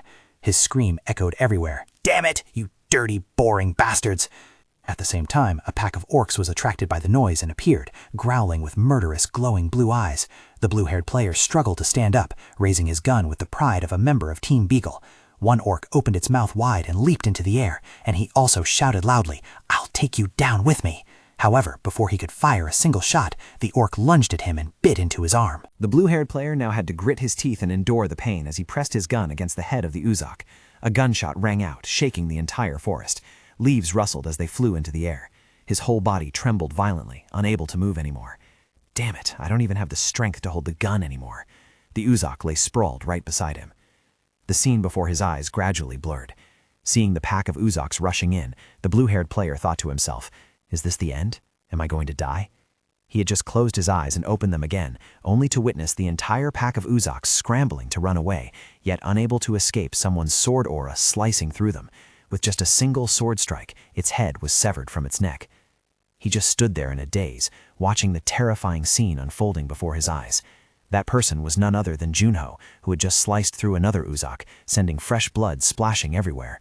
The blue-haired player wondered who that was. Just then, a player with a beard parted the tree branches and appeared. Hey, you, over here! This startled him. Upon recognizing the newcomer, the blue-haired player couldn't hide his joy. Senior, you're still alive? I thought it was all over. He hurriedly held him back. Hey, kid, don't move. The bearded player supported him while speaking. Thanks to player So Junho, I survived. It was also him who helped me find you. Let's get you back for treatment first, then regroup with the other members later. He appeared extremely grateful. If not for him, this conquest would probably... He also looked ahead, where Junho was standing proudly with a blood-stained sword in his hand. Junho was wiping the bloodstains off his face with his hand. The bearded player remarked that perhaps they would have been slaughtered last night otherwise. Time passed quickly, and the sky began to brighten. In a quiet area, large tents had been firmly set up. Junho, Minmo, and Mie's group sat resting in a corner. He ate while pondering. We have overcome the first hurdle. Although their attack last night cost us some damage, 150 people still survived. Junho also silently performed calculations in his head. Moreover, on the Dark Elf side, they lost nearly half their forces. He hypothesized that they wouldn't dare to venture out of their territory anymore. They would have to do everything to protect themselves first. Junho weighed the options. If so, we need to act first. The only problem was, on the opposite side, the bearded player and the blonde player were having a heated argument. He spoke in a booming voice. We need to hurry up. However, the other one had a different thought. Preserving the members is of utmost importance. We don't have a healer who can completely cure that poison, so we're just holding out. It turned out that nearby, a player was treating the wounds of a blue-haired player. The bearded player remained firm in his view. We need to quickly finish this raid to take him to where there are senior healers. The blonde player tried to defuse the situation. I understand how you feel. But organizing an attack when other groups aren't ready is unreasonable, he spoke up to remind everyone. We cannot sacrifice the entire subjugation squad just because of one injured person. He couldn't hold back his anger and exclaimed, What did you say? Junho sighed heavily in weariness. How could they attack with a bunch of people bickering like this? Minwoo, sitting next to him, suddenly spoke up. What do you think, Junho? He wanted to ask for an opinion. Continuing our tactic after ensuring the forces are ready? Which of the two tactics do you think is more effective right now? Hearing that, the other two also turned to look simultaneously. He replied, I think both have their drawbacks and benefits. Junho also gave his assessment. I think launching an attack right now is best. The bearded player clenched his fist and shouted in joy. Right! Even so, Junho didn't forget to add a reminder. However, everyone must be mentally prepared to sacrifice the entire squad to save one person. Amidst everyone's surprise, he continued, I don't deny that. The reason we need to attack now is because the more time passes, the more disadvantaged our side becomes. The blonde player looked skeptical. How can you be sure of that? Junho replied, It isn't hard to figure out if you clearly recall the behavior of those dark elves. He began to explain, Perhaps you have visualized a tactic to minimize casualties using the available and strong forces, but we must admit that, judging by last night's ambush, this forest is by no means ordinary. Junho asserted, The dark elves, although their intellect has been destroyed, attacked collectively like an army. That means there is a presence giving them orders. His voice continued to ring out. That existence is currently controlling the dark elves, possibly because it possesses intelligence, or the dark elves have submitted to its power. Right. No wonder they organized a raid at night. Anyway, inside the gate, everything is unpredictable. The orange-haired player raised his hand. Then, assuming there are only about 500 dark elves left, what do you think about the wolves? After all, defeating one wolf isn't hard, but... Junho immediately asserted, Don't worry, there aren't any left. As soon as these words ended, the whole group was so astonished that their jaws dropped. What? He repeated once more. Do you remember when everyone rescued the last person? Junho asked. Do you remember the size of the wolf chasing him? He held a firm belief. It wasn't an adult, but just a small one. In other words, the dark elves have lost all their adult wolves, to the point where they had to mobilize even the pups to hunt him down. Junho guessed, so they won't be able to launch a large-scale attack like last night anymore. This information made everyone happy, but that joy didn't last long. He announced one more thing. However, a large-scale night raid won't happen, but small-scale ones definitely will, once they preserve enough forces. Junho offered his judgment. They will shoot poison arrows into our tents and then flee, repeating this over and over. With insufficient food, uncomfortable sleeping conditions, and low numbers, our players will eventually become exhausted. At this point, he finally looked up. They will seize that opportunity, the moment they are certain they can defeat us, to launch an all-out attack. The blonde player now frowned. I understand now. What you say makes a lot of sense. He bowed. I apologize for what happened earlier. It was because our lives are under threat. The bearded player hurriedly waved his hands. Oh no, I also apologize for not thinking about everyone. Seeing that the situation had taken a positive turn, Junho could finally breathe a sigh of relief. Is there finally a bit of unity? He suddenly turned to his teammate. Miss Mie. At this moment, she was eating when she looked up. Junho said, Meet me for a moment. The two of them walked deeper into the forest together. Mie rubbed her shoulders with her hands. What did you call me for? Oh my, it's cold. He asked, Can you use your foresight ability now? She nodded. Okay, let me take a look. Junho voiced his agreement. Mie's large, round eyes lit up. Then she spoke, It seems you found their village. You will go to the east tomorrow to exterminate the dark elves. That was what she witnessed in the battle, and just as he said, their numbers were quite thin. Mie suddenly frowned. Among them, there is one emitting a very evil energy. Especially surrounding him, there are 5 fully armed individuals. Junho made a guess. She was talking about the chieftain and the guardian knights. I checked the enemy's information yesterday, so this isn't much help. He nodded and said, Thank you. Now please share what you saw with everyone. He thought to himself, Although I'm curious about other things, it's a pity. Mie felt a bit curious. Yes, but Mr. Su Junho. She hesitated before speaking. What is that? I can sense something like frost. Is it your equipment? Junho replied, Yes, it's quite cold. You should go back to the camp first. I want to stay here and think quietly for a while. Mie answered, Yes, I understand. Saying that, she turned and walked away. His feet seemed planted in place as he continued his train of thought. Was the chieftain stronger than he anticipated? Junho summed a small block of ice and began to calculate. Would it require using frost energy? The sky gradually brightened as the first rays of sunlight began to shine down into the forest. The robed player spoke up to announce, Last night, our guild's scouting unit discovered their base. The vice chieftain and the dark elf knights that Mie mentioned actually exist. She said that the dark elves at the entrance had lost their intelligence and were just wandering around. The robed player also noticed something quite special. The dark elves standing around the chieftain's throne had lined up in formation to prepare for battle. The orange-haired player offered his opinion. We must act before the elves at the gate also get into formation. The player with glasses added, As player So Junho said, the most correct course of action is to prepare to attack as quickly as possible. On the other side, Junho had begun stretching his limbs and performing warm-up exercises. After a while, he still hadn't said a word. He focused on warming up his body while everyone waited patiently. After that, he finally spoke. Is everyone ready? The others were so stunned their jaws dropped. Minwoo alone smiled, for he understood Junho's personality too well. A moment later, everyone had fully gathered there, beginning to form into neat ranks. They spoke in unison. Except for the 147 injured who cannot fight, we are all ready. Everyone held their weapons firmly with a burning fighting spirit. The person leading the front was none other than Junho, his gaze becoming sharp. Then let's move out. They began to advance deeper into the forest. The atmosphere clearly became gloomier, and cold winds hissed periodically. The entire group stopped in front of some ancient trees. This is, the armored player speculated, the Dark Elf village. Due to the curse of the World Tree, dark elves are damaged by sunlight, so they often dig tunnels underground and live there to avoid the sun. Therefore, it is perfectly normal for observation posts on the surface to be connected to the main lair via small underground tunnels. Junho stood tall before a large tree trunk. Its base had been hollowed out into a massive cave entrance. Minwoo gaped. But there's only one entrance. The long-haired player looked astonished. This is the first time I've encountered such a situation. He offered an assessment. Anyway, the chieftain of this place seems quite insidious. Junho shared a speculation. If there is only one route, this certainly provides them with some advantage. However, on the flip side, if we don't deal with all the dark elves inside, we won't be able to reach the chieftain.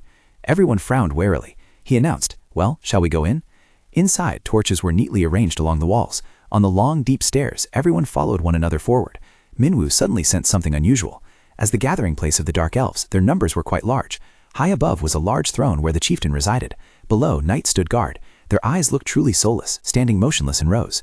The pink-haired player whispered, "I guessed that." We were only supposed to fight in narrow terrain like an ant tunnel.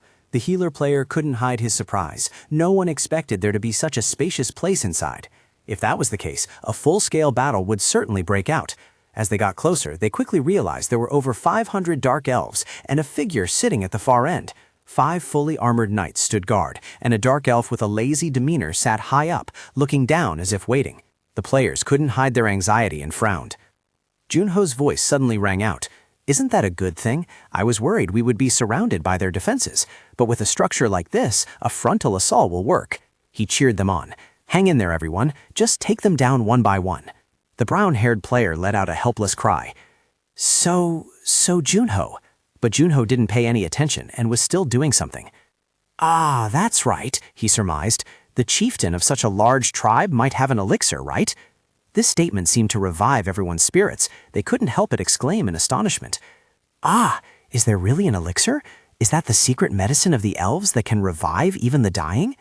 Junho smirked and replied, "If there is an elixir, normally we would split the shares based on everyone's contribution to the battle, right? Ah, of course, I'm just saying." The space suddenly sank into silence for a fleeting moment. Then someone shouted to kick things off. The White Tiger team charged forward. The Iron Bar team prepared to infiltrate.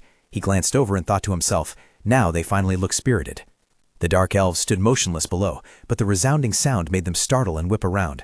The white-haired dark elf gritted his teeth in fear as he witnessed the subjugation squad advancing like a storm with sky-high morale. They swung their swords, slashing hard at him and sending blood splashing, but another muscular dark elf blocked the attack with his sword, a confident smile playing on his lips. The two sides clashed in a frenzy of slaughter, neither willing to yield, causing fresh blood to splatter everywhere.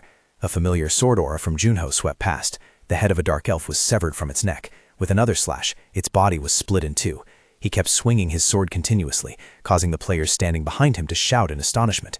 "What is that? What did he eat to be so fast?" The brown-haired player holding his sword muttered. "I heard he hasn't been a player for very long, right?"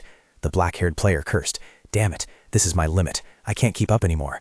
Over here, Minwoo was not inferior at all, charging forward with sword and shield in hand.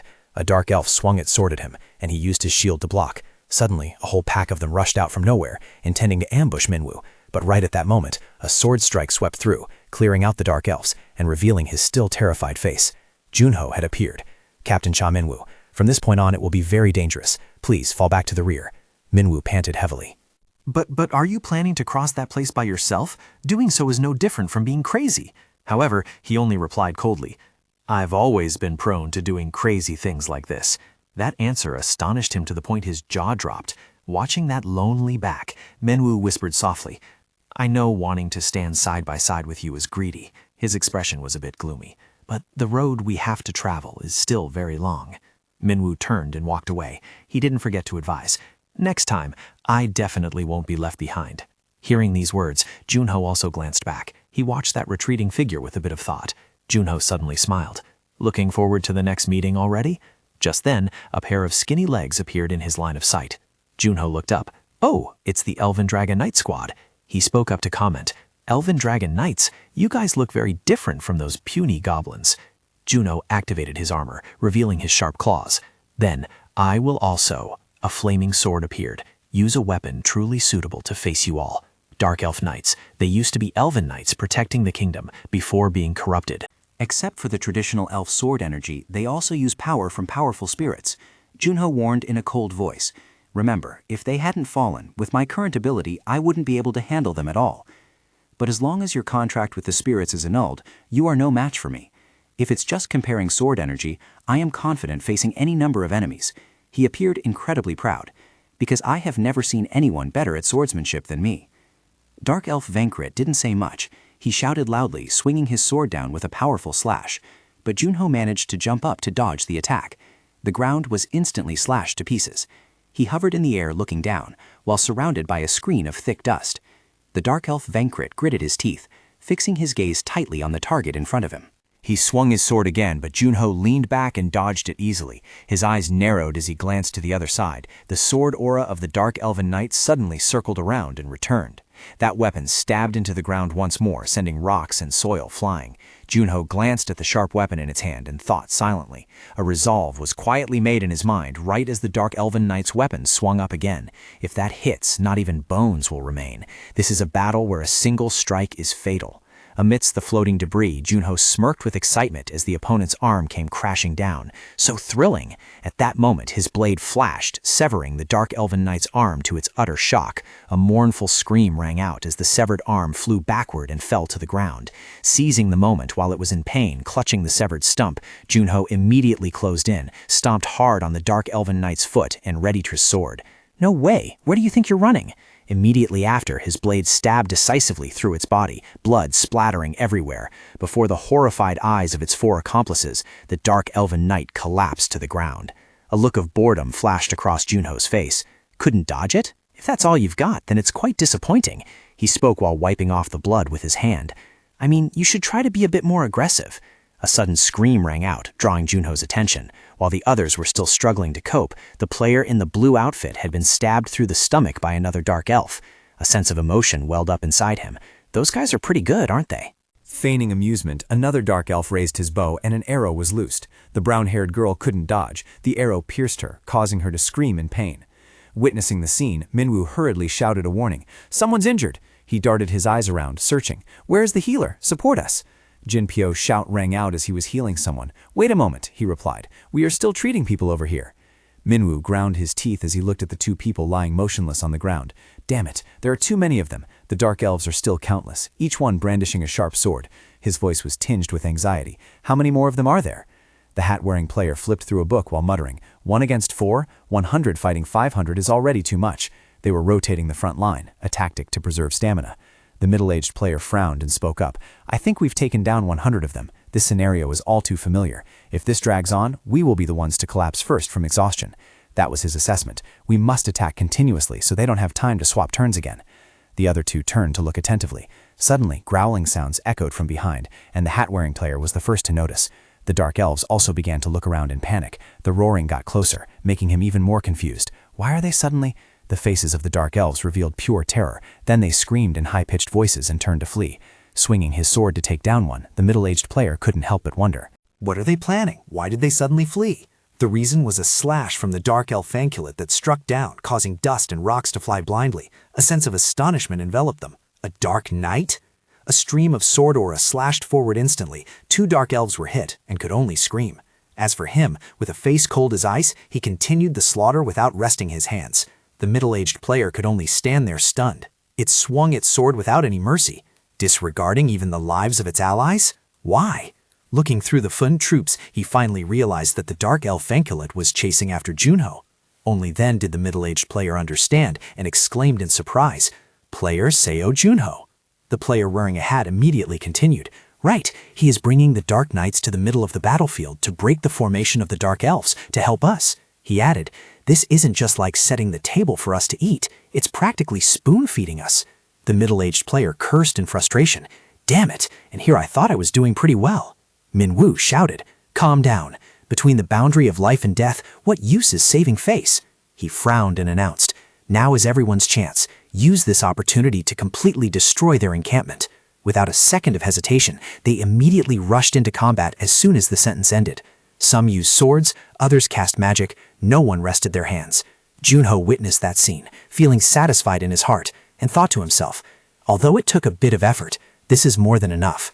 Right at that moment, a sword slash from the dark elf Fanculet struck from behind. Junho instantly swung his arm to block the attack. The sound of metal from the two armors clashing rang out sharply. He observed the stunned expression of the dark elven thief. "Don't look at me like that. Chasing me around must have been tiring, right?" Junho retracted his hand, his gaze sharp and cold, ready for a finishing blow. "Let me send you off peacefully." High up on the platform, the dark elf still lazily rested his chin on the large throne, but his face now showed a hint of anger. Seeing the pathetic state of the dark elven thief, he cursed silently, truly unsightly. In the past, they were creatures of magnificent appearance and unfathomable wisdom. While the one below was screaming in pain, the dark elf pondered silently. Now they were merely ugly monsters. He made a remark as if looking at a fallen human, the glorious features of the past remaining only as an echo. By then, the dark elf knight had been stabbed in the stomach by Junho. He dragged his heavy feet forward, his sword still dripping blood onto the ground. Junho rolled his eyes, looking around. "This is the first time in my life I've fought a battle with such large numbers," he asked aloud. "No snakes here, huh?" The dark elf looked annoyed and roared, "Do not mention those damned creatures in front of me." He waved his hand and asked, "Even elves, the guardians of nature, can't stand snakes? Or is it because you are a dark elf?" Junho continued his interrogation. "Do you know what they look like?" He added, "What, discriminating against your own kind?" He slowly stood up from the throne. The dark elf grasped the sword beside him. "I will not say much. Raise your sword, human." He did not hesitate either, his hands gripping the sword hilt tightly in a ready stance. A confident smile blossomed on Junho's lips. "As you wish." He clicked his tongue. "What a brazen human." Both raised their swords, facing each other, murderous intent filling the space. The dark elf also raised his weapon, while Junho kept his eyes glued to his every movement. He recognized that stance. It was definitely the hereditary swordsmanship of the elves. Elementals, a technique borrowing the power of nature. His whole body suddenly flared up with a blinding green light. Junho also felt that change. But that is a sword art that only elves possessing spirit power can use. A fallen dark elf shouldn't be able to use it. Just as his train of thought ended, the dark elf disappeared from his spot. Almost instantly, a sword struck down from above, and Junho managed to raise his sword to block in time. The two blades clashed, sparking fire. The dark elf put pressure on the sword, but when he deflected it, the elf was pushed back quite a distance. Junho's sword arm trembled slightly after the collision. So that was it. He had realized it. This was a swordsmanship modified to suit the enhanced physique of a dark elf, known as an original sword art created by him. Suddenly, an excited smile bloomed on Junho's lips. It seemed he even knew how to predict the opponent's harmony. "Interesting." The dark elf only replied in an icy voice. "Do you wield your sword with your mouth, human?"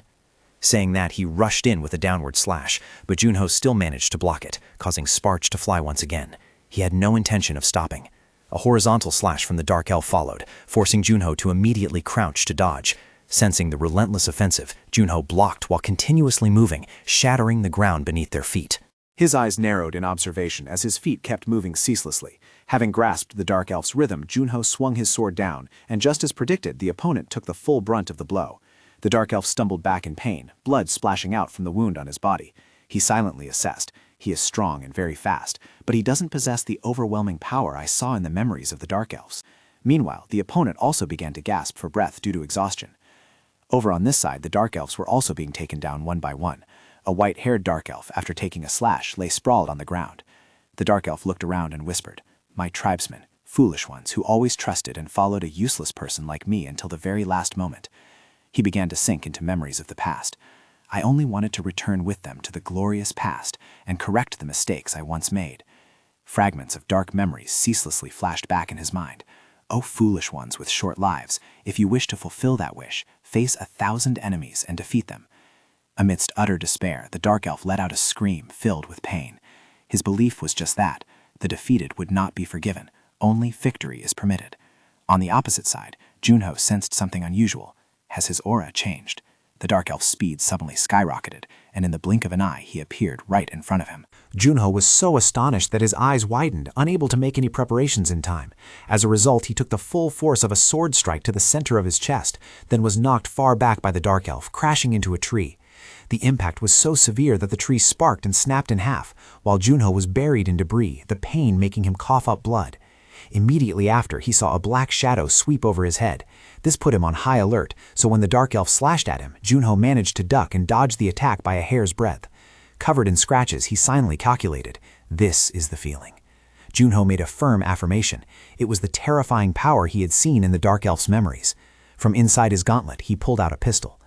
Junho retreated while continuously firing at him, but then a brilliant golden sword slash tore through space, and the Dark Elf closed in once again, pressing his sword down on him. Trying to be tricky with me? Two streams of energy, blue and purple, clashed violently, creating a shockwave that spread in all directions. Both remained in a fierce deadlock. The surrounding ground cracked, unable to withstand the pressure, and Junho's legs began to tremble and slide backward. He gritted his teeth, a thought flashing through his mind. Thanks to the power of the Black Dragon Fang, I'm barely managing to endure, but I can't continue fighting while hiding my true strength anymore. As Junho glanced around, he suddenly realized, but there are too many people watching nearby. Everyone was straining their eyes to follow him. While he was still dazed, another surge of power struck him. It was a kick to the ribs from the Dark Elf. Junho couldn't defend in time, and his body once again slammed hard against the cliff, causing it to crack open and sending countless debris into the air. Junho sat slumped at the base of the spiderweb-cracked cliff. As the dust settled, he looked down at the wound on his chest and let out a frustrated curse. Damn, my ribs are sticking out. The Dark Elf had been standing there for some time, brandishing a sword in his hand. Junho's armored hand resting on the ground trembled slightly. He encouraged himself. Hurry up, you have to get up and fight. It wasn't clear when, but he had gotten very close and raised his sword high. Naturally, without a moment of hesitation, the Dark Elf slashed down, but at that exact moment, his blade was held back by chains. Around him, countless players were working together to restrain him. The one commanding everyone was Minwoo. Hurry, support So Junho, the long-haired player ordered. Fire, fire! The brown-haired player also shouted loudly. Give it everything you've got. Junho stared in amazement at the scene unfolding before his eyes, unable to speak. Jinpyo also appeared by his side just in time. Your ribs are broken. Treatment will take at least 30 minutes. The player with the groomed hair also approached. I will help heal as well. The last player in the group sat down too. I will also lend a hand. Although my healing skill is only low rank, it's better than nothing. He spoke up suddenly. Even though we were in the back, we saw everything. This statement startled Junho. What? Jinpyo replied. You defeated all those monstrous Dark Elf knights and attacked the chieftain by yourself. You became the motivation that gave us strength. The curly-haired player also had to admit it. A rookie who hasn't even debuted for 3 months is already this strong. Meanwhile, we were scared to death and only tried to attack a bit to save face. They observed the surroundings and reported the situation. There are only about 100 enemies left, which is why we could come to help you. Now we just need to take down the chieftain. Everyone was using all their strength to hold off the Dark Elf. Witnessing that scene, Junho struggled to sit up. Jinpyo exclaimed in panic. Oh, you can't move yet. He reached out, grabbed the hilt of his sword, and said, 10 minutes. Junho tried to force himself up, smirked, and said, just try to buy me 10 more minutes. A stream of purple energy began to radiate from his sword. Everyone divided the tasks. One group held the chains tightly wrapped around the Dark Elf's sword, another group held his body, and the rest attacked continuously from the perimeter. No one was holding back. 10 minutes later, the gray-haired player looked up at him. Facing each other like this, looking at the Dark Elf's face, he thought to himself, this guy is truly a cunning monster. Why did Junho, while fighting the chieftain earlier? He is as strong as the chieftain. The black-haired player tried to conserve his energy while saying, if it's him, it is very likely we can destroy the chieftain. We just need to hold out for 10 minutes. Suddenly, an unexpected event occurred. A player let out a terrified scream. Hey, dodge it! Another voice shouted, watch out! Minwoo was startled and turned around. The Dark Elf had shattered the chains and risen, knocking away everyone standing nearby. He had completely escaped the confinement. He glared at them with hatred. A white-haired player was helped up by Minwoo. Thank you. Sorry, he replied. In this battle, I'm betting my whole life. He glanced at the Dark Elf. That guy looked too dangerous, but that monster was only betting on a few short moments. So today, even if I have to die here, I will protect my pride. The white-haired player yelled, everyone, pull yourselves together right now. Kill him! The Dark Elf's face twisted in rage. These bugs cling on like leeches. Regaining their spirits, they raised their swords and charged forward. He only needed to stand still and swing his sword to have enough power to take down 2 people. An arrow suddenly flew in from the distance, but the Dark Elf only needed to tilt his body to dodge it. Why do I keep having to hold back? Another player immediately shouted, quickly, move the wounded somewhere else. The blonde player raised his shield to block and yelled, hang in there. He gritted his teeth and told himself, I must destroy him quickly. Am I being too hasty? Even the Dark Elf himself couldn't explain it. What exactly was he afraid of?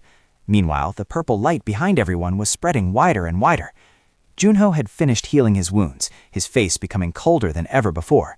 Through the crowd, the Dark Elf could still clearly see Junho's silhouette. This planted a seed of fear in his heart. The Dark Elf's hand gripped his sword tighter, revealing bulging blue veins.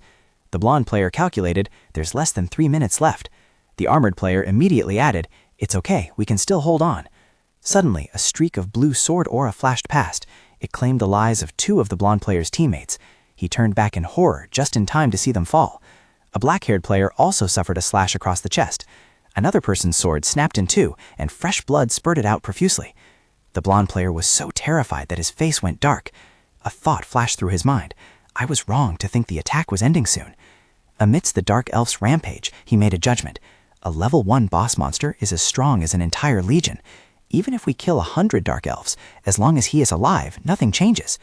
One player, overcome with terror, held his head and trembled, unable to bear the sight of his teammates falling one by one.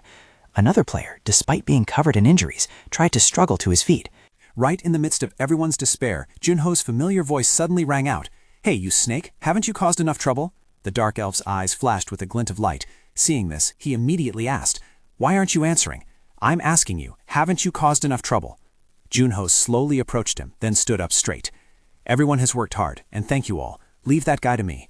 The black-haired player spoke up worriedly. Are you sure you'll be okay alone? The brown-haired player also chimed in.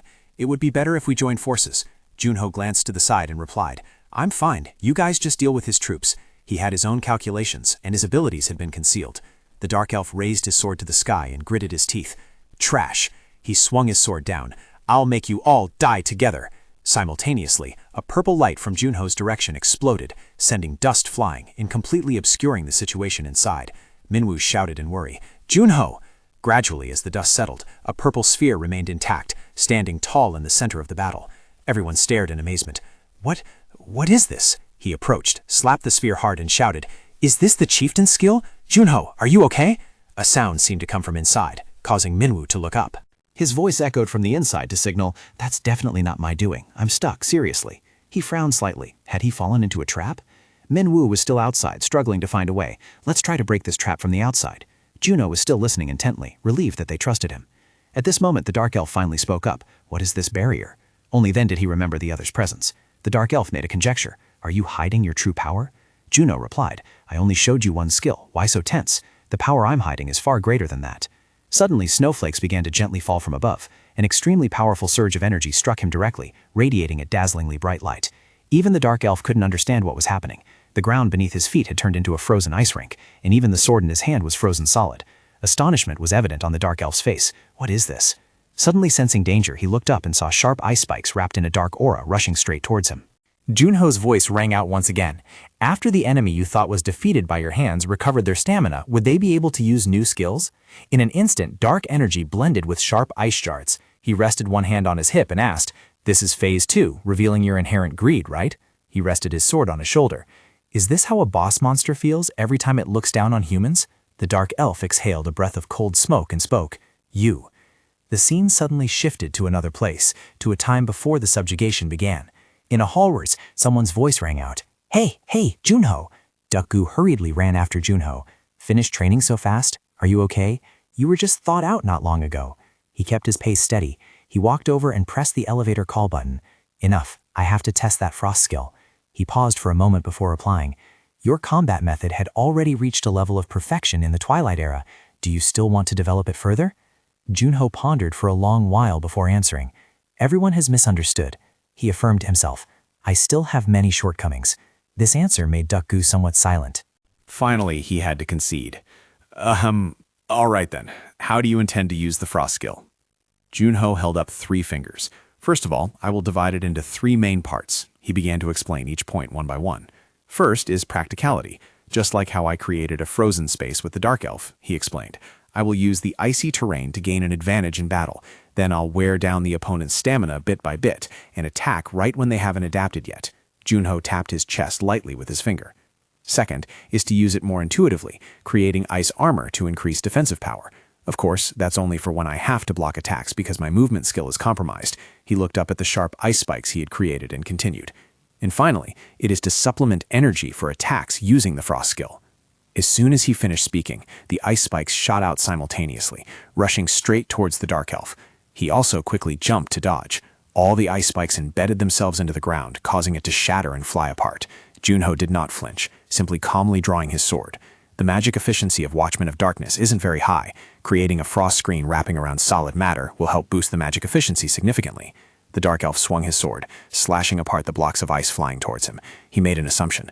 Then that's no different from a magic swordsman. Why are you hiding this power?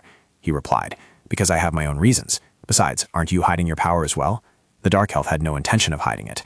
My power is just burning souls to temporarily borrow from those corrupted elementals. That ability cannot always be used. His ability is truly too mysterious. This is dangerous, he thought while swinging his sword, as a powerful energy radiated from the blade. Nothing will change. He looked at his opponent with a deadly serious expression, while Junho remained indifferent. He made an estimate. 10 minutes. No, maybe just 5 minutes. Finally, Junho concluded. Yeah, okay, 5 minutes is enough. Confusion was evident on the Dark Elf's face. 5 minutes for what? Hearing that, he let out a meaningful, "ah," before replying. The time it takes to finish you off. As soon as the words left his lips, large cracks appeared on the ice beneath his feet. The Dark Elf laughed maniacally, seemingly losing his mind. His voice was full of sarcasm. "You're quite funny. You were looking down on me too much." A stream of dark aura began to emanate from Junho. "Don't twist my words. I'm complimenting you." His entire body was almost enveloped by this dark aura, with only his eyes glowing brightly. "Even though it's not like the old days, from now on, I think I can use my full power to finish you within 5 minutes. Witnessing the scene before him, the Dark Elf was astonished and thought to himself, that could it be? He glanced down at the sword in Juno's hand with a look full of suspicion. Sword Astral? But then the Dark Elf quickly reassured himself. No, Sword Astral at a mastery level would burn much more intensely than that. This kid is just focusing his magic stat into that sword. He made a firm affirmation. With his current magic stat, turning that into Sword Astral is impossible. However, the power I sense is as terrifying as Sword Astral. The Dark Elf could no longer contain himself. He frowned and shouted loudly, "What on earth is this damn skill?" The corners of his lips curled up into a smile. "Ah, this?" Juno seemed to be immersed in memories. "About 27 or 29 years ago?" He began to recount his story. "I faced a boss monster named Iron-Shelled Turtle inside a gate. Its skin and shell were so hard that even Sword Hour couldn't leave a scratch," he recalled that time. "That was when I was so desperate I had to ask myself if I was going to die here. At that moment, Juno tried to resist. But when death was imminent, I hated it terribly. Yet in that moment, I didn't choose Sword Astral at all." He continued his explanation. "And this skill is the one I suddenly remembered at that time. I understood very well that my magic stat reinforces this sword." Juno's entire body was supplemented with dark aura, causing the sources of dark energy to clash with each other. Suddenly, a burst of laughter echoed from nowhere. "Impressive. Among the miscellaneous skills I've seen, this one is the best. Twilight, this is indeed Samehad." At that moment, a cheerful smile appeared on his lips. He even gave it a name that sounded quite cool, Yamai Hat. The sword was raised high by Junho once again. He had realized that by facing death, the path to life opened even wider. He unleashed 2 consecutive moves, Void Death Sword Chi, and 7 deaths create life, causing 2 streams of energy to collide violently. Suddenly, the Dark Elf was so stunned that his eyes widened. Before him now were countless layers of ice, and he himself was sitting on that very ice. Blood flowed ceaselessly from the Dark Elf's mouth. 5 minutes? That was indeed a good judgment. Plunged deep into the center of his chest was a bone-chillingly cold sword. Junho spoke up, asking, "Do you have any last words?" But he only gently pointed to his own neck. End it all. Suddenly, Junho opened the system interface. "All right, I will grant your request, so just answer me one question." Junho took out an item shaped like a stone. "Do you know what this is?" The Dark Elf exclaimed in astonishment. "What is that? A spirit egg? Does that mean it will hatch into a spirit soon?" Hearing that, he sat down beside him. "A spirit egg? Does that mean it will hatch into a spirit soon?" He began to explain. "Wherever the power of the world tree remains, spirits will be born." The Dark Elf tore the necklace from his neck with his own hands and threw it to Junho. Though not much, that string of beads still possesses the power of the ancient tree. If you infuse magic stat into that egg, it will hatch. He replied, "Oh, thanks." Junho seized the opportunity to extract more information. "Don't you have anything else for me? For instance, the Elysia sword. Even the dark elves would be helpless against it." He couldn't help but cry out to the heavens, "Have I really been defeated by a human like this?" Junho let out a dissatisfied complaint. "What? If you don't have it, just say so." Junho stood up and pulled the sword abruptly from the Dark Elf's chest. He whispered his final words, "O World Tree, if you can still hear my prayer." The Dark Elf reminisced about the glorious days gone by. "Please, take only my life. Have mercy on my poor subordinates." The scene shifted to another location, with high-rise buildings standing close together. Someone's scream rang out. "Who is it? Is it you?" A young man was sent flying. slamming hard into the wall. He was covered in blood, looking forward in fear. Shinya placed his foot on the young man. "What is this? Who are you? Do you know where this is?" His eyes glanced to the side. "Where's Beck?" Back at the battle inside the gate, Junho was standing motionless. The chieftain of the Dark Elves had been completely destroyed. He looked at the spirit egg in his hand and pondered deeply. But is this thing really a spirit egg? Junho recalled a memory. If one makes a contract with a spirit, one can use powerful abilities without consuming magic stat. In the past, my magic stat was always in a deficit. Whether friend or foe, I felt incredibly jealous whenever I saw them. His mood suddenly became much brighter. So now I can make a contract with a spirit? Junho grunted and uttered a single word. Fun. One hand held the egg, while the other tightly grasped the Dark Elf's necklace. It is said that spirits will make a contract with those who can resonate with them. He believed in that with certainty. This egg 100% belonged to a dark spirit. Junho muttered to himself, "Dark spirit." The first image appeared in his imagination, followed by thoughts of him having fun. Dark spirit. That was his second visualization. Then Junho raised his voice. Dark spirit. At the same moment, he crushed the Dark Elf's necklace in his palm. A blinding blue light emitted from it, and he stared at it without blinking. I can feel the frost energy, even though it's a bit weak. Junho shifted his gaze to the egg. If I let my magic infuse into this egg, when he merges the two into one, the cracks on the eggshell become more visible and begin to emit a brilliant light. Junho looked extremely excited, bending down to look at it with eyes full of anticipation. Meanwhile, outside the barrier, everyone was still waiting for news from the inside. Jinpyo spoke up, filled with curiosity. All the remnants of the Dark Elves have been wiped out, but why hasn't player So Junho returned yet? Anxiety was evident on his face. Could something have happened? Not knowing the situation inside makes me feel very uneasy. Suddenly, a system screen appeared in front of everyone, surprising them all, while the orange-haired player could only stare wide-eyed in amazement. The screen displayed a notification that they had successfully cleared the primeval forest gate. Her voice stammered, Success! Everyone breathed a sigh of relief and cheered happily. Player So Junho destroyed him. We can go home now. The brown-haired player grinned from ear to ear. When fighting the chieftain, I thought we wouldn't make it, but surviving and returning this time is all thanks to player So Junho. The player standing nearby nodded repeatedly in agreement. That's right, I didn't expect him to be able to fight the chieftain by himself. Meanwhile, Minwoo was still looking towards the barrier and realized its change. He hurriedly shouted to inform everyone, the barrier is opening. Junho also slowly stepped out from there, his face darkened, his whole body exuding fatigue, completely contrary to his previous appearance. Everyone called out Junho's name with worry, and the pink-haired player stepped forward to support him. You've worked hard. You're not injured anywhere, are you? He spoke up. If there are any, let's treat the wounds first. He immediately replied, I'm fine. Junho just continued to drag his feet forward alone. Everyone has worked hard too. The pink-haired player made a guess. It seems he isn't heavily injured, but he doesn't look very well, does he? As for Minwoo, he just silently watched his retreating figure. He couldn't help but wonder in his heart, just how intense was the battle with the chieftain that he looked so exhausted. The next day, the sky was clear, and an airplane took off again, soaring into the air. Information was being displayed on the screen, a notification regarding the completion of the primeval forest gate subjugation. Junho tiredly reached out to turn it off. Being the MVP doesn't bring any benefits anyway. He let out a sigh. It's all just fleeting.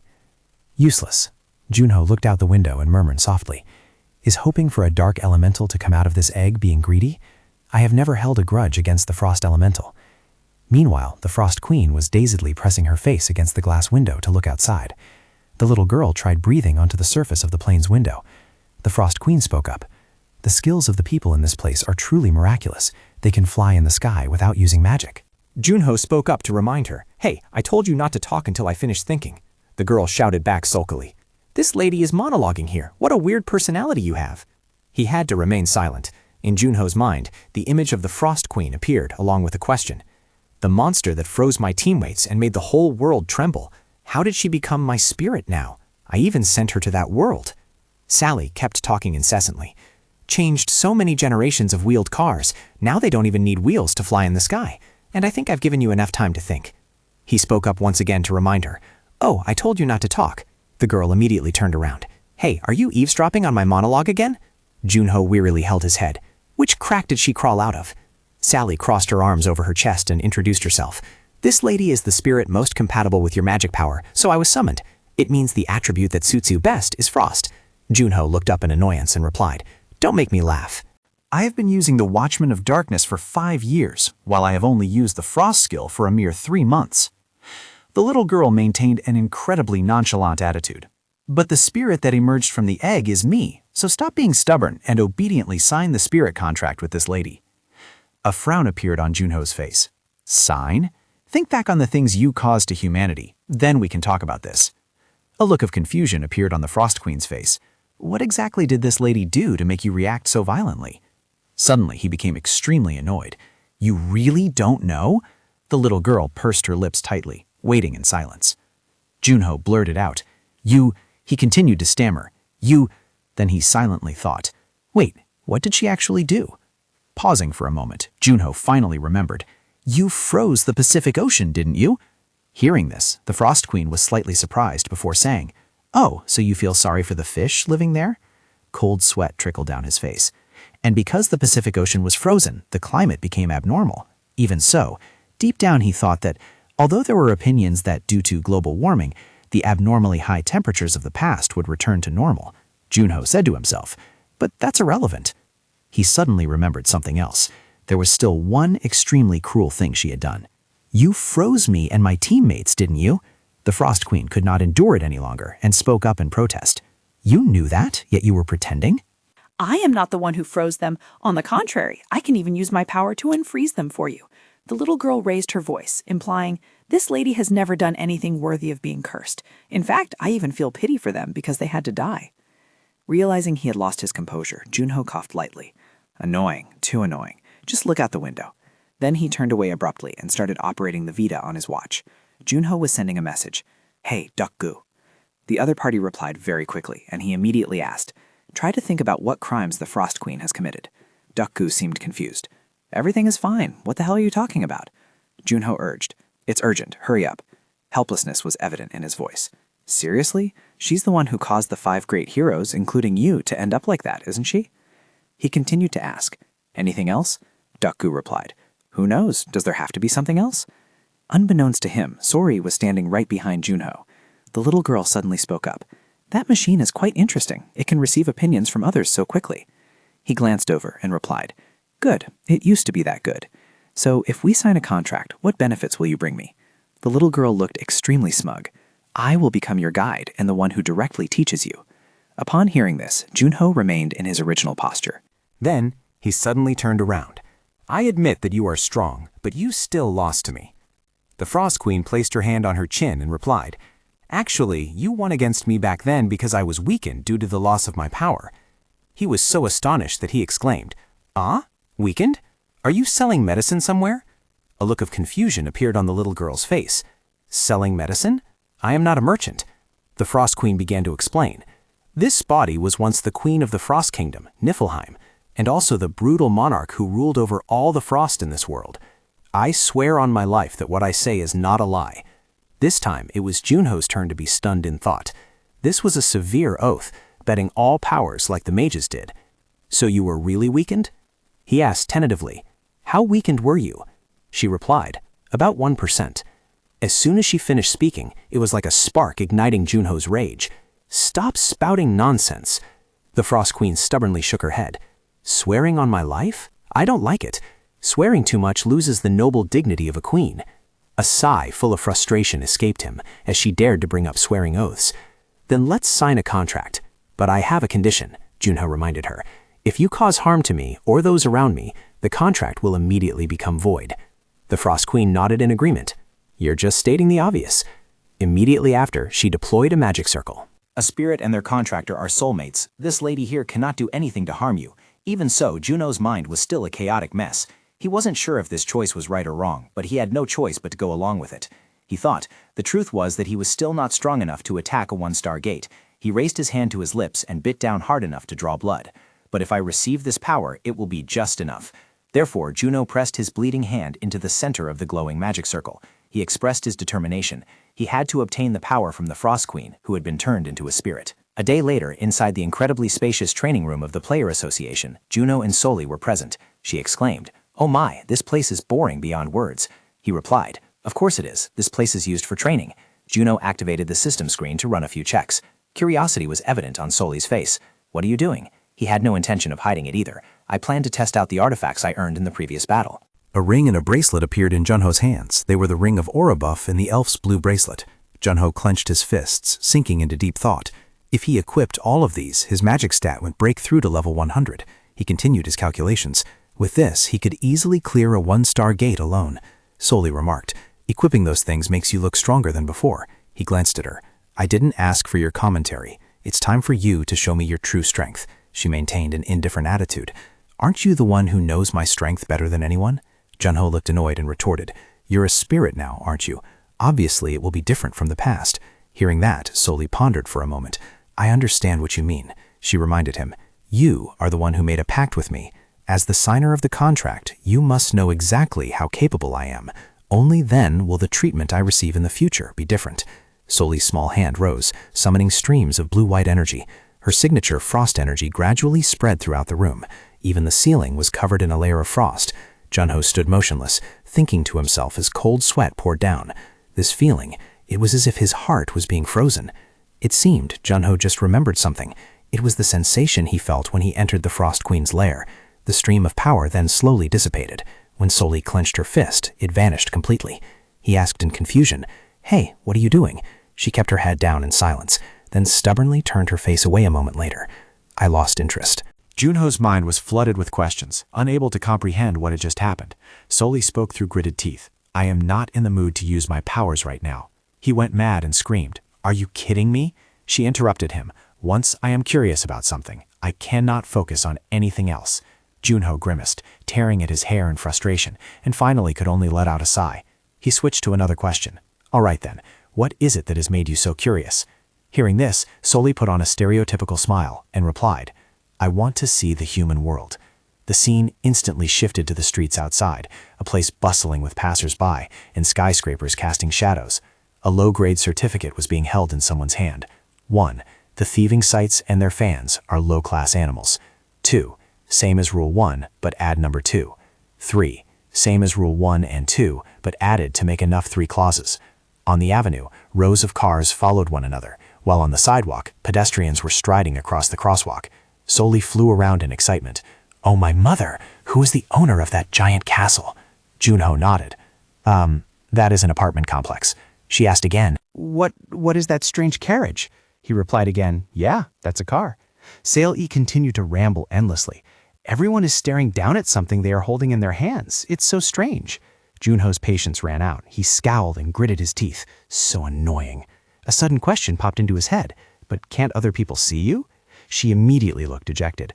"I'm flying around and making such a fuss, yet no one notices. How sad." Sail-E replied, "If you want, I can let others see my form." Junho shook his head. "All right, now is not the time." She suddenly fell silent. Puzzled, he turned around and saw Sail-E's whole body trembling. "Hey, contractor." Junho's confusion grew even more. She excitedly pointed at a black cat and screamed, "What is the name of that adorable creature?" He felt curious. A stray cat? No sooner had he finished speaking than Sail-E dashed off. "Oh, stray cat, let me pet you a little." Junho spoke up to remind her, "Hey, it can't see you anyway." However, Sayul's image was clearly reflected in the cat's yellow eyes. The cat tilted its head, calmly waiting for its prey to rush in. As soon as she got close, it snapped its jaws, causing Sayul to turn her head away in terror. Not stopping there, the cat continued to use its claws. Sayul screamed once again, dodged, and hurriedly flew up into the air. Why? Why did it suddenly go crazy? But it didn't stop scratching. Sayul returned, landing on the hat on Juno's head, gasping for breath. She asked, "Why are such fierce monsters here? Is it okay to let such a vicious creature wander on the street?" He began to explain. "It only avoids biting those larger than itself." Saying that, he bent over laughing, leaving Sayul with a bewildered expression. Juno grabbed the cat, and it immediately became docile. Cats naturally only show their weak side to those stronger than them. This scene made her jaw drop in astonishment. Sayul screamed in fury. "How annoying! Lead the way. Go back to the training room. I will show you my power." He stroked the cat's head and replied, "Sure, as you wish." The two returned to their private training room once again. Both wore looks of anticipation and stared at each other. Sayul warmed up by swinging her arms. "Keep your eyes open and watch carefully. Etch my power into your bones." Juno smiled and replied, "I'm ready." As soon as he finished speaking, a magic circle opened up with him as the center. Along the rim of the circle, countless sharp spears suddenly rose and shot out. Following that, a thin sheet of frost appeared in midair, but in an instant it turned into a giant block of ice with sharp icicles. Not stopping there, a sharp frost weapon appeared in a corner, and then not just one but a myriad of others, like swords, spears, and axes, also appeared. Junho could not hide his astonishment. At this level, he looked around the room, now filled with weapons, and couldn't help but be stunned. He could go onto a battlefield alone without any issues. Even so, Junho's expression remained quite calm. Not bad, huh? This attitude made Sally furious. What? You watched all of this and only managed to say not bad? She urged him. Look again. I will show you that even though I have weakened after becoming a spirit, my power is still terrifying. He confidently said, the things you just created, those are all things I can create too, aren't they? Sally indignantly scolded back. Nonsense. Did you look closely and still say that? A stream of frost energy simultaneously brushed past Junho, making him startle slightly. Junho looked at those frost weapons and thought silently. Both exquisite and maximizing the effectiveness of the weapons, it's like they were created by a master. The quality is excellent. He continued his train of thought. He couldn't imagine these things could be created in just an instant. To be honest, with his current technique, he couldn't compare. His outward expression remained unchanged as he spoke. My answer remains the same. These things, at some point, I will be able to create them myself. Junho provided more information. I only need more time. What I expect from you is something that I cannot do myself. Sari put her hand on her chin, beginning to calculate. Something you can't do? A moment later, an idea flashed in her mind as if she had figured something out. Sori suddenly turned back and asked, could it be that you are talking about this? He also turned around, and the scene before him made Junho's jaw drop in amazement. She was sitting triumphantly with her legs crossed. He shouted loudly, that's right, it's this. This is exactly what I want. Even Siyun, who was working on the upper floor, heard it. She unconsciously muttered, it seems he is training hard. The vibration can be felt even up here. Junho frowned, raising his voice in question. Doku, do you know what the Frost Queen looks like? Hearing this while working, Doku stared at him in confusion and blurted out, What? The only people who have ever met her are you 5 heroes. To be more precise, among them, only you have met her. Junho was a bit surprised. Is that so? Then there is no problem. Doku couldn't hide his curiosity. What problem? He called out, you can reveal your true form now. His mind was full of questions. Doku asked, who were you talking to just now? Before he could finish his sentence, he saw Sully appear and froze on the spot. He stared in fear, hiding behind the chair, and screamed, What is that? A ghost! She flew closer and scolded. Is that stupid-looking guy really your friend? Junho replied, unfortunately, yes. Doku couldn't help but retort, oh my god, when a thing like that suddenly appears, who wouldn't be startled? Sully angrily repeated his words. A thing like that. She growled each word. You dare call me that. You have some nerve. He trembled, his face turning pale, until Junho had to speak up. All right, that's enough. Don't touch my friend. You haven't forgotten the conditions of the contract, right? Only then did Sully fall silent and retreat. However, she still looked annoyed and puffed out her cheeks. If he calls me that one more time, even if he is your friend, I won't let it slide. Junho helplessly turned to Doku. Did you hear that clearly, Doku? This queen considers everything in the world inferior to herself, so be careful. Doku stammered. He still couldn't calm down. The queen? If it's the queen, could it be... He tried to compose himself.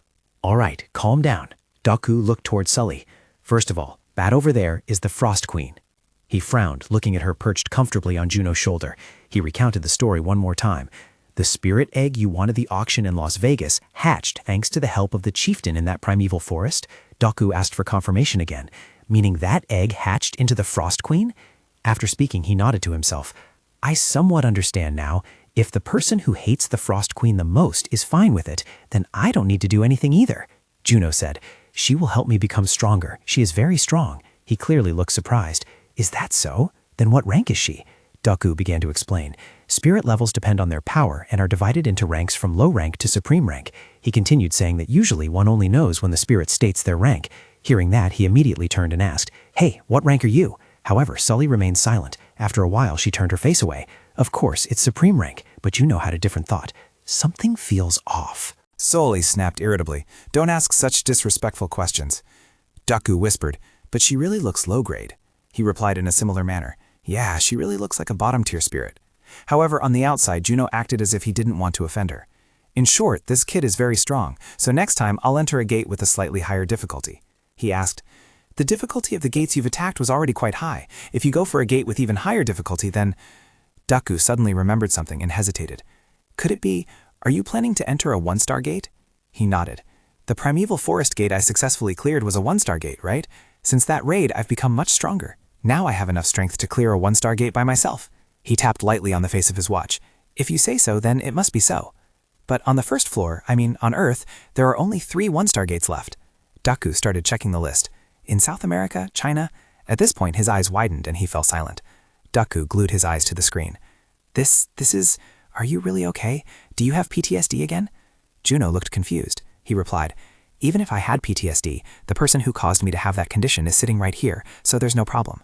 Cell couldn't understand what Juno was saying at all. He announced, the next gate I will attack is Base Station C in Antarctica, and the name of that gate is Winter Sky Castle.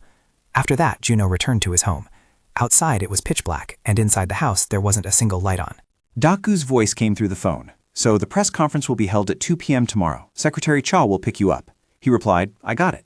Junho popped the lid of a carbonated drink. While drinking, he looked at Sully with a questioning gaze. Do you not need to eat or drink anything? She spoke proudly. I am a spirit. I am a noble creature that does not require separate food and drink like humans. Her eyes were still focused, looking out through the glass window.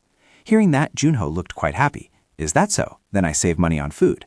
Saying that, he put the can down on the table. By the way, I want to ask you something. Do you know anything about the dimensional elevator? That was the dimensional elevator, the very source of this damned world. Junho fell into serious thought. If he could learn about it, perhaps he could survive until the end of this game. Upon hearing this, she went silent for a moment, then continued to look outside. I have no idea either. He was briefly surprised and stepped closer. Junho raised his voice. Weren't you a floor master? Yet you don't know anything? Don't hide it if you reveal it to me. Sully turned around and replied, I really don't know. I swear on my life. She recounted everything honestly. True, I did know something about this world, but when I was defeated by you, I forgot everything. If I try to remember, my mind just turns into a blank slate. He sighed emotionally. That's a pity. He silently thought to himself, her memories were wiped. The system really is ruthless. Even so, Sully still offered words of comfort. Don't be too disappointed. Although the memories you want were erased, I have always been known to be smarter than others. I will definitely be of great help to you in the future. Junho nodded. All right, that's good. Oh, right, there's one more thing. He asked curiously. As far as I know, spirits don't need to use the contractor's magic, so where do you get your power from? I don't feel any magic radiating from you. She slowly flew closer. You really don't know? There's a limit to being stupid. Sully began to explain. Spirits need the contractor's mental power to draw strength from the spirit world.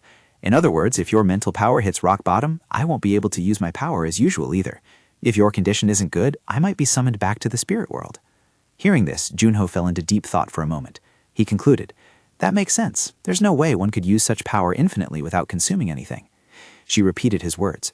Just like when I used what I showed you earlier. No matter how excellent you are, if you want to fight for real, you still need to practice for more than a month. He appeared arrogant. What do you mean a month? Junho said with a confident tone. I will make you change your mind by the full moon. Time flew by, and the day of the press conference at a skyscraper in the city finally arrived.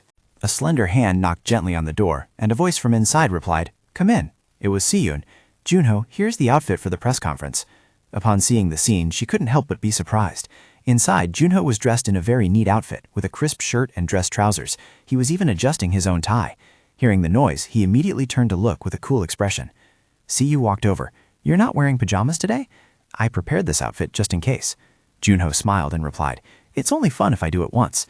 He put on his suit jacket, adjusted the lapels with both hands, and announced, I'm ready. What do you think, Secretary Cha? Unable to speak, she could only give a thumbs up. Seeing that, Junho immediately said, Then let's go. A while later, at Player So Junho's press conference, reporters had filled the auditorium. Camera lenses were set up and aimed straight at the stage. The reporters were busily preparing in an extremely serious atmosphere.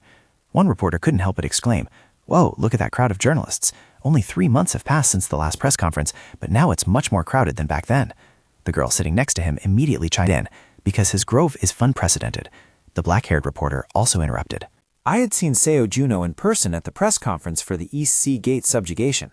I could feel the spirit emanating from him back then. He commented, Seo Juno is a monster with potential no different from powerhouses like Kim Woo-jung or Shin Sung-yun. The black-haired reporter seemed to have anticipated the situation. Today, even if Seo Juno says that he will enter a 1-star gate alone, I wouldn't be surprised at all. As soon as he finished speaking, the reporter sitting nearby couldn't help but be stunned. The silver-haired reporter next to him joked, Hey, you're going too far. The brown-haired reporter also chimed in, Don't exaggerate so much, dude. He replied, Yeah, I was just saying. Right at this moment, a familiar figure began to appear on the stage. It was a pair of legs wearing polished dress shoes. The stage lights were immediately adjusted to shine down. The reporters could only sit and stare blankly. With a tie knotted perfectly around his neck, So Junho appeared before the public in a well-fitted suit. Someone voiced a question. He's not wearing a tracksuit today, is he? Instantly, camera flashes began to go off ceaselessly. Following that, the host announced, "The press conference may now begin." He continued, "Now, for the next question." A reporter from below asked, "Mr. So Junho, do you intend to enter the Cave of Trials?" Junho nodded. "Of course I do. I am currently trying to rearrange my schedule to enter it." This answer once again astonished the reporters. The brown-haired reporter pondered deeply. That is a gate that any rookie must definitely enter once. It would naturally be a pity if a player with a growth rate like So Junho missed it. She also understood the situation very well. According to the information she had, the Cave of Trials is a gate located in the highlands of Tibet. As its name suggests, players will be given trials according to each tier. The system has a rule: only players under level 10 can enter this gate. At the same time, participating players, upon completing a trial at a certain tier, will have two choices: continue to the next trial, or give up halfway and exit. It differs from ordinary gates in that even if one gives up halfway, they can still exit safely and unharmed. The brown-haired reporter concluded, because of the system's restriction, one cannot speak of what happens inside the gate. So the reward for successfully conquering this gate was not announced specifically, but since so many players want to conquer a Cave of Trials like this, there must be a reason. She continuously operated the screen, her face quite satisfied with the information she had just obtained. She had gathered enough content to publish the news today. From the podium, Junho's voice echoed, and I am announcing one more piece of information. After finishing the conquest of the Cave of Trials, I plan to conquer the Winter Castle Gate. This was truly incredibly shocking. The reporters seemed to have their pause buttons pressed. From below, a hesitant voice rang out.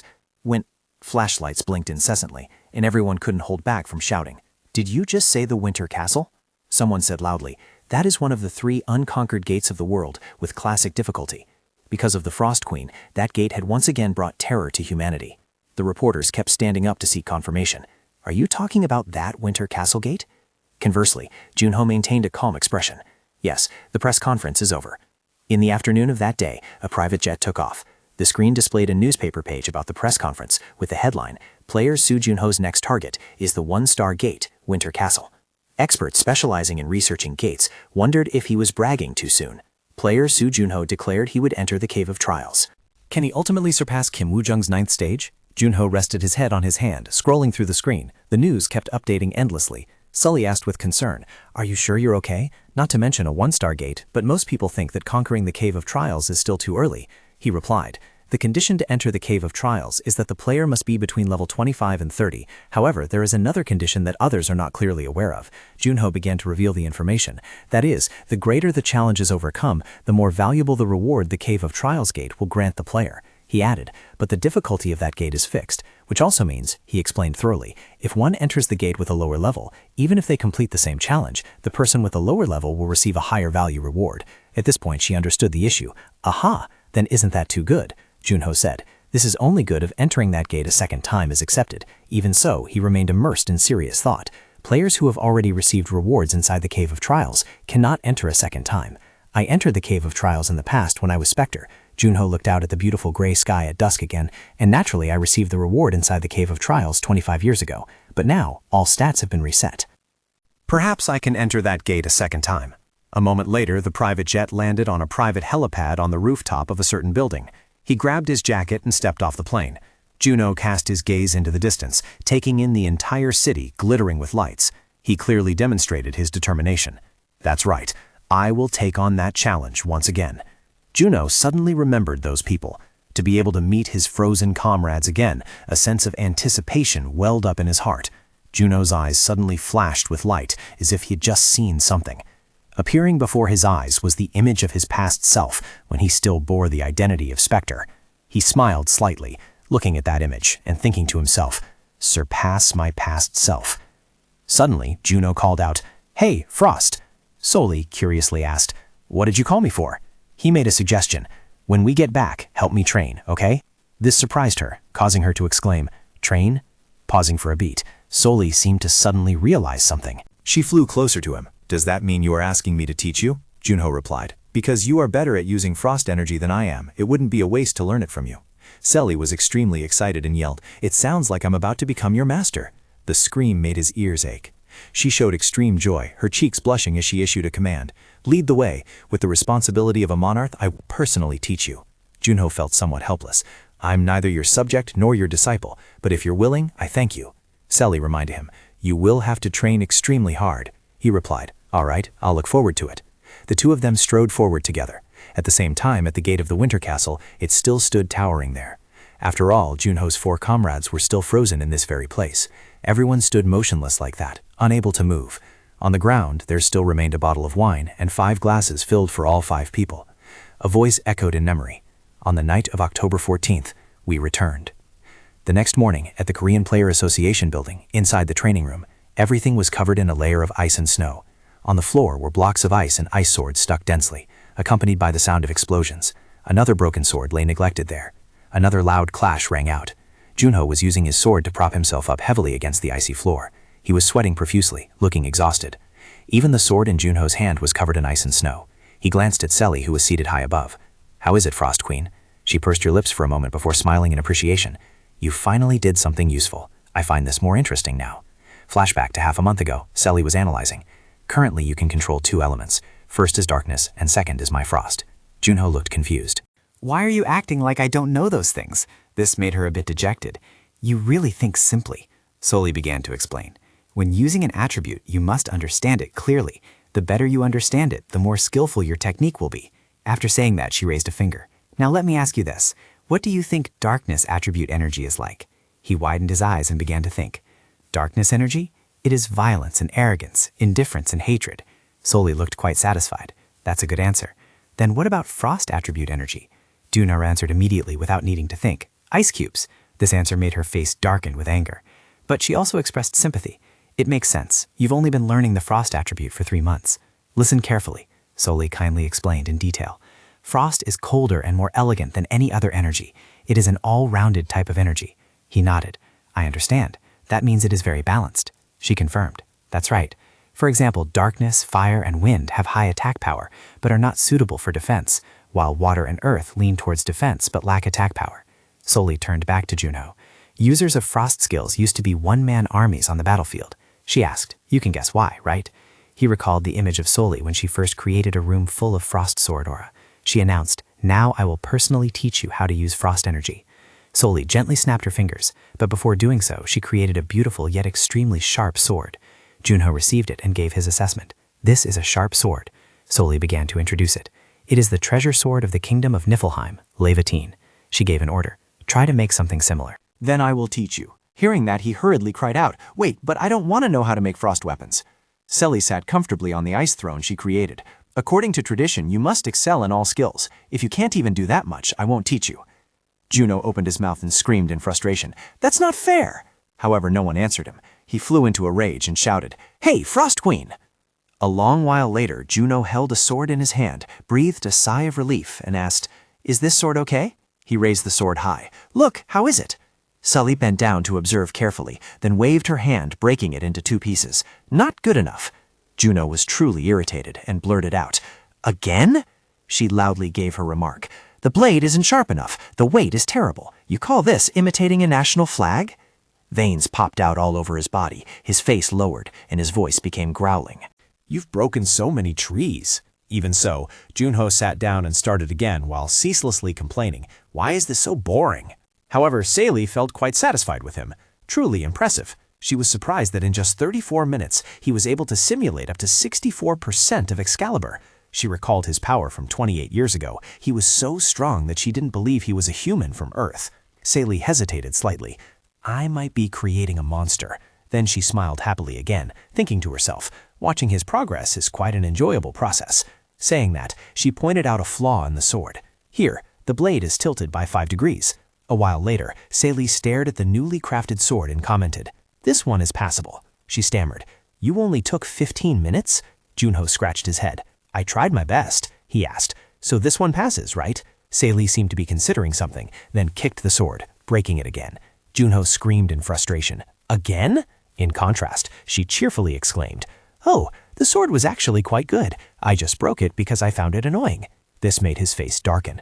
Suddenly, Sally flew over and placed her hand on Junho's head as a gesture of comfort, seeing the dark circles under his eyes. She said, "That's enough weapon training. You must be tired after staying up for 2 days straight practicing with the sword. Go to sleep," Sally promised. "When you wake up, I will teach you how to use frost energy." But this kindness was not reciprocated.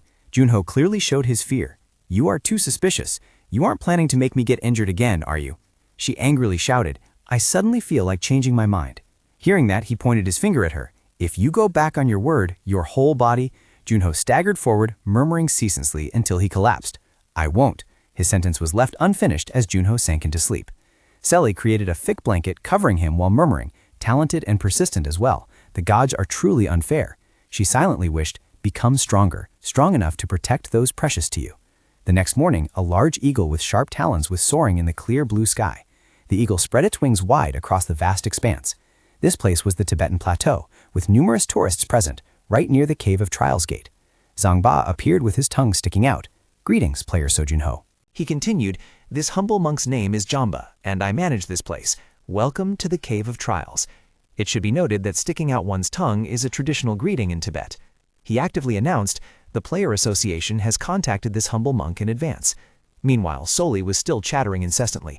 "Look, he's sticking his tongue out at you." Jamba remained completely unaware and continued, "They said that the benefactor wishes to challenge the Cave of Trials." As soon as he finished speaking, a screen appeared with a list of names on it. He began to introduce, "This is the record of those who have cleared the Cave of Trials in the past." Junho observed and made a guess. "It seems that for 25 years, no one has surpassed me." Information continued to appear on the screen. Cave of Trials. Entry requirements. Level 25 to 30. Captain, unlimited. Clear requirements, unlimited. Difficulty, unlimited. Jamba stated that apart from those who have entered, no one knows what is inside or what dangers are lurking.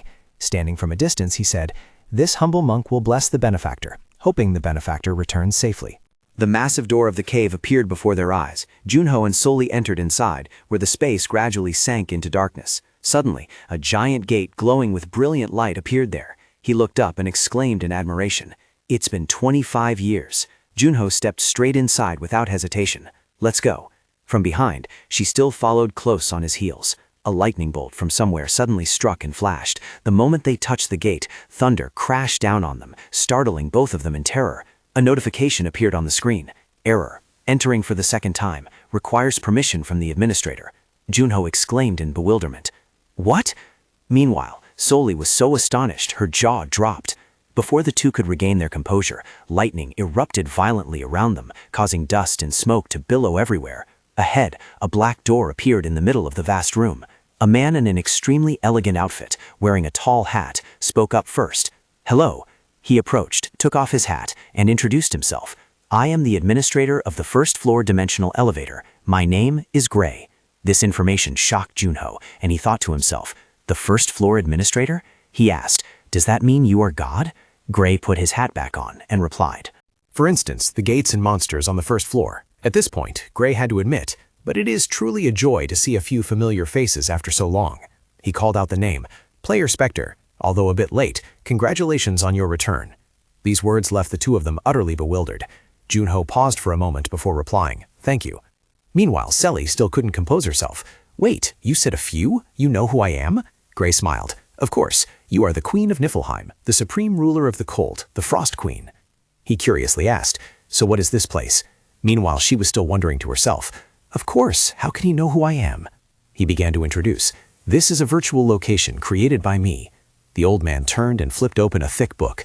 "As you can see, there is a small problem." He began to read aloud.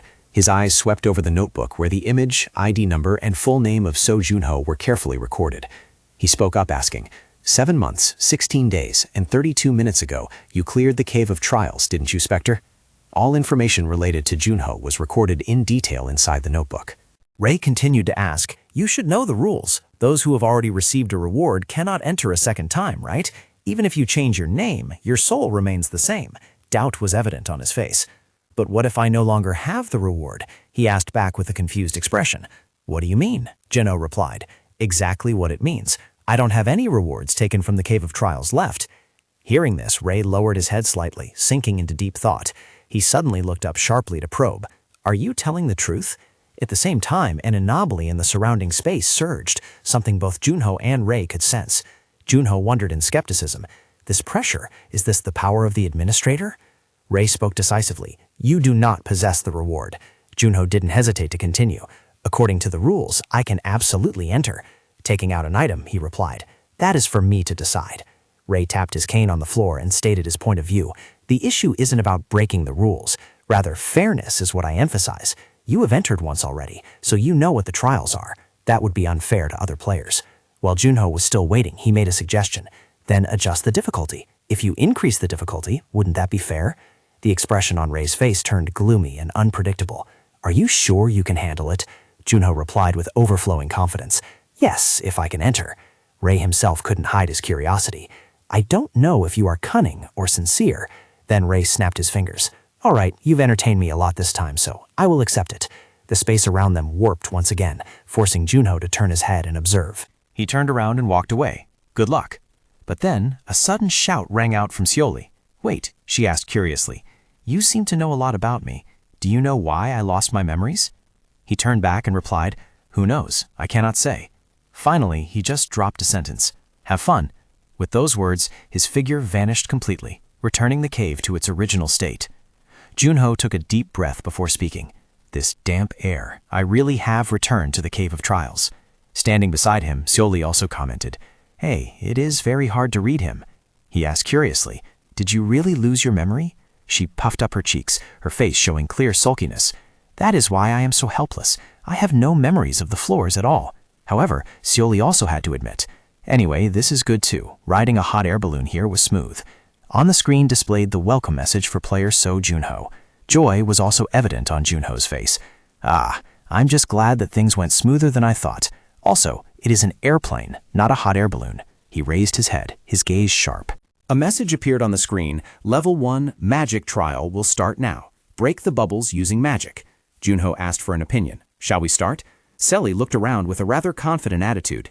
Isn't this too easy? A blue aura covered his body as he replied, because it's level 1. Almost immediately, a few horizontal sword strikes from Junho wiped out all the magic bubbles. He continued to explain, it's like a tutorial. The system immediately displayed a message, you have passed the magic trial. Even so, a look of disdain was still evident on Seoli. Not bad, but if it were me, it would take less than a second. Junho frowned and replied, stop bluffing. At this moment, the system's voice rang out again. If you want to proceed to the gravity trial, say go. If you want to give up, say stop. He shouted loudly, go. Go straight to level 2. The ground beneath their feet instantly shook violently, startling both of them. She couldn't hide her astonishment and exclaimed, what kind of trial is this? Why is it doing this all of a sudden? Meanwhile, Junho was still trembling as he explained. The second trial changes the gravity on the person every minute. It feels twice as heavy as before now. Seoli couldn't hide her curiosity. What are the remaining 8 trials? The ground beneath his feet gradually sank as he replied, things that most people would consider torture. Surprisingly, Junho was floating in midair. See, I'm lighter now? She asked hurriedly. Contractor, you don't intend to waste this opportunity, do you? He exclaimed with a look of confusion. Huh? Sully advised. You won't have many chances to experience such harsh conditions again, so practice. But seeing Junho just flying around uncontrollably, she wondered, where are you going? He replied calmly, in this state, I don't know if you find it easy, but before he could finish his sentence, Junho was slammed into the ground by a powerful force, causing rocks to shatter and scatter. He lamented, this is so hard. Even Sully couldn't hide her horror. Junho's hand trembled as he propped it against the ground, trying to force his body up. That doesn't mean I can't do it. After a moment of thought, she suggested, next, I think you should run a bit. Junho sighed. Oh God, easy for you to say. He staggered again, his body unbalanced, sweating profusely from exhaustion. Finally, Junho collapsed on the ground, exhausted.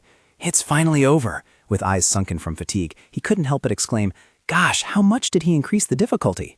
Sully transmitted a small stream of energy to him. Well done. The system notification appeared again. If you want to proceed, say go, and if you want to give up and receive the reward, say stop. Witnessing that, Junho immediately sat up. Go, she spoke with a worried voice. You look too tired, you should rest a bit. He replied, it's better to finish it in one go while I still have some energy. He thought to himself, the more the player struggles, the more generous the rewards from the Cave of Trials. If I keep going like this, I'll receive a more valuable reward. Sully asked curiously, what is the next trial? Junho replied, his eyes sharpening as a thought crossed his mind. The Phantom Trial. Illusions. Memories of the past flooded back into Junho's mind. Last time, I fought like crazy to save my friends from monsters. He gritted his teeth while gripping his sword. I have to remind myself that those ghosts are not my parents. Junho leaped up, swinging a slash straight at the monster. After half a day, the battle finally came to an end. He turned to look at Soli and speculated. This time it will probably be another illusion. His intense gaze made her confused. While Soli was still bewildered, calculations flashed through Junho's mind. I hope the Frost Queen will appear. Cold air began to condense into frost all around. He understood that well, but nothing was ever that easy. Junho pushed himself up, while Seli watched his every move with worry. Junho reached out and grasped his sword, a thought crossing his mind. The scene would be the snow gradually gathering to form the shapes of 4 people.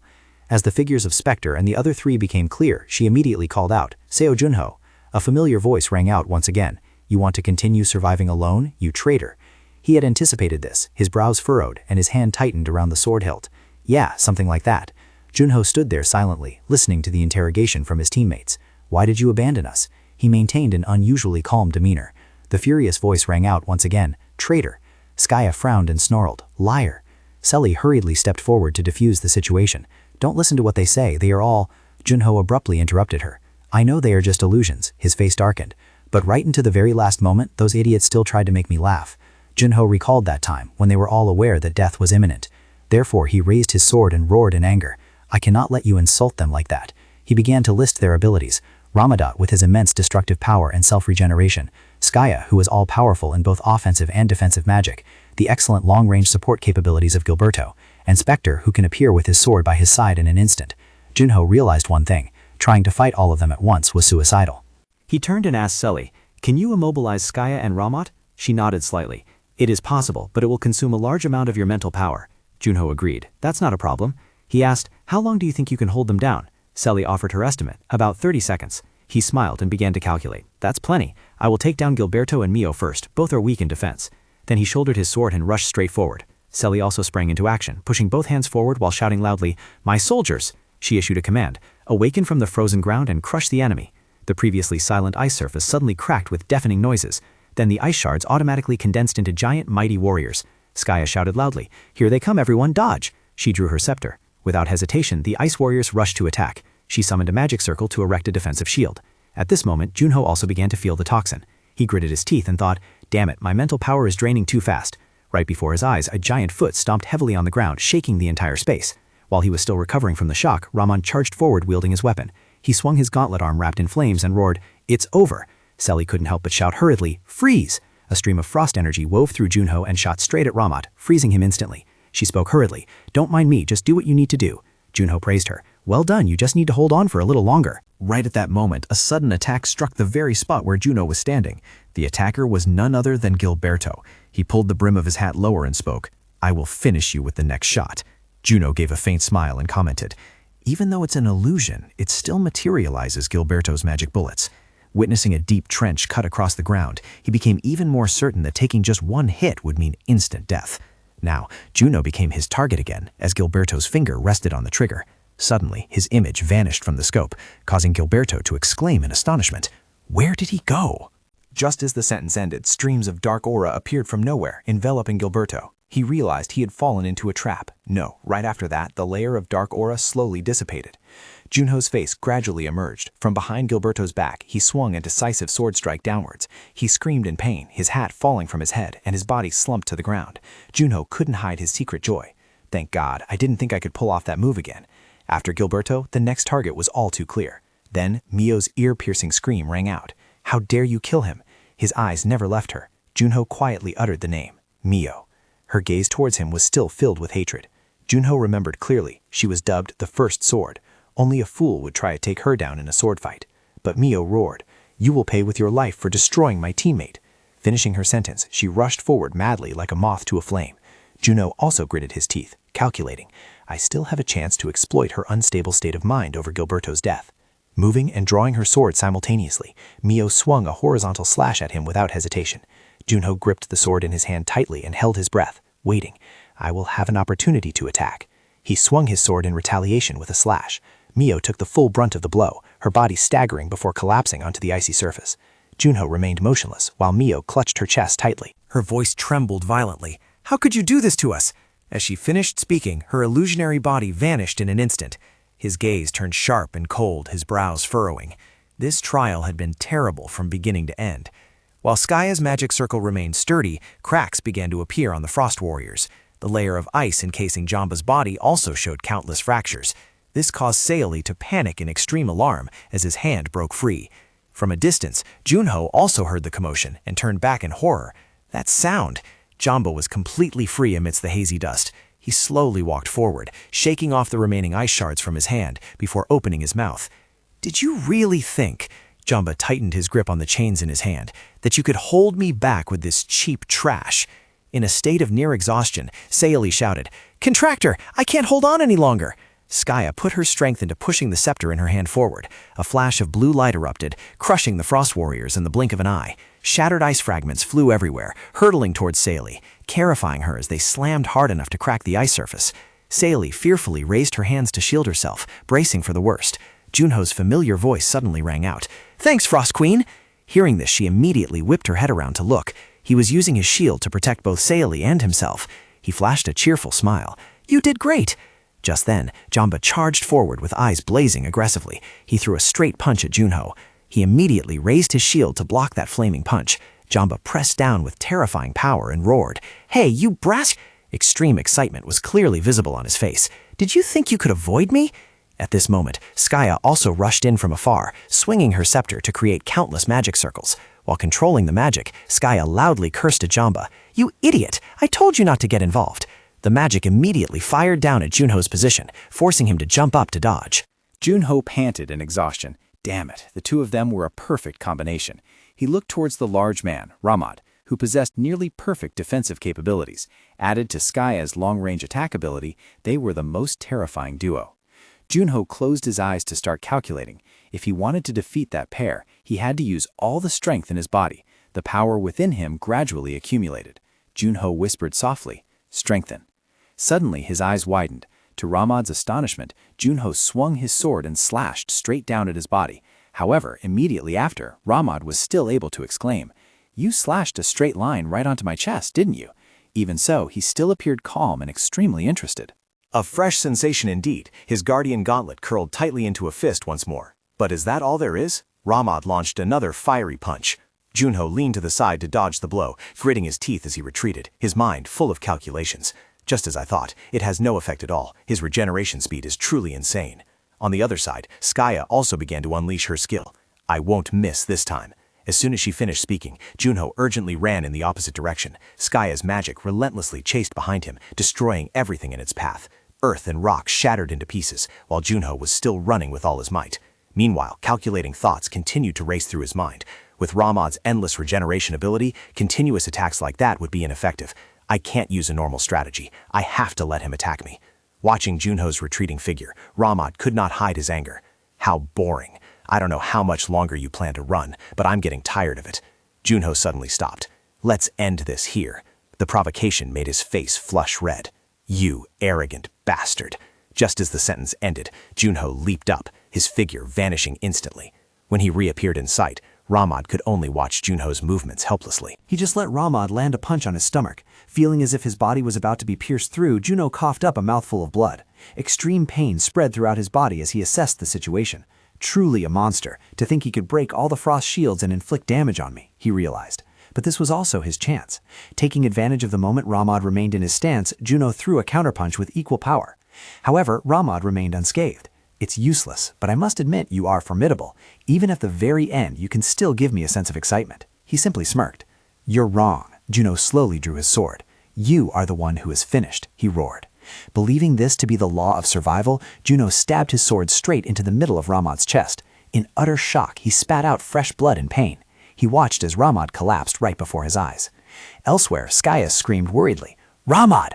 But before she could reach him, she froze, her brows furrowed tight, eyes wide in astonishment. Junho whispered under his breath, "Now only Skaya remains." Meanwhile, Skaya had collapsed. Out of the four, she was now the only one left solitary. Her eyes had turned almost completely white.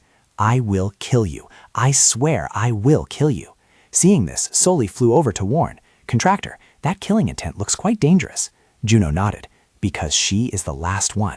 He knew that to defeat Skaya in this berserk state, I must also use all my remaining strength. Junho summoned his weapon. "Come here." He swung the weapon up and mentally thought of its name, Death Scythe. A thought flashed through his mind. If he wanted to overcome the destruction beam and the 7-layered magic shield protecting her, there was only one thing that could do it. He believed in it completely. That was darkness and its contempt. The two continued to confront each other in an atmosphere filled with murderous intent. Junho gasped for breath incessantly. This weapon consumed too much magic power, but he understood it was the only option.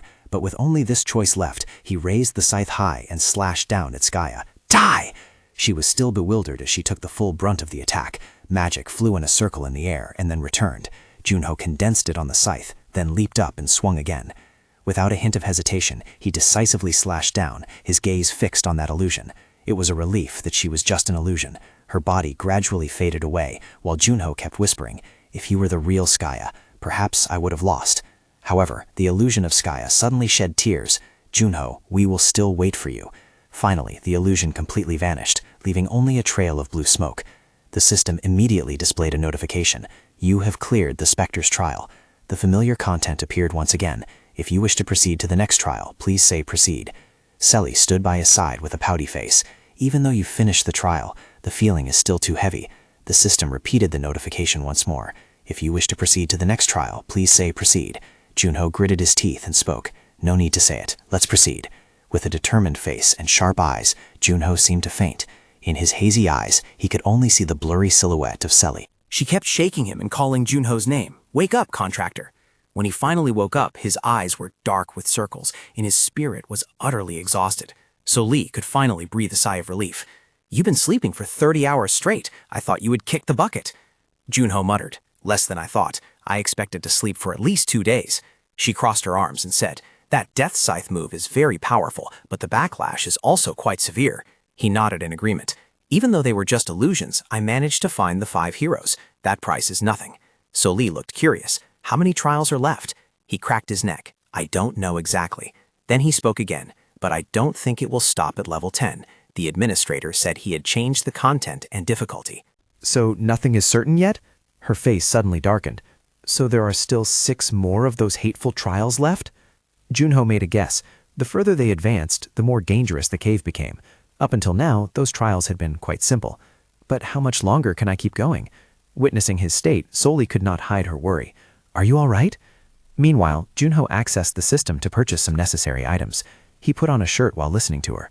"After all, the opponents were your old teammates. You haven't seen them in a long time." Junho replied, "They were all just illusions." He suddenly remembered something and scratched his head, feeling a bit regretful. "I didn't get to meet my parents this time." Hearing this, Soli couldn't help but exclaim in confusion, "Why would your parents appear in an illusion?" Junho answered, "Because they passed away, that's why." This information shocked her, making her almost want to freeze herself. Then she trembled and lowered her head. "I am truly sorry." His attitude remained cold as usual. "It's fine. It's not like it happened yesterday." Soli used her small hand to pat Junho's shoulder to comfort him. She herself showed deep empathy. "My parents also passed away when I was 6, so I understand how you feel very well." This sentence also stunned him. His mouth opened slightly, and it took him a while to speak. Misfortune never comes alone. Blessings never come in pairs. Afterward, both of them proceeded toward the glowing gate ahead, which led to the restroom.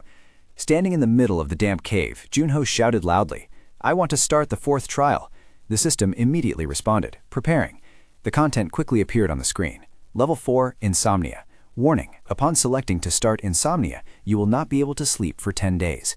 He shouted out, "Start!" A countdown timer of 240 hours, 0 minutes appeared on the screen. Time passed in a flash, remaining at 239 hours, 59 minutes, 59 seconds. Level 4, the Insomnia trial, was about to begin. Junho sat listlessly on a giant block of ice, his eyes glued to the clock on the screen. The remaining time displayed was 219 hours, 19 minutes, 24 seconds. When the clock struck 219 hours, 14 minutes, 20 seconds, Selly finally mumbled, "More than 24 hours have passed." She showed clear anxiety. "Can you still handle it?" He replied, "So far, it is still fine." Selly took something out and handed it to Junho. "You must be very hungry. Take this." However, he bluntly refused. "No need. The feeling of hunger keeps me from getting sleepy." She then offered another suggestion. "How about you try bathing in cold water?" Time passed for another 60 hours. Junho sat resting his chin on his hand, his head drooping onto his knees. Selly stood beside him and reminded, "Contractor, you must not sleep." He replied softly, but his face remained lowered, his eyes dark with circles, and looking utterly exhausted. Junho spoke up. "Frost Queen, help me wake up." She cast her magic. Got it. The small puddle of melted ice water was splashed mercilessly right onto his face. 98 hours had passed. The remaining time was 142 hours and 49 minutes. Junho slammed his head hard against the large rock beside him. Looking at his extremely haggard appearance in the mirror, he seemed unable to recognize himself anymore. Only one thought existed in his mind. I want to sleep. Junho glanced toward the soft mattress. A thought occurred to him. If he could take a hot bath and lie down, perhaps he could have a really good sleep. As his eyelids began to show signs of drooping, Soli's voice suddenly rang out. "Contractor, are you dozing off while washing your face?" Junho shook his head vigorously. "Of course not." She crossed her arms and stared at him intently as the countdown reached the final 24 hours. After cheering himself on, "Hang in there, only 24 hours left," Junho nodded and spoke. Come to think of it, what was the reward for clearing level 9? He suddenly realized something. Ah, that's right, Hero's Will. Oh, and all stats increased by 10. Suddenly, Junho thought of Mio and Gilberto. It was truly a reward worthy of the efforts he had put in. This time, he had to at least reach level 9. Then, the images of his remaining teammates appeared one by one, making his determination to save them even stronger. Junho mumbled like someone who had lost consciousness. "I promise, I will save everyone." Soli called out loudly, "Hey, contractor!" That voice seemed to pull him back to reality. Junho looked around blankly, turning back anxiously. Did I fall asleep? Did I really sleep? She pointed to the screen in the distance and shook her head. No, look, the time has hit 0. The screen clearly displayed 0 hours, 0 minutes, 0 seconds. Junho sat motionless in his spot. He was stunned, his mouth agape, then finally swayed and collapsed onto the ground. Junho exclaimed, "I won!" Soli nodded in agreement. Yeah, you did it." At this moment, confidence returned to his face. Piece of cake. At the same time, the system sound rang out. "You have cleared the insomnia trial." A familiar message appeared again. "You have cleared the insomnia trial. If you wish to start the next trial, say, continue. If you wish to leave the room and receive your reward, say, stop." The notification indicated that the next level was the trial of taste. Junho pondered for a long while before replying, "Continue." He was well aware that this was a long journey. I continued the sensory trials after resting.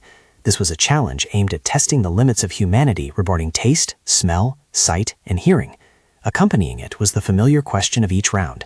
If you wish to start the next trial, say, continue. If you wish to leave the room and receive your reward, say, stop. Junho stared intently at that content. Except for touch, all other senses had to endure relentless suppression. Next was the trial of silence, where he sat in meditation with sweat pouring down like rain. Junho closed his eyes, sinking into contemplation. Noise and silence had combined to become tranquility. If the two original trials could merge, it meant that more and more new trials would be created. Thinking of this, he frowned slightly. And I have to endure all those crazy things. I will find every way to end this for sure. Meanwhile, Sally was using a branch to draw something on the ground.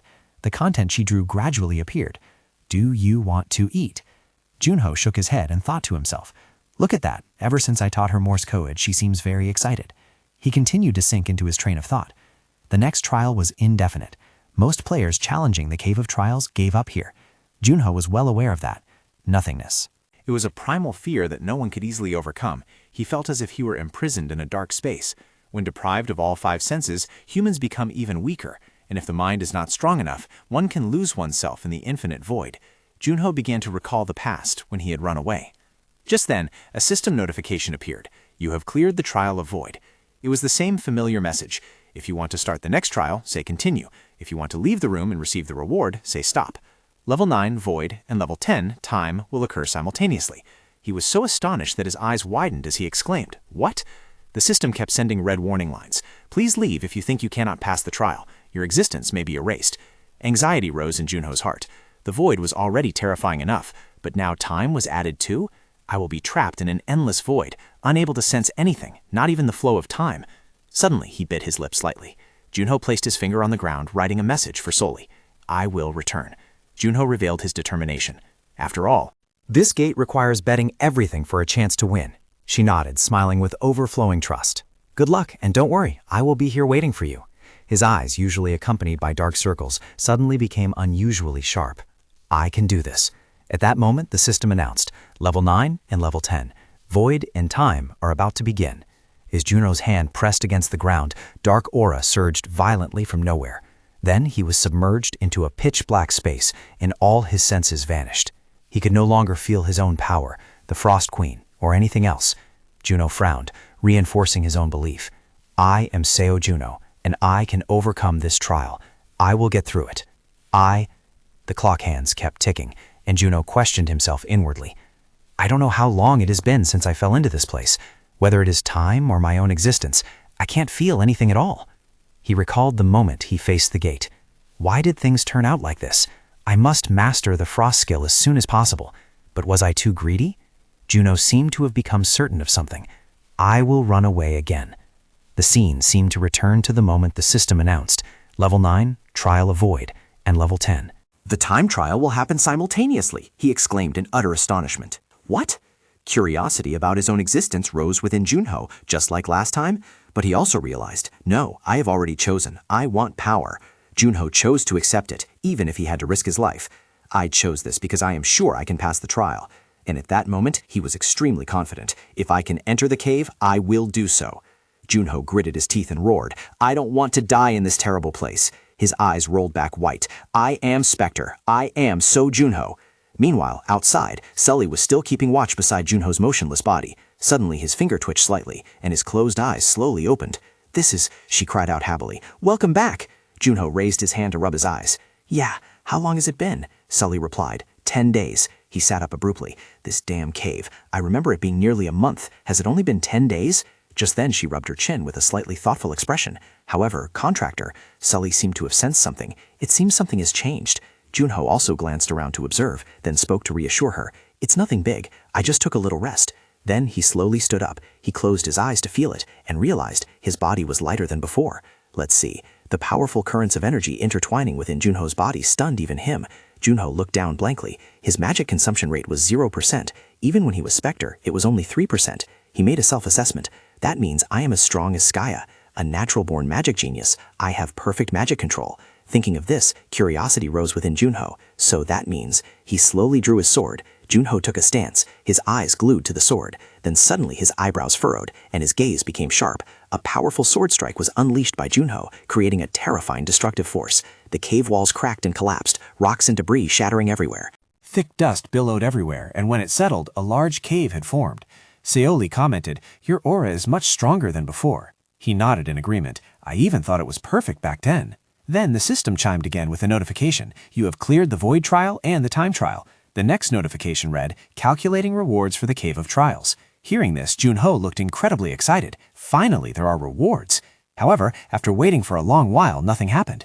Unable to hide his confusion, he tapped hard on the system screen. Hey, why is anything appearing? Is it lagging? Why is it slower than before? Seoli also stomped her foot in frustration at the screen. Immediately, a notification was sent along with a bolt of lightning, showing someone's indignation. Master, do not rush. I am still calculating the rewards. Administrator Gray, he immediately replied, I understand. She couldn't hide her curiosity. Just how big is the reward that even the administrator has to get involved? On the screen, numbers were dancing continuously with no sign of stopping. Finally, the calculation process was complete. Seo Junho, level 29. Titles, Spring Opener, Ascendant Helper, Limit Breaker. Keen Intuition, A rank. Hero's Wisdom, S rank. Strength 94 plus 20, Agility 100 plus 20, Stamina 96 plus 20, Magic Stat 120 plus 20. Junho was still intently examining. 2 skills had leveled up and all stats increased by 20, double the reward he received when clearing level 9 previously.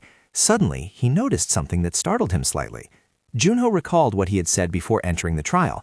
Adjust the difficulty. If you make it harder, shouldn't it be rebalanced?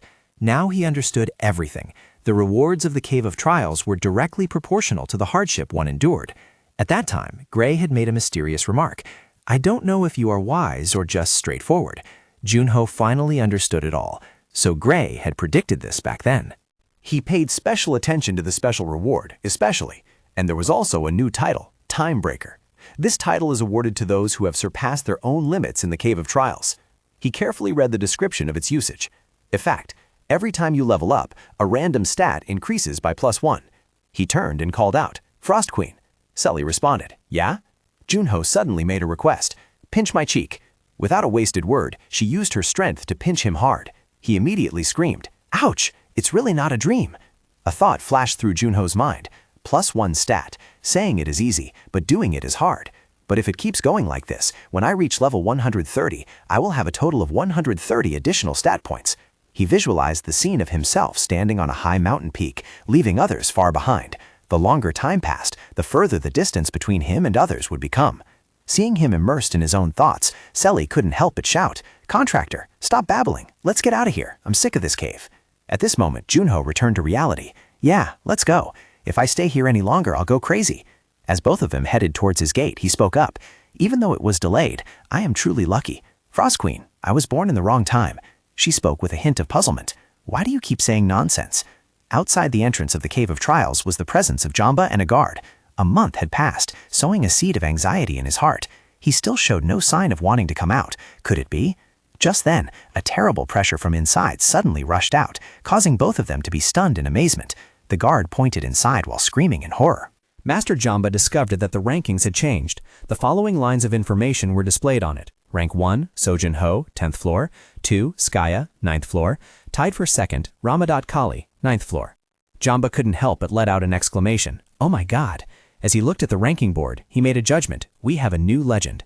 All the names were called out. Rank 1, Sojin Ho, 10th floor. 2, Skaya, 9th floor. Tied for 2nd, Ramadat Kali, 9th floor. Besides that, there were 3 others at the same rank. Gilberto, 9th floor. Shin Sang-hyun, 9th floor. Kim Woo-jung, 9th floor. At the same time, in a bustling residential area, amidst many children playing, a figure covered in a cloak stood frozen in front of a house. He slowly walked up and knocked on the door. The door was opened almost immediately from the inside. Zodos performed a bowing gesture. "It is an honor to welcome you to this humble abode." He replied, "Long time no see." It turned out that person was Sinaref. Yeah, this person didn't seem happy at all. He laughed heartily. He walked leisurely to knock on the door, and then the old door was quickly opened from the inside. Togatz performed a bowing gesture. "It is an honor to welcome you to this humble place." He replied, "Long time no see." That person turned out to be Sinaref. Yeah, this place didn't seem fun at all. He burst out laughing and said, "Because we don't do this for fun. We are preparing for the second descent of the Heavenly Demon." This news made him jump. Heavenly Demon? Having said that, he called out, "Togetz Milo." Amidst the playful atmosphere of the children, Sinaref suddenly snapped angrily. "How dare you call his name in a place full of children?" Togatz snapped his fingers. But if you don't believe me, in just a split second, the children stood still, their eyes becoming soulless. Absolutely no child escaped this control. The bustling scene suddenly sank into silence. They even arranged themselves in a certain order. He said, "Then take a look." Sinaref frowned. The children were scary. Meanwhile, Togatz kept a bright smile. "They are all being trained to become devils as good as you, Lord Sinaref." Another snap of fingers rang out. The children immediately returned to their previous state and continued playing. Then he opened the door wide. "Then please come in."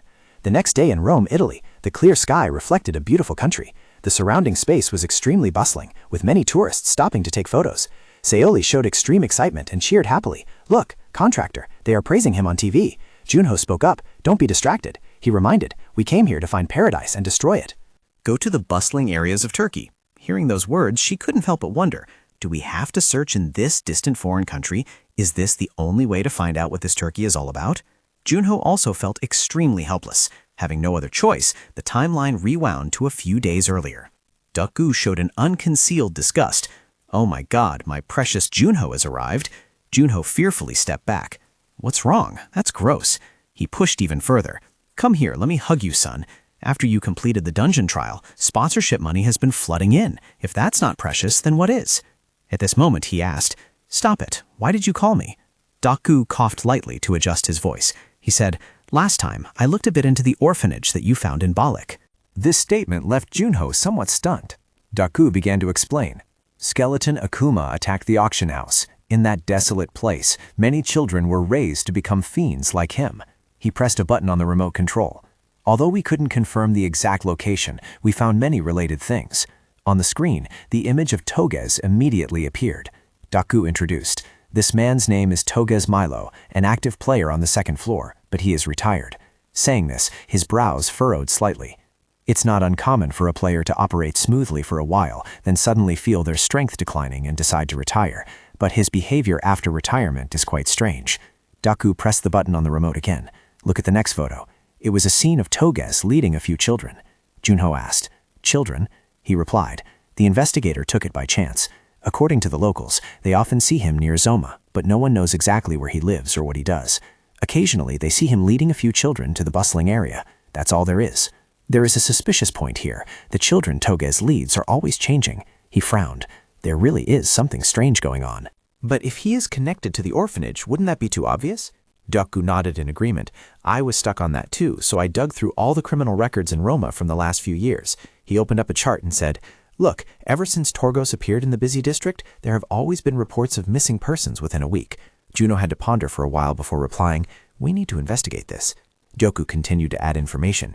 He appears in the busy district once every 2 months, and exactly next week marks the 2-month cycle. Hunting down Torgos in Roma was made the top priority. He sat on the edge of a fountain with a troubled look. Couldn't find him. Sally hurriedly offered comfort. "It's only the first day. Don't be discouraged. Let's stop here for today and go back to rest." Juno glanced up and replied, "I guess so." Just like that, the two wandered around, strolling and chatting. A boy with a hat pulled down to cover his mouth bumped into him. "Ah, sorry." Juno wearily looked up and let out a sigh. Immediately after, he used his strength to grab the boy's hand tightly. The boy immediately struggled and screamed. "What are you doing?" He replied. "What do you mean, what are you doing?" Juno shouted. "Hand over what you just stole. Now." The words had just ended, causing the boy to be so shocked he gritted his teeth. This person was Marco. From the boy's pocket, his familiar watch fell out. Marco looked annoyed. I got a good haul. What are you looking at? Want me to apologize to you?" Junho shook his head. "No." He spoke frankly. "I'm debating whether or not to hand you over to the police station." This detail scared the boy's heart to a stop. Marco gave Junho a puzzled look. Just a short sentence was enough to make him afraid. He leaned down, bringing his face close to the boy. "Do you perhaps belong to some organization?" Marco opened his mouth wide and shouted, "So what if I do?" Junho nodded as if impressed. "Not bad." He took this opportunity to ask, "You know this place very well, don't you?" The boy looked wary. "So what?" Next was the image of Marco burying his head in a plate of food, while Junho just sat quietly, watching the way the boy ate deliciously. Seeing that scene, he couldn't help but speak up to remind him, "Hey Marco, eat slowly, or you'll get indigestion." The boy suddenly stopped. Junho asked, "What, want to order more?" Marco hurriedly waved his hands. "No, I'm full." The boy slightly lowered his head, hugging the loaf of bread with both hands. "It's just that only I get to be full." Hearing that, he didn't hesitate for a moment and waved to call the waiter. "Excuse me." Junho looked at the menu and said, "Please pack every dish on the menu for me. How many people are in your organization?" Marco obediently answered, 16 people. He turned back to the waiter and added, 16 portions, please. This action made the boy feel quite embarrassed. Junho continued to dig for more information. "Where are your home or parents?" Marco shook his head. "I don't have any. Children with circumstances like mine live together in a place like a warehouse." He voiced his curiosity. "Are there no adults there? It would be correct to call it an orphanage, right?" The boy seemed to remember something and blurted out, "Occasionally priests come to visit." Junho looked curious. "Priests?" Marco expressed himself quite vaguely. Definitely bishops, people coming from the Vatican." The boy began to explain. "They wash away sins and help people become pure, taking them to paradise." Junho was stunned once again. "Paradise?" Marco continued the story. "The priest said if we go there, we can study, wear nice clothes, and eat 3 full meals a day." After saying that, the boy looked dejected again. "But I don't want to go to paradise." Marco showed a guarded attitude. "The priests there give me an uneasy feeling," he whispered, "a feeling of apprehension and fear, and those with keen intuition will sense this when facing evil." Junho asked, "Have you met the children there yet?" The boy nodded. "Although I haven't seen their faces. But speaking of this," Marco's face brightened up again. "Sometimes if I ask the priests, they bring letters written by those children. It seems they are living very well." Hearing the story, he also smiled involuntarily. "So that's how it is." "So they are good people?" Junho asked curiously. "When will the priests visit you guys again?" The boy answered, "In about 2 days. Why do you want to meet the priest?" A plan hatched in Junho's mind. "Actually, I have a younger brother I was separated from a long time ago. I was wondering if I could get some help finding that brat." Even Soli had to remark, "What a blatant lie." Marco also showed his willingness. "If it is for that reason, then I understand. I will help you meet the priest." Junho instructed, "Then when you meet the priest, let me know. I will pay you handsomely." The boy nodded. "Of course." Time flew by and it was evening at the Vatican, inside a magnificent and majestic church. A priest holding a lamp walked along the corridor. It was the incumbent pope, Elias II. He seemed to have detected something unusual. An uninvited guest arriving in the middle of the night? Elias turned his gaze toward the figure in the darkness and asked, "May I ask, who are you?" The figure shifted slightly, revealing a face that made the pope cry out in astonishment. You are..." Elias could not hide his disbelief as he blurted out. The specter, Junho, was wearing the familiar mask from days gone by. The old man hurriedly ran closer. "I clearly heard that you were recovering from your injuries," he replied. "Just lying down makes the body very tired. It's good to see you again after 25 years, Lances." Lances showed immense joy. "I am the one who didn't expect to see you again. This old man's prayers seem to have reached the high heavens." He bowed solemnly and said, "It is shameful, but we are living very well in the peaceful world that the 5 great heroes created." Junho kept his stern expression. "What is there to be ashamed of? I worked hard to make this happen." Suddenly, he remembered the purpose of this trip. "Lances, I have something to ask." Lances looked curious. "What is it?" Junho asked. "Do you know any orphanage named Paradise?" He shook his head. "Paradise? I have never heard of it." Saying that, he recalled Magok's words. "It seems to be in the Vatican," Junho thought. "Even the affiliated places are being impersonated?" Junho looked angry. Those who are bold enough to impersonate priests to kidnap children are no different from those fiends. Saying that, he turned to leave. "Is that so? If you don't know, then never mind." Lances looked extremely dejected. "I apologize for not being able to help you." Just as Junho put one foot on the windowsill, he seemed to remember something and exclaimed, "Ah!" He gave instructions. "Lances, a large fire might break out near Rome in a few days. Have the fire trucks ready." The old man asked in confusion, "A fire?" Without saying another word, Junho disappeared. "Well then, I'm off." Lances hurriedly shouted, "No, wait!" When he ran to the window, his figure had completely vanished into thin air. "You always disappear suddenly like that, sir." Marco's family lived in a dilapidated house deep in a forest. Marco spoke up, instructing them, "Remember to eat properly. I'm going out for a while. I'll be back." The children obediently replied, "Yes." From inside, Junho walked out while stretching. "That was a great sleep." Seeing that, the boy looked grumpy. "Why sleep here when there are proper inns?" He replied in a casual tone, "It's fine. Sleeping here is comfortable and nice. The kids are cute too." Junho took out his glasses. "We can go together right now." Marco looked hesitant. "That's true, but—" He replied, "I'm counting on your help today, my #1 guide." They stepped out together. The two of them, one in front and one behind, walked along the trail. Sully's voice suddenly rang out. "Contractor, that boy walks so lightly." Junho nodded. "I feel the same way." By then, he had covered his entire face with a mask and glasses. Junho couldn't help but ask, "You are trying to become a player, aren't you?" The question made Marco jump, his face blushing red as he hurriedly turned away. "Huh? How did you know? Are you a player too?" At this moment, he laughed with great satisfaction. "I'm at a level where I can recognize it just by looking at how people walk." Seeing that, Marco coughed dryly a few times to cover his embarrassment before admitting, "That's right, I'm training to become a player." Junho spoke up to Hermiden. "This path is also very tough." Even so, the boy held his ground. "But I still have to walk it, right? We don't have parents to rely on." Marco suddenly remembered his young siblings at home. "This is the best choice to protect my family," he had blurted out mentioning them. "Moreover, the priest said there is a player training course in the Garden of Eden, so he will help me." This information left him stunned and speechless. A player training course? Junho had heard it very clearly. "Contractor, about this?" Junho nodded. "Right." This was a trick to lure in talented children. Marco added, "When the priest comes, I plan to stop by the Garden of Eden to study. As long as I have a certificate, I can enter the gate and make good money." The boy looked extremely excited. "And someday, I will also become a great player like the Frost Queen." He stopped for a moment and exclaimed, "Is she not dead? Pretend you don't remember anything about her." However, Marco still seemed very happy. "So what? Anyway, I'm an experienced person. It's true I haven't met her."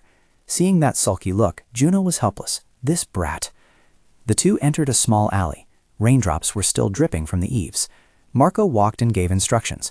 "Going this way will lead to the priest's church." Suddenly, the boy stopped abruptly and said no more. It turned out that Togets was leading a little girl and preparing to leave. Recognizing the girl, Marco immediately shouted, "Anna." Meanwhile, he was curious. Who was Anna? The boy loudly explained to him, "She is family to us. 2 months ago, she went to the Garden of Eden." Junho's eyes followed the two of them, and he began to calculate in his head, using the day Togets appeared at that center as a milestone. For a week after that, missing person reports appeared continuously. Junho recalled the images Duckgu provided on the screen, then quickly compared them with each other. He spoke in a serious tone. "Found you." Marco couldn't hold back his emotions and rushed forward. "Anna, Anna." Seeing this, Togus turned to ask Anna, "An acquaintance of yours?" The girl replied with soulless eyes, "He was the leader of the family I used to stay with." He began to order, "Greet him warmly." Anna nodded. "Yes." Anna's eyes gradually changed, returning to their former sparkle. She wrapped her arms around him. "Brother Marco, it's been so long." He also happily asked after her, "Anna, are you doing well?"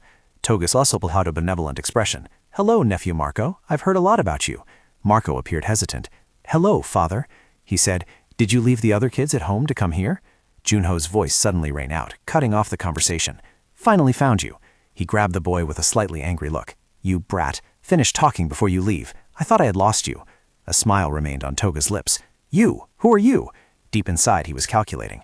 Wearing sunglasses and a mask? Is he intentionally hiding his face? Junho scratched his head and laughed heartily. Ah, I forgot to introduce myself. I'm a tourist. My name is Suni. The boy is my guide. That action caused Togus to lower his guard somewhat. Junho, is that so? My name is Togetz. He extended his hand. Pleased to meet you. Togetz also reached out to respond. Yes, the pleasure is mine, Mr. Junho. However, the grip from Junho's hand was incredibly powerful, radiating significant pressure. This made him frown. This bastard, what is he doing? Togetz feigned friendliness. Your handshake is quite strong. Are you a player? He scratched his head with a sheepish look. Oh, how did you know? That's right, I'm a level 27 player. Hearing this, he gritted his teeth and calculated. Level 27? Just an annoying bug I wouldn't even bother touching. While Togetz was deep in thought, Junho spoke up again. But Marco, is he from the Garden of Eden? That question caused him extreme panic. However, Marco nodded in confirmation. Yes, I met him with the priest before. He hurriedly exclaimed. Wait a minute. Togetz appeared confused. You said you were a tourist, didn't you? How do you know about the Garden of Eden? He looked dangerous, his face darkening. Actually, I came here to... Then suddenly he turned away, and tears began to fall. Looking for his younger brother lost 15 years ago, Junho couldn't bear to watch any longer. Here we go again. Noticing that Togetz was beginning to buy into the story, Junho continued to ramble on. I have asked for news about my brother everywhere, and learned about a place called the Garden of Eden. So could I possibly see the list of people who have come there? He made an excuse to refuse. That's a pity. Our orphanage doesn't have any children over 15 years old. Suddenly, Togetz thought to himself, no, this won't do. If I just let him leave this easily, it's very likely he will leak information about the Garden of Eden to the outside world. Since it had come to this, he made an offer. It's all right, let's go there together. Togetz gave his assessment. It will be faster if you check for yourself. I'm also glad to be of help to you. Anna also glanced at Marco. Are you coming too? The boy agreed. Yes, of course. Everyone misses me a lot too. On this side, Junho also acted with great immersion. Togetz, thank you very much.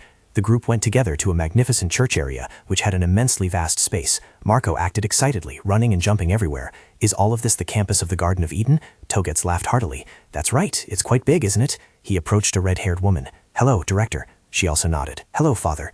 This woman was the director of the orphanage. The two pretended not to know each other as they walked past, but just before separating, Togetz gave an order. Check to see if anyone is following. The director accepted the order and headed straight for the massive gate.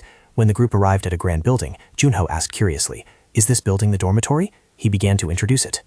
Dorms, classrooms, the church, everything is located right here. Having said that, Togetz pointed to a room next door, and this lecture hall is a training ground for children dreaming of becoming players. Marco looked inside with great interest. The children were currently practicing with swords, and their soulless eyes were enough to make anyone shudder. Togetz personally made a suggestion. Shall we go in and take a look? As he brushed past, a subordinate reported, No one is tailing us, sir. Togetz replied in a cold voice. Thank you. He suddenly clapped his hands, creating a loud noise. All right, I just thought of a good idea. Togetz called out, Mr. Suni. Both of them turned to look. He exuded a dangerous aura. As a senior player, could you perhaps teach these juniors a few moves? The children were already in their stances. Without waiting for Junho to reply, Togetz loudly announced, Come on, attention. Today I have invited an active player named Suni to be here with us. He scratched his head and feigned embarrassment as the man introduced him. As a senior, he wants to teach you all a few moves. Assistant instructors, come on in. The director was the first to enter.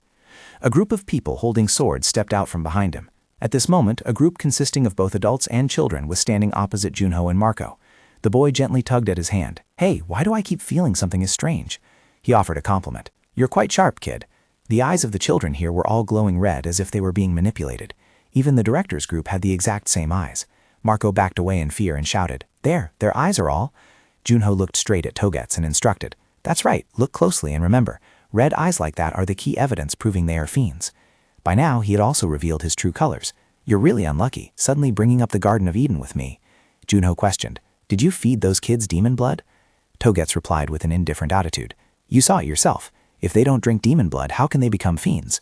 He suddenly became frantic. Of course, at first they all refused. I killed a few as examples, so they cried while hurriedly drinking it. Hearing this, Marco was so despairing that he fell to his knees and gasped. What? Tears rolled down his cheeks. So that means... Marco cast his eyes towards his younger siblings. Anna, Lin, then his younger brothers, Leo, Sue. All those children were... The boy was drowning in self-blame. And I didn't know anything about it. They cried and didn't want to go, but I still forced them to. Marco gritted his teeth and roared in anger. You beast worse than an animal. The boy lunged forward. He swung his fist with the intention of destroying him, however the director timely blocked Toget's path.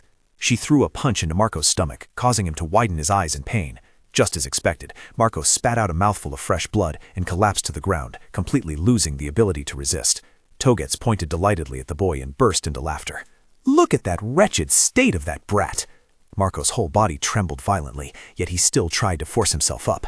His hands clenched tight, shaking uncontrollably. "You people!" Marco gathered all his strength and shouted loudly. "One day, Spectre will punish you all." Toget's let out a sigh. "If you had said that 25 years ago, we might have been afraid." He spoke in a casual tone. "But now he's in seclusion to recuperate, isn't he? Even if he were to return, no fiend would bother fearing him anymore." No one noticed Junho approaching step by step. However, those words had successfully pushed Marco into the depths of despair once again. Tears could not be held back and began to fall. He stood in front of the boy and called out, "Marco." His sunglasses also fell to the ground. Players are those who, even when witnessing their most precious ones die before their eyes, must still endure and move forward. A spooky mask suddenly appeared in Juno's hand. Therefore, if you want to become a true player, even if you have to face an opponent superior to you, you must still hold your weapon firmly to the end. He slowly put the mask on his face. But since you are not a player yet, Junho turned around and said, "So this time, I will help you." He reappeared with the identity of Spectre. Marco was still in shock. What on earth was going on? The boy just stared at his back with a lingering question. Why is he using Spectre's mask? Lies. There's no way such a great person would come here to help me.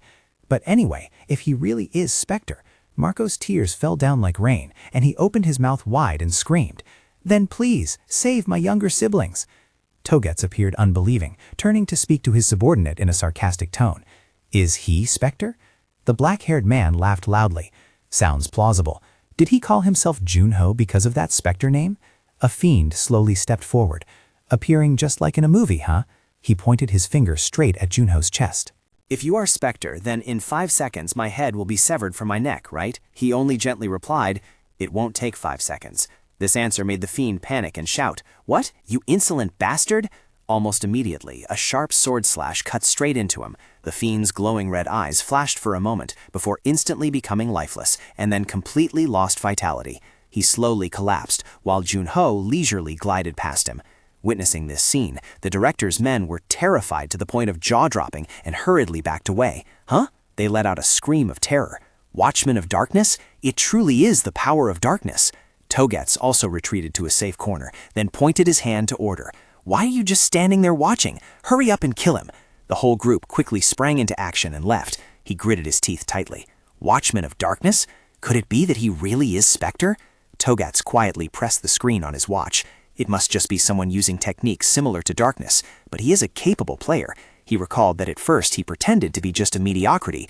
It is very likely that he could put even him in danger. But if there was a sign of the magic bow sword, the situation would be different. On the opposite side, the fiends simultaneously drew their swords. As soon as the words were spoken, they simultaneously rushed to attack Junho. He maintained a calm demeanor, standing still in place. He slowly raised his hand high, then performed a gentle snap. From the darkness, a beast was summoned and appeared. It opened its mouth full of fangs and growled. It wasn't just a single one. They divided to chase after the fiends. The fiends immediately turned and fled. A gray-haired fiend expressed anger. "Damn it, is it over with just a snap of his fingers? Don't try to fight him anymore. Everyone run."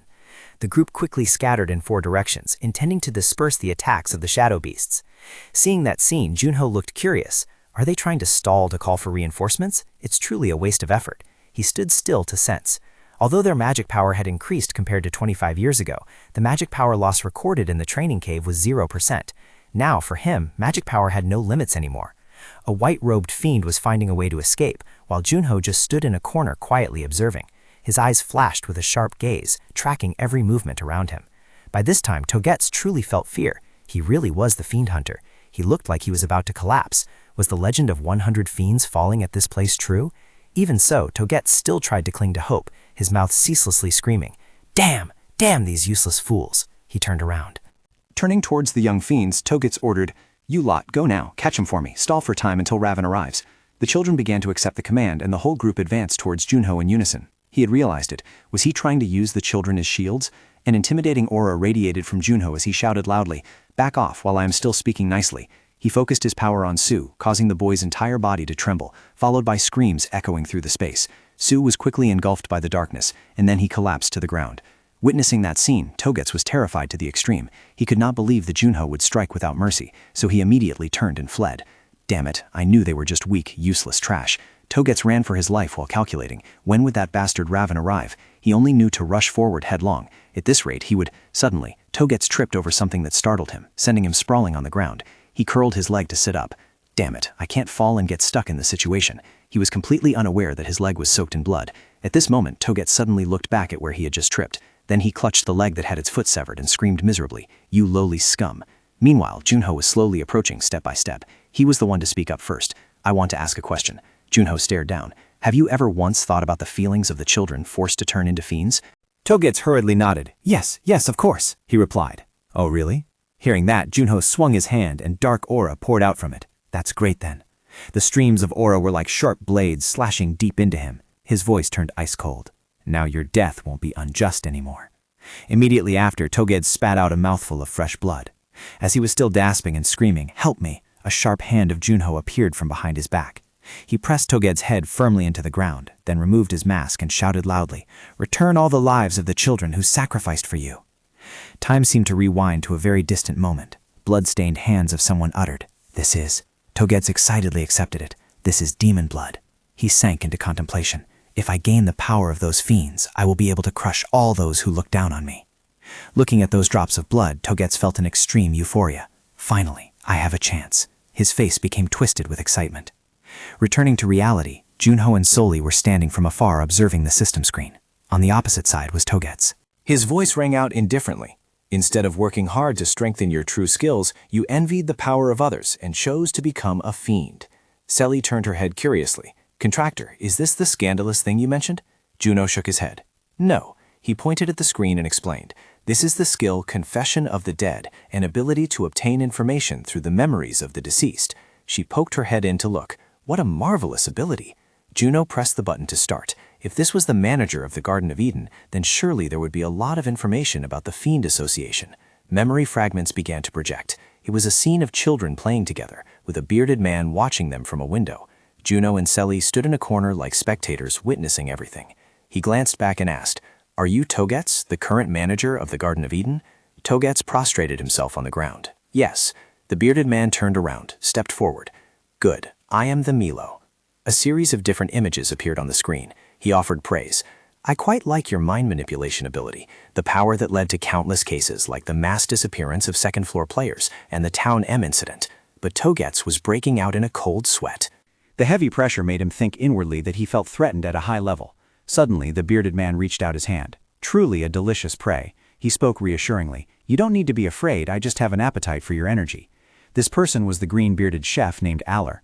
A small yellow orb appeared in Aller's hand. He took it and put it into his own mouth. After tasting it, Aller began to comment, "Truly an attractive taste. I wonder what created such a flavor. With the ingredients I have, I can certainly recreate it." Then he looked down at Togetsu, who was trembling with fear. "Anyway, thank you. I think I have an effective recipe now. Since you've given me such wonderful ingredients, I will now tell you the reason why the Garden of Eden was created." At that same moment, the sky outside the window had turned to late afternoon. His aged voice kept resonating steadily. "A delicious dish can only be made with the freshest ingredients. For example, fiends." Aller's gaze turned down to the courtyard again.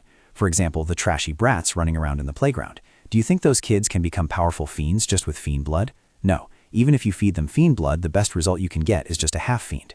He mentioned again, "That is why in the past 24 years, the Garden of Eden has only produced 5 quality true blood fiends.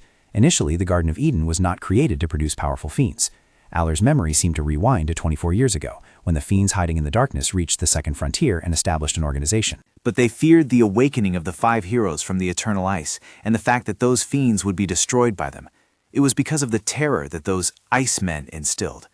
At that time, the leader's solution was to construct a Garden of Eden. He clenched his fist in determination. "We need power," he shouted. "The peak power possessed by the 5 heroes, the overwhelming power that I witnessed with my own eyes." The leader declared, "We will possess the strongest attribute, and we will create our own specter." Returning to Togetsu's memory, at that moment he gasped in astonishment. "So," Togetsu asked curiously, "the Garden of Eden was established with the purpose of creating a second specter?" Anna confirmed. That's right, she began to explain. This place is a material factory, used to select children who have awakened as fiends. We will collect those materials and synthesize them all, then use the ultimate vision to create abilities resembling the Spectre. At this point, even Anna herself held some expectation. If we can obtain half of Spectre's ability, no, just half of Spectre's ability, we will create the strongest fiend. He mentioned the names of Eva and Vinken. Naturally, we created similar copies, but they were just crude trash. Suddenly, Edla made a suggestion. But there is a better way to use the Garden of Eden, because the real Spectre has returned. His eyes narrowed, hiding unfathomable insidiousness. Now I will return to the second floor and wait to pressure him. What will come, will come. I am looking forward to this meeting. Junho also returned to reality inside the church. Toget's body was being gradually enveloped by dark aura, his hands trembling. The reason they sought out and turned the children into demons, Junho held his face in extreme suspicion and exclaimed, "Is it because they wanted to create a second Spectre?" Junho stood before a small crater with cracks spreading everywhere. Junho's gaze was fixed on the screen, his mouth whispering softly. Could it be that the reason they kidnapped and turned the children into fiends was to create a second Spectre? As soon as he finished speaking, his body swayed and seemed to collapse as memories of the children forced to drink demon blood rushed back. So thousands of children were forcibly turned into fiends here. The image of the children writhing in the hands of the fiends replayed in his mind, urging him to clench his fists uncontrollably. It's all my fault. Junho unleashed a powerful strike in a fit of rage. His darkness mask fell to the ground and shattered, and Soli immediately ran over to comfort him. "Contractor, this is not your fault," he replied hesitantly. I know. But Junho held his face, gritting his teeth tightly. I can't stop feeling guilty. He understood better than anyone that once a player has turned into a fiend, they can never return to being human. The image of innocent children being turned into fiends flashed through his mind, making Juno even more determined. I must personally put an end to this chain of tragedies. The scene shifted to the large training room, where Marco was trying to wake everyone up one by one. Anna, Leo. He helped Anna up and called out, "Wake up," while his other hand was still shaking Leo. "Why have you all fainted like this?" Juno threw open the large door and walked in just at that moment, making Marco exclaim in joy. "Brother Sunai." He held Anna in his arms and approached. "They won't wake up. Do you think they suffered severe head injuries? We have to take them to the hospital right away." Suddenly remembering something, hot tears streamed down Marco's cheeks as Juno stood there silently looking at them. That's right, the fiend's blood. We have to suck it out." His trembling voice spoke up again. If we suck it out, they will return to normal, right?" Marco burst into tears, looking up at Juno with pleading eyes. "Please, save my brothers and sisters." He could only comfort the boy by patting his head. "I'm sorry." However, Juno affirmed that it was impossible. Then he tried to explain in the gentlest way possible. "I understand how you feel right now, but that is the reason why fiends are shunned by society." Juno explained that if a normal person absorbs fiend blood, two scenarios will occur. If they cannot adapt, they will die, or they will become a fiend.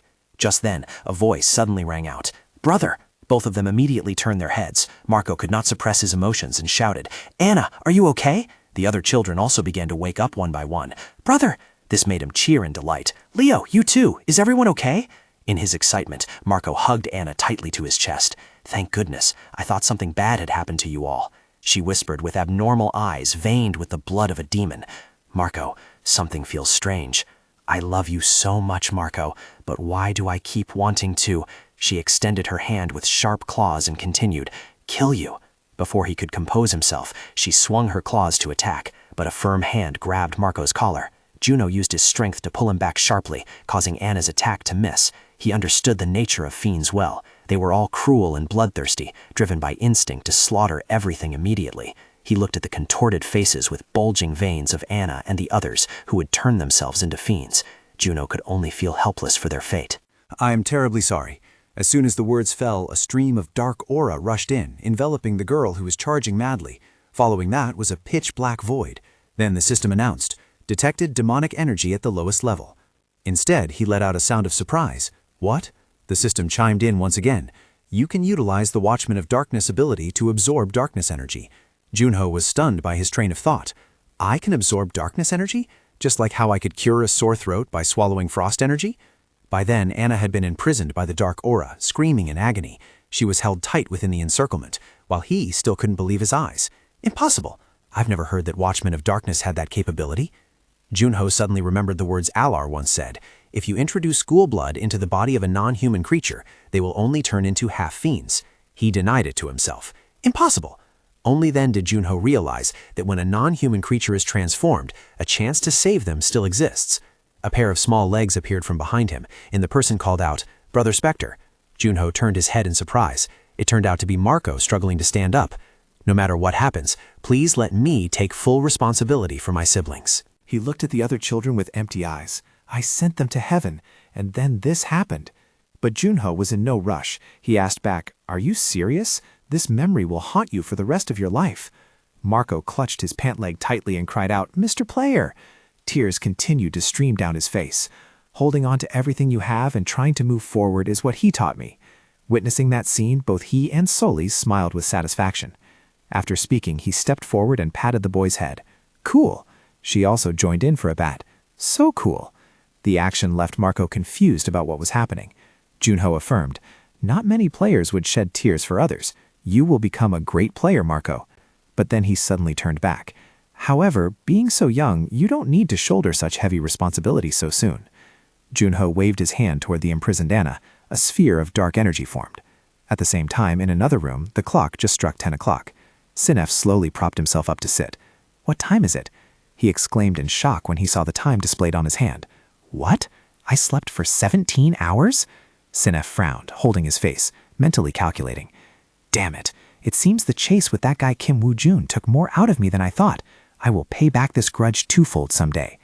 His attention suddenly bumped into the smartwatch placed nearby. A message had just been sent. "Invite you to the hall for a trip. There are a few things I want to show you." Sinef immediately growled in rage. "Toget's Milo, that filthy dog. He doesn't even know where this place is. How dare he order me to go there? If I get there and there's nothing worthwhile, watch out. I'll destroy you with my own hands." Shortly after, he changed his clothes, put his hands in his pockets, and walked down the stairs towards the training room. The scene before his eyes surprised Sinef a little. He suddenly frowned as if something terrible had happened, then uttered, "What?" Looking at the workers moving furniture inside, Sinef shouted loudly, "What the hell is this?" However, everyone did not stop packing the facilities of paradise. His eyes swept around. Where have the fiends gone? Sinef's eyebrows furrowed, his teeth ground together. What the damn hell is happening here? At the same time, the next sunrise in the Vatican, the magnificent castle appeared before their eyes once again. The guards were casting anxious glances in one direction. On the bench were Junho in his masked outfit and Marco with a fearful expression. The boy spoke up to remind him, "Everyone is looking at you, Mr. Spectre." He immediately replied, "No need to pay attention to them. If you want to go with me, you have to get used to this gradually." He said that, but Junho also started pondering after observing around. That's the theory, but the situation seems more depressing than 25 years ago, doesn't it? Right at this moment, an attendant approached. "Lord Spectre, the examination for the 217 rescued children has been completed." He continued, and Marco clasped his hands in prayer, full of anticipation. The attendant bowed and announced, "All the children have been confirmed negative for demon blood. Sincerely thank you for sowing seeds of hope on this barren land of ours." This news made Marco's jaw drop with joy, his cheeks flushing red. A person unexpectedly stepped out from inside. "Lord Spectre, it was Ulysses." He spoke. "I am infinitely grateful to you for saving the lives of hundreds of children." He extended an invitation. "If you agree, I would like to announce the news of this incident to the public and warn them about the danger of the fiends." Junho nodded in agreement. "Do as you wish." Suddenly remembering something, he spoke up. In return for your sincerity, may I have a request?" Ulysses looked puzzled. "What do you desire?" He explained, "The child I brought here is none other than Anna, who is currently in a deep sleep." By now, all the children were lying in beds and receiving special care. Junho summarized their situation. They have no parents or guardians. That is also the reason why these children were targeted. He posed a question. The reason this type of crime always happens in almost every holy city in the world is because the church has failed to protect the children. "Do you realize that?"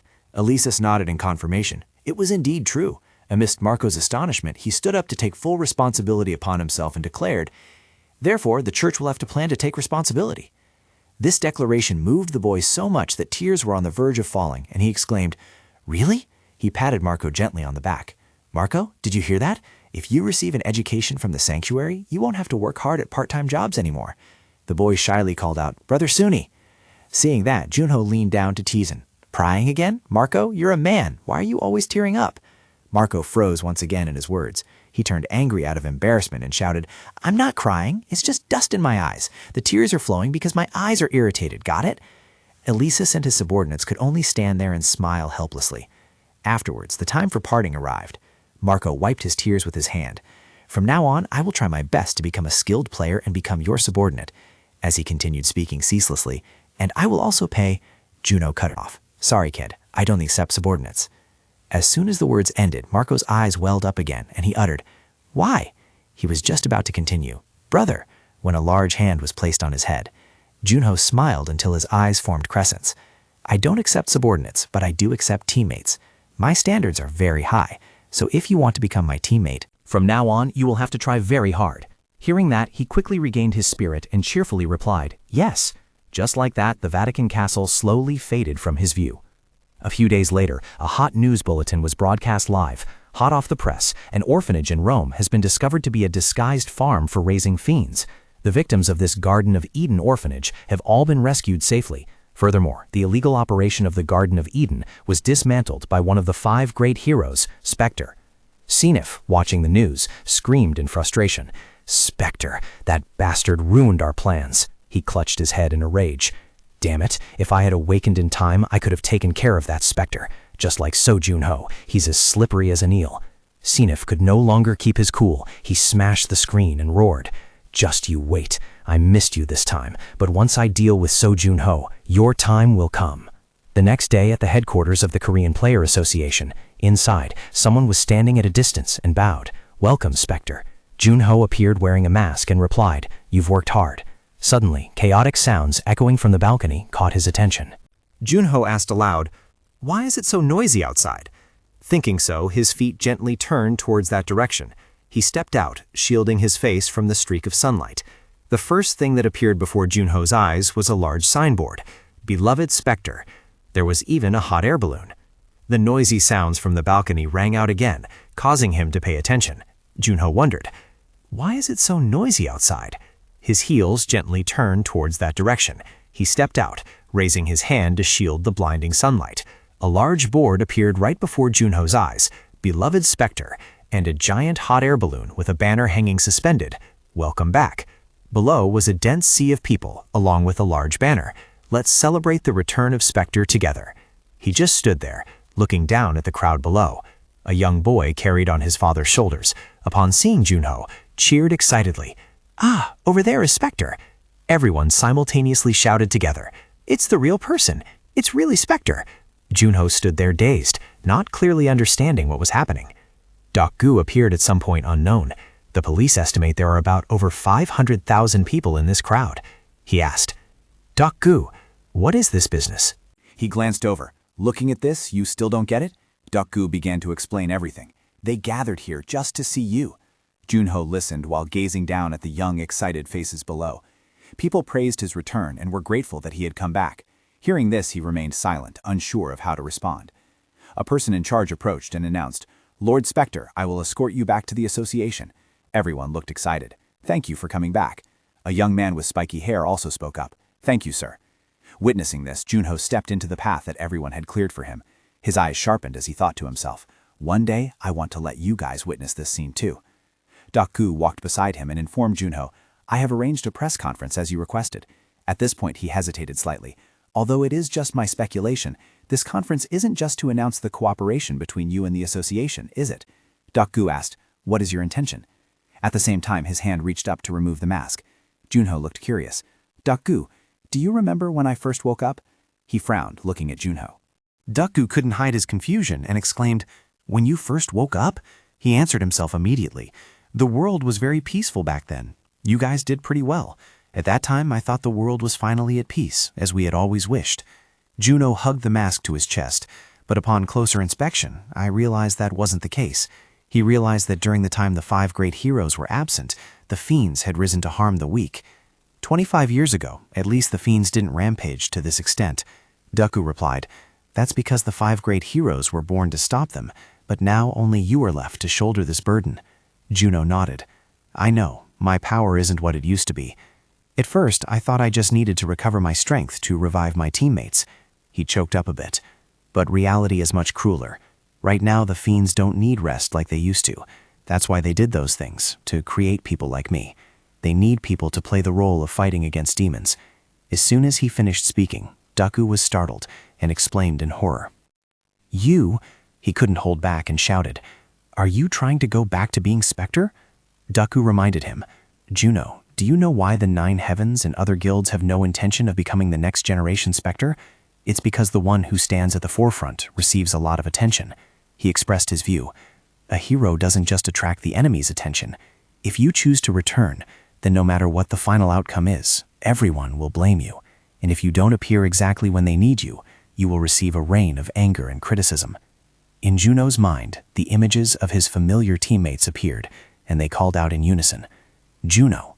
He quickly replied, Sorry, I'm late. Deku spoke up, saying that he and his teammates had dedicated enough, and now they could rest. He let out a long sigh.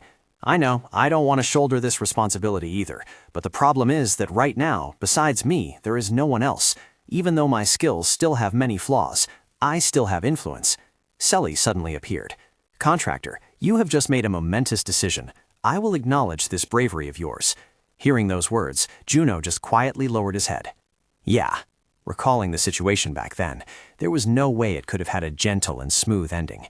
That was none other than Marco and the orphans. Deku rubbed his forehead in frustration. Are you serious?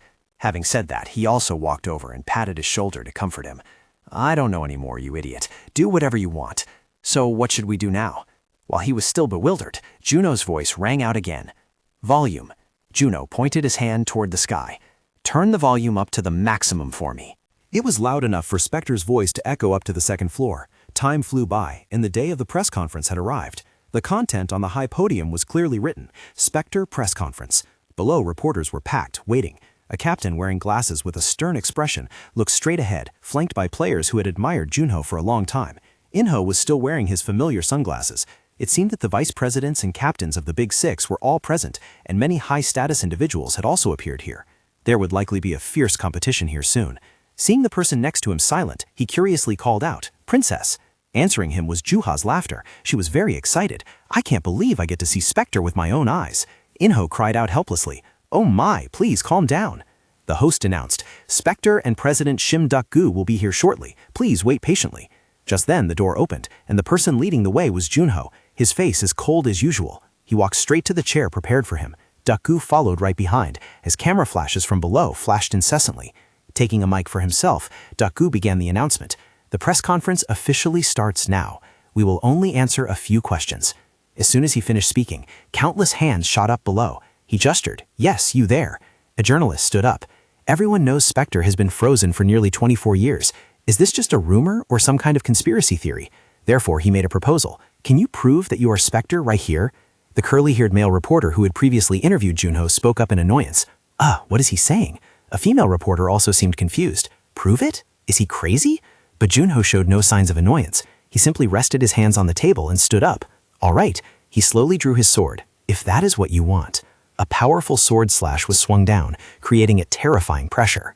The captain with glasses frowned and said, Light sword. The pink-haired captain couldn't help but think in astonishment. It's truly wonderful. Meanwhile, the blue-haired captain was extremely excited. 25 years have passed. This is that very power. After that, Junho withdrew his sword and sheathed it. The reporter also spoke up. Thank you, sir.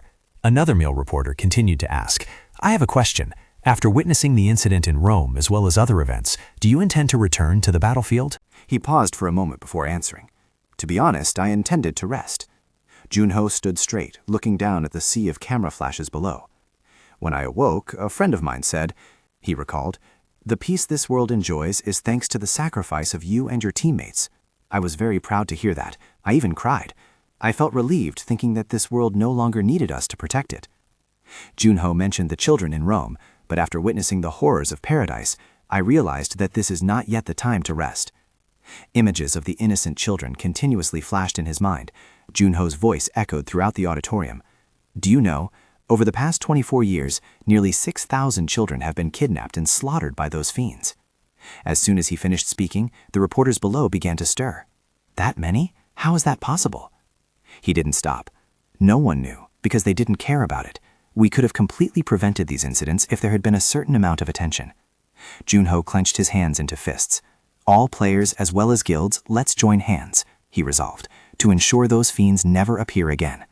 Even Juha and Inho were astonished, their expressions becoming filled with tension.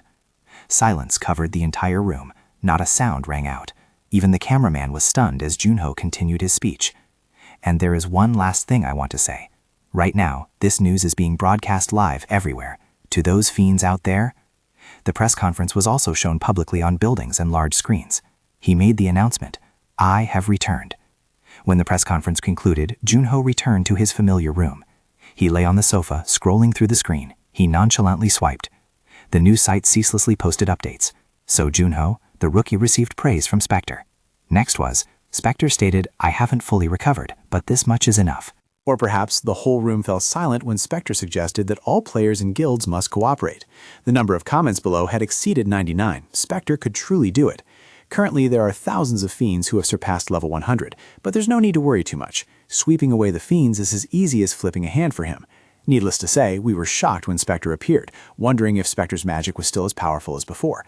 Junho thought to himself with satisfaction, very good, it seems I've attracted a lot of attention. Suddenly, Soli's scream rang out from somewhere, making him jump. Contractor! Junho hurriedly ran out to check. What is it?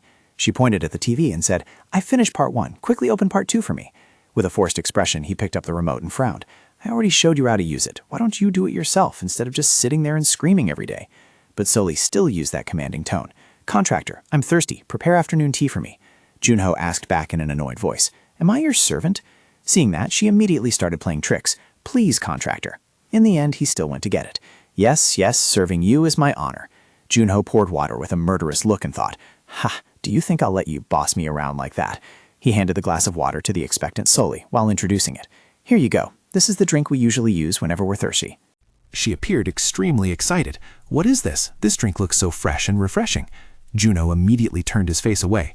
What do you think? His face darkened as he waited for that moment. Soli started using the prepared straw to drink it up. Immediately after, she flew around chaotically. She kept bumping into things here and there, while Junho just stood silently watching. Soli, in a soaked state, turned back and scolded. Contractor, this drink attacked me. That scene made him laugh until tears flowed. Junho picked up the bottle and explained, This is a carbonated drink. It seems it doesn't suit you very well. Only then did she realize what had happened. Soli trembled with anger, gritted her teeth, and thought to herself, I definitely will not forget this grudge. At this moment, he announced a piece of news. Sure, I have some work to do outside for a bit. You stay home and watch TV, okay? Sayoli acted generous again. With blushing cheeks, she sat up straight and made a suggestion. Benevolence is a necessary virtue for a queen. I will forgive you this time. Junho silently assessed. She is really simple.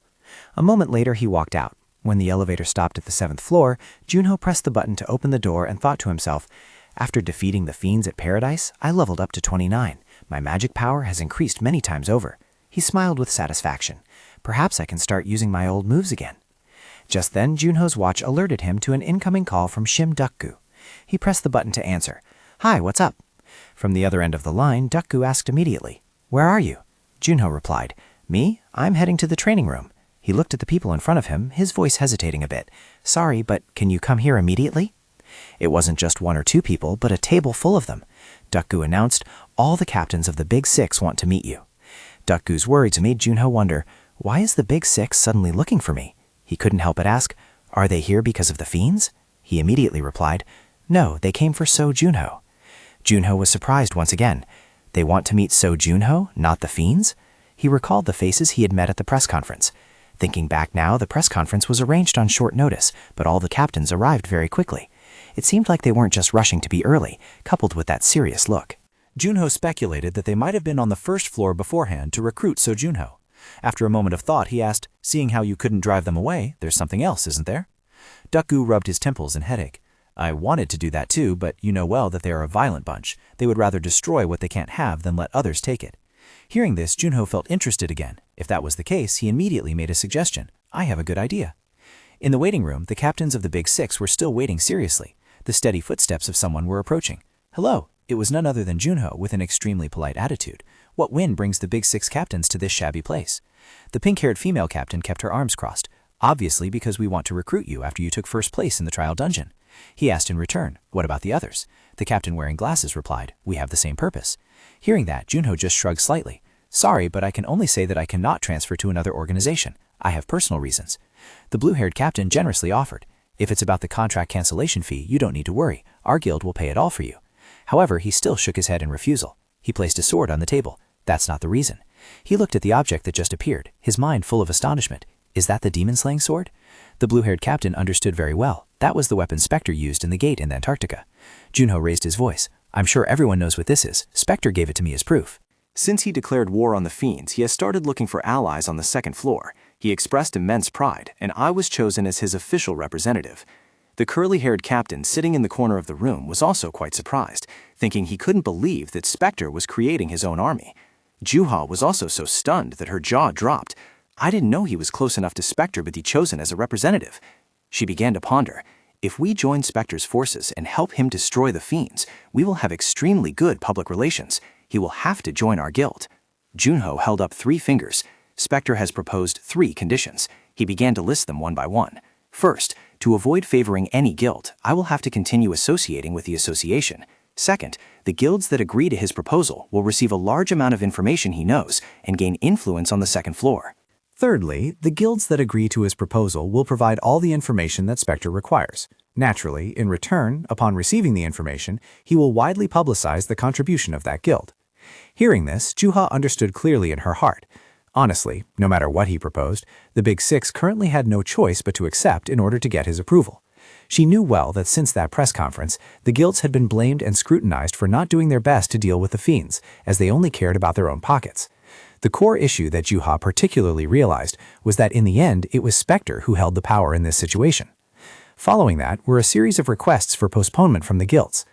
Apologies, I don't think this is something I can decide on my own, another captain spoke up.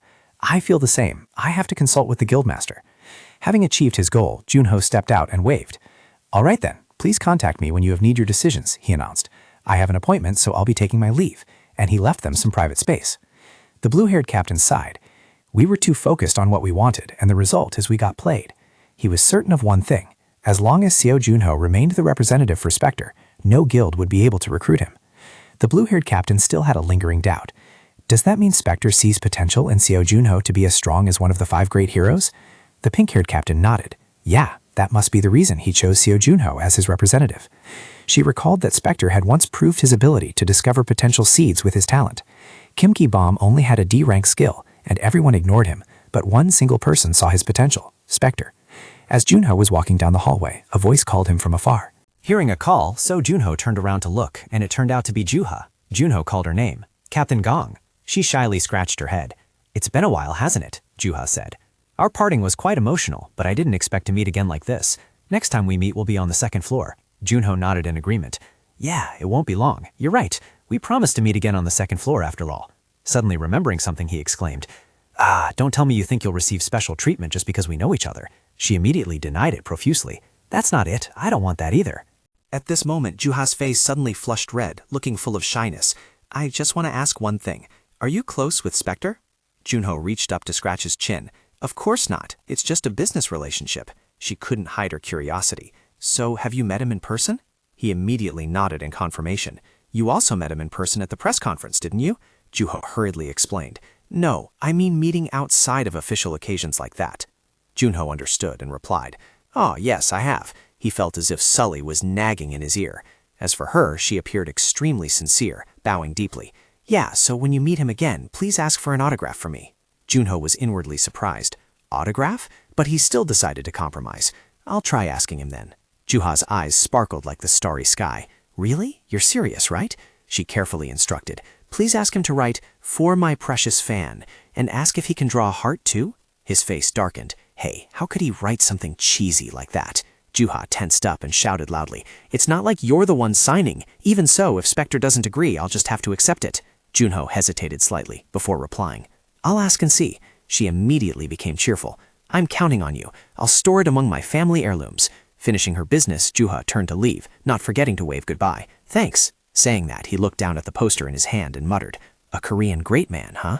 A while later, Junho was present at the training room. He warmed up his body while looking at the system screens clearly displaying the content.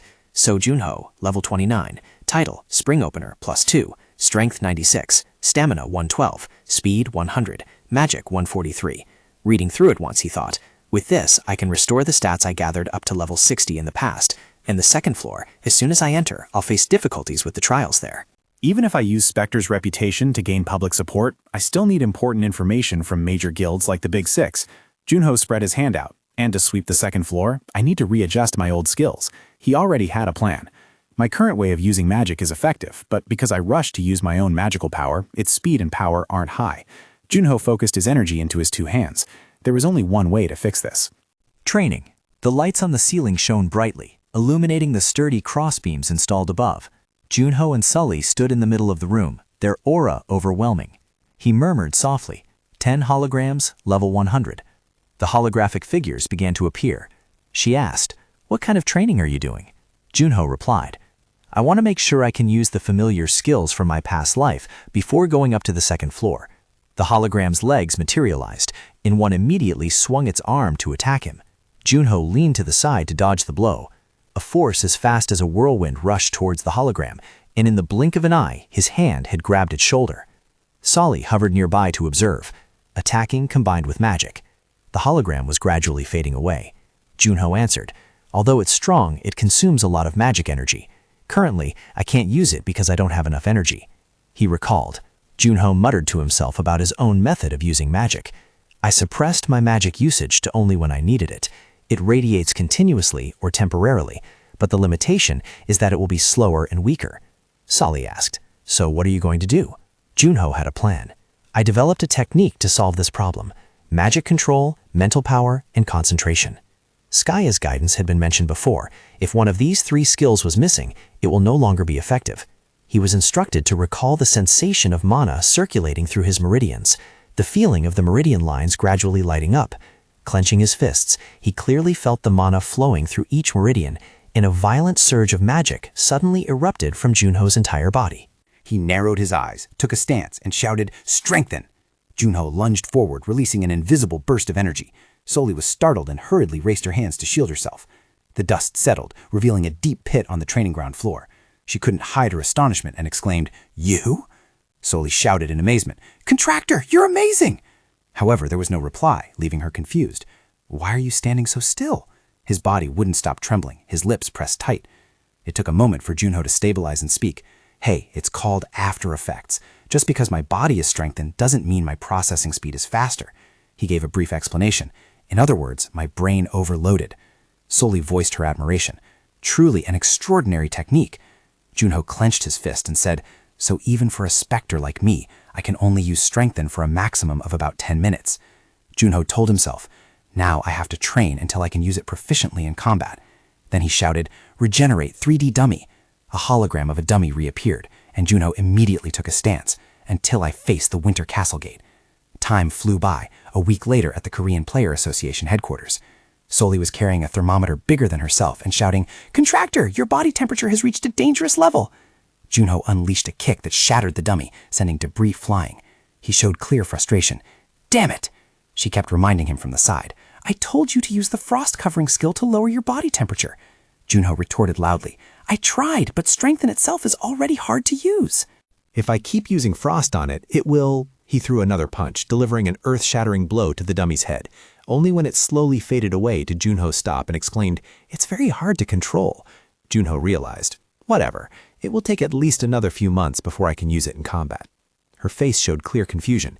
"Is that what you think?" He just stared blankly at Sully and asked, "You know something, don't you?"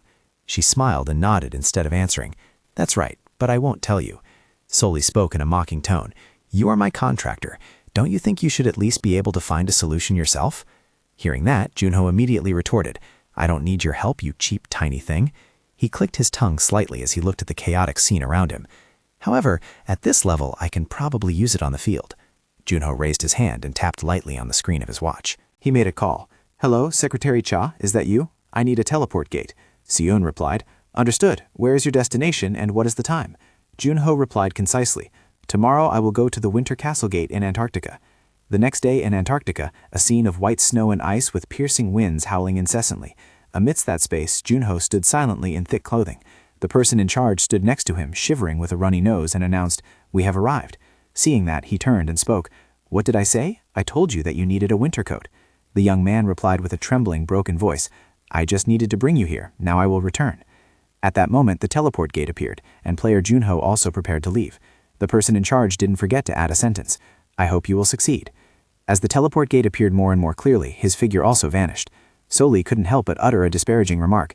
What a weak man, this weather is perfect for camping. Junho shouted, what are you saying? Even someone with some level of cold resistance like me feels the freezing cold here. Cracks began to appear on the thick layer of snow every time he took a step forward. He put his hands in his pockets for warmth, while Soli still hovered beside him. Junho suddenly raised his head, looking into the distance. He observed the gate and spoke. So this is what they call the Winter Castle Gate. Junho softly called out, gate information. Immediately, a system screen appeared.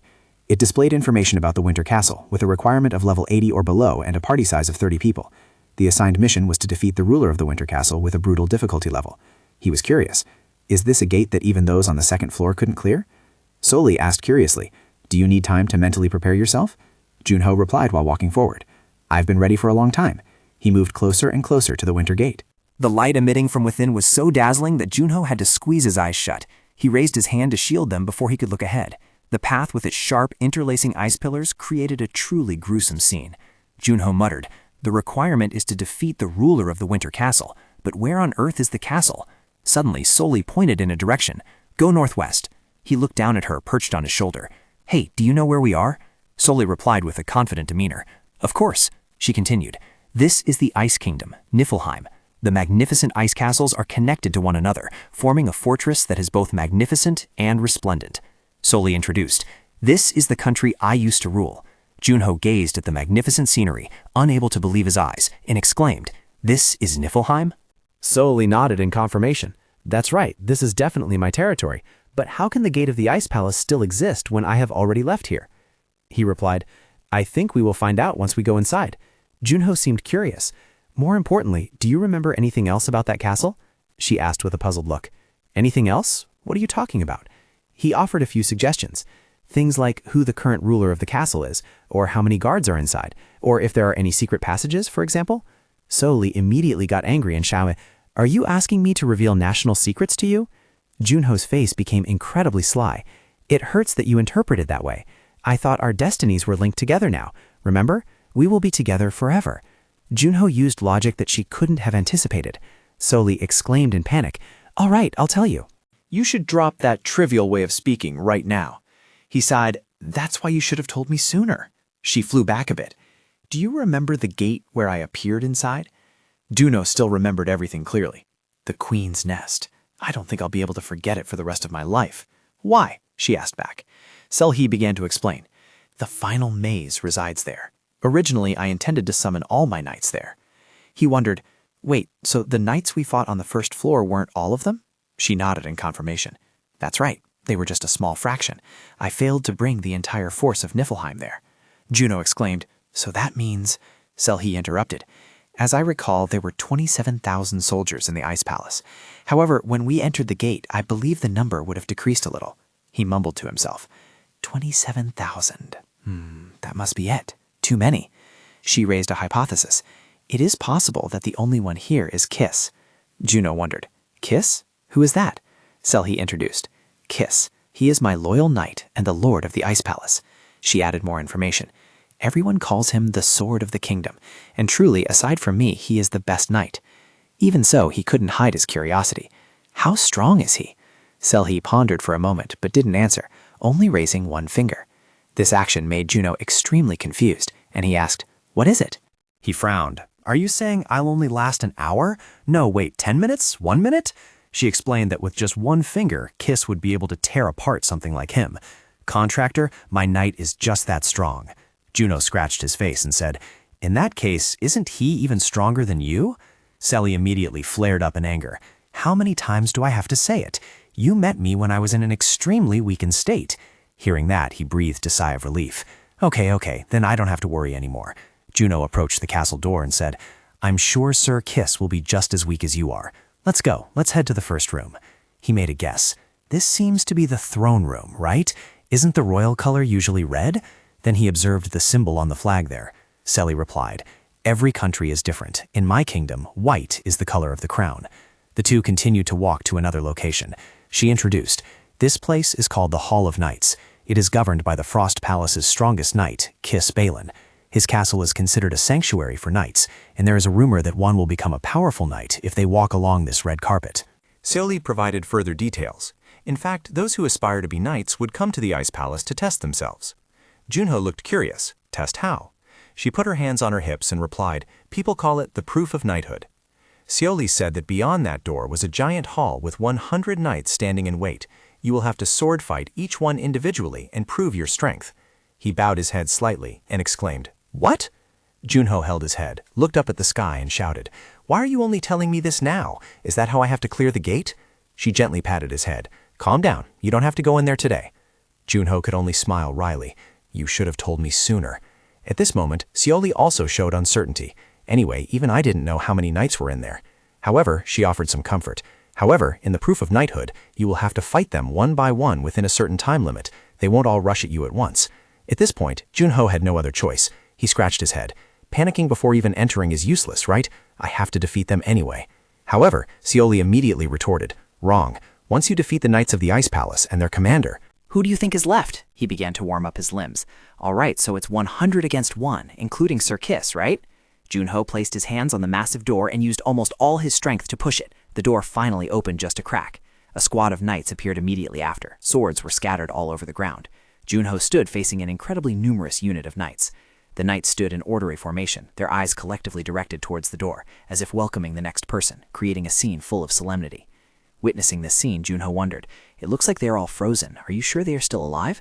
Sally shook her head. "I'm not sure either. Currently, I cannot sense any life from them." The large door behind the two suddenly slammed shut with great force. Both were startled. The knights began to move. Their steady hands grasped the hilts of their swords and slowly drew them out. They collectively swung their swords in a stance ready for battle. In the blink of an eye, the entire room was engulfed in the heat of battle. Facing the sharp blades, Junho had no choice but to draw his sword. "Damn it, it's starting!" Just then, a pair of legs clad in iron armor slowly walked up the stairs. The figure walked on the red carpet leading to the high platform, then turned to look down below. A knight raised his voice to introduce. "Prince Morse of the Ice Palace commands you." He shouted, "State your purpose, outsider." Just as Junho was about to reply, "I came here too," Selly suddenly shouted. "Contractor," she reminded him. "Proof of a knight. Tell him that you came here to prove your chivalry." He blurted out in surprise. "Huh?" Selly was certain. "In any case, you won't lose anything by saying that."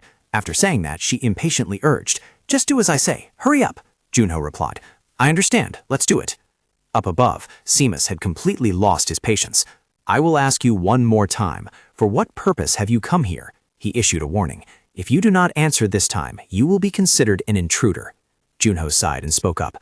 "I came here." Selly looked extremely excited. Suddenly, he stood up straight, thumped his chest with his fist, and declared clearly, "To prove my chivalry." However, these words made Seamus furious. He gritted his teeth, making a grinding sound. Outside, the magnificent palace still bore a strangely peaceful appearance. The scene shifted to a small house within the castle grounds. At this moment, Junho and Selly were sitting on the ground next to a fire. It had been a while. He sat huddled up, gnawing on bread. He calculated silently. "It has been 3 months since I entered the gate." Junho recalled the moment he faced Seamus and the 100 knights. A leading knight shouted, "Halt!" All the knights immediately crossed their arms at their waists in the most solemn posture, startling him into exclaiming, "What are you doing all of a sudden?" Meanwhile, Seoli was still full of excitement and anticipation. Seamus stepped forward. 100 knights will test the honor of your sword. The match will not end until one side lowers their weapon and surrenders.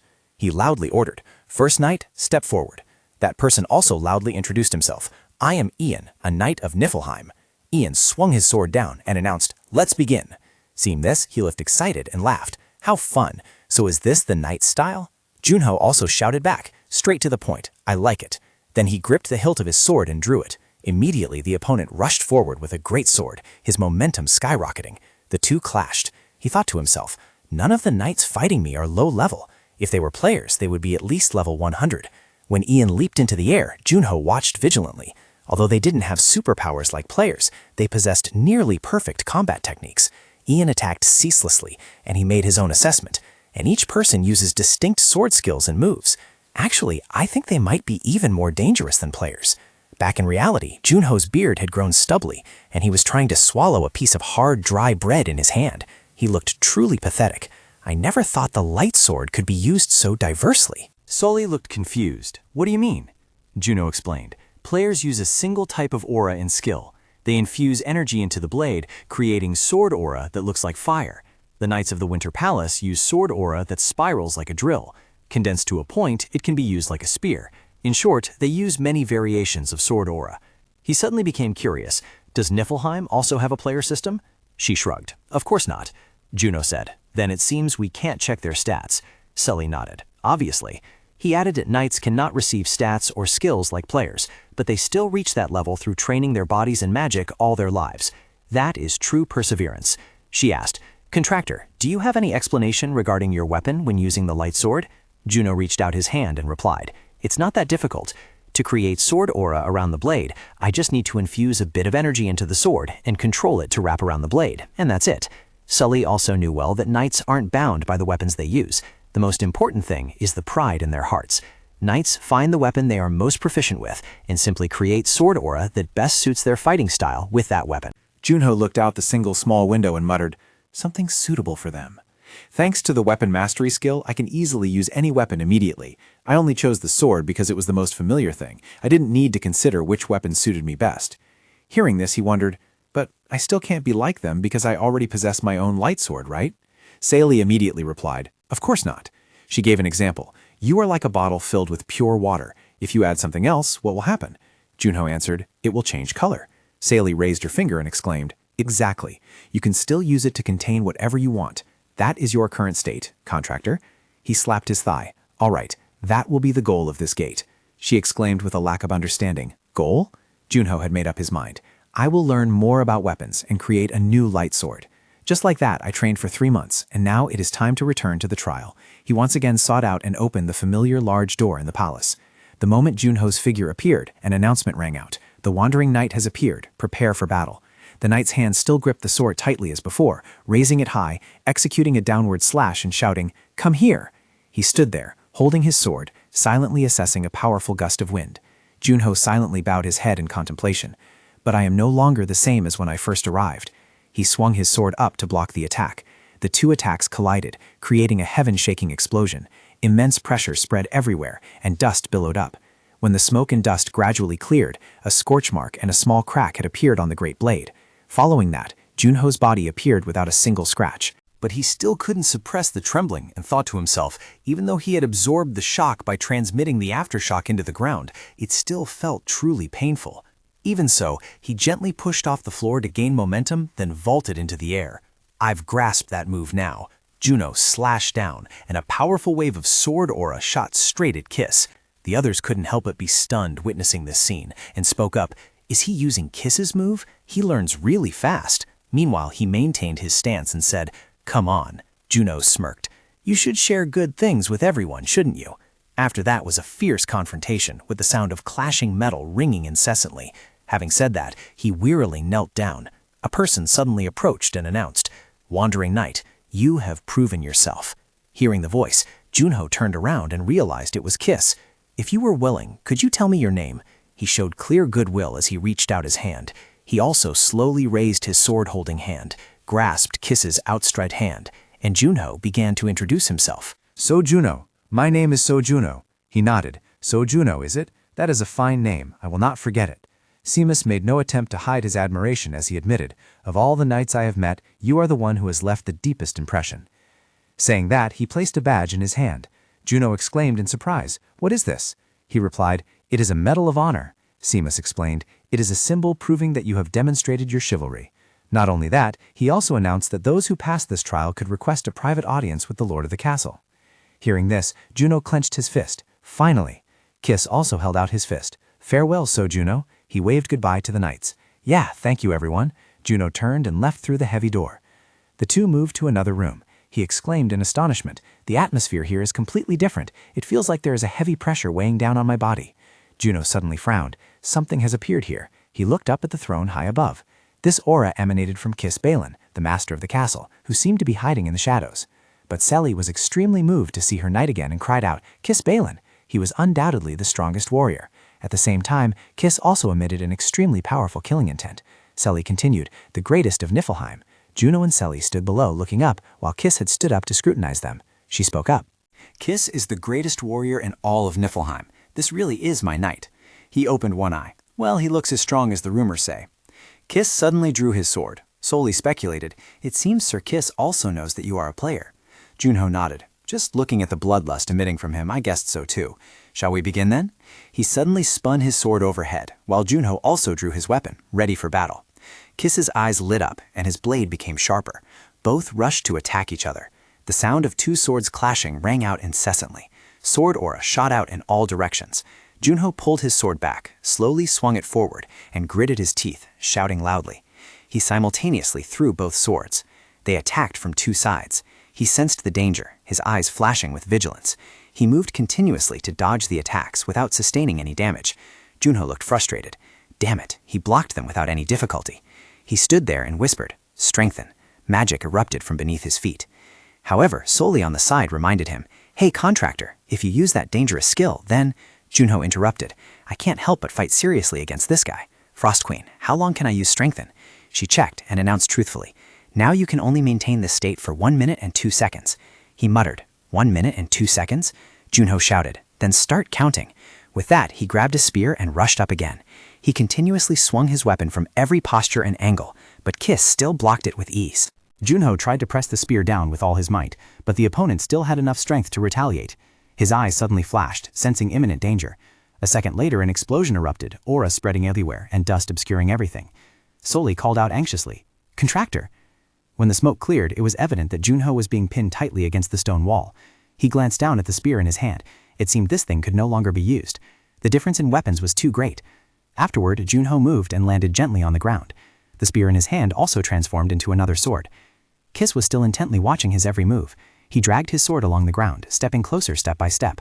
Suddenly, a thin layer of mist appeared, enveloping the two of them. Junho hurriedly covered his nose and spoke up. "What is this mist?" Soli explained. "The freezing mist is Sir Kiss's skill. This mist has a unique property of its own," she warned. "And the mist also obscures your vision. You cannot see his movements clearly, and attacks will become harder to parry." He looked around angrily. "Strange, I can't even see a meter in front of me." Soli started counting again. 42, 41, 40. Junho quietly tightened his grip on the sword hilt. Time is my enemy now, stopping the activation of Strengthen. This mist still enveloped him. Junho still couldn't determine Kiss's position. "I can feel that I am being stared at with intense killing intent." He wondered, "Where is he?" Kiss suddenly appeared, swinging his sword down from behind Junho. He hurriedly ducked to dodge, causing the sword aura to graze right over his head. Immediately after, he leaped back in distance to maintain space. Junho rushed forward again with determination. "I won't miss this time." He continuously slashed at that armor, but to no avail. Kiss's giant hand reached out and strangled Junho's neck. He painfully coughed up a mouthful of blood. Unable to breathe, he spoke, "You." But before he could finish, he was pinned against the wall by him. As Kiss's great sword thrust down, Junho managed to tilt his head to the side in time. Even he was astonished by this quick reflex. Soli appeared again and shouted, "Contractor!" She launched blocks of ice to attack Kiss. Hearing the sound, he turned around sharply. Kiss jumped back to dodge those ice blocks, causing them to embed into the ground. He stood there, staring intently at them. Junho struggled to get up. "Damn it, I can't let him keep attacking like this." He stood upright, taking step by step forward while magic wrapped around them. Sorl asked, "Hey, contractor, why don't you ambush him?" Junho shook his head. "I can't hide my presence from a guy like him." He took out a potion and poured it over the wound on his shoulder. Junho was a bit worried. "This is the worst-case scenario. I can't think clearly because of using Strengthen too much." Then he looked at the mist in front of him with anger. "And this damn smoke too. Not only am I losing in all stats, but also losing the terrain advantage he set up." Junho muttered, "It's time to turn the tables." Kiss looked into the void and evaluated. He is hiding in the mist quite impressively. He stood still, but I'm starting to sense his presence. He is very close. Over here, Kiss was also startled when he sensed something. Kiss looked over and glimpsed his silhouette in the mist. Kiss immediately rushed in. "Found you!" But when he swung his sword there, Junho had vanished in an instant. Kiss looked around in surprise, searching. He stammered in confusion. "This is—" Suddenly, a thin layer of ice covered Kiss's sword. Not only that, but the ground beneath his feet also began to freeze. At this moment, Kiss realized, a trap, but a simple trap like this won't— Junho's voice echoed from within the hazy mist. "Hey, do you know how a mist is formed?" Another voice rang out in response. "It is the manifestation of water vapor condensing." His eyes flashed from behind Kiss, and the other voice continued. "So just by lowering the temperature, it will turn into ice."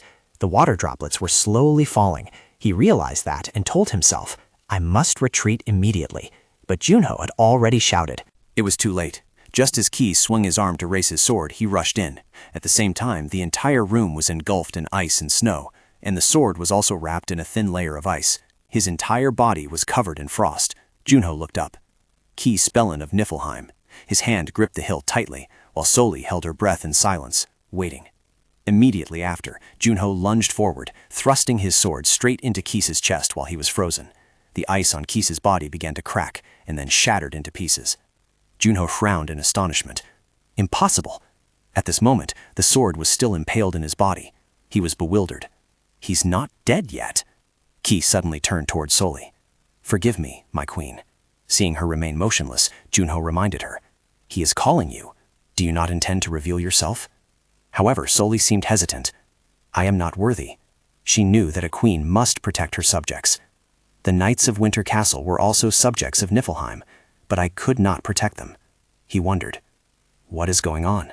Soli reached out and touched Kiss. Remember this, she instructed. This is what the loser must accept, Soli whispered, weeping, alone with no one to answer. A moment later, a system notification rang out. You have completed the quest at the Winter Castle. It didn't stop there. The system continued to announce. You have received the armory key as a reward.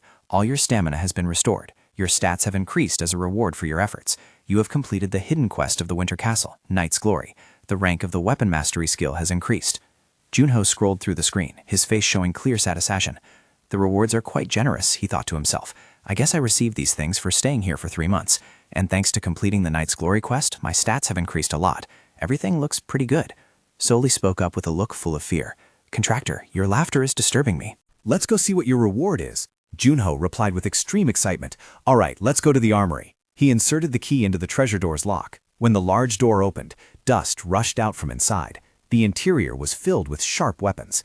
The system announced, you have opened the armory of the Winter Castle. Without pausing, the system added, once a weapon is selected, you will be automatically teleported out of the armory. Upon hearing this, Junho exclaimed in shock. What? I can only choose one out of all these countless weapons?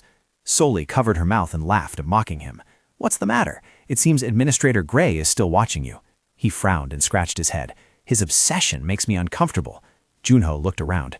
Well then, he looked towards the archery section and pondered, which of these weapons would be best after the Black Dragon Fang?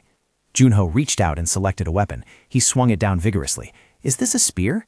The system quickly displayed information about the spear. Info appeared. The Executioner. Grade, unique. Critical. Enemies wounded by this weapon will suffer from deep, hard-to-heal wounds.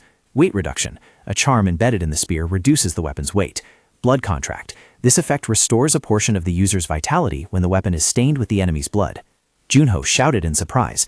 Blood contract? I didn't expect this effect. Soli looked curious. Does this weapon appeal to you? He nodded. Of course. With the blood contract effect, even when I'm fighting multiple enemies at once, I can continue to recover my vitality. She crossed her arms and replied, I understand. So that is the weapon you have chosen. Now let's go. The gate is about to close. Junho voiced his agreement. The two walked down the stairs together. On the wall hung a painting, and he stopped. I didn't notice it when I came here. There's a portrait on the wall in this spot. Even Junho had to exclaim, she is truly beautiful. His eyes suddenly widened as he realized something. Junho observed meticulously and then pondered. Wait, that outfit and that hair, somehow they look exactly alike. He suddenly recalled Soli's words. This is the kingdom of Niflheim. It is my domain. Junho turned around and called out, Frost Queen, you are the person in the portrait, aren't you? Soli blushed, looking extremely embarrassed.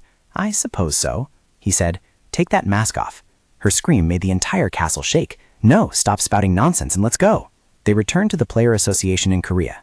Someone was using healing abilities on someone. It turned out to be Junho. He spoke up. Thank you. The young man stood up and replied, Of course, you have truly done a lot. Looking at Junho's haggard appearance, he couldn't help but say, Brother Junho, I know this is a weird thing to say, but you look like a man who has just been rescued from a deserted island. Hearing that, he looked up and asked, Is it that bad? Do I really look like that? Sung-hoon tilted his head and answered, It doesn't matter what you look like. What's lucky is that you have returned safely. The people below began to whisper amongst themselves. A girl looked up information about that man. They said that he had successfully cleared 3 unconquered gates within 3 months. Another person asked aloud, Are you sure he is really part of the association like us? Seeing this, Sung-hoon immediately suggested, You must be tired. I'll take you home to rest. The two of them stepped out together, and the door behind them closed. Walking ahead, she felt extremely apologetic. I'm sorry, I should have taken you somewhere quieter. Junho smiled and shook his head. There's nothing to apologize for, Secretary Cha. I've been gone for about 3 months, so their reaction isn't without reason. Sion suddenly stopped. Even so, it was too bad. She reported the current situation. While he was inside the gate, everyone's dissatisfaction had been increasing day by day. The sponsors for the association ceaselessly demanded explanations, and there were even a few sponsors who demanded we return the funds they invested.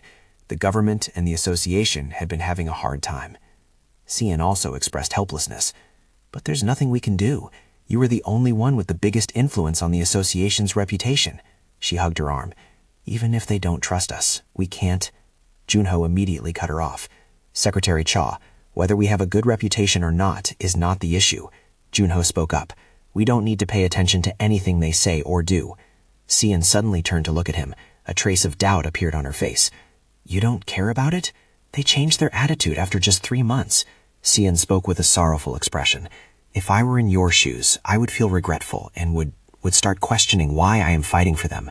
He replied, Secretary Cha, I think there are some things about me that you don't understand. Junho firmly confirmed. I have never fought for the cheers of the people. Actually, it's the opposite. Memories of his teammates suddenly flooded his mind. Junho's voice was full of determination. The reason I fight so hard is to accomplish my own goal. I apologize if you feel disappointed, but that is the truth. Cian spoke after a moment of contemplation. No, I think you're right. Her brows furrowed slightly. I should have lived for myself like that sooner, but I still can't be like you. My life is still constrained. I still think of myself as a fool. Hearing those words, a cheerful smile involuntarily bloomed on Junho's lips. He teased, You can be a bit foolish sometimes. Cian wondered, What did you say? After a sigh of relief, she laughed and turned to walk away, carrying a sulky demeanor. Then I suppose I'm too stupid to fulfill my duties, such as forwarding your message to the Big Six. Junho froze at those words. Then Cian waved her hand lightly. I'm off. See you later. He hurriedly chased after her. Wait, Secretary Cha, wait. Shortly after, outside a room, there was a knock from a subordinate. A voice responded from inside. Come in. The man asked immediately as the door opened. What is it? The subordinate reported. We just received a message from Spectre, sir. After a moment of calculation, he looked curious. It's been 3 months. All right, what did he say? This was the captain of Dokebi, Shin Sung-hyun. The subordinate conveyed the message's content. He requests that we gather information on the fiends and send it to him within 30 minutes. Sung-hoon gave the order. Send him all information below medium security clearance. The subordinate looked slightly concerned. Won't you overthink this? The subordinate then presented his own deduction. I believe Spectre has made the same request to other guilds as well. I encountered various members from the Big Six in the elevator. He bowed his head, deep in thought. So he is going to make the guilds pit against each other and compete to gain his cooperation. He will rely on the provided information to appraise the level of cooperation from each guild. This is a message sent to everyone. Sung-hoon was determined. From there, he would make his decisions based on what he received. All the guilds were almost in the palm of his hand. Placing his hand on the stack of documents, Sung-hoon finally made his ultimate decision. Provide him with everything, including top-secret and confidential information. The subordinate bowed to accept the order. Yes, sir. The corners of his lips curled up into a triumphant smile. I must show him the trust and potential of the Dokebi Guild. Then Dokebi will become the only place he wishes to cooperate with. Returning to his room, after the message had been sent, Junho glanced at his watch, waiting patiently. Send all the information I requested within the next 30 minutes. I gambled with the Big Six using this condition, using the Guildmaster's tricks against them. Just then, the notification sound from the watch rang out, causing him to immediately look down. Junho's lips curled into a smile. Indeed, large organizations are always on time. He started estimating the time. He didn't even have to wait 30 minutes. A line of messages just appeared on the screen. This is Silent Moon regarding your proposal. This is the Hwarang Mercenary Guild, Dokebi Guild Will, Silver Star, Labyrinth, Sky Soul. After skimming the content, Junho smiled mischievously. He deduced, the problem with smart people is that they are too suspicious. During the 3 months I was at the Winter Castle, the Big Six probably agreed to limit the level of information provided to me. They had plenty of time to do that. But what if they had to undergo competition? They would try to provide more information than other guilds to gain my support. Junho could not hide his satisfaction. From there, he had obtained information that could not even be bought with money. Even though they were the Big Six, it seemed they still had a long way to go. The image of Sully suddenly flashed by, but Junho's decision was no longer shaken. I will enter the 2nd floor and continue scouting in 10 days. In the meantime, the Frost Queen and I must prepare everything we can. Books and a poster of Juha were placed on the table. Junho told himself, first I need to memorize all the information the Big Six sent. He suddenly wondered, but why does it feel like I'm the only one doing this work? Sori sat nearby, holding a cookie and nibbling on it. Sensing his gaze, she turned around. What is it? Junho gritted his teeth. You seem to be enjoying yourself quite a bit while I'm the only one working. In contrast, Soli assumed a serious attitude and shouted, I am absorbing new culture. He didn't hesitate to retort. You're clearly just playing. Junho calculated mentally. He thought it would take at least 4 days to skim through all the information. On the table, the white sheet of paper was filled with lines of text. The table of contents regarding the Dokebi Guild, the power dynamics of the Ruben Empire, Silent Moon, and surveys of the Haran cities. Beside that were his studies on the history of the Silver Star religion, methods of dealing with monsters in the frontier by labyrinth tech, along with a list of major families and the Tenmei nobility. In the frontier, the Ruben Empire was the sole existing power and possessed vast territory, implying that almost the entire second floor was under their dominance. The Big Six had to spend 25 years infiltrating every corner of the empire, and currently there were 3 key factions there. Juno began to review each name in his mind. First, Silent Moon and Dokebe were allies of the royal family. They focused on gaining power within the palace, and had the most nobles among the 3 factions. Next were the noble classes, Ravin and Heavenly Spirit, focusing on seizing control of the remaining areas. Finally, the third faction was the Silver Star Church, holding control over the Sun Cathedral, the official religion of the empire. Besides that, Harlan had established a new mercenary guild separate from the 3 factions. Their activities had now spread to many aspects. Thinking about the second floor of the tower, Junho couldn't help but look forward to a completely new world that he had yet to explore. Impatiently, he wondered what kind of place it would be. Doku was sitting in his office when suddenly there was a knock on the door. "Come in."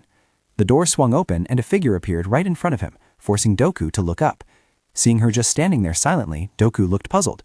"Miss Cha Si-yoon, what is it?" Si-yoon pulled something out of her pocket. "I came here because I have something to say."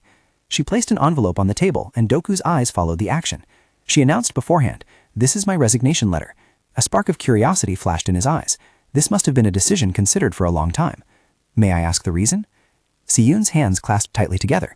"Do you remember the first day I came here?" Doku curled his hand. Of course. Old memories flooded back into both of their minds. Many years ago, in an area on the second floor, there was a talented female healer whom people hailed as the Saintess. All her life, she had dedicated herself to helping others. Yet when she herself fell into danger, only one person reached out to help. That Saintess was none other than Si-yoon, and Doku was the benefactor she would forever etch in her heart. "I respect you as much as I respect Spectre. You were the only one who helped me in my time of need." Junho's words echoed in Si-yoon's mind. "I want to continue working here."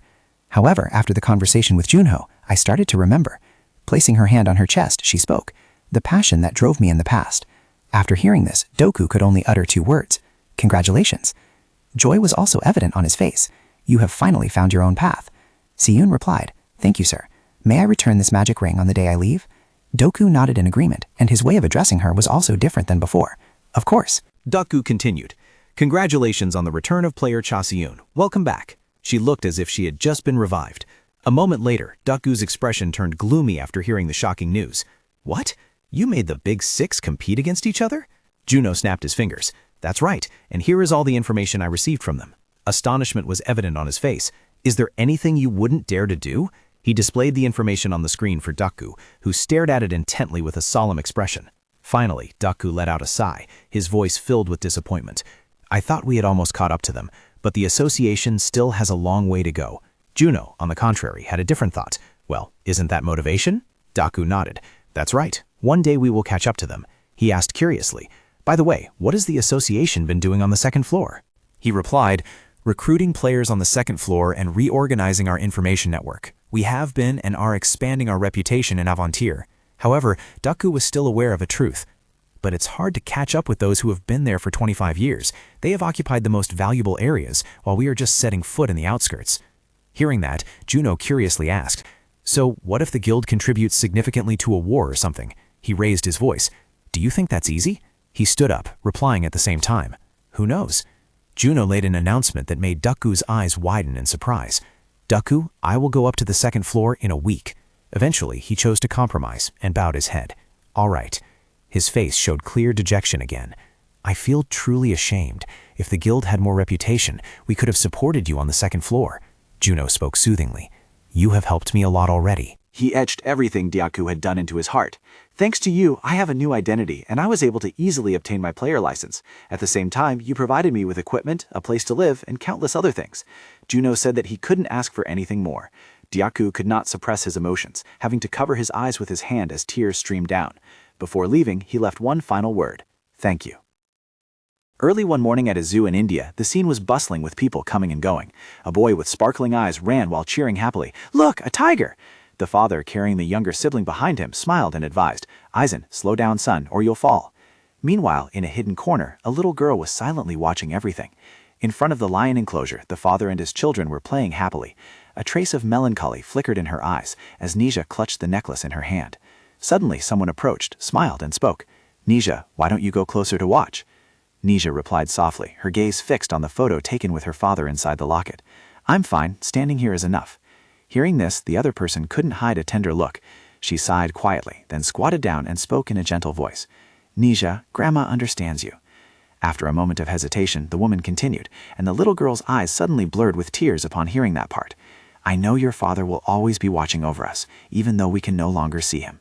She stepped forward, embracing Nisa in her arms. I am sure your father is watching over you right now. Releasing the girl, she smiled and patted her head. He would definitely want you to be happy. Just then, Nisa suddenly reached up and touched her face. Under the morning sun, the girl narrowed her eyes and smiled. I think Dad would want you to be happy too, Grandma. The woman's eyes widened as the image of Nisa's father suddenly appeared in her mind. Holding Nisa's hand, she smiled through her tears. Of course. Then she led the girl away. Now, let's go together. Yes. Night fell at the Player Association, and surprise was evident on Junho's face. Is that Secretary Cha? Siyun started and turned around upon being discovered. She hesitated. Mr. Junho?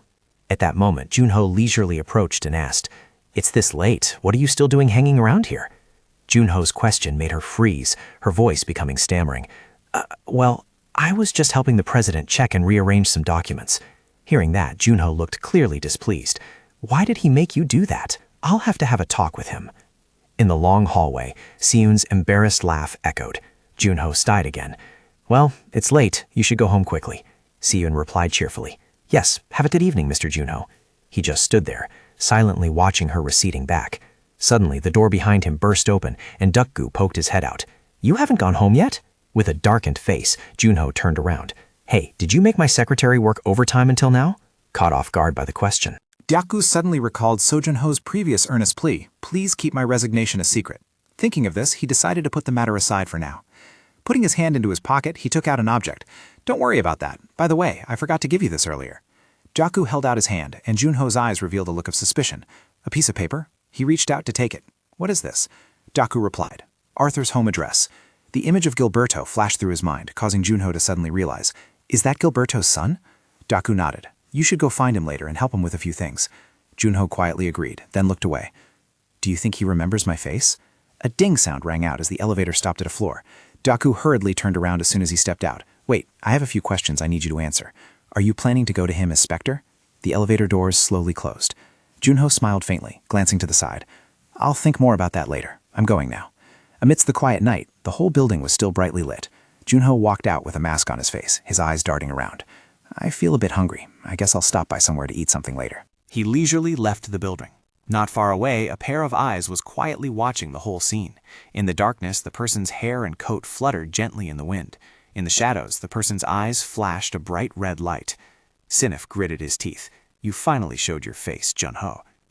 Junho had just carried his grocery bags out of the supermarket when the employee's voice echoed from behind. Thank you. See you next time. As soon as he took off his mask, his eyes were drawn to something beside him. A white cat with sparkling eyes was approaching. Just a cat. It came closer and rubbed against his leg. Junho spoke with a regretful tone. Sorry, I don't have anything for you. Hearing this, the cat showed a look of disdain and turned away. Junho muttered, This cat is really smart. Suddenly, an object in the distance caught his attention. Looking over, he realized a figure had been standing in front of the alley for some time. Junho's eyes widened, and he thought to himself, I almost didn't notice his presence. He is a player, and seems to be a fairly high-level one at that. At that moment, Sinif on the opposite side took the initiative to speak, and a bow appeared in his hand. Should we go somewhere else? He assumed a combat stance. I know you wouldn't want to fight in a place like this. Junho's brows furrowed slightly. He pondered silently, while the two stood facing each other without saying another word. And then, to Sinef's astonishment, Junho called out the name of a weapon, Kerang Hoijon. I thought it was a weapon specially crafted for sniping. At that very moment, a sword slowly took shape in his hand. Junho's voice held a hint of mockery. You belong to the sniper class, yet here you are, appearing right in front of the enemy like this. Are you making a mistake, huh, Sinef? Hearing that, Sinef couldn't help but exclaim, Impressive, so you know who I am. Then things have become simple. Having said that, he suddenly raised his bow high. You say I made a mistake? Yes, usually your judgment is completely accurate, but that only applies when the skill gap between the two sides is non-existent or very small. Just as he finished speaking, Sinef drew an arrow and aimed straight into the air. Junho stared wide-eyed, his mouth gaping in shock. Sinef's voice rang out at the same time the image inside the supermarket appeared. Now then. Follow me while I'm still speaking nicely, Junho. Then the image of Doku stretching his shoulders also appeared. Before Junho's stunned reaction, Sinef threatened, "Unless you want to watch everyone here die." In just a moment, both were at a clearing in the middle of a dense forest. Sinef's fist clenched tight. "First, I must commend you. You didn't run away but followed me here. That is indeed courageous." His face was cold, sunken in shadow as he held up 2 fingers. "Because of that, I will give you 2 choices. 1, you obediently wear these magic sealing handcuffs and follow me." Junho narrowed his eyes and sneered. "I'm not interested in that. What about the other one?" Sinef smirked slightly, his eyes widening. A stream of magic energy wrapped around his body as he threatened. "I will cut off your legs and drag you like a dog." With a golden glint in his pupils, Junho calculated silently. Just the emission of magic energy felt this threatening. Before his eyes appeared the image of Sinef, holding a bow, his whole body wrapped in magic. He is indeed Sinef, level 100. Thinking that, Junho suddenly spoke up. "Then let me create a third option." Sinef's face showed clear skepticism. "Huh?" Gripping his sword tightly, he coldly pointed the blade forward. "It just so happens we came to the cool back of this mountain. This place will be your grave." This statement thoroughly enraged Sinef. Veins bulged on his cheeks, and he gritted his teeth. "You arrogant bastard." Then Sinef turned his body and pulled the bowstring to its limit. An arrow made of magic immediately took shape. "Your imagination is quite rich." As soon as he finished speaking, 3 arrows glowing with red magic energy rushed towards Junho with powerful intent. Amidst the dark night, streaks of sword light flashed. Junho nimbly rotated his body, swinging his sword to deflect all 3 arrows. Witnessing the scene, Sinef stood in the distance, his eyes widening in astonishment. Fragments of the arrows were slowly drifting down to the ground. Impossible, he calculated inwardly while watching Junho's figure, who remained safe and sound. How can such a low-level player use that magic bow to shoot down all my arrows? Seeing his opponent fall silent, Junho spoke up. "You must be very confused, right?" He narrowed his eyes, his attitude incredibly composed. A level 30 player shooting down all arrows from a level 100 player? But strange things happen in this world sometimes, don't they? I'm just showing you one of those strange occurrences. Sinef slowly regained his composure. "I admit my mistake. Perhaps I underestimated the one who attacked the first floor's tower alone." As he finished speaking, he gritted his teeth, thoughts racing through his mind. "It seems there is no one on the first floor who is a match for this guy. If he goes up to the second floor now, he will definitely grow even stronger." The more he thought, the more the flames of fury burned in Sinef's eyes. His ability is even more terrifying than I imagined. A terrifying figure surrounded by an aura of demonic energy appeared. In the near future, So Junho might just rival the 9 heavens. The hand holding the bow tightened. "I honestly feel sorry for you." Sinef bent his knees, magic energy radiating as he took his stance and drew the bowstring taut. With that ability, this is as far as you go. Blazing red magic fire was transferred from his palm. Sinef shouted loudly, "I will tear you apart! Arrow command!" As soon as the words ended, countless arrows filled with magic flew forward. Junho didn't have time to react as the arrows rushed in simultaneously in this unexpected situation. He leaped high, fortunately dodging the rain of arrows from Sinef. Junho's eyes widened, his pupils constricting in terror. The direction of attack changed? Looking up, he saw the sky thick with arrows, stuck haphazardly, creating an interwoven layer of demonic energy. Junho thought to himself, is he controlling the arrows by infusing magic into them? Noticing his confusion, Sinef became even more frenzied, continuously drawing and firing his bow. "Welcome to my sea of arrows." An arrow filled with power tore through the air, aiming straight at where Junho had just stood and creating a terrifying explosion on the ground. After the dust settled, a deep crater appeared right next to where he was standing. A cold drop of sweat rolled down his cheek. Junho was stunned in disbelief. That was the power of just one arrow? Junho wondered while observing the remaining magic trail in the air. He isn't just controlling the direction of the arrows. His magic is spreading densely everywhere, making it difficult for me to move and dodge the arrows. Right now, I feel like I'm trapped in a real rain of arrows, standing in a space overflowing with the magic Sinef has created. Just thinking of this, a burst of blue magic power suddenly erupted, enveloping Junho's body. If he fell into this state even once, there would be no chance of winning. He had to boost his speed. At the same time, amidst the thick, glowing red layer of magic power in the sky, a ray of light suddenly flashed.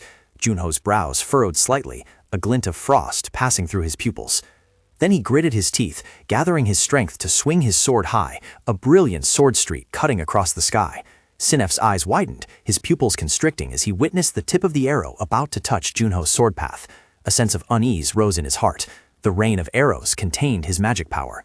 Junho unleashed countless lightning-fast slashes, cutting down a series of arrows in just an instant. That action completely shattered the rain of arrows Sinef had just created, leaving him stunned with astonishment. To be taken down by a level 32 player? The ground was devastated and crumbled. Amidst the thick dust, Sinef raised his voice. So that's how it is. Anyway, I find myself quite surprised that you dodged my attack. Watching Junho with sharp eyes and the blazing magic power in front of him, Sinef silently made a judgment. So Junho, this guy isn't simply a lucky rookie. Luckily, I realized it in time. Junho is an opponent I must use all my strength to defeat. Thinking this, he suddenly smirked, his eyes rolling back as magic power surged violently once again. Sinef gritted his teeth. I won't be careless like that again. As soon as the words fell, a wave of dark aura spread across the ground and then suddenly vanished, the sensation of magic power fading away. Junho couldn't hide a suspicion. What is this? The magic power that was turbulent just now has become strangely quiet. A sense of unease rose in his heart, as if he were falling into the eye of a storm. Meanwhile, Sinef, with a darkened face, drew out a single arrow. You should be honored, his hand gripping the bow tightly. Sinef gathered his strength and pulled the string taut. Now I really have to say goodbye to you, Tempest Arrow. The moment he shouted, a giant dragon created from magic power appeared around his body. Sinef released his hand, the arrow flew out, and the dragon attacked instantly. In midair, the massive magic dragon roared, tearing through the wind as it rushed straight towards Junho. Junho did not dodge, but faced it directly. Instantly, a blast of magic energy shot towards him, striking the spot where he stood and causing the ground to explode.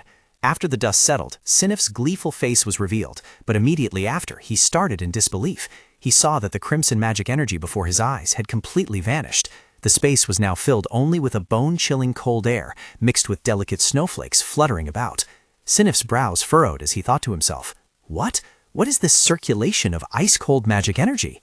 At that very moment, Junho emerged from the darkness. As the curtain of darkness fell, demonic energy surged from his body, forming a dense barrier enveloping him completely.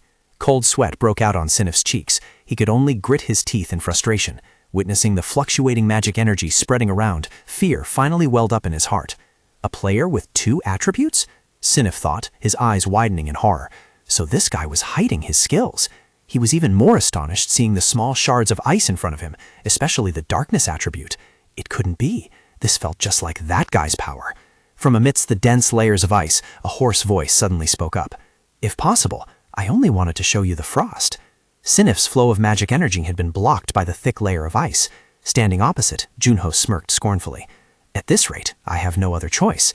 His eyes flashed with a frosty glint, and a smug smile curled on his lips.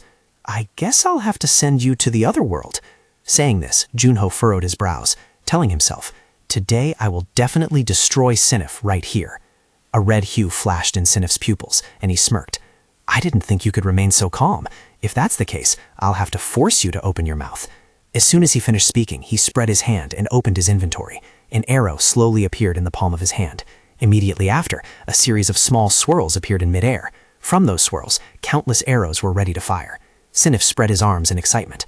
Let me, invisible bows, appear and become the launching pads for these crimson arrows. Sinef's voice echoed, ending your life with a single attack of these chaotic arrows. Junho bowed his head, whispering, Strengthen. A dark aura surrounding his body also began to spread. Feeling that enough magic power had gathered, Junho was ready to deal with it. If I keep hesitating, I'll definitely die before I can finish him off. The best way is to act before those arrows fly. Thinking that, he stomped his foot hard on the ground and rushed forward. I'll get close and slit his throat.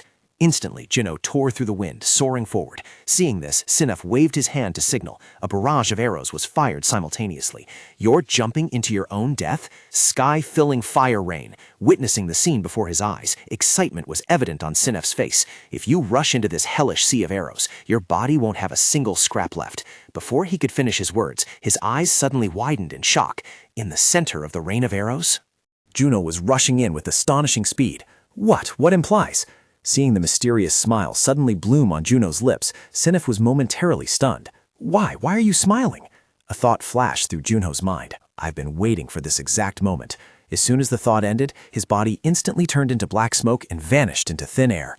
Juno had appeared behind Sinif without him even noticing. When he's certain of his death and starts to let his guard down, that is the moment. Black smoke covered his body. Juno spun around and shouted, "Phantom shift!" Realizing the movement immediately, Sinif widened his eyes, turned around and roared, "So Juno!" Juno suddenly appeared right in front of his face, leaving the opponent no time to react. He swung his sword, slashing a straight line at him. As the sword swung down, a look of suspicion appeared on Juno's face. Why did he react so quickly all of a sudden? Clearly, just then, sharp claws appeared on Sinif's hand, which had been hanging loosely by his side. He swung his arm up powerfully, creating a loud noise as he blocked Juno's sword. He hurriedly leaped back. Juno struggled to hold his ground, breathing heavily, his face filled with shock. Damn it, that is regeneration ability. Even if his hand was severed, he quickly regenerated. Junho made a conjecture while recalling someone's scarred back. He must have drunk the blood of the demon race to become a fiend. But a human body cannot fully absorb the power of the demon race, so most would dilute the blood with water before drinking it. A hand holding a bowl of thick, bright red blood appeared in his mind.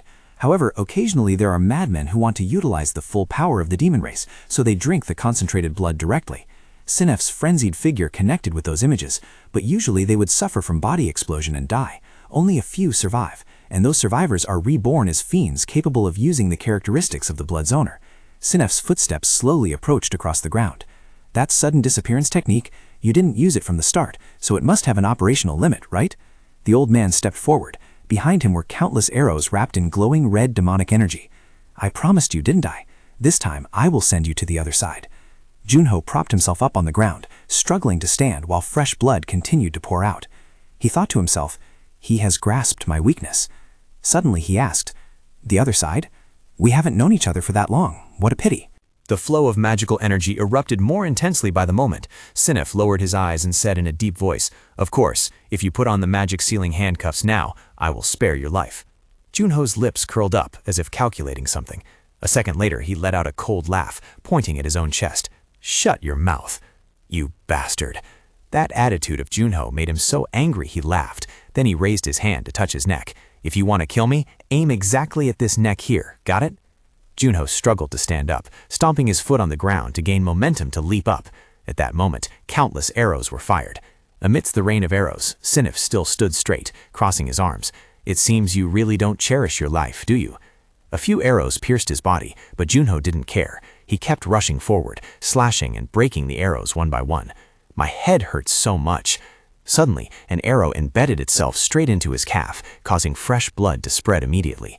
Juno gritted his teeth and pulled out the arrow, constantly reassuring himself, "I must focus."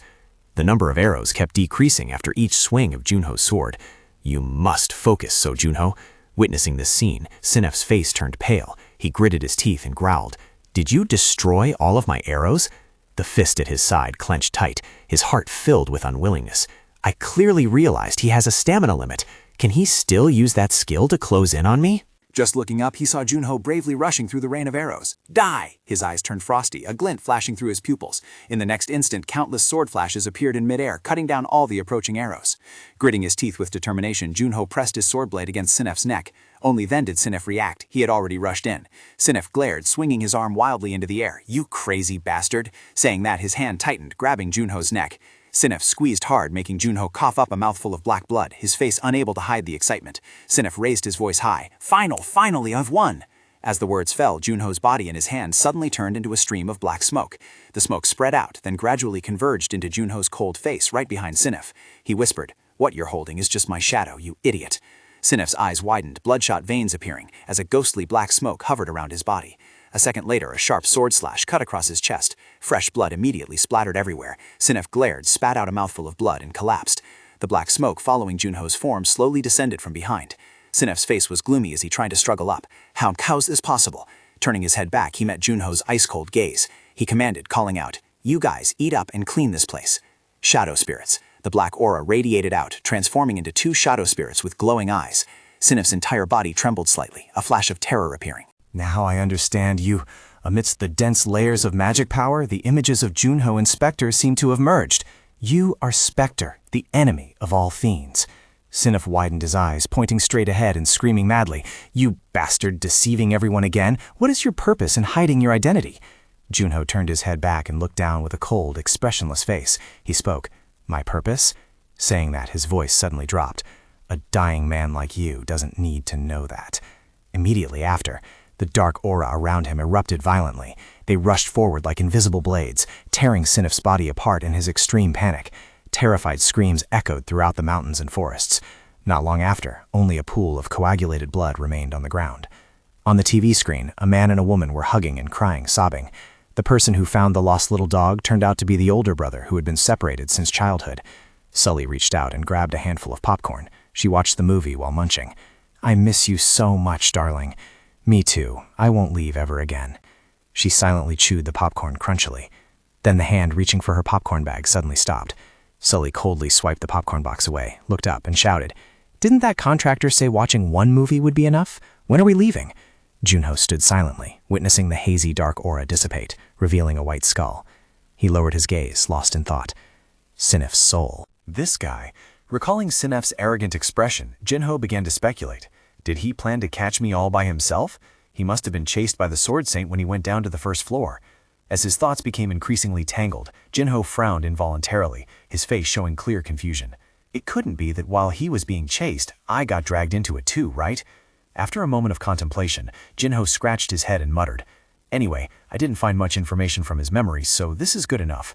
The image of a group of people in black robes, standing in front of a gloomy castle, suddenly flashed in his mind. The location of the Silver Star Fiend Church is on the second floor. The details he gathered from Sinef's memories perfectly matched the KB Guild's records. Jinho lowered his head, his train of thoughts surging again. With this amount of information, it should be enough to use when reaching the second floor. Right at that moment, the status window appeared with a notification that the skill Confession of the Dead had ranked up from C to B. At first, Junho was a bit skeptical, but joy quickly replaced it, and he exclaimed, "So I can see things I couldn't see before." As soon as he finished speaking, another notification appeared on the status window, stating that the skill could not be applied to targets whose memories had already been read. Realizing this, Junho waved his hand, muttering as he walked away. As expected, it's not that easy. When his eyes caught sight of the bow lying on the ground, he bent down and picked it up. I should probably take this Sinif bow and head back. Just as he spoke, his entire body suddenly froze. Junho gripped the bow tightly in his hand and quickly looked up, sensing an invisible pressure weighing down on his body. Amidst the dusty haze, a silhouette appeared with robes gently fluttering in the wind. Could it be he's already here? The appearance of the new arrival gradually became clear. The seventh son of the nine heavens, Sword Saint Kim Woojung. Junho couldn't hide his astonishment at the sight. In Sinif's memories, he was clearly on the second floor. He had already followed him all the way here. Truly terrifying speed. Standing opposite him, Woojung suddenly unsheathed his sword. "You didn't expect me to be here already, did you?" A look of awkwardness flashed across Junho's face. Woojung's voice rang out again. "The scent suddenly disappeared on the second floor, so I wandered around a bit." Woojung straightened his back, his voice full of resolve. "However, the foul stench of filthy villains reeks from that guy, and the scent of Monryong cannot be erased no matter what you do. This time, I absolutely will not let you off, Sinif." Hearing this address, Junho didn't know how to respond for a moment. He looked down at the bow he was holding, his expression a bit hesitant. Could it be that because I'm holding this Sinif bow, he misunderstood? Thinking this, Junho hurriedly waved his hand. "Hey you, sorry, but it seems you've misunderstood something." Before he could finish his sentence, Woojung decisively swung his sword. A gleaming sword flash slashed across, leaving Junho frozen in astonishment. Cold sweat rolled down his cheeks as Woojung's voice echoed in his ears. "I won't be resolved by that cunning tongue again." Woojung's expression darkened, and a powerful aura began to radiate from his body. "I will not repeat the same mistake a second time." Junho's hand gripped the bow tighter, his heart filled with confusion. "It seemed he doesn't intend to listen to me, huh? This is a bit troublesome, but it can't be helped." Thinking that, Junho took a deep breath. Finally, he decided to speak up. "That's Sinef. I've already dealt with him." Skepticism still lingered in Woojung's eyes. Spouting nonsense again? Junho displayed a resolute attitude. "Let me prove it to you." Just as he finished speaking, he pressed the watch that was signaling a call. Just a second later, amidst Junho's helpless expression, a voice rang out from the watch. "Who am I?" Due to the fierce battle, the stone surface beneath their feet had quite a few cracks. Junho turned his head to observe the surroundings. Nowhere seemed normal. Wuzhang's voice echoed in his ears. Yes, yes, is that so? Seeming to finally understand, Wuzhang nodded slightly. I understand. If I stop by the guild next time, I will come. Yes, guild leader. Hearing this, Junho looked up, quietly gazing at the other person. In the next moment, Wuzhang bowed, his voice full of sincerity. I apologize. I wrongly accused you, player So Junho. This action of Wuzhang made Junho freeze in place. He hurriedly waved his hands. It's okay. I would have done the same if it were me. Wuzhang still carried a hesitant look. Even so, I want to compensate you. Could you bring your face a little closer? A strange liquid was poured straight into the still gaping wound. Junho couldn't help but be astonished as he witnessed a stream of energy wrapping around the wound, causing it to gradually close up. This is... Still holding the medicine bottle, Wuzhang began to explain. It is an elixir. Wuzhang continued. It is generally useful for healing wounds. Junho instantly touched his cheek. A special medicine from Legends, yet he used it for such a small wound? Wuzhang shook his head slightly. Don't feel too pressured. A halo seemed to be radiating around his head. Wuzhang's expression was incredibly genuine at this moment. I just want to take responsibility for my mistake. Junho felt this was unbelievable. Are there still such upright players these days? The other person's sudden voice caught Junho's attention. However, I am a bit curious. Wuzhang stepped closer and asked, I know your abilities well, So Junho. You have successfully cleared many dungeons, and you have even surpassed my records. But even so, I cannot believe that a player who is currently only level 30 could defeat Bo Fiend's Xenophon. Hearing that, Junho immediately replied, I can tell you how I handled the magic bow, but instead, if you agree to my condition, I will tell you. He quickly agreed. Go ahead and speak. And then he began to explain how he resolved Sinif. He stood up and asked for a favor. Please report that it was done by you, Kim Wuzhang, and not me. And regarding my ability, please do not speak of it. After that, Junho continued to make a proposal. And also, I hope that one day I can receive help from the Sword Saint Kim Wuzhang here once. He did not hesitate at all and immediately affirmed. All right. Helping is not difficult at all. Wuzhang looked at him intently, then voiced a reminder. However, if player So Junho uses power contrary to human morality, I absolutely will not sit idly by and watch. Junho smiled calmly but decisively. As for that, whether now or in the future, it won't happen. Immediately after, he stepped forward, channeled his frost power, and spoke up. Thus, the moment the entire space was frozen was also when Junho's secret was exposed. I think we have a deal, right? His eyes gleamed with Wazins as he began to speak. I will show you my secret. Witnessing such a scene made Wuzhang unable to hold back his astonishment and exclaimed aloud. It really is. He appeared knowledgeable and sighed with emotion. It is indeed frost energy that can hit the weakness of that demon bow, isn't it? Even S-rank elemental abilities are far inferior to this kind of power.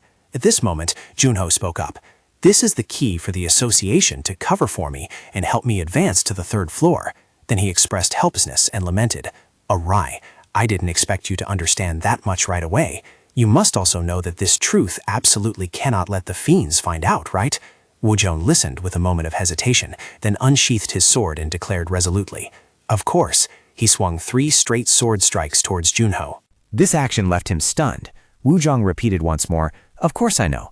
The giant block of ice behind Junho's back shattered in the blink of an eye. Wuzhang bluntly sheathed the sword and said, Junho, I was the one who took care of that, Sinif here an hour ago. Terrified, he replied, Yes, that's right. Under the deep night sky, the lights outside the apartment complex were still blazing. As the door slowly opened, Junho walked in. He let out a sigh and lamented, So tired, I need to take a shower and get some sleep. Suddenly, Selly's magnified face appeared right before his eyes. Junho was so startled that he jumped and yelled, You make my heart want to leap out of my chest. Selly spoke in a low voice. Do you know what time it is? Looking at the clock, Junho replied, 1 a.m. Hearing that, Selly asked, Didn't you say you were just going out to meet friends? Junho leisurely stepped into the entryway while taking off his shoes. That's right, but some trouble came up. Standing right behind him, Selly looked clearly puzzled. Come back a bit earlier next time. Junho tiredly scratched his head. I know. Just then, Selly's eyes seemed to catch something. Looking from behind, Junho's body could be seen covered in scratches. Witnessing that, she unconsciously muttered, He looks so scratched up. As Junho pulled open the refrigerator door, Selly spoke up. What happened? Holding a beer can in his hand, Junho looked incredibly haggard. It was just a rather troublesome matter. Looking through the window, Sully asked, Troublesome? Junho began to recount. At that time, I ran into a guy named Sinif. Sully held a bag of popcorn in her hand, looking full of curiosity. Sinif? Sinif? Who is he? Tell me. Junho began to explain. He is a fiend. Saying that, he reached out to pop the tab of a beer can. This guy is much stronger than that fiend from last time. Standing right next to him, Sully could not suppress her curiosity and continued to ask, I'm a bit surprised. Didn't you say you were only going to meet some friends? Junho tilted his head back and took a sip of beer. After saying goodbye to my friends and returning from the convenience store, I accidentally ran into him. Junho suddenly stopped and called out, Frost Queen? Sully bewilderedly replied, What is it? Junho lowered his head, his face full of thought. This world is vast. There are many people strong beyond our imagination. Images of giant ice blocks flooded his mind. Ever since I woke up from the chains of frost, I have always been rushing to find a way to rescue my old teammates. The dark castle appeared again. Next was the silhouette of Wuzhang standing in front of a crowd. And today, after meeting Kim Wuzhang, I truly realized how strong the players have become over the past 25 years. The second floor is where the truly strong players gather. At that moment, Juno could not hide the astonishment on his face.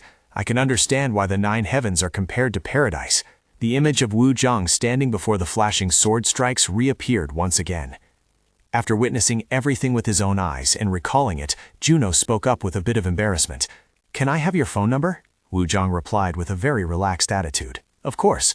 The Juno of the present could not help but exclaim, he is even very kind-hearted. Just then, Sully standing opposite expressed doubt.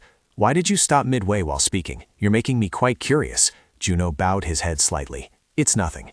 The hand placed on his thigh suddenly clenched tight, his voice lowering. It's just that I feel I must work harder.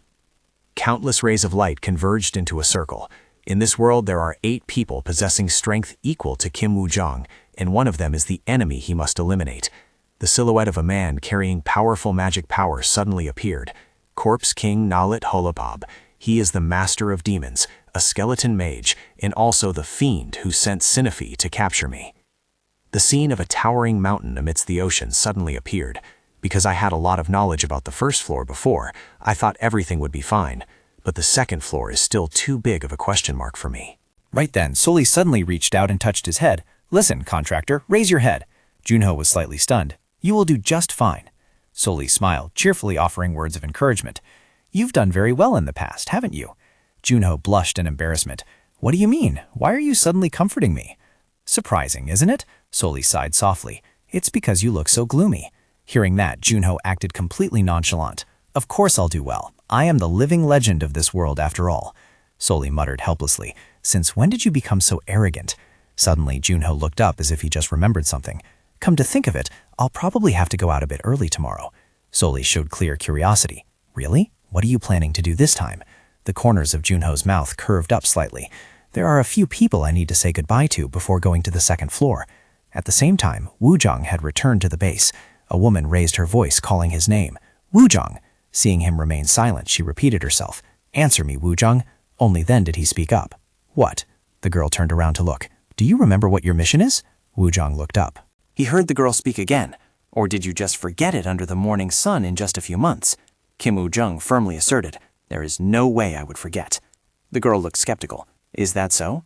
There's no way our elite Sword Saint Wuzhang would forget his mission. Saying this, she reached out her hand. So where is it? The guild leader of Silent Moon Guild, Sun Che-young, spoke in a stern voice. Where is Sinif's bow? Wuzhang lowered his eyes, sinking into silence. Witnessing that, Che-young thumped her chest. Gosh, how terrible. What are you saying? You defeated Sinif, right? The news is all over the front pages. Wuzhang confirmed briefly. That's right, I defeated him. Hearing this, Che-young immediately felt confused. Then why didn't you bring back his bow? That was the main mission. Don't tell me Sinif was stronger than you expected? Wuzhang crossed his arms, his hands unconsciously clenching. It's not that. As an overwhelming aura radiated, the image of a tiny Sinif standing in the palm of Wuzhang's hand suddenly returned. If I wanted to, I could have crushed him to death at any time, and I was confident that I could make him reveal all the secrets he knew. His footsteps leisurely walked on the ground, but before I arrived, Junho's figure appeared in his line of sight. With a solitary figure, So Junho held the bow in his hand. Player So Junho, a rising rookie, had indeed defeated Sinif. Recalling the bow that So Junho now possessed, Kim Wuzhang continued his train of thought. Since he had defeated Sinif with his own hands, it wasn't strange that the spoils of war belonged to him. But I also made a deal with him. Thinking of this, Kim Wuzhang decided to speak up. I was just careless, he said, crossing his arms with a solemn expression, destroying him before he could hand over Sinif's bow. These words made Jiwan's face flush red, her whole body trembling. Oh, the esteemed sword saint, a human born perfect. Rage flared up as Jiwan roared in anger. Making this mistake again? Unable to contain her fury, Jiwan unleashed a torrent of scolding. How is this possible? Did you hit your head somewhere during the fight? Kim Woo-jung calmly replied, No, I am perfectly fine. Hearing this, Jiwan could only clasp her head in despair. All right, this mission is a shameful failure, but there is nothing more we can do. I will personally report this to the Duke. Kim Woo-jung spoke coldly. I am sorry. Jiwan's patience had run out. From now on, you are not allowed to say sorry anymore. After a moment of silence, she suddenly turned to him. What is the real reason? Don't try to dodge it with ridiculous lies. Kim Woo-jung bowed his head and gave a slight smile. I know, Jiwan exclaimed with disbelief. What? I have never seen you smile like that before. Kim Woo-jung's voice resonated slowly. I couldn't get Sinef's bow, but I obtained something much more valuable. Jiwan's eyes widened, filled with suspicion. What exactly is that? Kim Woo-jung quietly turned his gaze out the window. The atmosphere became unusually quiet. Through the bright sunlight beaming through the glass pane, white birds could be seen soaring against the clear blue sky. Kim Woo-jung smiled once more and replied briefly with 2 words, the future. Early the next morning, as sunlight shone down on the magnificent building, the doors swung open and So Junho walked in leisurely.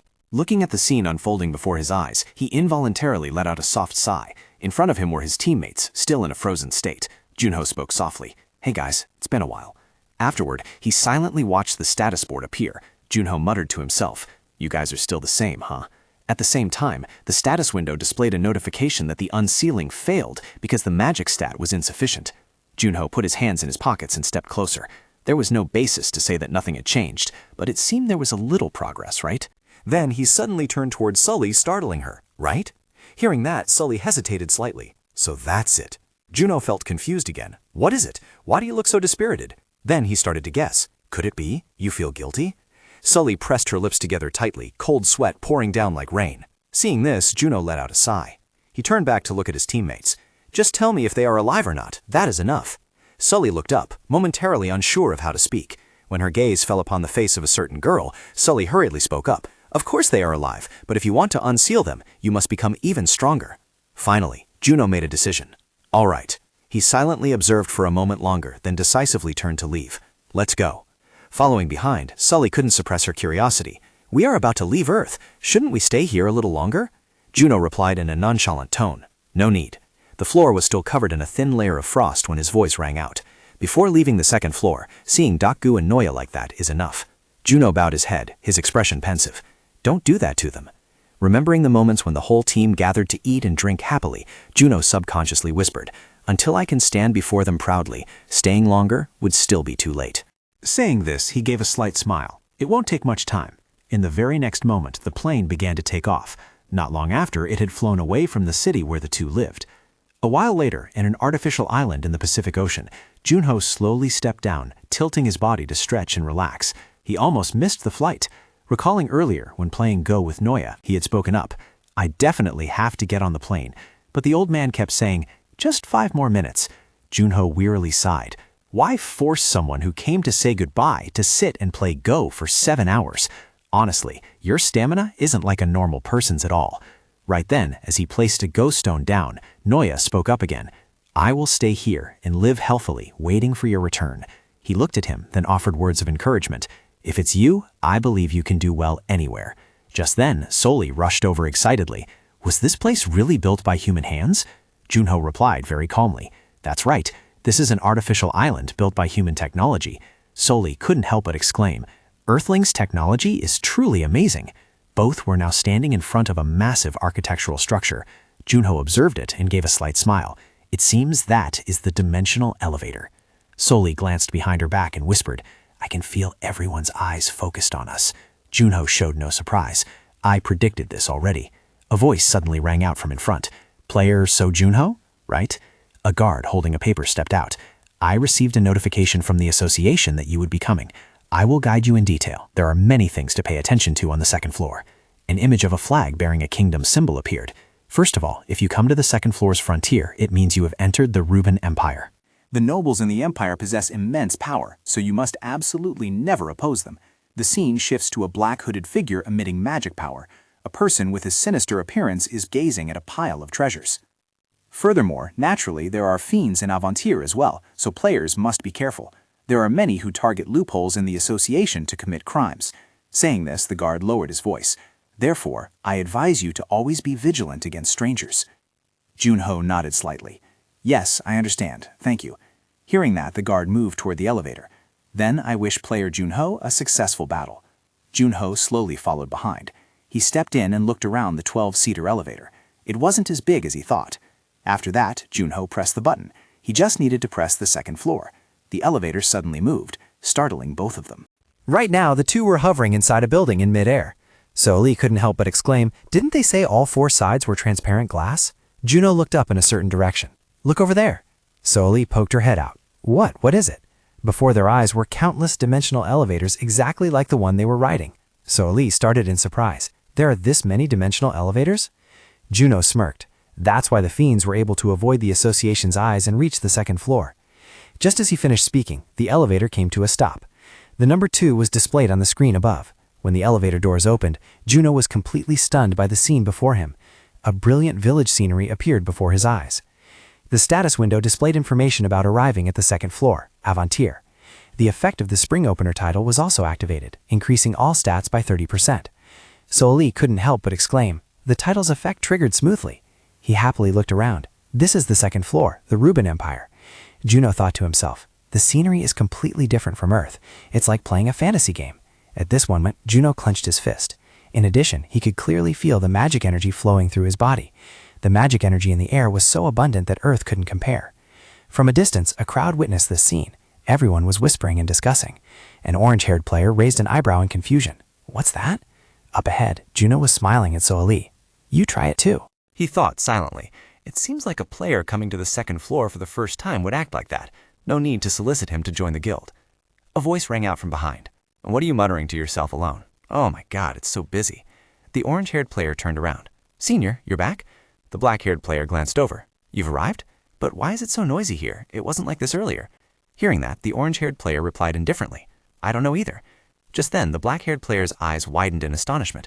Looking at Junho in the distance, he thought in disbelief. That's player So Junho, isn't it? Looking towards the crowd, whispering in the distance, the director, now on the second floor. He realized, meaning everyone here belonged to the Scorch Guild. Just then, the orange-haired player was suddenly shoved aside, and the black-haired player glared, rushing forward. We must immediately invite that person to our guild. His elbow was suddenly bumped by someone. From behind, a girl walked up slowly. I won't let that happen. After that, she walked forward and boldly declared. I was the first one to spot him. Her pink-orange hair fluttered with her every step, and so Juha flashed a bright smile. She walked straight towards Junho. The one to guide him must be me. Standing in the middle of the road, Junho spread his arms wide and shouted, Excellent, Avantir! Is the magic energy in the air this abundant too? Opposite him, Selly revealed a look of helplessness. Anyone looking would think you really came here to climb a mountain. Junho smiled casually. What's the harm? I'm just adapting. Looking into the distance, Selly lowered her voice to remind him, Don't act like that in crowded places. It looks incredibly childish. Just then, Junho suddenly spotted Juha. Wait a minute, I think I've met this person somewhere. Selly also looked. Met where? Junho immediately realized. Isn't that Captain Gong? Captain Gong? Over there, Juha was distracted by the call for Captain. Excuse me, I have urgent business. Nearby, Junho was excitedly waving his hand. Over here, this way. Juha turned around. I've been waiting for you, Mr. Snakehead. She ran closer while sighing. Oh, what a pity. If you had arrived 2 days later, wouldn't I have won? Junho put his hands on his hips, his face calm. Sorry, but I'm also someone who can't stand losing. Approaching him, Juha asked, You don't have any issues with translation, right? Since Vita explains everything to you anyway. Junho rubbed his chin, looking thoughtful. I've only confided in you, Captain. Hearing that, Juha laughed and pointed in a direction. Follow me, I'll take you for a tour. Do you like coffee? A delicious-looking cup of coffee was placed on the table. Juha started introducing. This is a cafe where only nobles are allowed to enter, you know. It's a very suitable place for when you want a quiet chat. Junho grabbed the straw, looking skeptical, and asked, Captain Gong is a noble? Juha said in a high-pitched voice, Although I am a baronet without a territory yet, I am still a noble. After enjoying a sip of coffee, Junho muttered again, So if I didn't go with you, I probably wouldn't be able to get in here. Juha replied quite naturally, Of course. Does the coffee suit your taste? Junho nodded as if he understood. It does, but isn't this just Americano? Juha rested her chin on her hand and smiled brightly. Whatever is famous on Earth you can find here. Thinking for a moment, she continued to ask, By the way, what was your first impression of this place? Junho sipped his coffee while recalling. First impression? He looked at the scene of people bustling back and forth below. Junho could feel it, a very fresh sensation, a feeling completely different from Earth. Juha added sugar to her coffee. Feels like coming to a virtual world, right? It will take some time to adapt. Saying that, she flashed a fleeting smile. Mr. Snakehead, have you ever thought about this? What would have happened if humanity hadn't been able to close the gates 30 years ago? Junho looked up. You mean what would happen if we couldn't stop the monsters behind the gates? I'm not sure either. Perhaps it wouldn't be a pleasant situation.